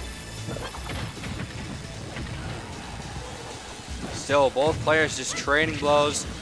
Turbo's at kill percentage. Young Link wants it with the up air. Not quite going to do it. Young Link is going to be looking for setups for forward air now. Absolutely. Arrow, bomb, either one of those. Any of his arrows. Nope, there it goes. That's going to be it. Both teams tied up. Thunder Ridge 3, Idaho Falls 3. It's all coming down to the final match. Well, hopefully Thunder Ridge held something back. They better have a good anchor. I'm going to be honest. I can't quite remember what characters they've been playing. I'm excited to see what they go to Young Link. We're tracking stocks and stages and characters. We got a lot going on. There's a lot of information in these crew battles. But I have a feeling we're going to go in on Me Fighter if I'm remembering correctly. Oh, yep. We did see one of those. With the Isabel hat. This is true. That's going to be exciting, but I think it's going to be in Young Link's favor here. It's looking like it. He's just such a strong player. It's really hard for anyone to deal with Young Link. DDD. I was wrong. Okay, here we go. This is going to be an interesting match. DDD is not going to die fast. We saw this match in the last round, so maybe things will go a different way. Let's see if there are any adjustments. He's got the inhale reflect, but Young Link is fast enough that it doesn't matter. Yeah, honestly, I think Les Gordo. Young Link's just doing a phenomenal job of reflecting all of them, not letting a single one pass his defense. As a DDD main, I know the horror of dealing with your own Gordo. It does so much damage on reflect. And Myra already at 150%. Gonna go for a spike, not quite gonna land it, gonna land the back. Still got the back air. Nice shield. Doesn't get any meaningful punish off of that though. AH is at 60%. So still doable for either play here. Though Myra is clearly in a deficit in terms of percent here. Stalling the recovery as long as possible. Doesn't want to be on the stage. Doesn't want to deal with Young Link's projectiles. And the up air is gonna take the first stock off of Myra. The arrow and bomb setups are just so good. And Link's up air has so much killing potential. It's surprising. It's a surprisingly strong move for an aerial. And it has a really long-lasting hitbox. A lot of his moves do. I know there's neutral air, there's up air, down air. All three of those moves have really, really long-lasting hitboxes, so it's really tough to deal with. So AH is at 100%. I think he's going to go for another spike. Goes for the up air, not quite going to land it. Gets back on stage. I don't think we'll see another DDD spike on Young Link. I think he learned his lesson. There's a nasty forward error. Young is going to reflect the Gordo that meant to stop his recovery. He's doing a great job of keeping these Gordos away. And Myra already at 120%. Excellent. The Gordo's gonna do it. They took a stock. That's what DD's gonna be looking for. These trade-off hits. He's heavier. He wants to get these one-offs. They are gonna have to be very, very careful with the Gordo usage, however, as AH has proved they know how to reflect them. As the bomb's not gonna connect, but gonna. It's pretty tough to ledge guard DDD. AH making it look easy. We are on Thunder Ridge's final stock. Falling into that up B. Goes for a grab, doesn't land it. Only at 50% on their second stock. It is looking grim for Thunder Ridge.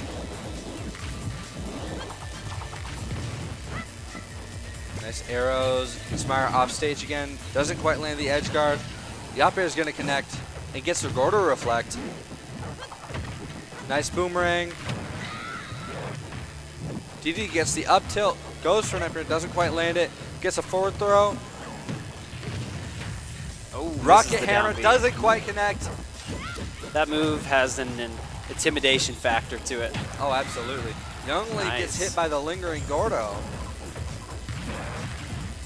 Myra goes for an up air, not quite gonna land.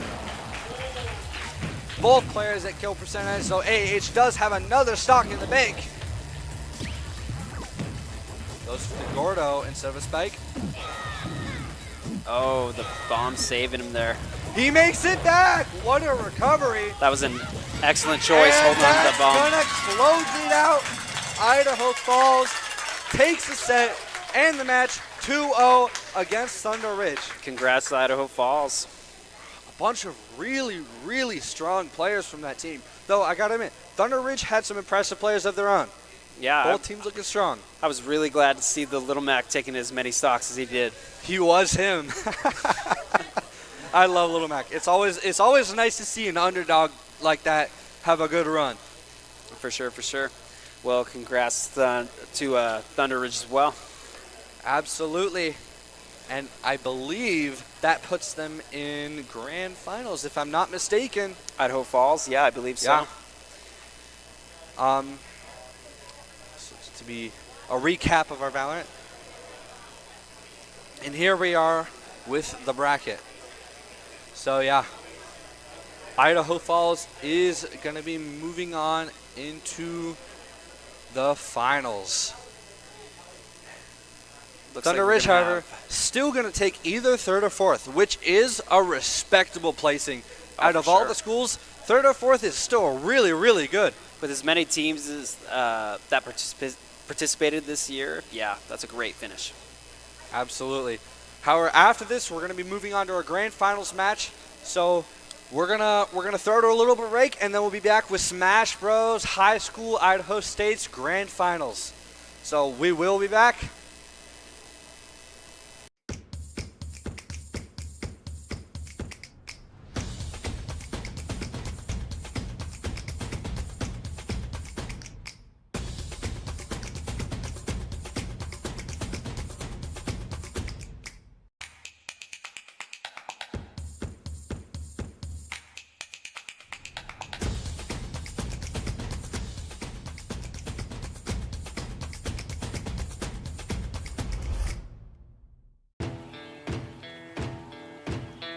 Here in Idaho, we do things a little differently. First rule, camouflage never goes out of style. Next, always use fry sauce. I mean, why wouldn't you? Hold steady when out-of-state friends think you're from Iowa. We call it pop, not soda. We always put a lift on our pickups. And we always buckle up because we still have a lot we want to do, and I'm guessing you do too.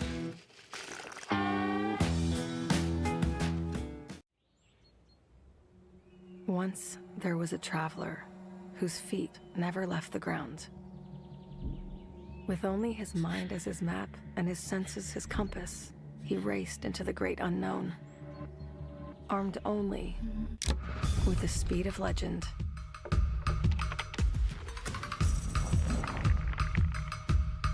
His trails, he blazed. His rivals, he played. Every sprint, a blur. Every turn, trusting his allies. In silence, he raged and waged with quickening, sickening speed. His name, a chant, filling arenas. Because some heroes leave footprints, others, an afterburn. Without conflict, there is no resolution. Without verses, there is no victory. We're going to build bridges and hospitals in a day. We're going to save families from disaster and feed those left in the cold. We invite you to join us. The next greatest generation is now.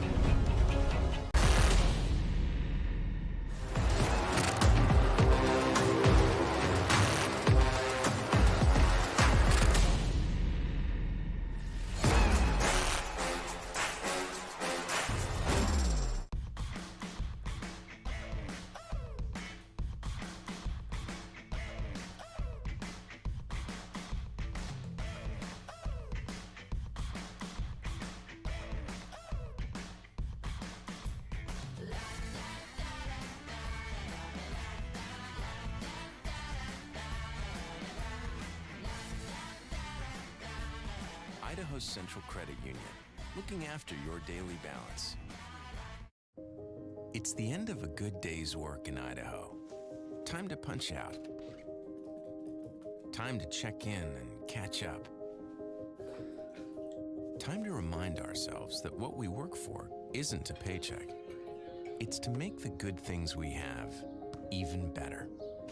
So here's to your good day's work. Idaho's Central Credit Union. We believe money is a thing. It's not everything. Best of luck. I'm going to be watching you guys, so I'm super excited to see how the matches go down, and maybe one day I'll be competing against you.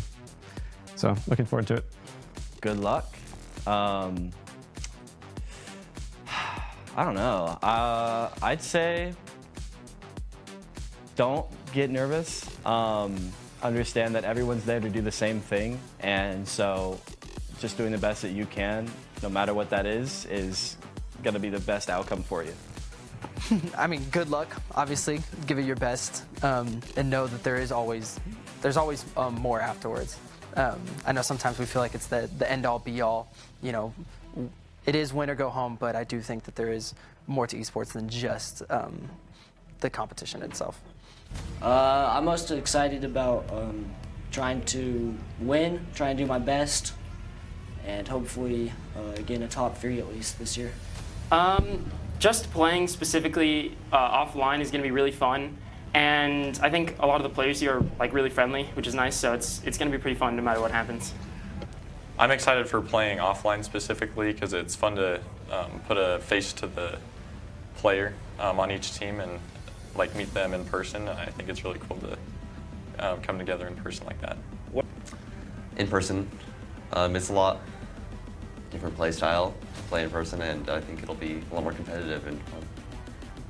I'm pretty excited to see how Valerant's going to play since it's the first match next, and I'm just hoping that they can put a good performance to get a good place. Just probably seeing how our Smash team does and how they can progress in the tournament. Just playing with my friends. I love everyone on my team, so I'm excited that I get to be here with them. Honestly, just to play with our team because it's my last year in high school, and this is a good opportunity to play with my friends that I've been friends with for a long time. I think most excited just to be here with our students and to be able to mingle with other teams and learn a lot and have fun. I think the best aspect about it competitively is probably the players. I think that there's a lot of cool players up at like the top level. It's really fun to watch them play. I like how competitive it can be in like even as people get better. It's just like specifically as players improve, it gets even more like complex, and having to think about specific matchups can be pretty fun. So I'm excited just to. Smash, I definitely like the mental part of it. Like it's a very it's not a super deep game, but once you start playing competitively, there comes a lot more depth with it. So it's fun to think through it and like win that way. I like the amount of characters and playstyles as these adapt around. Every character has a different playstyle, and some people play the characters differently. The idea of the game, just because it's pretty unique, especially with all the special abilities that they have with all the different characters, and I think that's overall a pretty well-balanced game. Probably the variation of different play styles that can happen, and like any match can be won by any team at different times. I think I like how it's never really over, you know, until it's over. You can be down a ton and you're never really out of it until the very end. And honestly, just having fun. It's not fun to lose, but we always have fun and we never put each other down, and we always try to make it fun. So. I think the best part about this tournament and competition is students being able to work together as a team to accomplish a common goal and to get to know other teams and schools and just build that camaraderie. It's a good finishing move. It definitely is. Any of the limit breaks will do it.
She's got a gun and a bag and she's waiting for you.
You love your sticks and stones.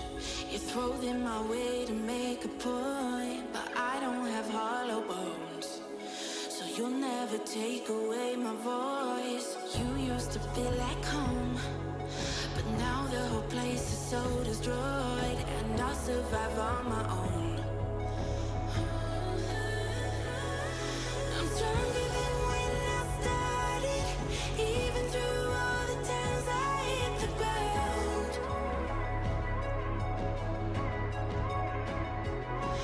I'm stronger than what you wanted, even through all the times you burned me down. I'll keep rising from the dust.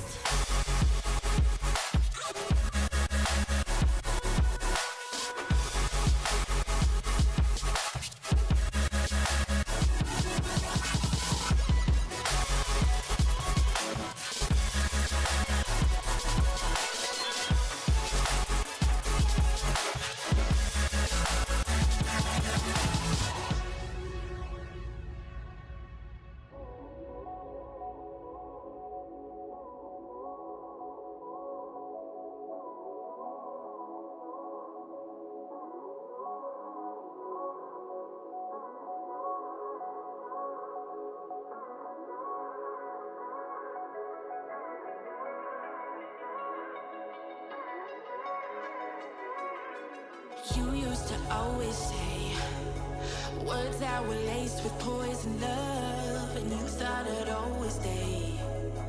Guess it turns out push came to shove, we'll never be the same. You take the dig, I take the jump, I finally found my way. I'm stronger than when I started, even through all the times I hit the ground.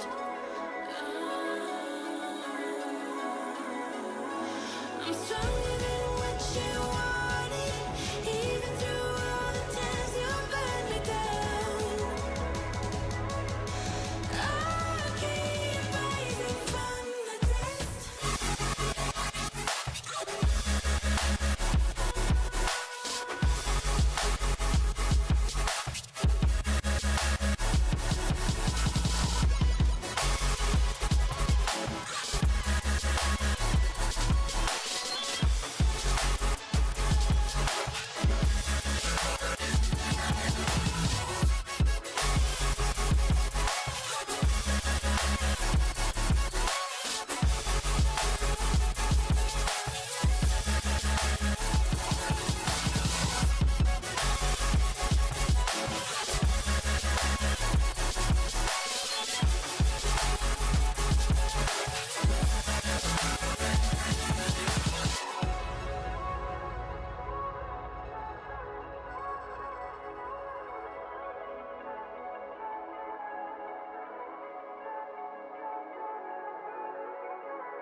I'm running away from the past I left behind.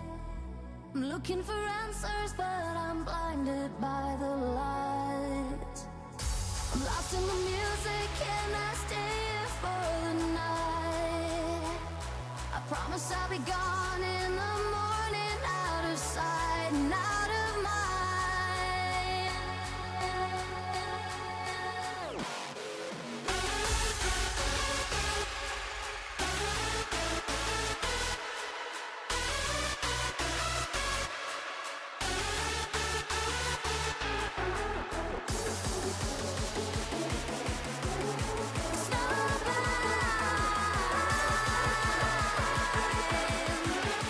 Out of sight and out of mind.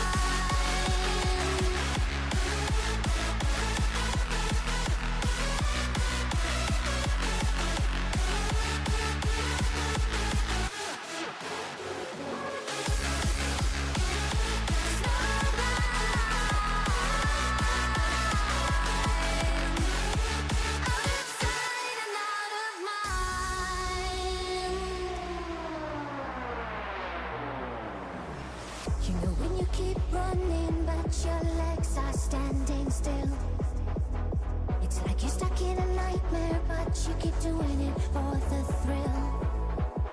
Well, this is reality, you only live it once, so wake up from your dream. But just for tonight, let the lines get blurred, let your thoughts be free, let your thoughts be free.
some more whiskey. I can't seem to understand how you do this to me. You've been running in circles inside my head. Wasn't looking for love, but baby, I found you instead.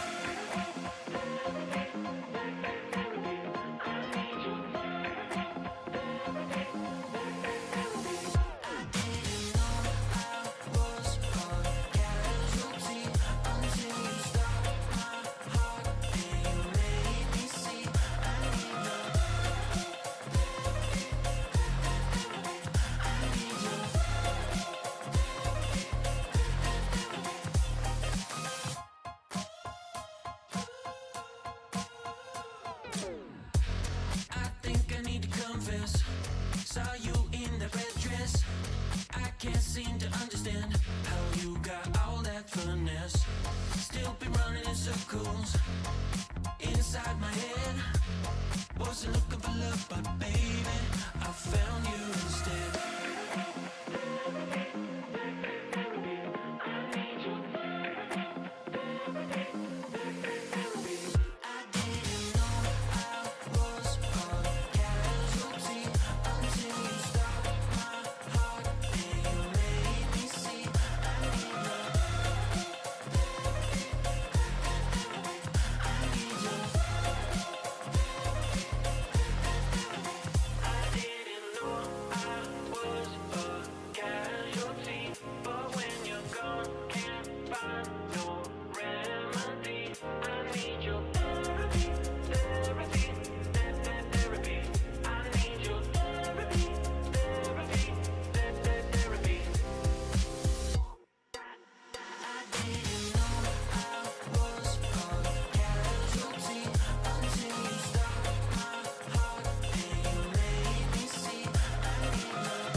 Drinking Kool-Aid cameras like I did when I was 9. Cause I like to pretend that I haven't lost the time.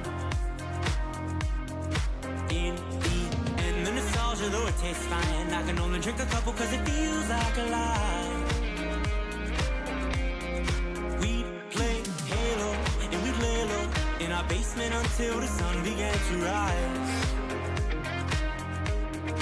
We would go to school but not learn too much, cause it's hard to read when you've got tired eyes. Months go by, the time it flies, past the days that we drink Kool-Aid in the summertime. Years go by, the time it flies, past the days that we drink Kool-Aid in the summertime.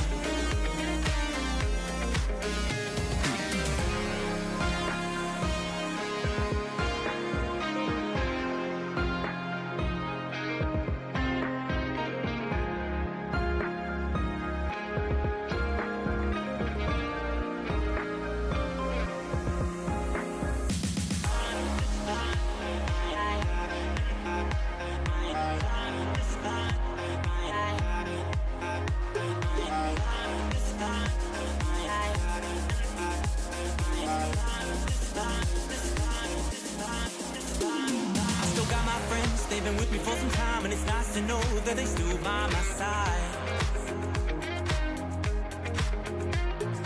Friends are like stars, cause no matter how far, when it's dark outside, they will be your light. We'd play Halo, and we'd lay low in our basement until the sun began to rise. We would go to school, but not learn too much, cause it's hard to read when you've got tired eyes. Months go by, the time it flies, Past the days that we drank Kool-Aid in the summertime. Years go by, the time it flies. Past the days that we drank Kool-Aid in the summertime.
I can't see through your skin.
Yeah, I'm lost and numb, cold to the touch. I pretend like I don't remember your name. Every masterpiece turns to blasphemy. When I close my eyes, yeah, I still see your face. We were the thunder and the lightning, burning fire that started from the spark. I was fishing just to watch you twirl. It was us against the world. You were the rain falling on my skin. Yeah, I was dying when you pulled me in. I was your rebel and you were my girl. It was us against the world.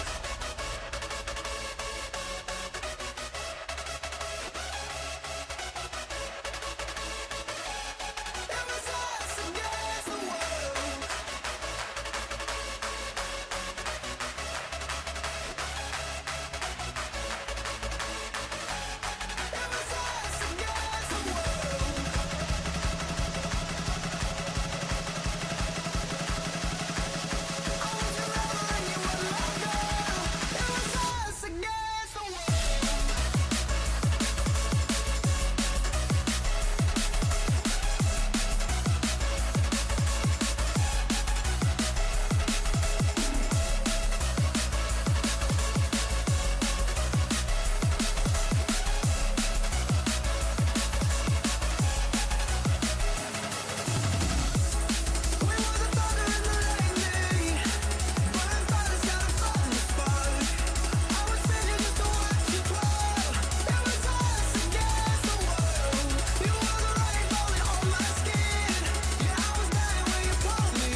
Yeah, I'm pale gray, all dust and fade. When I call for you, all I hear back is pain. Every song must end, even diamonds fade. When the darkness comes, I count up my mistakes. We were the thunder and the lightning, burning fire that started from the spark. I would spend it just to watch you twirl. It was us against the world. You were the rain falling on my skin. Yeah, I was dying when you pulled me in. I was your rebel and you were my girl. It was us against the world.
All right, hello everybody. My name is Colin Carpenter. I am here with my good friend Levon to bring you the grand finals for the Idaho High School State Smash Bros competition.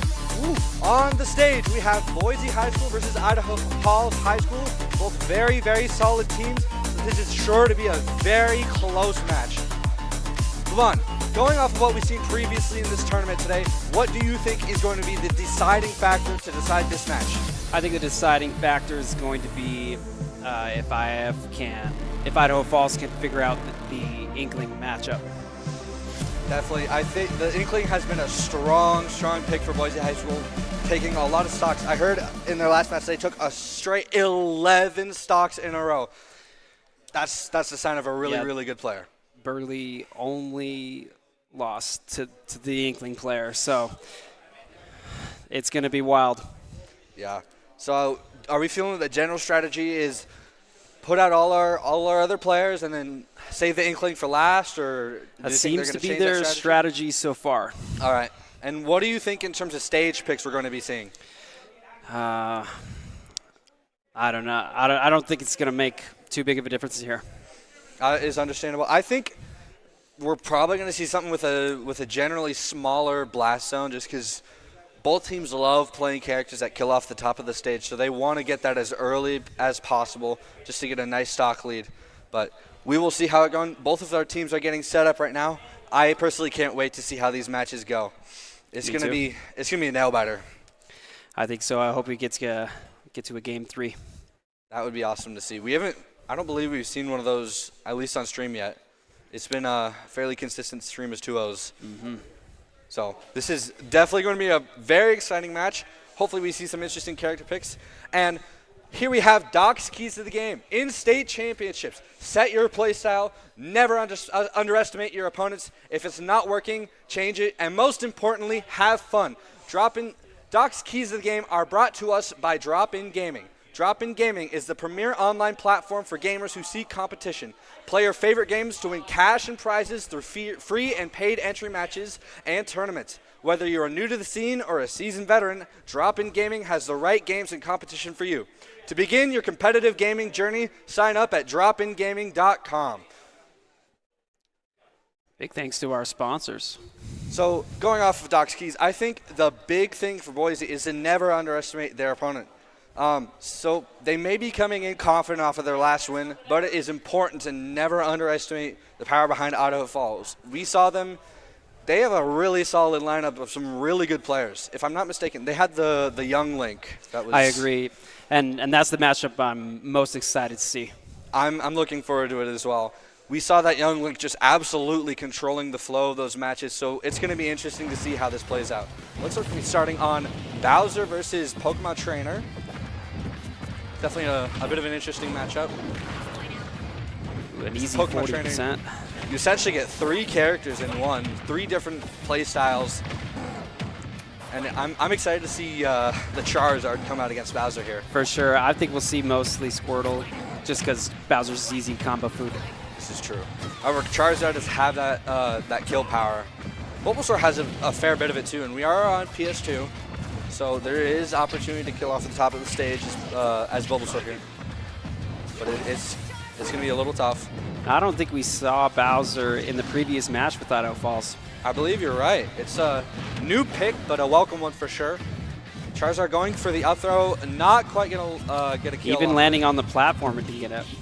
I'm surprised he didn't go for the up throw again. Bowser is...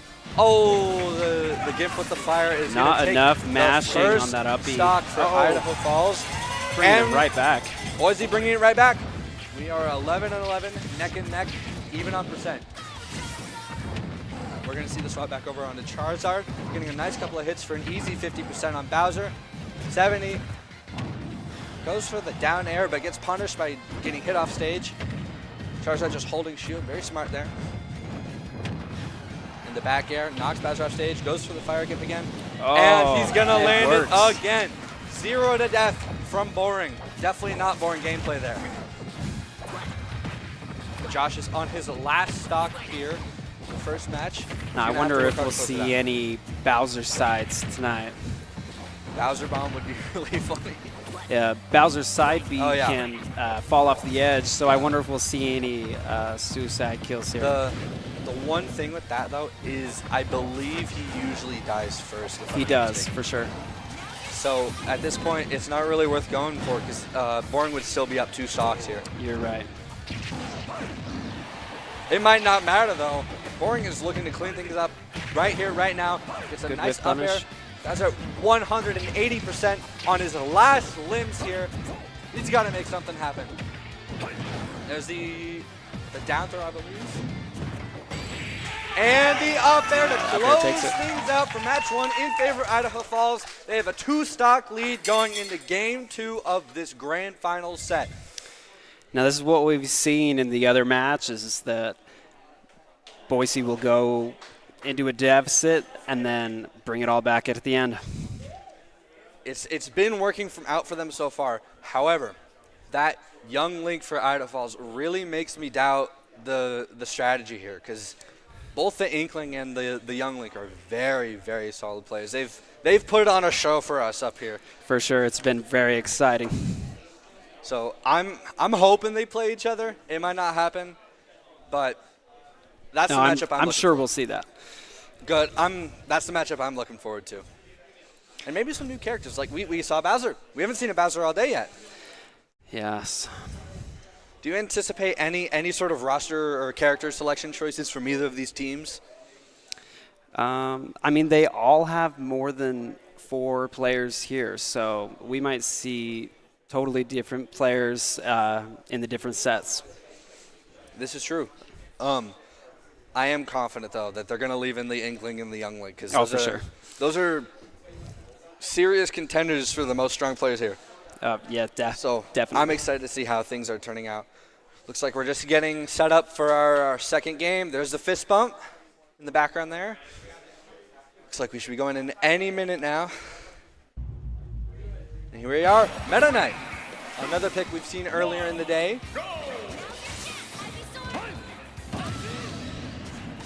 Getting rid of that first stock, making things even. And we are off. Players just throwing out lows, not really connecting. Just dancing around. No combo follow-up there for Squirtle. Nice little combo from Meta Knight. Doesn't quite land off the rest of the air juggle. And we're going to see a swap onto Bulbasaur. Now, Bulbasaur has an easier time controlling the stage when it comes to defending against Meta Knight because of those Leaf Blades. It's such an easier time.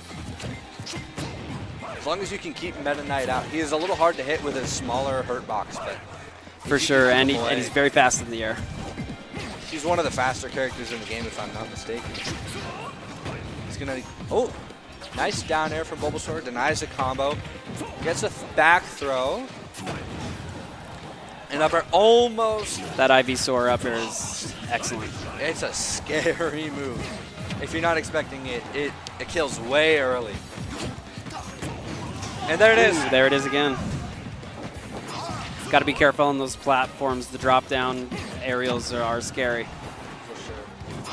Whiffs a forward smash, but his forward smash is so fast, it's not really going to matter. Meta Knight doing a good job getting back to stage. That doesn't quite kill. We're going to see the swap onto Charizard, hopefully just racking up the damage. There's the up throw. Not nearly high enough percent to kill yet, but still a solid chunk of damage.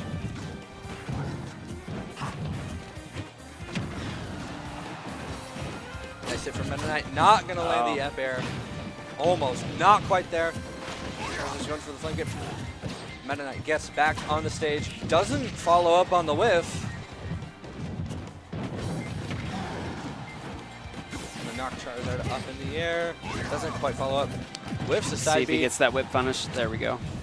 Nice up smash out of shield. Both players are nearing the kill percent. And there's the forward air from Charizard to take stock number 5 away from Boise. Ooh.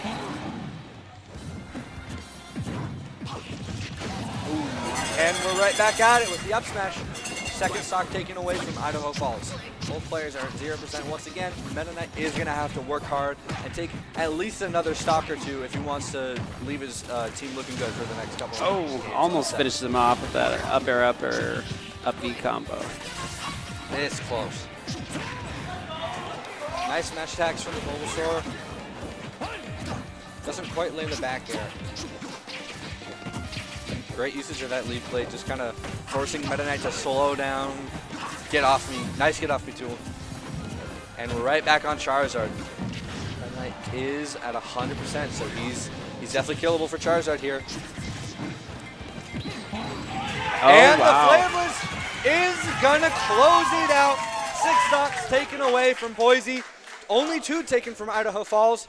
However, we still do have arguably the best players left on Boise's roster, so they've done it before. They can definitely do it again. I've heard the tales of their inkling. It's going to be interesting for sure. I'm interested to see when the Youngling comes out. I have a feeling it's probably going to be on the tail end. They're definitely saving him to deal with that inkling. For sure. I believe these two teams have fought before. Am I wrong? No, not they can't have. bracket, They can't no. have. My mistake. Maybe in districts or something. They've definitely been scouting, though. Mm-hmm. I think all the teams have been peering over shoulders today. Yeah. Everybody wants the edge. It's easy to get caught up in the hype. Smash For is sure. such a fun spectative sport. Oh, yeah, with so many characters. And it's just so great to have all these athletes out here. It's got the right amount of chaos where it's easy to understand and it's still so much fun to watch, and you're always seeing something new. For no sure. 2 matches ever go the same. No, unless not, it's a Steve not Ditto. even close. Unless it's a Steve Ditto or a Sonic match. Those we don't talk about those. So I'm so glad Steve is in. But going into our next match, we're going to see the Byleth, the return of the Byleth, again against the Pokemon trainer, who has taken 6 stocks already. Uh-oh. Forgot to ask Steve there. Doesn't do any damage though, so it's okay.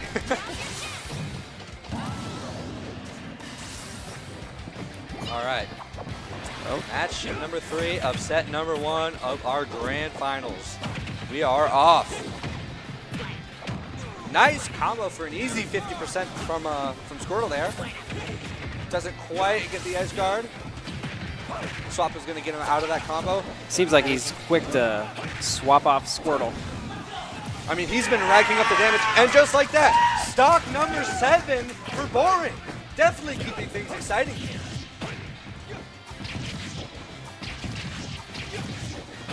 Boring is doing such a good job of taking advantage of the weird hitboxes that a lot of Bulbasaur's attacks have. For sure. Always keeping his opponents on edge, not really sure what's coming next, and then there's the swap to Charizard, who's been consistently dealing a lot of damage and getting a lot of kills here. Generally, Charizard is your stock tick here. For sure. Squirtle and Bulbasaur are kind of the damage dealers, the peppers. Bulbasaur has a decent amount of killing power. But Charizard is where things get rolling interesting. through the fire breath there. And the Flare Blaze is going to connect! Excellent side B. Boring has taken 8 whole stocks! What a match! This is looking like a parallel of the Burley match. They do have that young Link in their back pocket, though, so it's always winnable. It is looking good for Idaho Falls. 10 stocks left in the bank. Oh. Gets back Excellent up. recovery. Not quite going to be powerful enough to kill. Not going to get the edge guard. Missing that Nice back air. grab. Just again going for that flame again. Not going to work against Violet though. Air dodge Nice smoothie up dodge, there. nice dodge. Oh, grabbing it through shield. Up throw. And Wow. it's going to kill. There we go. Boring has taken 9 stocks. Match 1 of our grand finals.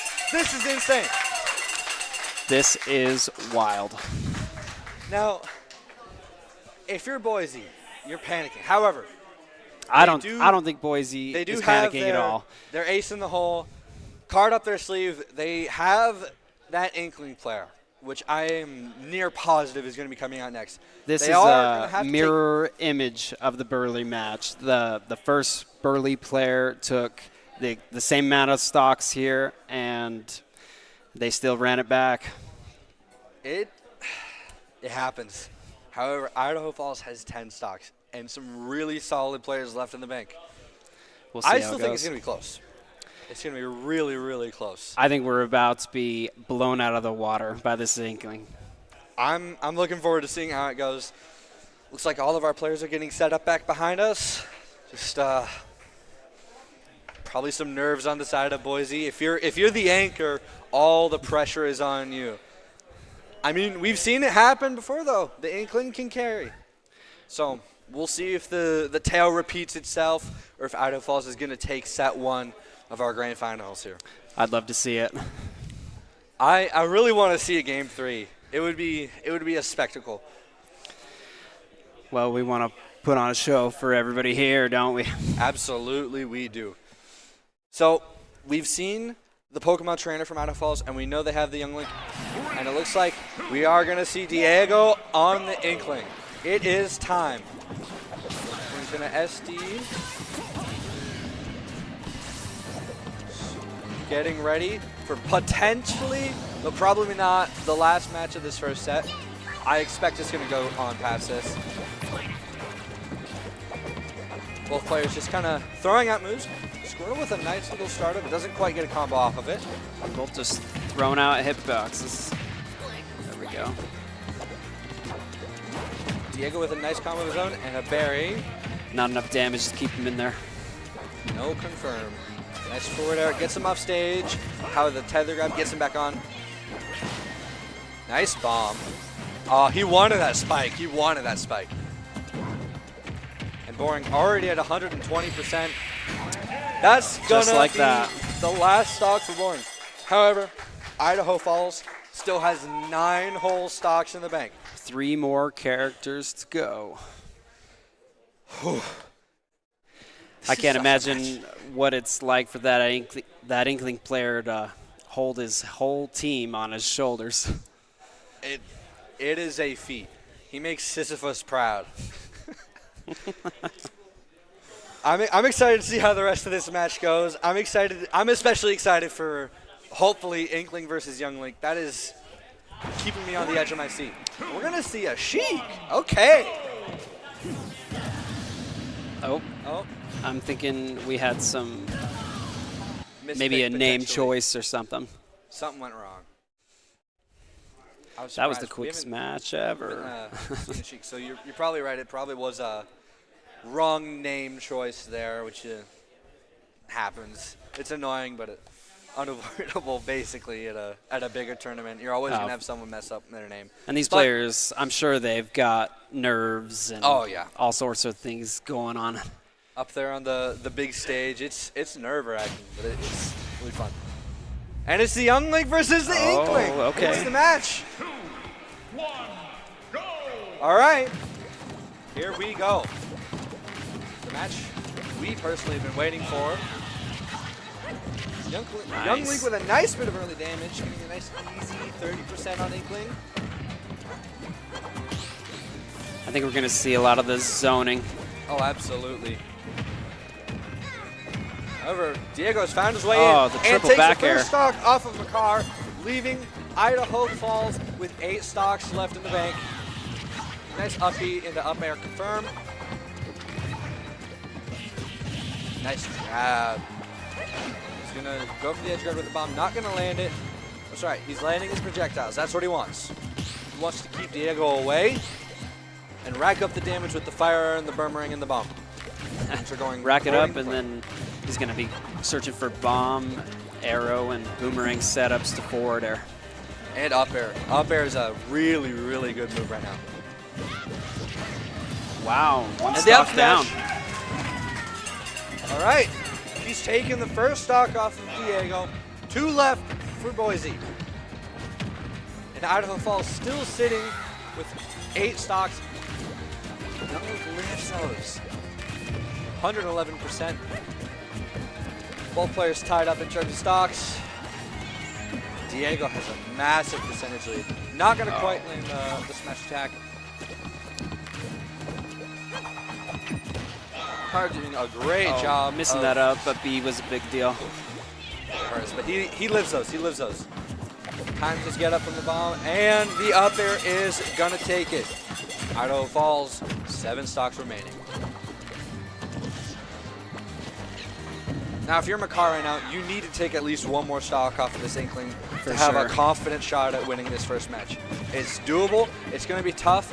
However, Diego is at a solid 90%, so couple more strong moves from Link are going to kill. He's doing a great job keeping him from center. And the precision of those up airs has just been beautiful this match. And the down air is going to take the second to last stock away from Boise. This is such a close match between these two amazing players. And Idaho Falls still has 2 more players remaining. They're looking like they may take this. I want to see it. The up smash not quite going to kill. Oh, missing the berry. Dodges the side read.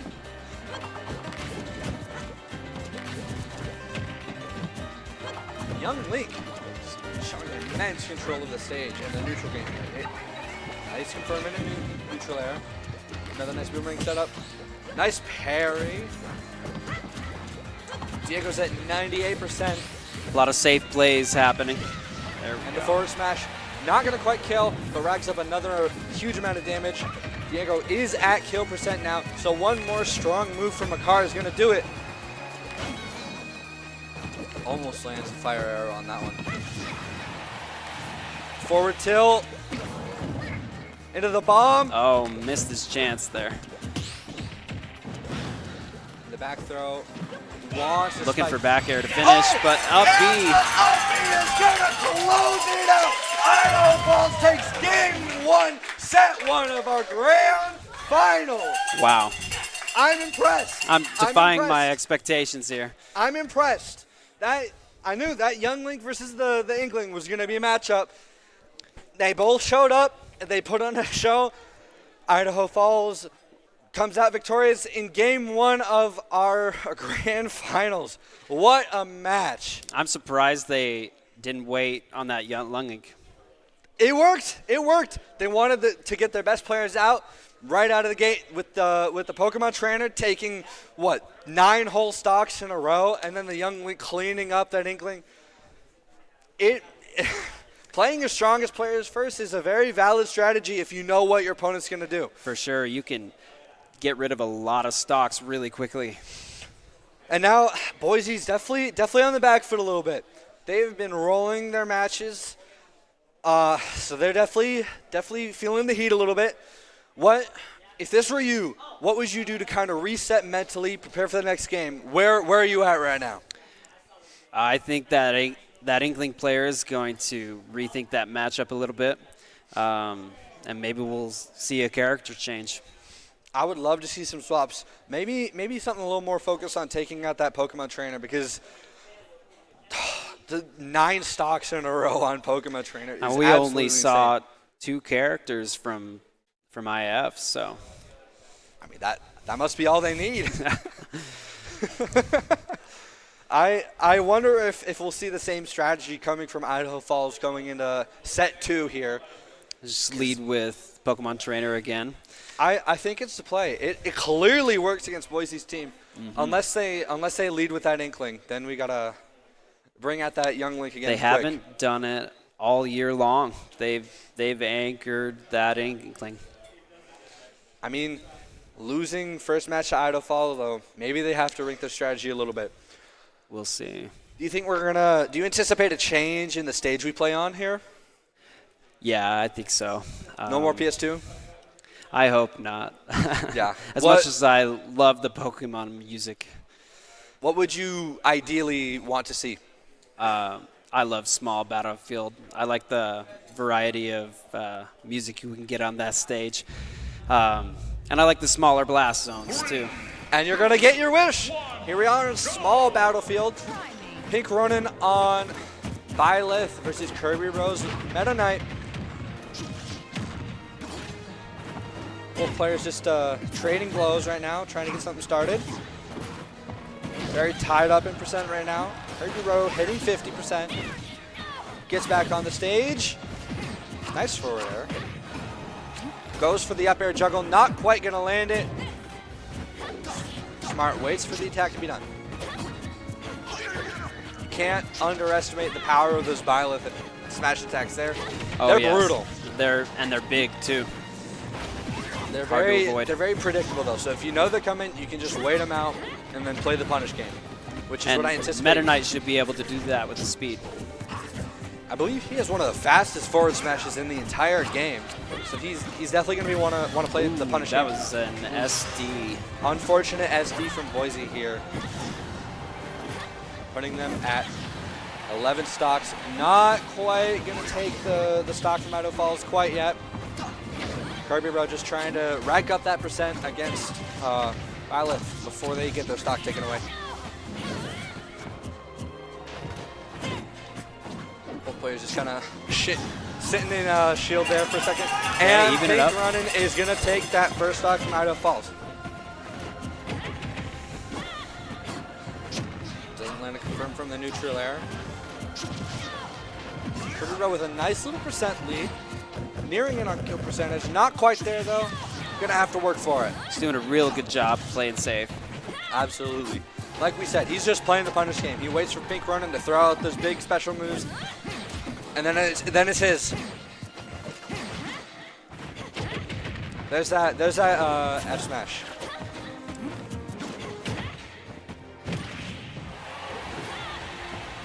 Big hit from Pink Running. Not gonna be able to follow up on it though. Kirby Rowe goes for a dash attack and the forward air. Goes for the edge guard, doesn't quite land it. It's a risky play. We saw a couple of SDs in the last game for Meta Knight trying that. You really gotta perfect your distance. It's a scary punish, but it can work. Quick Run is sitting at 120%. Oh, Ooh, doesn't the land final the hit. last hit on. That would have killed there. Pink Runner gets an up tilt. And dash the attack, dash attack is going to take a second stock off of Idaho Falls here. Kirby Rowe's got to tie things up fast. And there it is. Both teams down 2 stocks. Pretty even on percentages here. Whoever gets this last stock is going to have a nice lead going into game 2 of this second set. Doesn't get a throw off. Good mashing. Pink Runner with a nice percent lead. Oh. And that hits! And that is going to do it for match 1. Pink Runner comes out on top for Boise High. Idaho Falls with 9 stocks left in the bank. So we are definitely going to see more than 2 players from this team now. You got to watch those Bila smash attacks they hit below stage. They're giant. And they catch your jump. If you jump, you just got to wait them out, really, and hope for the best. You can roll on stage, but it's risky if they anticipate it.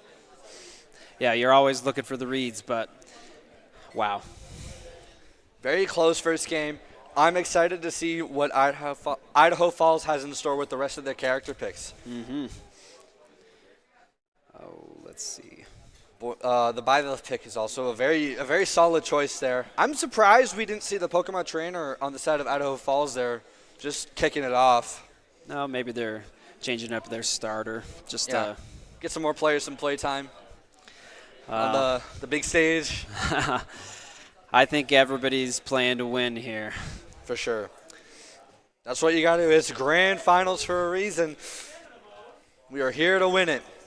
The culmination of everything everyone has learned throughout the season, right here, right now. Winner takes all. Everybody wants to take home gold. Though, I got to admit, the other two colored trophies are pretty neat. The third place red trophy looks very dope. It's awesome. It would be pretty neat to take home one of those. Everyone wants gold, but the red is it looks cooler in my opinion. It's a nice trophy. Shout out to Bishop Kelly for making those trophies. Yeah, thanks for donating them, I believe. Yeah, looks like we're just getting set up for our next game here between Boise and Idaho Falls in our grand finals match. And here we go. Byleth versus Joker. Okay. New character pick. Haven't seen him all day. I like it. This matchup will be interesting. Joker's fast. He's a good combo character. He also has some decent zoning tools too, like his neutral special gun. And we'll be watching for the timing on Arsene. Yeah. Arsene is carry. Once Joker gets Arsene, it's basically a waiting game for Violet here. It's there it is already. The Frog is at 90% and Pink Ronin is at only 1. Oh, and almost gets to close out on that stock. Oh, misses Doesn't the quite hit edge guard there.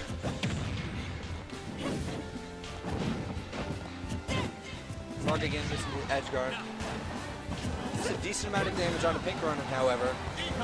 Just needs 1 stock to win this match and tie things back up. However, if Frog loses a stock, they're in a pretty rough position against Boise here. Yeah, they definitely want to win this 1-1 without losing any stocks. Absolutely.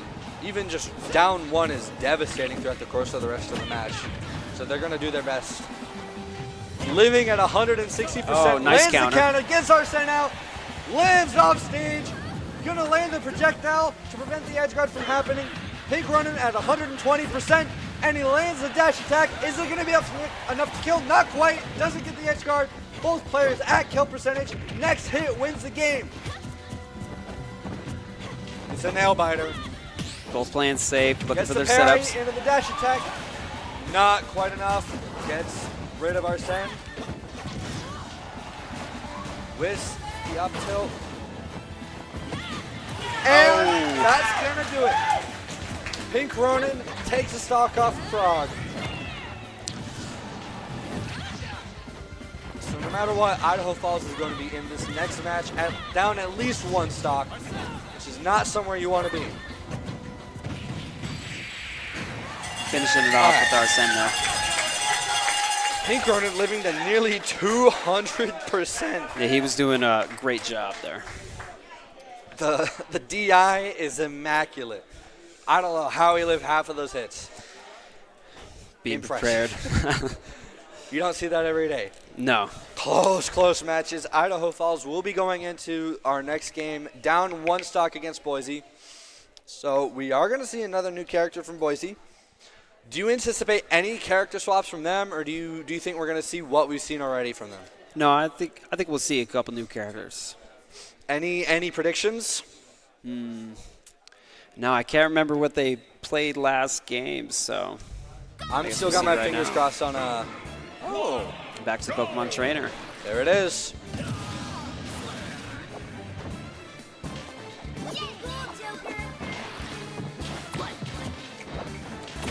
Dancing around at the beginning. Trading hits here. Squirrel doing a good job keeping him on the ledge.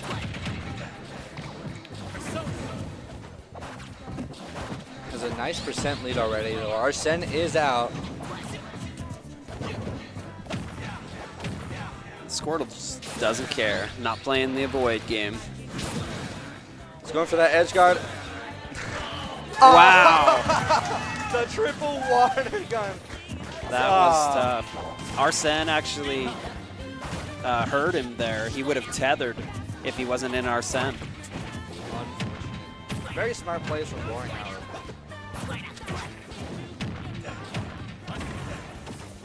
Nice little combo again on Frog from Boring.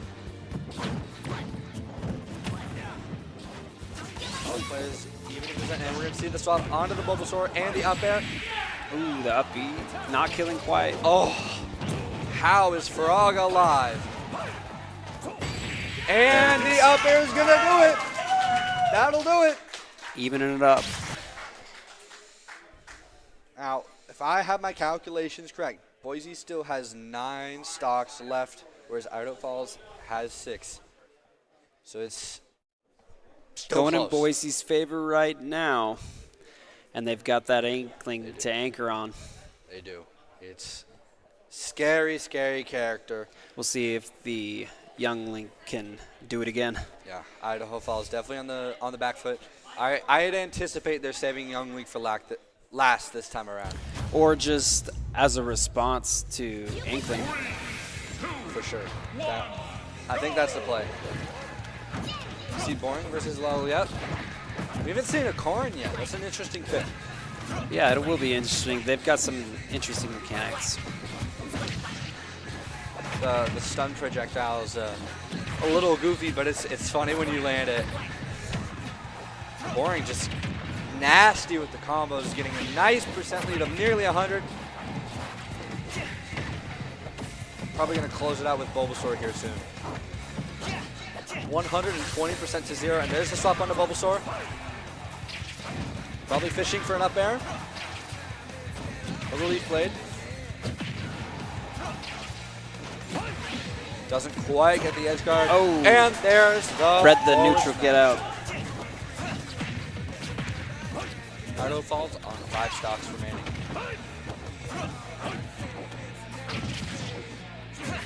Boring only took, I don't think he took any percent during that entire first stock interaction.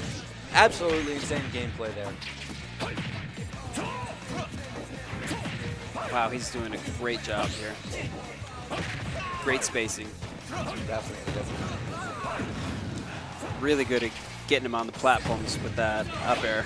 And the oh, spike. the down air spike. Oh, that's going to close out the second stock. Both players just trading blows again.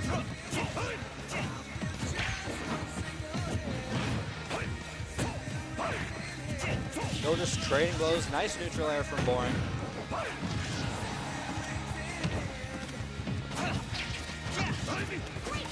Boring reaching in at 80%. Finally switching to Charizard. Wants that last stock off Valerant.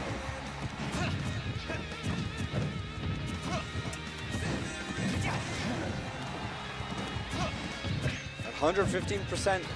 However, at Charizard, that's not quite kill percent. It's close. The Flare Blitz, not quite going to kill. Valerant Going for barely the 2 frame, makes it back.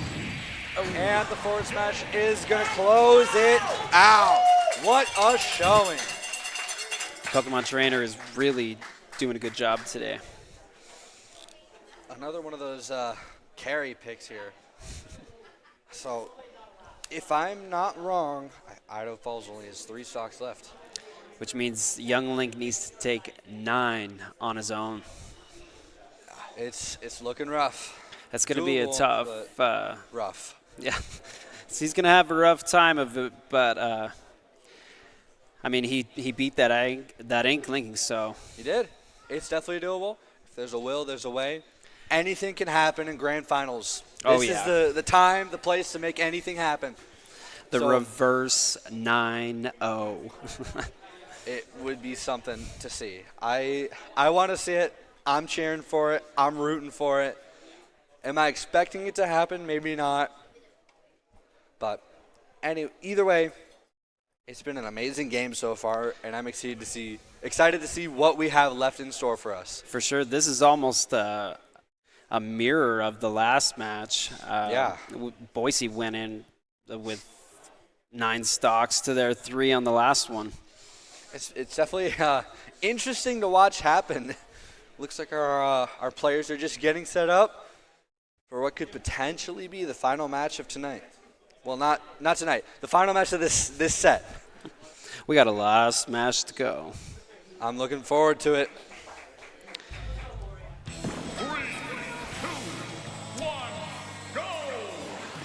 I think we might got the teams backwards. It Oh, do we looks really? like Boise has 3 stocks and Idaho Falls has 9. Because I remember Diego is the Boise player. Yes. So I've been getting everything backwards. Idaho Falls is up 9. So it's There a we go. reflection of what happened last match. Same stuff. Boring Ooh, at misses that up smash. 140%, somehow alive. Diego at 0%. Boring just really needs to take 1 stock here. If every player can take 1 stock off of Diego here, it is looking good for Idaho Falls. They have stocks to spend. They sure do, but Inkling hasn't even taken damage. Oh, there we go.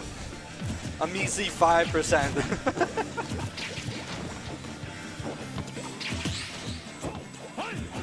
Both players just training blows. Nice little up throw from Diego. He loves those throw combos.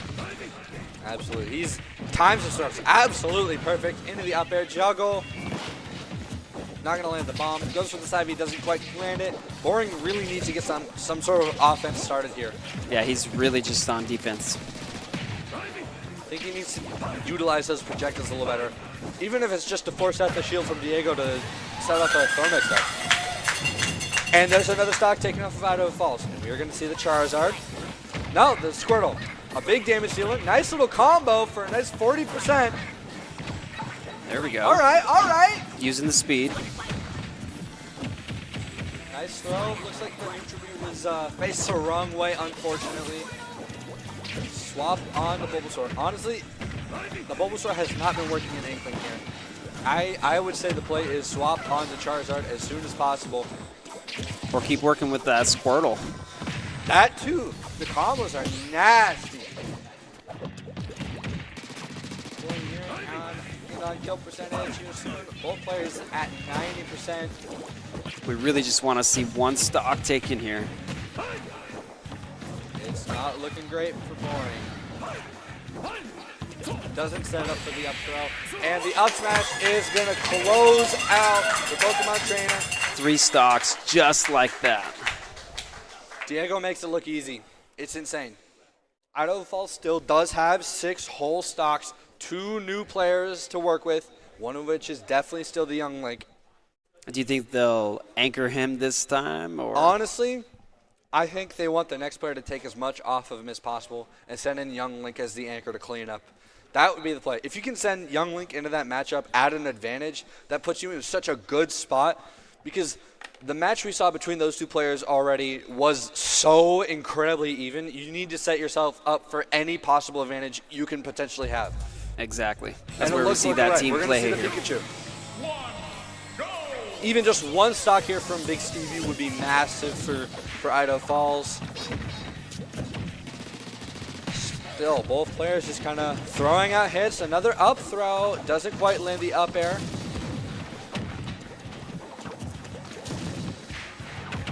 Nice little juggle combo from Big Stevie. Pikachu's got a lot of speed to work with.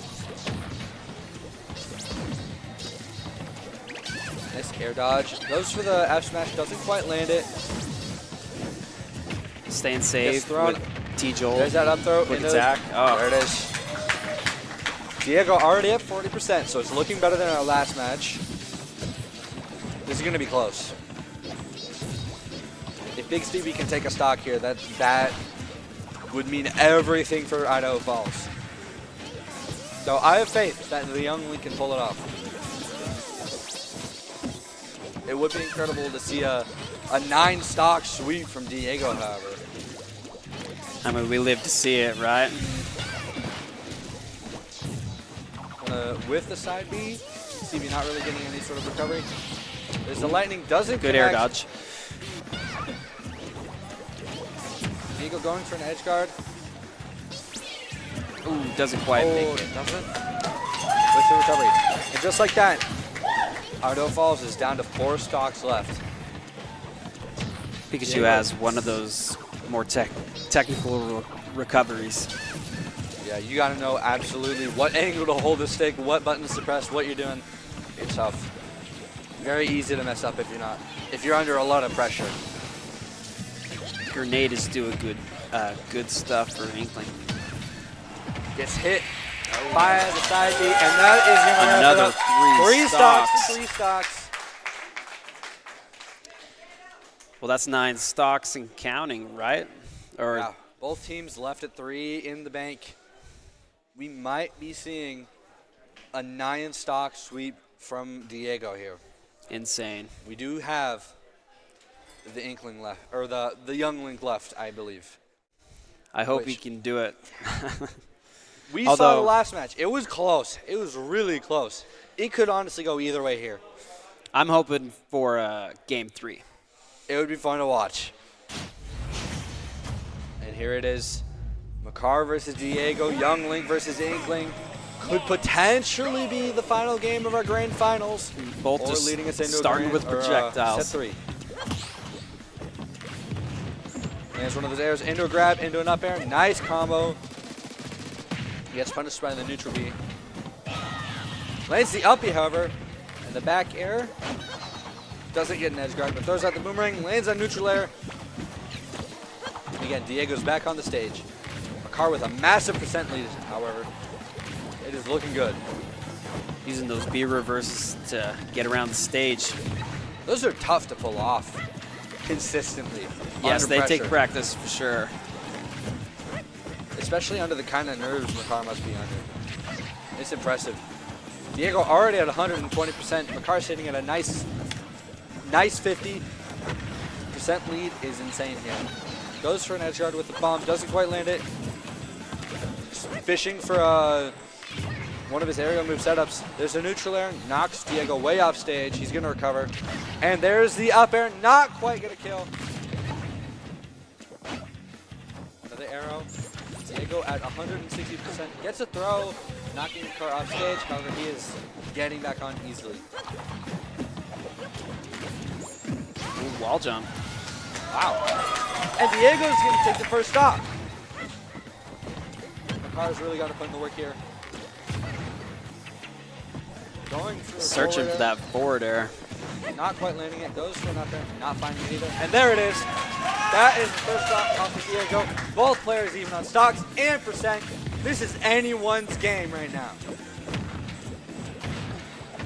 Nice up throw juggle. That up throw combo is wild. It's putting in some serious work for Diego. Nice get up attack. Setting up an edge guard with the bomb. Doesn't get anything off of it.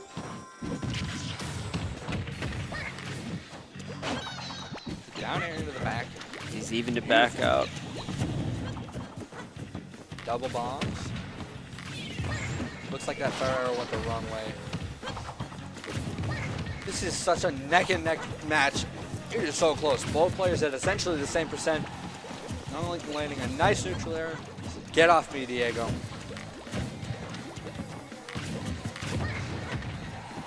I feel nice like arrow into the nair again. Makar's doing a great job making the approach at him. Oh. And the up smash. Gonna clean up stock number 2 for Makar. Diego is at kill percent, however. And the up smash is gonna do it. Evened Last up stock, again. Even percentage. Potentially our last game, depending on what happens here. It is anyone's game. Makar with a nice percent lead of 30. Ooh, the combos are insane. Makar's making such a good use of these projectiles. Falling up air is great. The safety of that down air is insane as well. Just denying any sort of pressure from Diego. Doing a good job of avoiding those grabs. Gets knocked off the stage. Oh! Doesn't go for an edge guard. Gets Is this the stuck in the stock? ground. Nope. Diego going for a combo. Link goes for an up smash, not gonna connect. Goes for a grab, doesn't land it. Gets barely back on the stage. Fishing for those fire arrows. Into the forward air, not quite gonna kill. Both players at kill percent. We are It is a neck and neck. match point Anyone's here. game. Goes for the up That air, was doesn't quite some land it. intense shielding. Goes and the up air, not Another quite one of those enough to might kill. do it. Blocking the fire arrows, doing such a great job. He gets buried. Oh! He's going to close it up for Diego. We are going to a game 3. This is what we wanted to see. That Such was a tight. Close game. What a match. What a set. And we're going to game 3 of our grand finals for Smash Bros. For the Idaho State High School Championships. What a night. This is wild. Unbelievable. Despite everything that Idaho Falls is doing to get an advantage at the end, it's not working out. What it comes down to is taking the stock off of that Inkling early. Boise has been consistently anchoring with that player, and Idaho Falls has been making short work of the rest of the team, but they struggle when it comes to taking stocks off of that Inkling, which is what they need to get a grip on if they want to take this. Boise now is looking very good for taking the entire thing. It looks to me like they have Idaho Falls figure out. The Inkling is dealing with the zoning ability of Young Link so much better this last game. I can't wait to see what happens. That was a tight match. Such last stock, even on percent. You couldn't ask for a closer match. Not at all. I thought it was into over. Game 3. Going into Game 3, do we anticipate any character changes to potentially deal with taking the stock off that Inkling early, or? I don't know. I don't think we're going to see too many changes. I think both teams are already doing everything they can. Yeah, I mean, you got to play what you know, and if you're not comfortable with anything else, you got to stick with it. I mean, what Idaho Falls is doing is working until Inkling. Diego is such a strong player, but the young like putting in the work, keeping it going to the very end. This is gonna be a nail biter again. I hope so. It looks like our teams are getting set up behind us, getting ready to go into set 3. Whoever wins this one takes it all. Going for gold. Bringing home the gold. Now, we talked about character changes going into Game 3. Do you think we stay on small battlefield, or do we swap it up? I think we'll end up on one of the Animal Crossing stages, Smashville, Town and City. Yeah. Interesting stages. It's a really funny thing that could happen on them. I think it's Smashville is the moving platforms. If you get knocked out or fall asleep or don't get up fast enough, you're gone. A couple more shenanigans for sure. Looking forward to it, though. I would love to see a change in scenery. We've seen a lot of PS2, a lot of small battlefield, not a whole lot of anything else. So anything else is going to be nice. Smash players have their favorites. They definitely do. They definitely do. I mean, I know I love small battlefield, so. It's a fun stage. I tend to prefer more flat stages. I love FD, but that's because I play Incineroar. Scummy character. You are the scum of the earth. Not as bad as Ness. I don't play Ness anymore. It looks like we're going to see Aegis versus Boring. Okay. And it looks to be a new character or a new player entirely on the side of Boise there. See if it changes anything against this Pokemon trainer. He's been doing great in the early game. We are back on PS2. As unfortunate as that may be. It's a great stage. It's a fun stage. A little variety would be nice, but I can't complain about PS2. It's classic. Boring gets some nice combos off.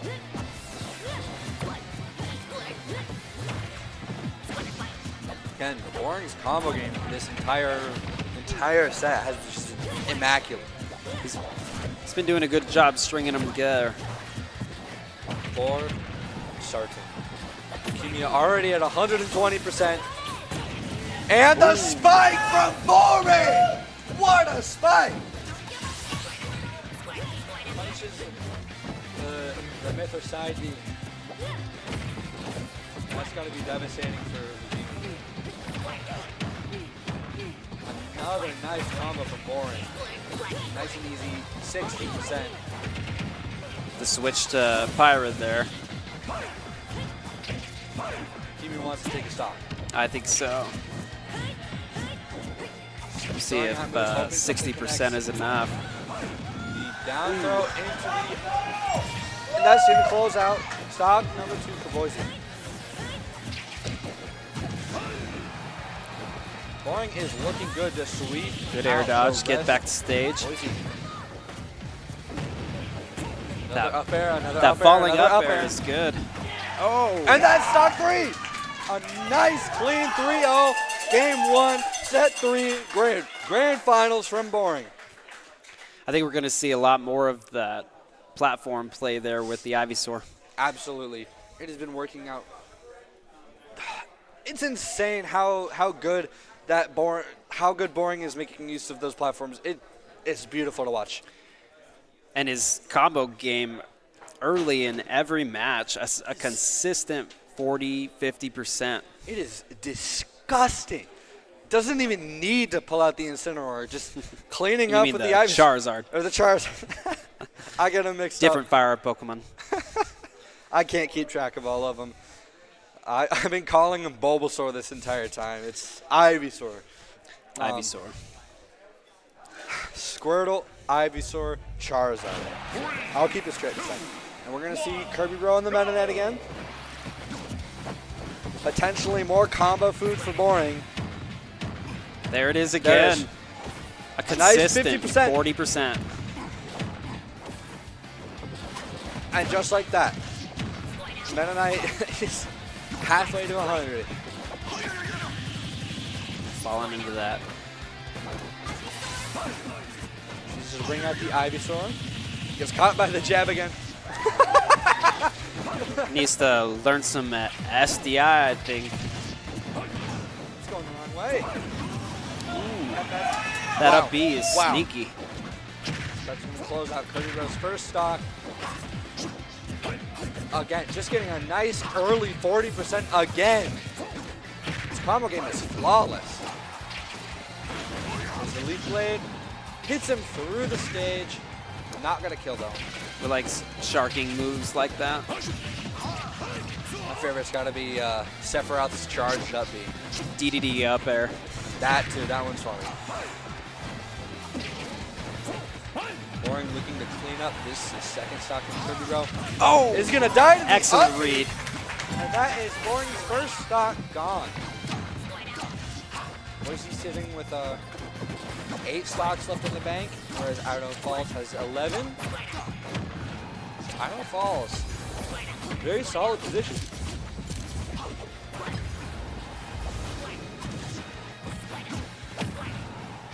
Kirby Bro nearing in on kill percentage here. Gonna go for the jab, gonna get punished. Boring going for those up airs. Gets the grab, into the down throw, into the kill. His platforms. I don't think that would have killed on the ground. No, it definitely wouldn't. It's the platform and the small blast zone. That's what makes small out of PS2 That was what it a is. great ledge guard right there. That was amazing. Keeping him from getting that upbeat tether. Both players on their last stocks here. Boring again with the combos. Another easy 40% into another combo. Going for the edge guard, not gonna land the water gun. Charges the forward smash. There's the swap on the Ivysaur. That's up air juggle for Boring. Oh! And he closes it out! All right! What a change of pace from Boise. Both of those characters had their confirms down. It was insane to watch. The Meta Knight closing it out though, and that's Idaho Falls player number 1 gone, down to 9 stocks. However, Boise only has 7, so it's still looking good for Idaho Falls. If they lose a stock in this next match, they're going to be a little more uncomfortable, but they still have an extra stock of padding. And we got to remember that Boise is used to coming back. They're ready for the comeback. Any extra stock they can take early from Idaho Falls, less work the Inkling has to do. So it's going to be close. I can feel it. I'm excited for these next few. And here we go.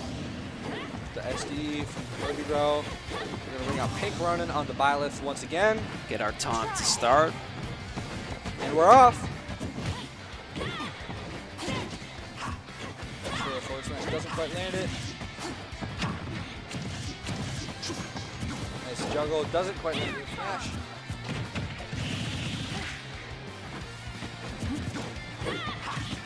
Both players just kind of throwing out moves, seeing what connects. Good spot dodge. Fairly even on percentage here. We're gonna see some juggling here. Playing neutral. Ronin has taken the lead. Oh! Into the spike. Not quite enough Kirby to Bro finish the barely stock. living. One more Throwing out move. some desperate smash attacks here. That he is. Kirby Bro is at 150 though, so one more solid hit is gonna do it. He gets back on stage, goes for the guard, doesn't That get is it. so scary every Really time. risky. Doesn't land the up air. Got back to stage. Kirby Bro living at 170%. Gets the down throw into the uppie. Not Not quite kill. taking it. And there it is. Pink Ronin finishes off Kirby Row. All right. As long as Idaho Falls doesn't lose another stock, they put themselves in the same position they were last set. What needs to happen is they need to sweep the next opponent and then take a stock off Inkling before they have to bring out the Youngling. That's the key to winning here. Anything they could do to give that Youngling player an advantage is going to go a long way. We've seen how scarily even these matches between Diego and the Youngling have been. They need as much as they can get. And with 9 stocks left, they should be pretty good. We're going to see Frog on the Joker again versus Pink Ronin. And we're off.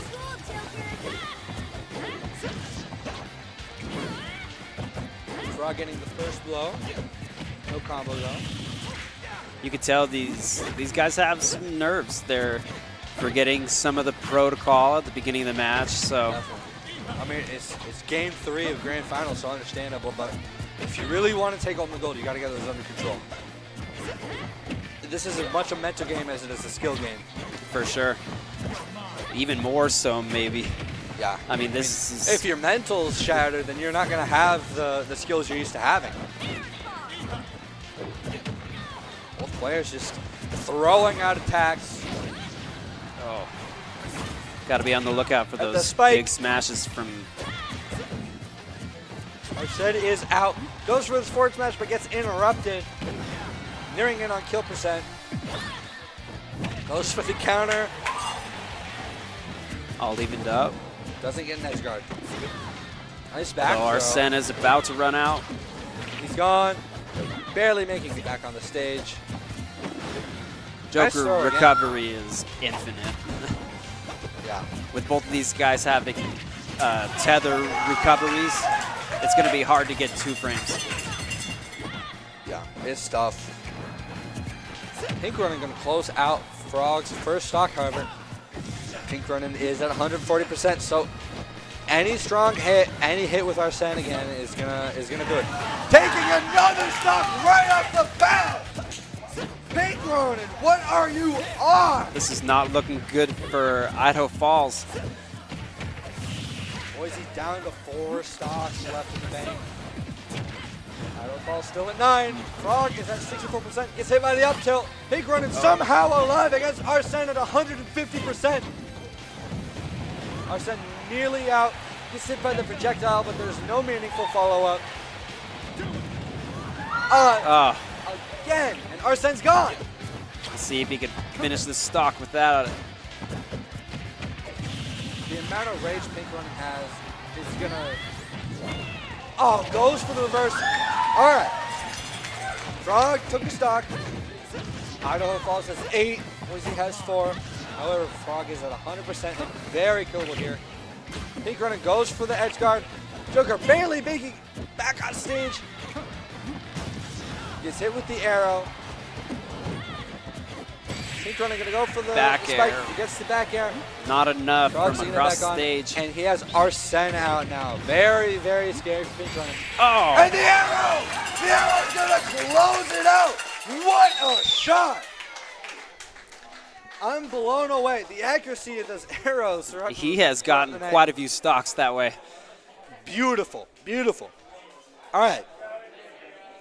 Boise's down to 3 stocks, and you know what that means. Guess who? He's knocking at your door. It is going to be Diego on Inkling. And with only, what do we have, 8 stocks 8 on stocks Idaho left. Falls? If they can manage to take one. One And I apiece think, would be honestly, perfect. Pink Ronin is in a very good position coming off of a nice win against the Joker there to take a stock off of Inkling potentially, and then has 2 more players behind him to back it up. If potentially close any out of set. the next 2 Idaho Falls players can take even 1 stock, it'll be a big deal. It's setting up that Youngling. You may not win against the Inkling, but if you can take anything away from him, give your Youngling, your anchor an advantage, that's going to close out the match. Unless something drastic happens. We'll see. We can't count anybody out. Oh, absolutely not. It's been such a close-paced match tonight. Both players raring to go. We are off. We're going to see this combo over and over. That grab combo is very consistent. Goes for down smash. Doesn't quite land it. Keep running at 70%, 80% already. Gets back on. Gets buried. And gets hit with the Up smash takes it. All right. That berry move is devastating at high percents. Such a scary move. Diego is at 50%, so Pink Running can take even one stock here. It is looking good for Idaho Falls. There's another one of those throw combos. Pink Running again at 70% here. Misses the forward smash. Gets hit by the forward air. Goes for an arrow, doesn't quite land it. He's getting anything close to kill percent. And the up air is going to close it. The up air is going to close it. Idaho Falls, 6 stocks left. All right. The pressure is on. Our third Idaho Falls player. The pressure is on to take a stock. It's going to be close. You know, Boise has been in this situation time and time again throughout the night. They're got to be confident they can win it here. However, Idaho Falls takes even one stock. That confidence is going to be shattered. It's not over. It's going to be tough, though. I think Boise is comfortable. They've been here in every match this year. Always down and coming back somehow. I think this next match right here is going to end up being the deciding factor. Whether or not player 3 for Idaho Falls can take a stock or not is going to be one of the main deciding factors here. I mean, you can never count out nerves, though. For sure. I mean, we're at the end here. You see Big Stevie again on the Pikachu. There's that throw combo. Very consistent. 78. Wow. Gonna land a down air. Pikachu getting some stuff of his own. Nice use of the upbeat. Excellent spot dodge. Gets a punish. Oh, going for the spike, but misses. Gets buried. Oh, could not mash hard enough. 2 more stocks. Diego's at 50%. Big Stevie can take one here. I believe. We believe. Nice little combo. To the forward air. Diego at 80%. Big Stevie on his second stock. Low percent still. Nice use of that up air. I don't see Pikachu players do that very often, but it is working. Big Stevie trying to keep his distance, just land hits when he can against Diego. Pikachu's having a hard time getting close. There's another throw. Not gonna land anything. Gets hit by the grenade and gets buried. And the up smash is gonna close out Big Stevie's second stock. Diego at 90% now. He's near kill percent. Big Stevie's got to make We believe in him. amazing happen. We believe. Pikachu's an excellent edge guarder. If we can just get him out there. Trading blows here.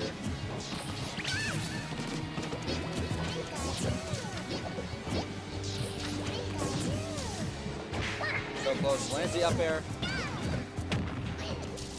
Misses the side B. Gets grabbed.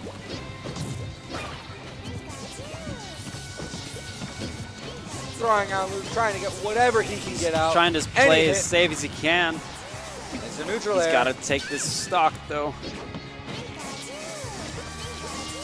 Diego going for the side B, hoping for a berry, as it will kill here. Forward air. Quick attack, keeping him safe. And but, the up smash. Oh. Uh-oh. And the DC, no! Some big emotions and some button pressing there at the end. Definitely an emotional match. And there's the end. There's the end. All right. We are on our final 6 stocks. The crowd is going absolutely crazy. This is it. It's come down to this every time. Last game of the set, of the series, of the entire grand finals. This is for gold. This is it. Winner takes all. And it's both of gonna these come players down. have won against each other now, so it's anybody's game. Truly. It is gonna be close. Whoever gets that first stock, you can never count on that. And it is going to be a run back of Makar versus Diego, Young Link versus Inkling.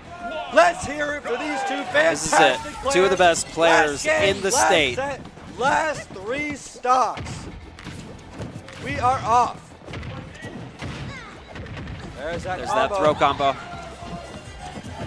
That throw combo. Putting in work. Young Up Link is there, on however. throw combo. Gets caught by the down smash. Back air beating out Boomerang. Oh. And an early lead for Diego. 2 stocks left for Idaho Ball. Oh, Bomb saved him there.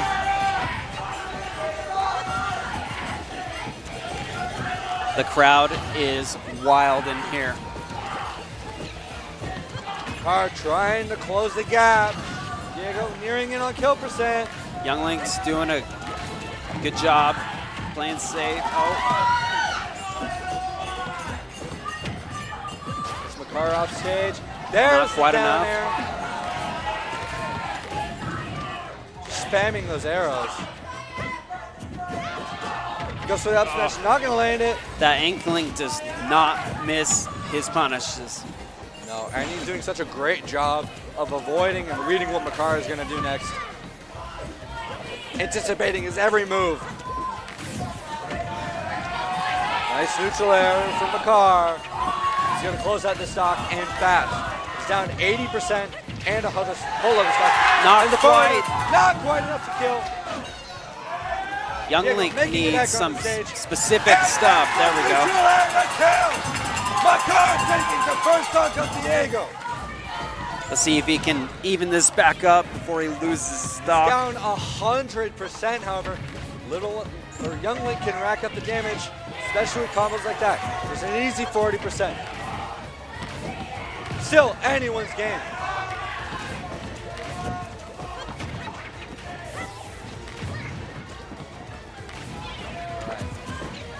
Both players trading projectiles, trading hits. Carr doing a fantastic job of avoiding every hit. Lands the up B, gets Great back recovery. on stage. There's the arrow, there's the boomerang. There it is. He is closing the gap. He's hit by a back air, knocked off stage. Barely makes it back to the ledge, avoiding the bomb. Gets hit by the up air. There is the second set taken away from Idaho Falls. Last stock for Idaho Falls. Diego is at kill percentage. It is so close here. Nice combo. There's that up throw combo again. Gets hit by the boomerang. Doing a fantastic job of avoiding those arrows. Makar knocked off stage. Already at 86%. Oh! And that's gonna do it! Diego takes it! Boise High taking the grand finals! Excellent game. What a match! Congratulations, Boise High, our Idaho State Smash Bros. Champions. That Wow. Inkling downloaded that Young Link. I mean, he learned over those 3 matches for sure. What a game, what a set, what a series, what a night. An amazing comeback for Boise. Absolutely. Losing the first one at Idaho Falls, then having that Inkling anchor and bring it back home 2 times in a row, taking 9 stocks the first time, 8 stocks the second time. What a showing of skill. We love to see it. Truly impressive. Some of the best Smash Bros. I've seen in a while. Yeah, this is the highest level of play at this tournament I've ever seen. I gotta agree. It's been such a back and forth match. It's been absolutely crazy. Idaho Falls consistently taking an early lead with the Pokemon trainer, but then Inkling bringing it right back, cleaning up 9 stocks every time. Like a wall. So I was going to ask about who you thought the match MVP was going to be. However, I don't really think it's there's clear any and contest. obvious. Diego, hands up. Consistent, Easy. has his confirms, and 9 stocks almost every game. What an impressive showing of immense talent from Diego. Congratulations, Boise High, for taking our championship. You brought home the gold in Idaho Falls. Second place is still really, really good, so congratulations to you guys as well. An excellent showing. Amazing, amazing matches from both of these teams, from all of the teams we've seen tonight. It has been such a great night for Smash Bros. Some of the best gameplay I've watched ever, period. Yeah, this has been great. I'm excited for next year because I think the level of play will only get better. I'm excited to see it as well.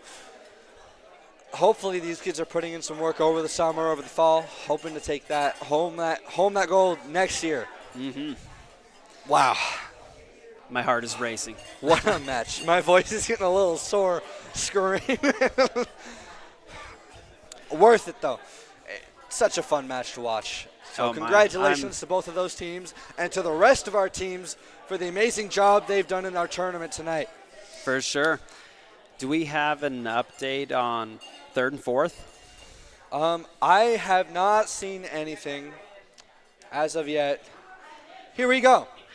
And it looks like our 3rd, 4th place match between Burley and Thunder Ridge has taken place, but I can't quite see who won. It's cut off on the very end there. Burley to me. The score on the very end is cut off, so I can't. Oh, yeah, you're right. It. The left the suspense. is the seed, I guess. The suspense. Are we going to find out? Maybe. And it's Burley. You were right. Burley so for 3rd. Congratulations to Burley for 3rd place and to Thunder Ridge for 4th place. And Top 4 Blackfoot for 5th. An excellent tournament. Amazing tournament. So much fun to watch. It's been an amazing night here. Well, that's all the Smash Bros we have tonight, but I believe we have some Apex coming up soon. I believe we're setting up teams in the interview room soon, so we will be going to that here in a minute. But honestly, besides the Inkling in that match, what do you think Boise did that won it all? Well, they had enough good players to, at least help the Inkling not do it all on his own, right? Yeah. But I mean, he carried. He's playing a little bit of Sisyphus simulator. Let's get some replays. All right. Yeah, more replays from Makar versus Diego.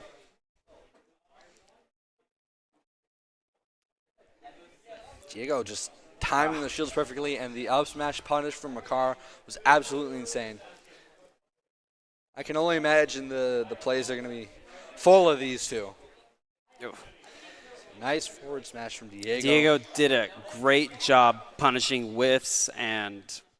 Absolutely. And the consistency of those up throw combos was just disgusting. Yes, sir. It was even more impressive than the Squirtle we saw, which, don't get me wrong, that was some impressive gameplay from that Squirtle player. But just the consistency and the timing of the throws that Diego was able to land was on a whole other level. Truly a treat to watch. Truly. Well, I'm signing off. All right. Go congratulate your team. I'll hold down the fort here till we get the trophy set up. Just going to watch some more replays. Congrats to all of our teams. For sure. Everyone's done such a great job tonight. It's been a treat to watch.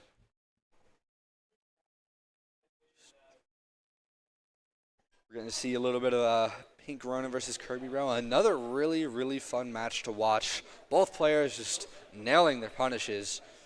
Very neck and neck. All right, and it looks like we're going to go over to our trophy ceremony. Welcome to the Boise State Esports Studio. We are here with the winning team of the State Smash Bros. Championship. We've got the Boise Brave joining us right now after what has been probably the most knockdown, drag-em-out fight I have ever seen. I turn to the team here and say that basically I think I can divide that whole match into very distinct time periods. There was BD before Diego, and that was the only time period. There was no after Diego, because oh my goodness, what was that with the Inkling? I mean, what happened? Well, things just went. I just had to lock in. I locked in for the team, and things just happened afterward. Okay, no, I'm not going to let you get away. You took a 14-year-old schoolgirl and gave her the same tankiness as Bowser, okay? I mean, really, you were up to like 200% and still staying in there. Yeah. What I would say is that at least for the people that I have talked to in the Smashing, they have recognized me for being able to lift up very high percentages. My DI is the directional influence. It's really good, and that has allowed me to lift stocks for very, very long. So, and that has helped me make a lot of comebacks whenever I'm down like 100% or something like that. Well, now I have to open this up to the whole team. The question, I mean, entering in as first seed, you know, very confident home team as well, if there ever was one. But there were a lot of twists and turns. I mean, especially in the final, you started out one match down. Take us through the match as a whole. How did you recoup? How did you recover after Idaho Falls taking the first point? And everyone who participated, give me your thoughts as things unfolded. Anybody want to say anything? Okay, so I would like to give a shout out to Diego there. A lot of that was him, but I mean, we made it. Yay. I think a big part of it was we just kept our confidence and we did a little bit of strategy, right? We got our hot players on the field, and even if that was just like Elliot and Ben with their nice combos, taking at least one stock, and then Diego puts it in the bag. What I will say is, I don't think I would have. I don't think we would have won. I don't think I would have made the comebacks that I made if it weren't for just us as a team. Just you guys made it a lot easier and more possible for me to just finish off the game. So I have to thank you guys, of course. All right, I do have to leave you with one final question, because I think everyone's wondering, what's with the fish?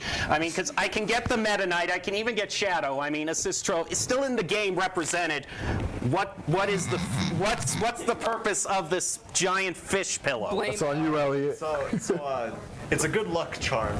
You know, I got it on my 12th birthday, my golden birthday, from my friend Dylan, and I've just kind of brought it as a good luck charm to anything really important. So I brought it. You managed to condense it in your bag. Not important. You can make fun of it, but it worked. I mean, I'm not going to say anything except, you know, the aquatic theme pillow helped the aquatic theme character. So, I mean, you make up your own mind there. But, all right, now the time has come. Now, first off, not every team gets this. Only the team that are the grand champions, because, of course, the trophies are for the cabinet. But for each individual player, we've got individual gold medals to pass out to each of you to keep and display on your own. And I would like to reach for the shiny gold Smash Trophy and present it to the Idaho State champions, Boise Brave, your champions for Super Smash Bros. Let's go! Everybody touch it, everybody touch it. There you go. I'll be the last one to touch it. How about that? Diego's fingerprints can stay on there. Turn around, show the camera. Sorry, I got my hands full. That's okay. I got it. And there you go. Fitting it would end with the anchor for the team. Well, thank you so much for giving us a wonderful performance. We're going to let you go now and celebrate. We still got a few trophies to pass out, and we've got Apex after this, so don't go away. We got more coming up. Charizard is where things get rolling through the fire breath there. And the Flare Blaze is going to connect! Excellent side B. Boring has taken 8 home. See if 60% is enough. The down throw into the... And that's even close out. Stock number 2 for Boise. There's the swap on the Ivysaur. Nice up air juggle from Boring. Oh! And he closes it out! Oh! Keeping him safe. And but, the up smash. Oh. Uh-oh. And the DC, no! Some big emotions and some... But fantastic job of avoiding those arrows. McCartney knocked off stage. Already at 86%. Oh! And that's gonna do it! Diego takes it! Building the old bridges and hospitals in a day. We're going to save families from disaster and feed those left in the cold. We invite you to join us. The next greatest generation is now.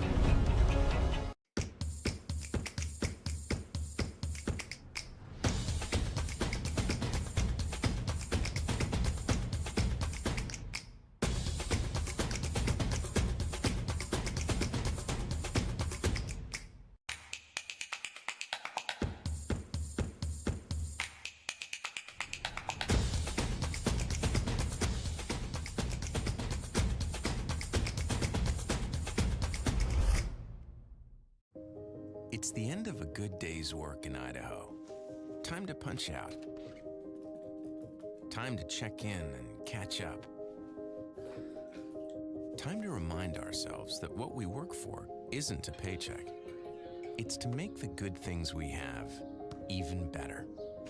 So here's to your good day's work. Idaho Central Credit Union. We believe money is a thing. It's not everything.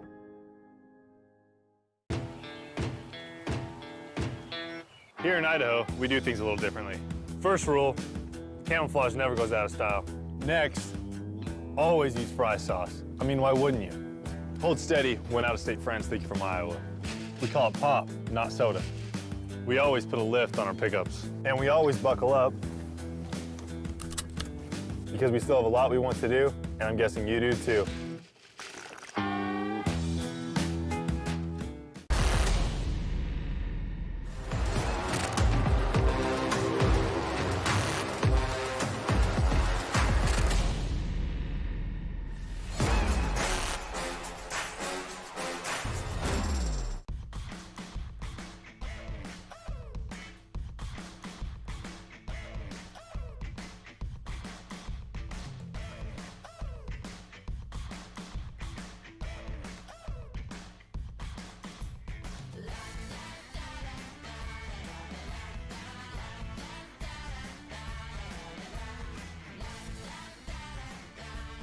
Idaho Central Credit Union, looking after your daily balance.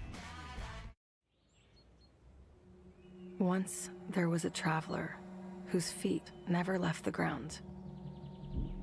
With only his mind as his map and his senses his compass, he raced into the great unknown. Armed only with the speed of legend.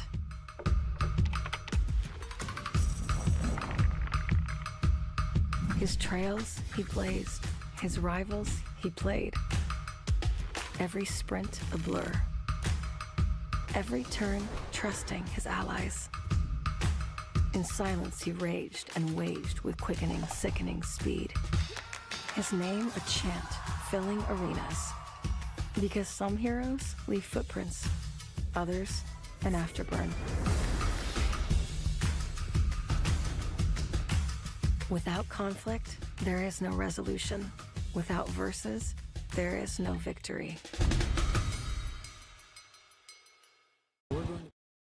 Welcome back to the Boise State Esports Studio. We're here with the medal placements for our Smash Bros. Statewide tournament. I am now here with Idaho Falls, who also appeared in the finals, gave us an amazing match that went till the very end. We got them right here. Thank you so much for joining us. And first off, I got to say thank you so much for making the long trek over here. Especially, we've been talking with teams like Rigby, teams that really yesterday who had to just trek on over here. Tell us a little bit about the journey over here, because it's one of the longest journeys that a team has to take here, and you showed up a lot of local teams by coming all the way over here. You're captain. Man, all right. It was mostly just a long bus ride. We had a lot of fun on the way here. Listened to some music. Had a lot of fun. I read a book for a while. That's a good way to pass the time. It was a good way. All right, a big part of that match that I have to ask is we saw such a huge rivalry, kind of boring, who was anything but the gamer tag. I could not think of a least fitting gamer tag. And tell us a little bit about your style with Pokemon Trainer. Definitely a comfort pick. Tell us just a little bit about how everything came together. I really don't know. I was really not confident going into today. I didn't do very well in our round 1 against Twin Falls, but I guess after that I just got more comfortable in the space, got more relaxed, and started hitting my combos, hitting the hard-hitting moves, and just playing around some stuff. I mean, you had to go up against a tough team in Twin Falls. Boise was ranked number 1, Twin Falls was number 2. You took down several Titans in your way to get here to the grand finals, and I don't think there's any doubt in anyone's mind from the kind of game that we watched how close it really was that you worked your hearts out to be on the stage, and we really want to thank you for giving us such an amazing performance. What I wanted to ask you as a whole, kind of chaperoning all the students here, what was the initial win condition coming to the tournament? First, but second was good too. So, to be quite honest, everybody contributed. Everybody played their hearts out. As you can see, they're still upset because of how hard they've worked. We spent this past year, every lunch period, every other day after school, like, these guys are amazing, great work ethic, and I couldn't ask for a better group of players. That definitely showed, and again, that was one of the best grand finals matches we have ever seen, and we hope from the bottom of our hearts to see more of Idaho Falls in the future, because the performance you gave, we hope that we'll see you for many, many more tournaments. And remember, there are several teams who don't even get to walk away with a trophy, and it is with great honor that I present you our silver trophy for our Smash Bros tournament. Thank you. Hey, congratulations, guys. There was one more team who competed in a final match for which it was either a trophy or nothing at all. We will be back with the third place finishers for a final interview before we get to Apex. Burley is coming up next, but for now, quick break and one more round of applause for Idaho Falls for giving us such an amazing performance.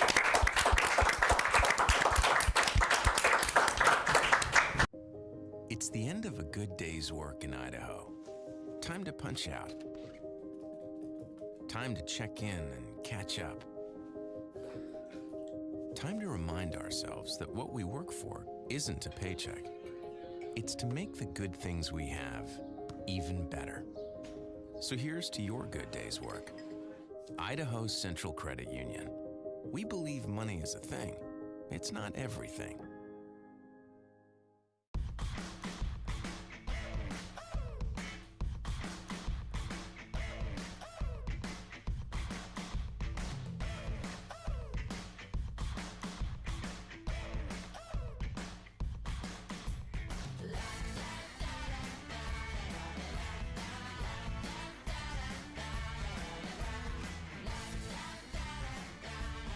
Idaho Central Credit Union, looking after your daily balance.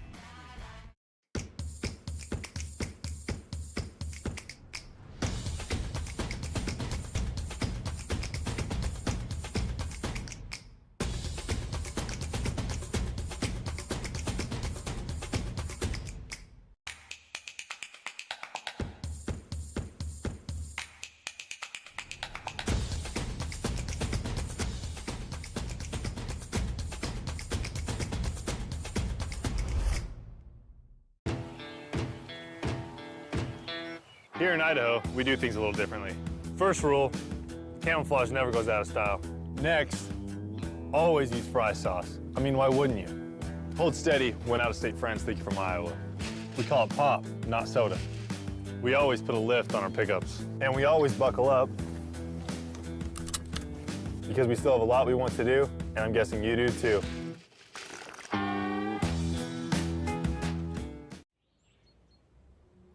Once there was a traveler whose feet never left the ground. With only his mind as his map and his senses his compass, he raced into the great unknown. Armed only with the speed of legend.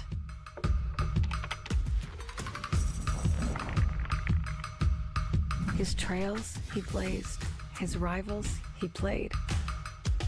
Every sprint a blur. Every turn trusting his allies. In silence he raged and waged with quickening, sickening speed. His name a chant filling arenas. Because some heroes leave footprints, others an afterburn. Without conflict, there is no resolution. Without verses, there is no victory. We're going to build bridges and hospitals in a day. We're going to save families from disaster and feed those left in the cold. We invite you to join us. The next greatest generation is now.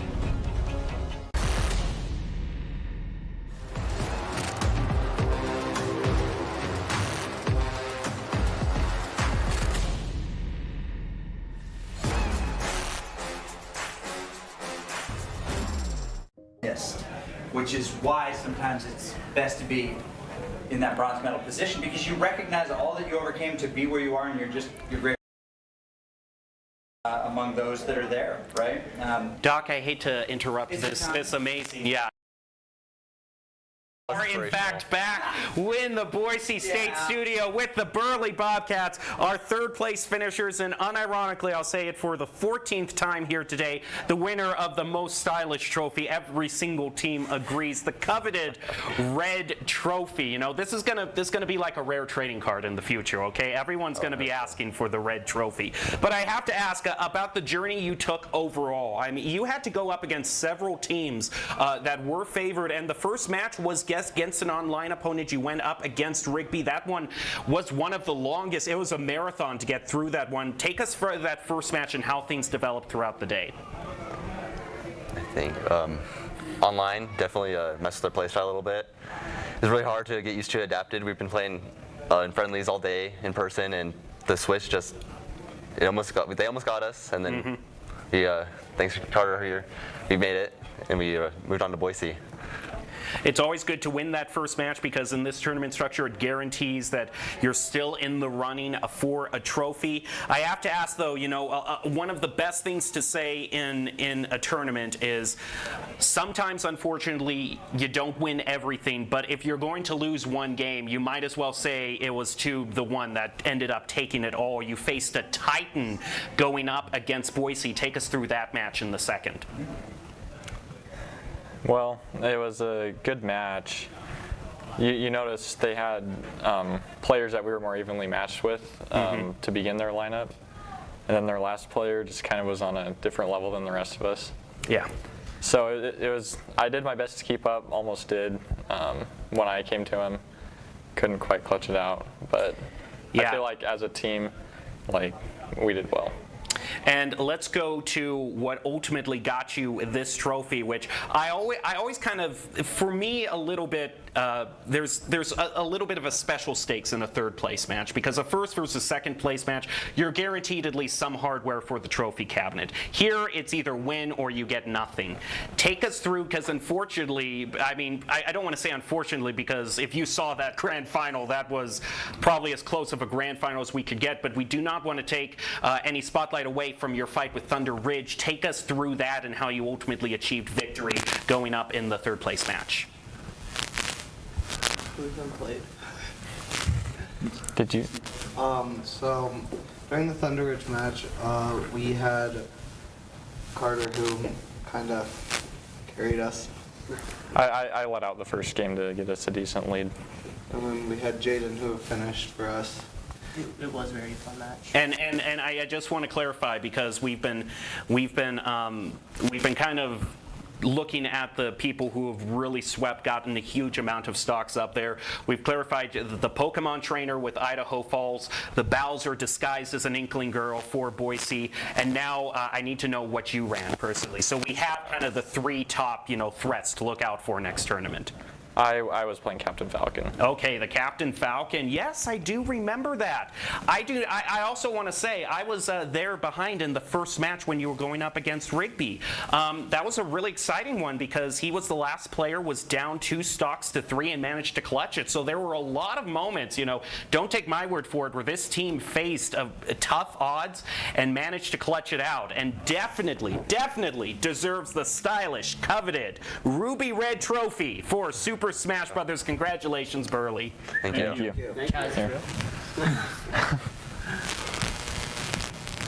The color's growing on me. I like it.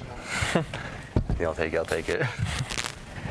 And the nice pass around. Yeah, I mean everyone there's kind of everyone kind of from a distance is like, oh yeah, that's a nice trophy, and then when you actually hold it and look at it, people are like, man, this is a good looking trophy. So I'm very glad with the matches you faced and the clutch moments you had that you were able to walk away with a great trophy, and we thank you so much for showing up here at the Boise State Esports Arena, and we hope to see your school represented many more times in future championships. Yes, thank you. Thank you for hosting. So yeah, thank you for having us here. No problem at all. We enjoy it. Now, there is one more game left, and if you want to see players playing their heart out into the wee hearts of the morning, boy, have we got a treat for you. Apex Legends coming up next. Don't go away. Whose patience will be rewarded with the final trophies on the table? We'll find out soon enough.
Hey, the time is 9:05 p.m.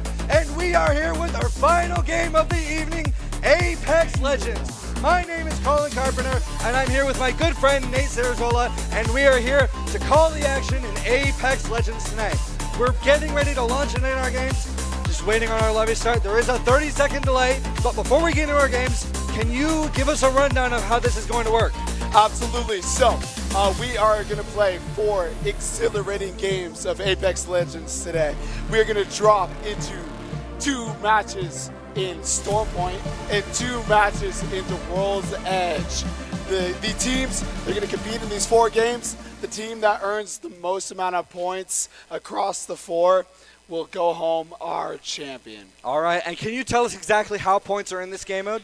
Yeah, absolutely. So, 1st through 15th earn a myriad of points, and then you get 1 point for every kill. So, teams are going to go there, try to get the best placement as possible, as well as get the most amount of kills. And what exactly can we expect to see in terms of legend picks tonight? You know, the recent shift in meta has been crazy. A new update dropped on Tuesday, and man, it's going to be crazy. Already I see the Wraith picks, the Bangalore picks, the Lifeline picks, the Newcastle picks. All these picks are crazy. I expect a Watson, probably a Conduit, and absolutely some kind of scan legend. I even saw a couple of Wraiths in there, which is an interesting pick. It is an interesting I know they pick. added that new character, which is banned for this tournament, by the way, which kind of makes Wraith a little pointless. But yeah, Alter is the new character, but she is banned. Basically took everything. But we are here following the team with Traska, Compactor, Team 4. All right. I'm going to pull up my cheat sheet here. We are doing this as formal as possible. It is absolutely 9 p.m. 100% planned. Teams definitely know where they're dropping. It definitely isn't just go for it wherever you want to land. Yeah. But you know what? The more chaotic, the more fun it is to watch. More chaotic. All right, so we got a good spread. It looks like we are about to get a contest up at Lightning. It looks like Sandpoint versus Skyline. This is going to be a really interesting Bishop one. Kelly playing it safe, landing early in the bottom right corner of the map all by themselves. No one else over there. So they should be getting a lot of loot, setting themselves up for success. Not surprised there. I got a little intel for you, Colin.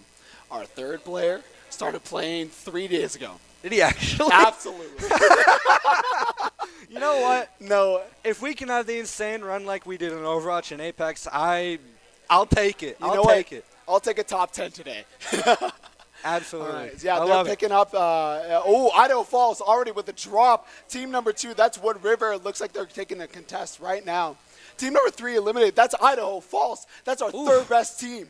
Already out of the game. Already out. Team number 4, that is going to be Sandpoint.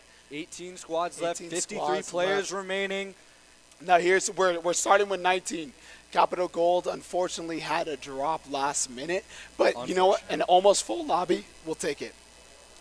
Honestly, really, really good for a state tournament. I know all teams did qualify, if I'm understanding correctly, so everyone's here. Everyone's ready to show us what they got. All right, looks like we got a fight here. Team number 6, that is going to be Thunder Ridge taking a fight over at North Pad. It's like they got a very strong team composition. They got a Newcastle, a Watson, and a Horizon. Yeah, but they've only got an empty triple take, no attachments, no second gun. That is a huge disadvantage. And all gray shields, too. Not what you want to start out with. Not what you want to see. The Rampage Peacekeeper, team number 12. We are looking at Bishop Kelly. Loving what they're seeing. Team 13. Yeah, we're looking at Highland here. 14. We got Skyline. They're pretty nice. And we're already seeing a Loba ult. All right. We'd love to see it. Now, Loba ults, fantastic. 2 attachments you get for free and an unlimited amount of ammo within 200 meters. It's absolutely broken. Absolutely and the radius is really huge on that. Yeah, and it's great. You love to see so. New for last season, that's going to be a huge contest. Evo. It's a brand new thing. You get it for everything. Doing damage, getting kills, doing objectives, picking up an Evo bin. Every level on your Evo not only levels up your shields by 25 HP, but it also gives your legend an additional boost and an upgrade to make Now, their abilities better. It is important to note this is different from Evo shields, which have been in the game for quite a long time at this point. Yeah, so they integrated the Evo shields with this new level up system. I, for one, absolutely love it. I think it brought a legends. Sniper Fox falling, completely eliminated. And there are still 18 squads left, 52 players, however. We've seen one recent elimination. Not really any fights breaking out. I'm quite surprised. Though we will see a lot of action as the ring gets smaller. Absolutely. Yeah, I would love if we could look at our spectator view, if we could hit tab so we could see who was dropped, which team is missing some players. What the dog doing? Charging up that sentinel with a shield battery. Absolutely really crucial. Bonus damage if you get that charged. Hits like a Kraber. They call it the poor man's Kraber. But what the dog doing? That's a question I ask myself. Hey, it's a Mirage! I wanted to see Mirage! I wanted to see Mirage! Mirage is personally my favorite character what in the team game. is this? Team number 5. Team number 5, that is Bora. That is a brave pick. I want them to win. Team Bora's 7 also has a Mirage. Also okay. a Mirage. All right. All right. Picking up a purple backpack. Mirage That's got really, a really good. huge buff. Mirage got a huge buff. So, Mirage, a legend known for bamboozling. Sending out a decoy, it gets shot, you know where the enemy position is. In addition, he turns invisible when he goes for reses and revives. Huge, very strong play. He doesn't get a lot of team utility aside from his reses. His reses are absolutely insane if you can time them correctly and stay quiet. But one thing that is crucial, he is a support legend. What that means is that these crafters, if any of your teammates die, you could craft their respawn beacon, get them back into the game. They got guns, they've got ammunition. It could change the tide of a late game fight. So Mirage is your team player legend if you're running supports. All right, team 17. We're getting Fooling switches. the enemy, Team 17. fooling his teammates even. Yeah, it's you got to be careful. Sometimes you can get bamboozled yourself. Well, I'm having a trouble. That's it's late, folks. It is incredibly late here. My Things voice have is gone gone. Overwatch, Valerant, they crushed it, and I got no voice left. It's been a great couple of days here. Yeah, we'll get used to it. Looking So at here we team are two expecting. now. They got team number the two, Bangalore already in the tank. Yeah, so level 2 upgrade for Bangalore. That ult charge, 60 seconds shorter. It's That is a massive buff. Very massive buff. It's about half the time. We're going to see Team 1 running the conduit and taking the gravity launcher. So this is Rigby. Rigby over the regular season, dominant. Most amount of points by a long shot. But Wood River, they could bring a potential very strong challenge here today. Absolutely. I'm excited to see what these teams have in store for us today. Absolutely. I'm excited to see what fights bring or come up when the ring starts closing in a little tighter. I know right now all the players are spread out. Big Here we have a fights, fight. Team 13. Team Who did they drop? 13 Duck gets an Fam. elimination. Duck Fam gets dropped. Team 13, that is going to be Highland. 15 squads remaining. We are down 4 now. 41 players left in the lobby. Not a ton of action yet, but enough. Oh, but here it is. Bloodhound, there he is. The vision on the conduit. Gets out. Shield's broken. Goes for the Pushing slide out, through the is able smoke. to escape. Behind the shield. Behind the shields. Takes her out. Turns and burns. The big Landing damage. shots. Not quite. Has to hit the reload. Maybe pop that shield battery. Has his scan online, however. Pops the shield bat. Low ammo, though. That's very tough, especially with these energy weapons. Ooh, gets a big hit on the Arcstar. Popping the shield cell. Throwing a couple arc stars of his own. Another shield battery. Conduit drop behind him. Absolutely cuts off the other team, having to waste a little ammo to make the escape. And they're out of there. That's Wood River staying alive for now. Dropping the evac tower, a free Valk ult, a balloon you could drop anywhere. Definitely a very good get out of this situation tool. However, it does take a while to deploy, and everyone will know where you are. That's the one downside. And they can shoot the balloon. Drops you out of the sky. I forgot about that. Very high risk, high reward. It can get you out of situations, but it can put you in even worse situations if you're not ultra careful. Absolutely. A good view of Team 9 here, down 2 of their players, only the Conduit remaining. Well, but like I said, support Legend. She could find a crafter, get your 2 teammates back in the fight. So it's looking like finding crafter is going to be absolutely crucial in the later moments of this first match. Now here is Valley View looking up on Team 11, hoping to make up for some lost ground today in Valerant. Team 11 running a Prowler, not a very common weapon pick I've seen, but it can work. Very, very strong hit. If you can hit your shots, it is a beast. It is a beast, and a favorite among controller players. That Amos is putting a little work. Oh yeah, but drop down from console aim assist. Team 17 out in no man's land, no contest. G French Toast rocking the Newcastle. I respect the pick. He's such a fun character to play. I love him. He's fun.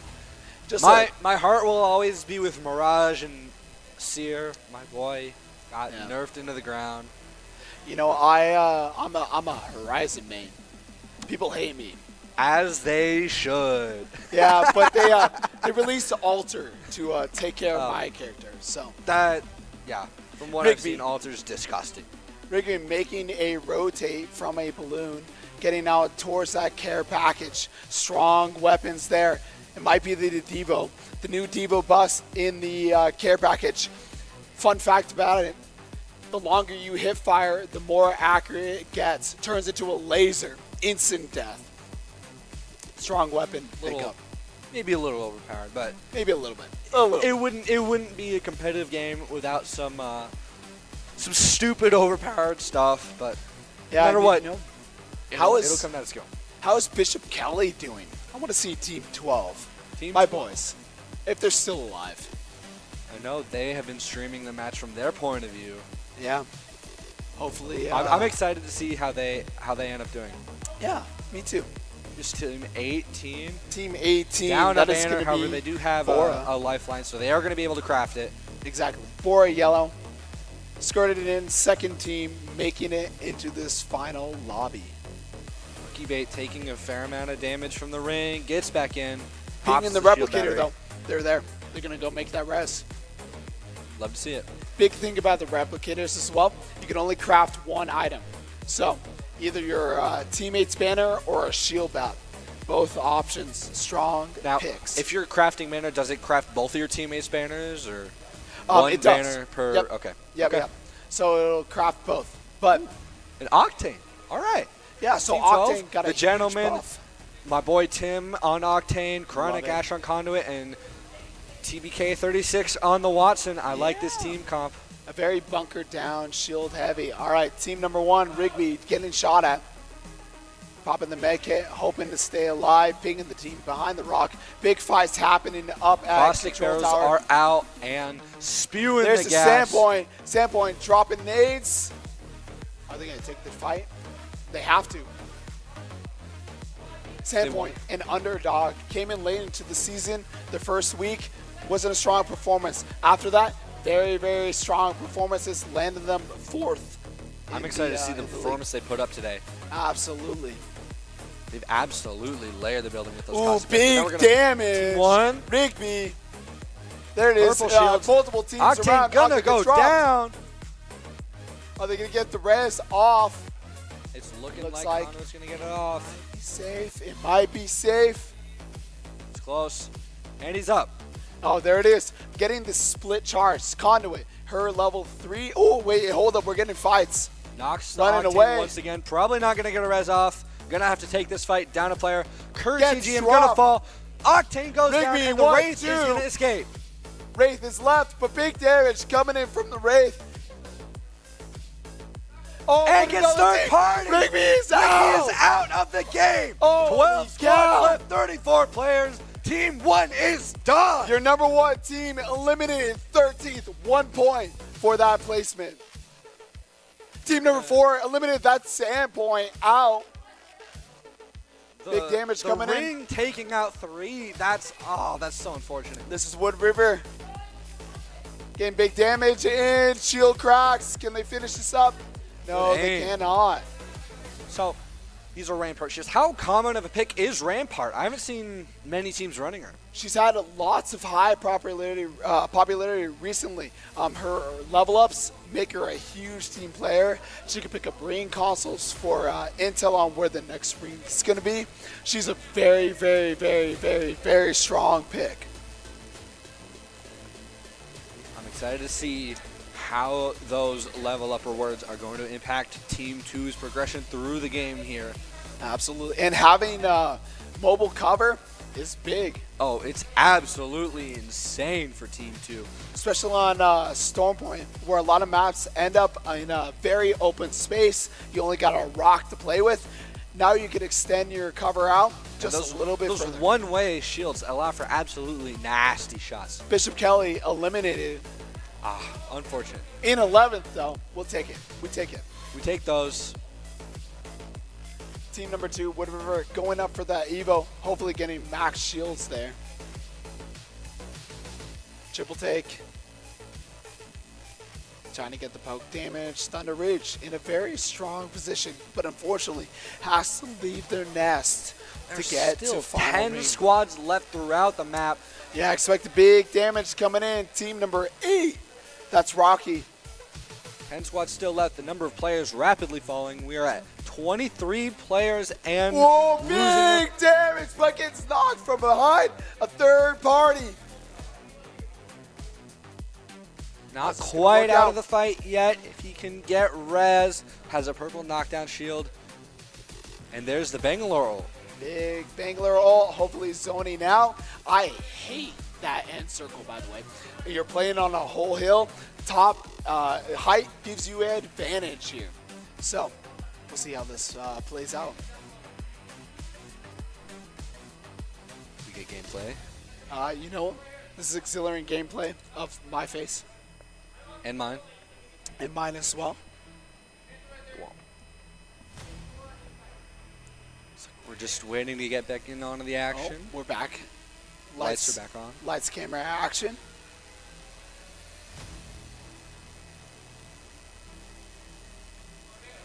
We'll call him. What are you noticing so far? There's been a lot of really impactful grenades and arc stars that have led to just a lot of opportunities for knocks and kills. Absolutely. You want to get that grenade damage in. I mean, a frag grenade can do about 100 damage. They're really powerful in carrying.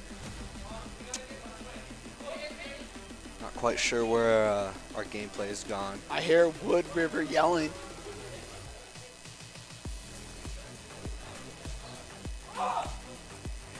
Big yells happening from Wood River. They're right over there.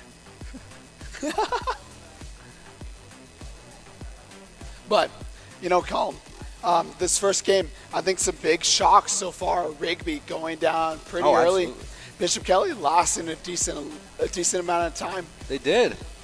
Rigby, the first team to fall, I believe. One of them, yeah.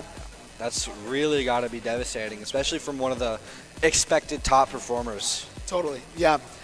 You know, a lot of Octane picks. Big surprise. It's interesting. I like it, though. The mobility is very, very nice. Getting around the map fast is awesome. There it and is. here we are. We're back.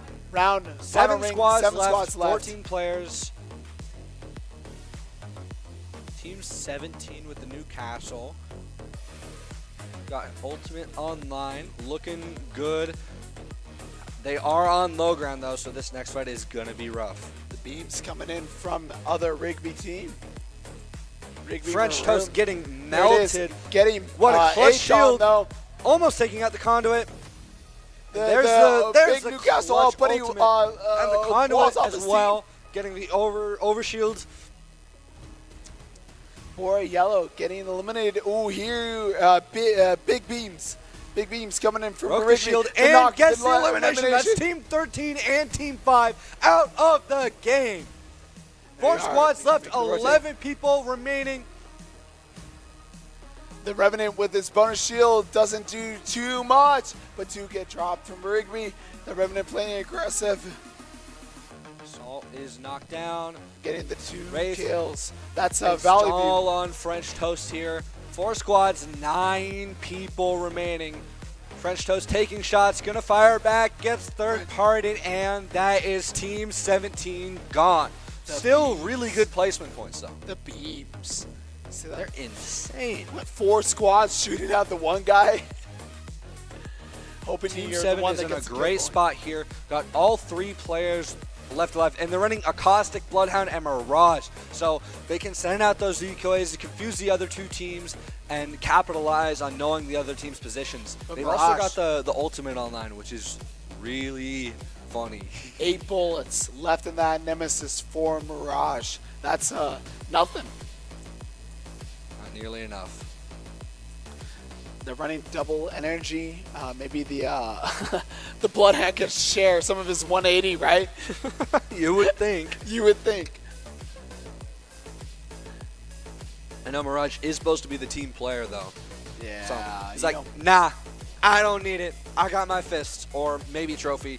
His bamboozles. His bamboozles. We'll get the foozles. There it There's, is. Volt. Smokes. Running away. Two teammates left for Team 8 here. I love the Volt skin. That one is in my personal collection, I think. No, I'm just dumb. I'm blind. Face but gets dropped. Ooh, And he goes teammate down. Eliminated. Teammates Top gone. 2. 2 We're going squads left. 6 5-5. players remaining. It's a 3v3. We've got the Mirage, bamboozles. no skill, no shields. We got the bamboozles for the foozles. Landing Damage a on the crispy Rev. Peacemaker shot, 54 DKs, damage, and he the goes conduit down. Gets dropped. And that's it. Team 11 takes game 1 of 4. Valley View making up for what their Valerant team could not do earlier today. Takes game 1 as the dub. What a game. The action just absolutely ramping up near the end there. What a game. What a game. What do you think led to Team 11 taking the victory over everyone else? Valley View used that Revenant effectively. His ultimate giving you some bonus shields, playing hyper aggressive, just getting good rotate opportunities, making the picks they needed to make, won them the game. Now, can you tell me some of the mistakes you're noticing some of these teams are making, leading them getting eliminated early? Hyper aggressive. They slow down. Slow down. All 19 of these teams can exist in the final circle. You don't need to play aggressive yet. I know there's only 4 games. Play aggressive game 3, game 4. Try to get your placement points. Establish yourself high up on the scale, and you'll be doing fine. If I'm not mistaken, placement points are worth more than eliminations the higher up you get. So Exactly. First place is 12 points. Is it? You need 12 kills to equal 1 first place. If you look at this right, second place, 9 points. That's 9 kills. 3 whole teams you have to eliminate to even equal second place. So yeah, these teams definitely need to calm down, start playing smart, play for these placements, maybe run some more bunkery team compositions. Yeah. I like the Newcastle. I like the Octane's fine, but if you're playing for placement points, I don't think it's the move. Yeah, if you're looking at Valley View, you know they're going to play the Revenant. Revenant is hyper aggressive with his bonus 75 shields from his ult. You want to play characters that can zone him out. A Watson, a Caustic, a Newcastle, a Bangalore to prevent a push. Anything that can prevent that Revenant from being hyper aggressive and jumping on you will save you, will help you counter that Revenant. Now, if you were to comprise a perfect team to go for placement points specifically, what 3 legends would you choose? You know, I'd probably pick a Crypto. Crypto is going to give you a lot of intel, can get you ring scans, can give you a lot of things. So, they're changing display settings here. Hey, Dalton, hide on that code in Apex. We don't want to give away our lobby code. Yeah, that's we definitely don't want to. Yeah, go ahead and hide up there in the top right, because yeah, we don't want to give away what our. Oh no. Technical issues happening. What a surprise. Wouldn't be Apex without it. Wouldn't be Apex without it. So, like I was saying, right? Revenant. Crypto, maybe not Revenant. Crypto for sure. Gives you really good intel, allows you to get pick up your teammates' banners from really far away. You can get in, get it out. A Watson as well, denies Bangler ults, denies rotations with her fences. Maybe a Caustic in there as well. A Rampart is also fantastic for that kind of ratting opportunity. That's what I would suggest. So all very solid picks. Absolutely, but you also need to get you need to be able to rotate. A Bangalore with her smokes offers a Catalyst with her Catwall. She just recently got huge buffs. She might be a strong pick into this, especially in Stormpoint. Lots of open areas. If you could throw up a Catwall, basically a free black wall that nobody can see through, no scans can go through. It'd be very strong for some of those rotation needs in Stormpoint. And Horizon, with the advantage of getting the high ground over other teams, can be a real game changer. A Horizon with a Rampart on high ground is terrifying. Terrifying. Yeah, exactly. Rampart can open up, or Horizon can open up attack opportunities that teams may not have even thought of possible. I'm excited to see how team compositions change going into the second game. Figuring out what we've learned works, what we've learned doesn't work. So it'll be interesting to see for sure. Absolutely. So we're waiting to get game number 2 underway. Another Stormpoint match. Then we move on to World's Edge afterwards. World's Edge, my favorite map, or second favorite map actually. So tell me a little bit how the strategy changes between these two maps. Yeah, so Stormpoint, it's the biggest map by a long shot. You want characters that can help you rotate, characters that can help you create opportunities with very little cover, allow you to get in and get out of a lot of choke points in Stormpoint. However, it's a big map. The game is a lot slower, a lot more time to just have your own zone with a lot of loot. Take your time, develop your strategy, and go. World's Edge, one of the smaller maps. You have to really just get your loot, get moving, because you have to take a philosophy. Are you going to be an edge team fighting teams that are rotating, or are you going to try to get into the middle of the ring and bunker down? So you mentioned getting loot is way more of a rush on World's Edge. So do you anticipate more potentially Loba picks since she excels at getting her and her teammates looted up? Absolutely. As well, on World's Edge, you have the loot vaults. Lots of high tier loot in there. Loba can steal one of those items. Loba, I could see that. Plus, the lack of finding a plethora of ammo across the map could make Loba really strong on World's Edge. I'm definitely excited to see how things change going from Game 2 to Game 3. Before we even get into Game 2, though. So it's been Here in Idaho, we do things a little differently. First rule, camouflage never goes out of style. Next, always use fry sauce. I mean, why wouldn't you? Hold steady when out-of-state friends think you're from Iowa. We call it pop, not soda. We always put a lift on our pickups. And we always buckle up because we still have a lot we want to do, and I'm guessing you do too. We're going to build bridges and hospitals in a day. We're going to save families from disaster and feed those left in the cold. We invite you to join us. The next greatest generation is now.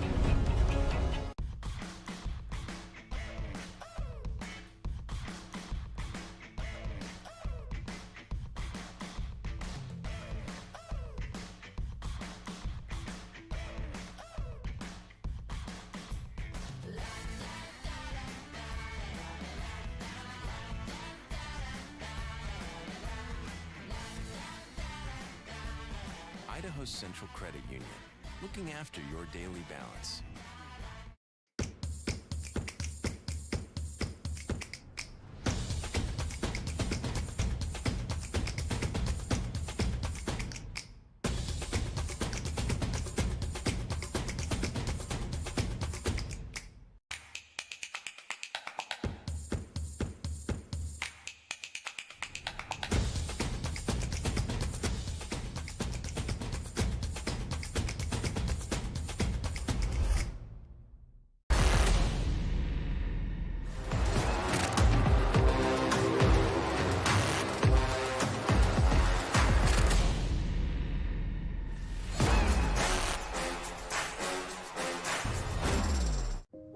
It's the end of a good day's work in Idaho. Time to punch out. Time to check in and catch up. Time to remind ourselves that what we work for isn't a paycheck. It's to make the good things we have even better. So here's to your good day's work. Idaho Central Credit Union. We believe money is a thing. It's not everything. Once there was a traveler whose feet never left the ground. With only his mind as his map and his senses his compass, he raced into the great unknown. Armed only with the speed of legend.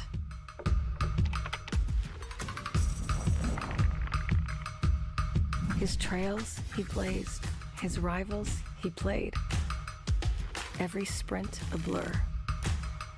Every turn trusting his allies. In silence he raged and waged with quickening, sickening speed. His name a chant filling arenas. Because some heroes leave footprints, others an afterburn.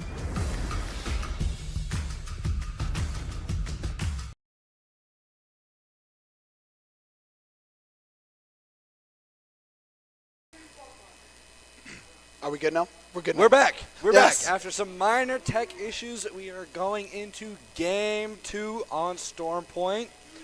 And Game 2 overall of our 4-game series of Apex Legends here at the Boise State Esports Arena.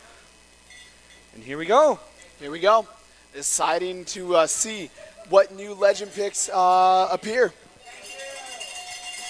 Teams have definitely learned a lot since the last game, so I'm excited to see how they apply their knowledge. Yeah, so let's see what our picks are. First character pick coming out.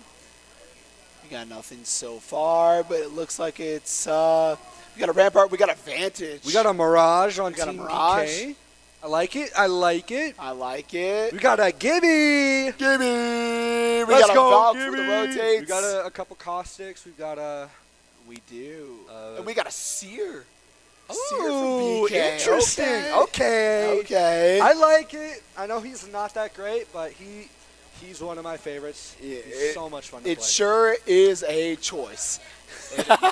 It's a choice. Well, we'll see. We'll see if it works out.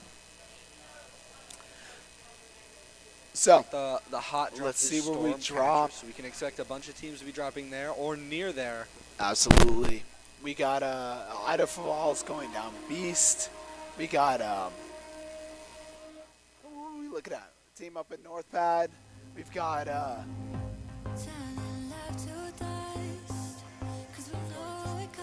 going somewhere. You got music going. We're just dropping all over the place. All over. I mean, that's what we want, right? Yeah. We want to see good. Taking an early fight, not good. We call them 50-50s, right? 60% chance of winning if you take a 50-50. And we did not run a draft before this game started, so drops are completely random for teams. Though it is nice to see everyone still spreading out, even though they didn't really pick where they went before the game. Yeah, and I expect going into game 2, teams are going to learn that, people dropped where you wanted to drop. Let's drop somewhere different, right? It's all about adaptation. Absolutely. So a good spread, lots of teams pretty close. No one dropped Pylon, which is fine. Surprising, but fine. Oh, already a drop. Picking up the 2-time for the Nemi. A strong optic. My favorite optic, the 2-time. So, lots of vision, doesn't cloud it. It's a great optic. Definitely is. And the team running the triple tank in an RE45. Triple tank is a decently strong weapon if you can get it fully charged. It's just if you're in the middle of a fast fight, you're going to be at a disadvantage. Yeah, but some people say it's the best shotgun in the game. That is a really good point. It's a sniper, it's a shotgun, it's everything. But it also eats a lot of ammo. It 3 does. ammo per shot. But this season, it gets the boosted loader, meaning you get a faster reload, you get a ammo, or you get a magazine that is jam-packed full of extra ammo if you reload just slightly earlier than a complete empty mag. But I like the Sentinel pick, right? It's a good, strong sniper. The Mozambique! Mozambique! Mozambique! Mozambique! Mozambique! You love to see it. You love to see it. Actually, it can pack a punch. It's not the worst thing ever. You pick up hammer points for that? Oh my Bonus goodness, damage it's to the disgusting. flesh. Woo! 2 shot, dead. It's disgusting. Yeah, but and it fires fast. It is completely reliant on those hammer points. And because of its small form factor, it's got the ADS speed of a pistol instead of a normal shotgun. So you ADS pretty fast with it. The 2-time on it is a little bit silly, but good. Now 301, my favorite gun, forever and always. It's a fun one to use. Team's It getting feels dropped very nice though, to handle. trading between Wood River and Bishop Kelly. Team number 2. Wait, oh, it looks like Bishop Kelly get dropped one of them though. But they're coming back. Gonna get back up with those smokes. One team is eliminated. Getting shot at. I think that's Bishop Kelly running for their lives. Chronic Ash getting dropped. Wood River taking that. I respect the running away instead of taking a fight. You know you're not gonna win. Yeah, especially if you got the Mirage on your team. Just run. Go craft. Take that car. And as we say, GTFO. And TBK36 is gonna fall, but that's all right. But that's all right. Again, the Mirage on your team. Find a crafter. Craft his banner. Get him back in the game in safety. You don't need a res there. Just with guns, ammo, and a shield. What? With guns, ammo, and a shield. Guns, ammo, and a shield. Guns come back, no attachments. But they're there. Still guns. Still they guns. still work. They still shoot bullets. Team number 8, Rocky, lurking on Wood River, looking to take out our number 2, the Longbow, hitting hard. Longbow, interesting. Got a slight buff, a couple of its attachments taken away, but it still's got good shots. But man, trading for their Sentinel own Rampart hits, and it hits hard. I told you, poor man's Kraber, 1 shot, 1 kill. Havoc, alternator. I love this combo without the turbocharger. You gotta wait for that gun to wind up before you start sending damage down range. But the purple mag on it can send a lot of damage. Looks like they get the revive off on Matri. They are gonna be running away. Yeah, smart. Run away. Never take a fight you can't win. Exactly. Ever. And again, you drop in 18th place, you get 0 points. Make it to 13th, you at least get 1, right? So get out of there. 1 is always better than none. Exactly. Crafting some ammo They're there. running the Gibraltar. Team number 1 taking a fight, gets They're running dropped. the Vantage. That's another an interesting pick. I love Vantage. You get to know exactly what your bullet drop is going to be. But the Vantage gets dropped. So does the Conduit with the gold shield. All that's left is Watson stuck in the horizon, all hoping and praying. Is Rigby, if I'm not mistaken. That is Rigby.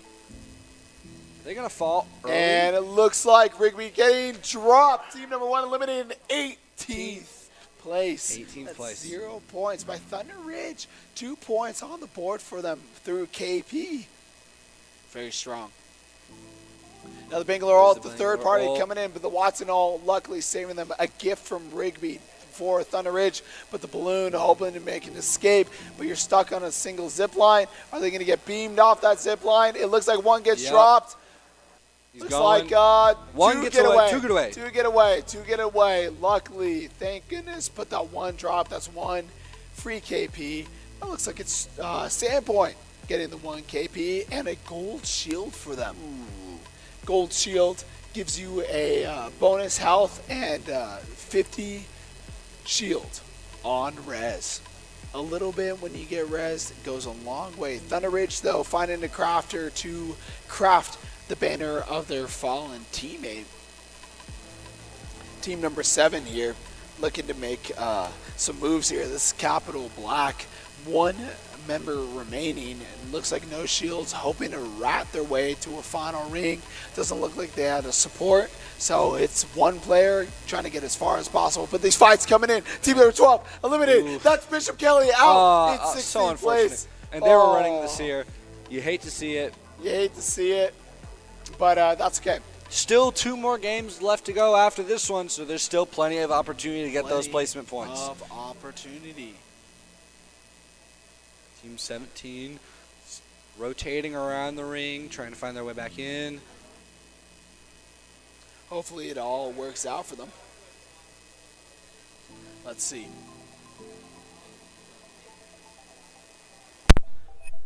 It's team number 4. Team number 6, Thunder Ridge, making their moves. Squad's still just kind of gathering loot, running around towards the ring. Not really getting a lot of fights. As you should, right? Again, Storm Point, play it slow. That's why I hate this map. So slow. But play it slow, right?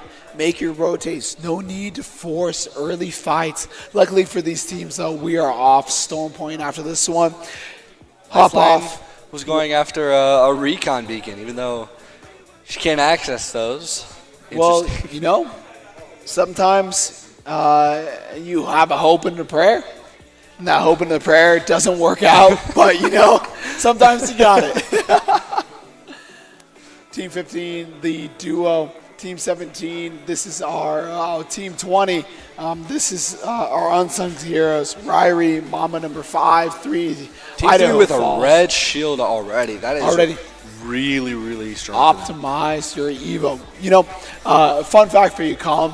My friends and I, we made a new speedrunning category in Apex Legends. First to red shields. Current world record, 3.5 minutes. It's impressive. That's fast. That's fast. It's fast. It's fast. It's a little bit of an RNG.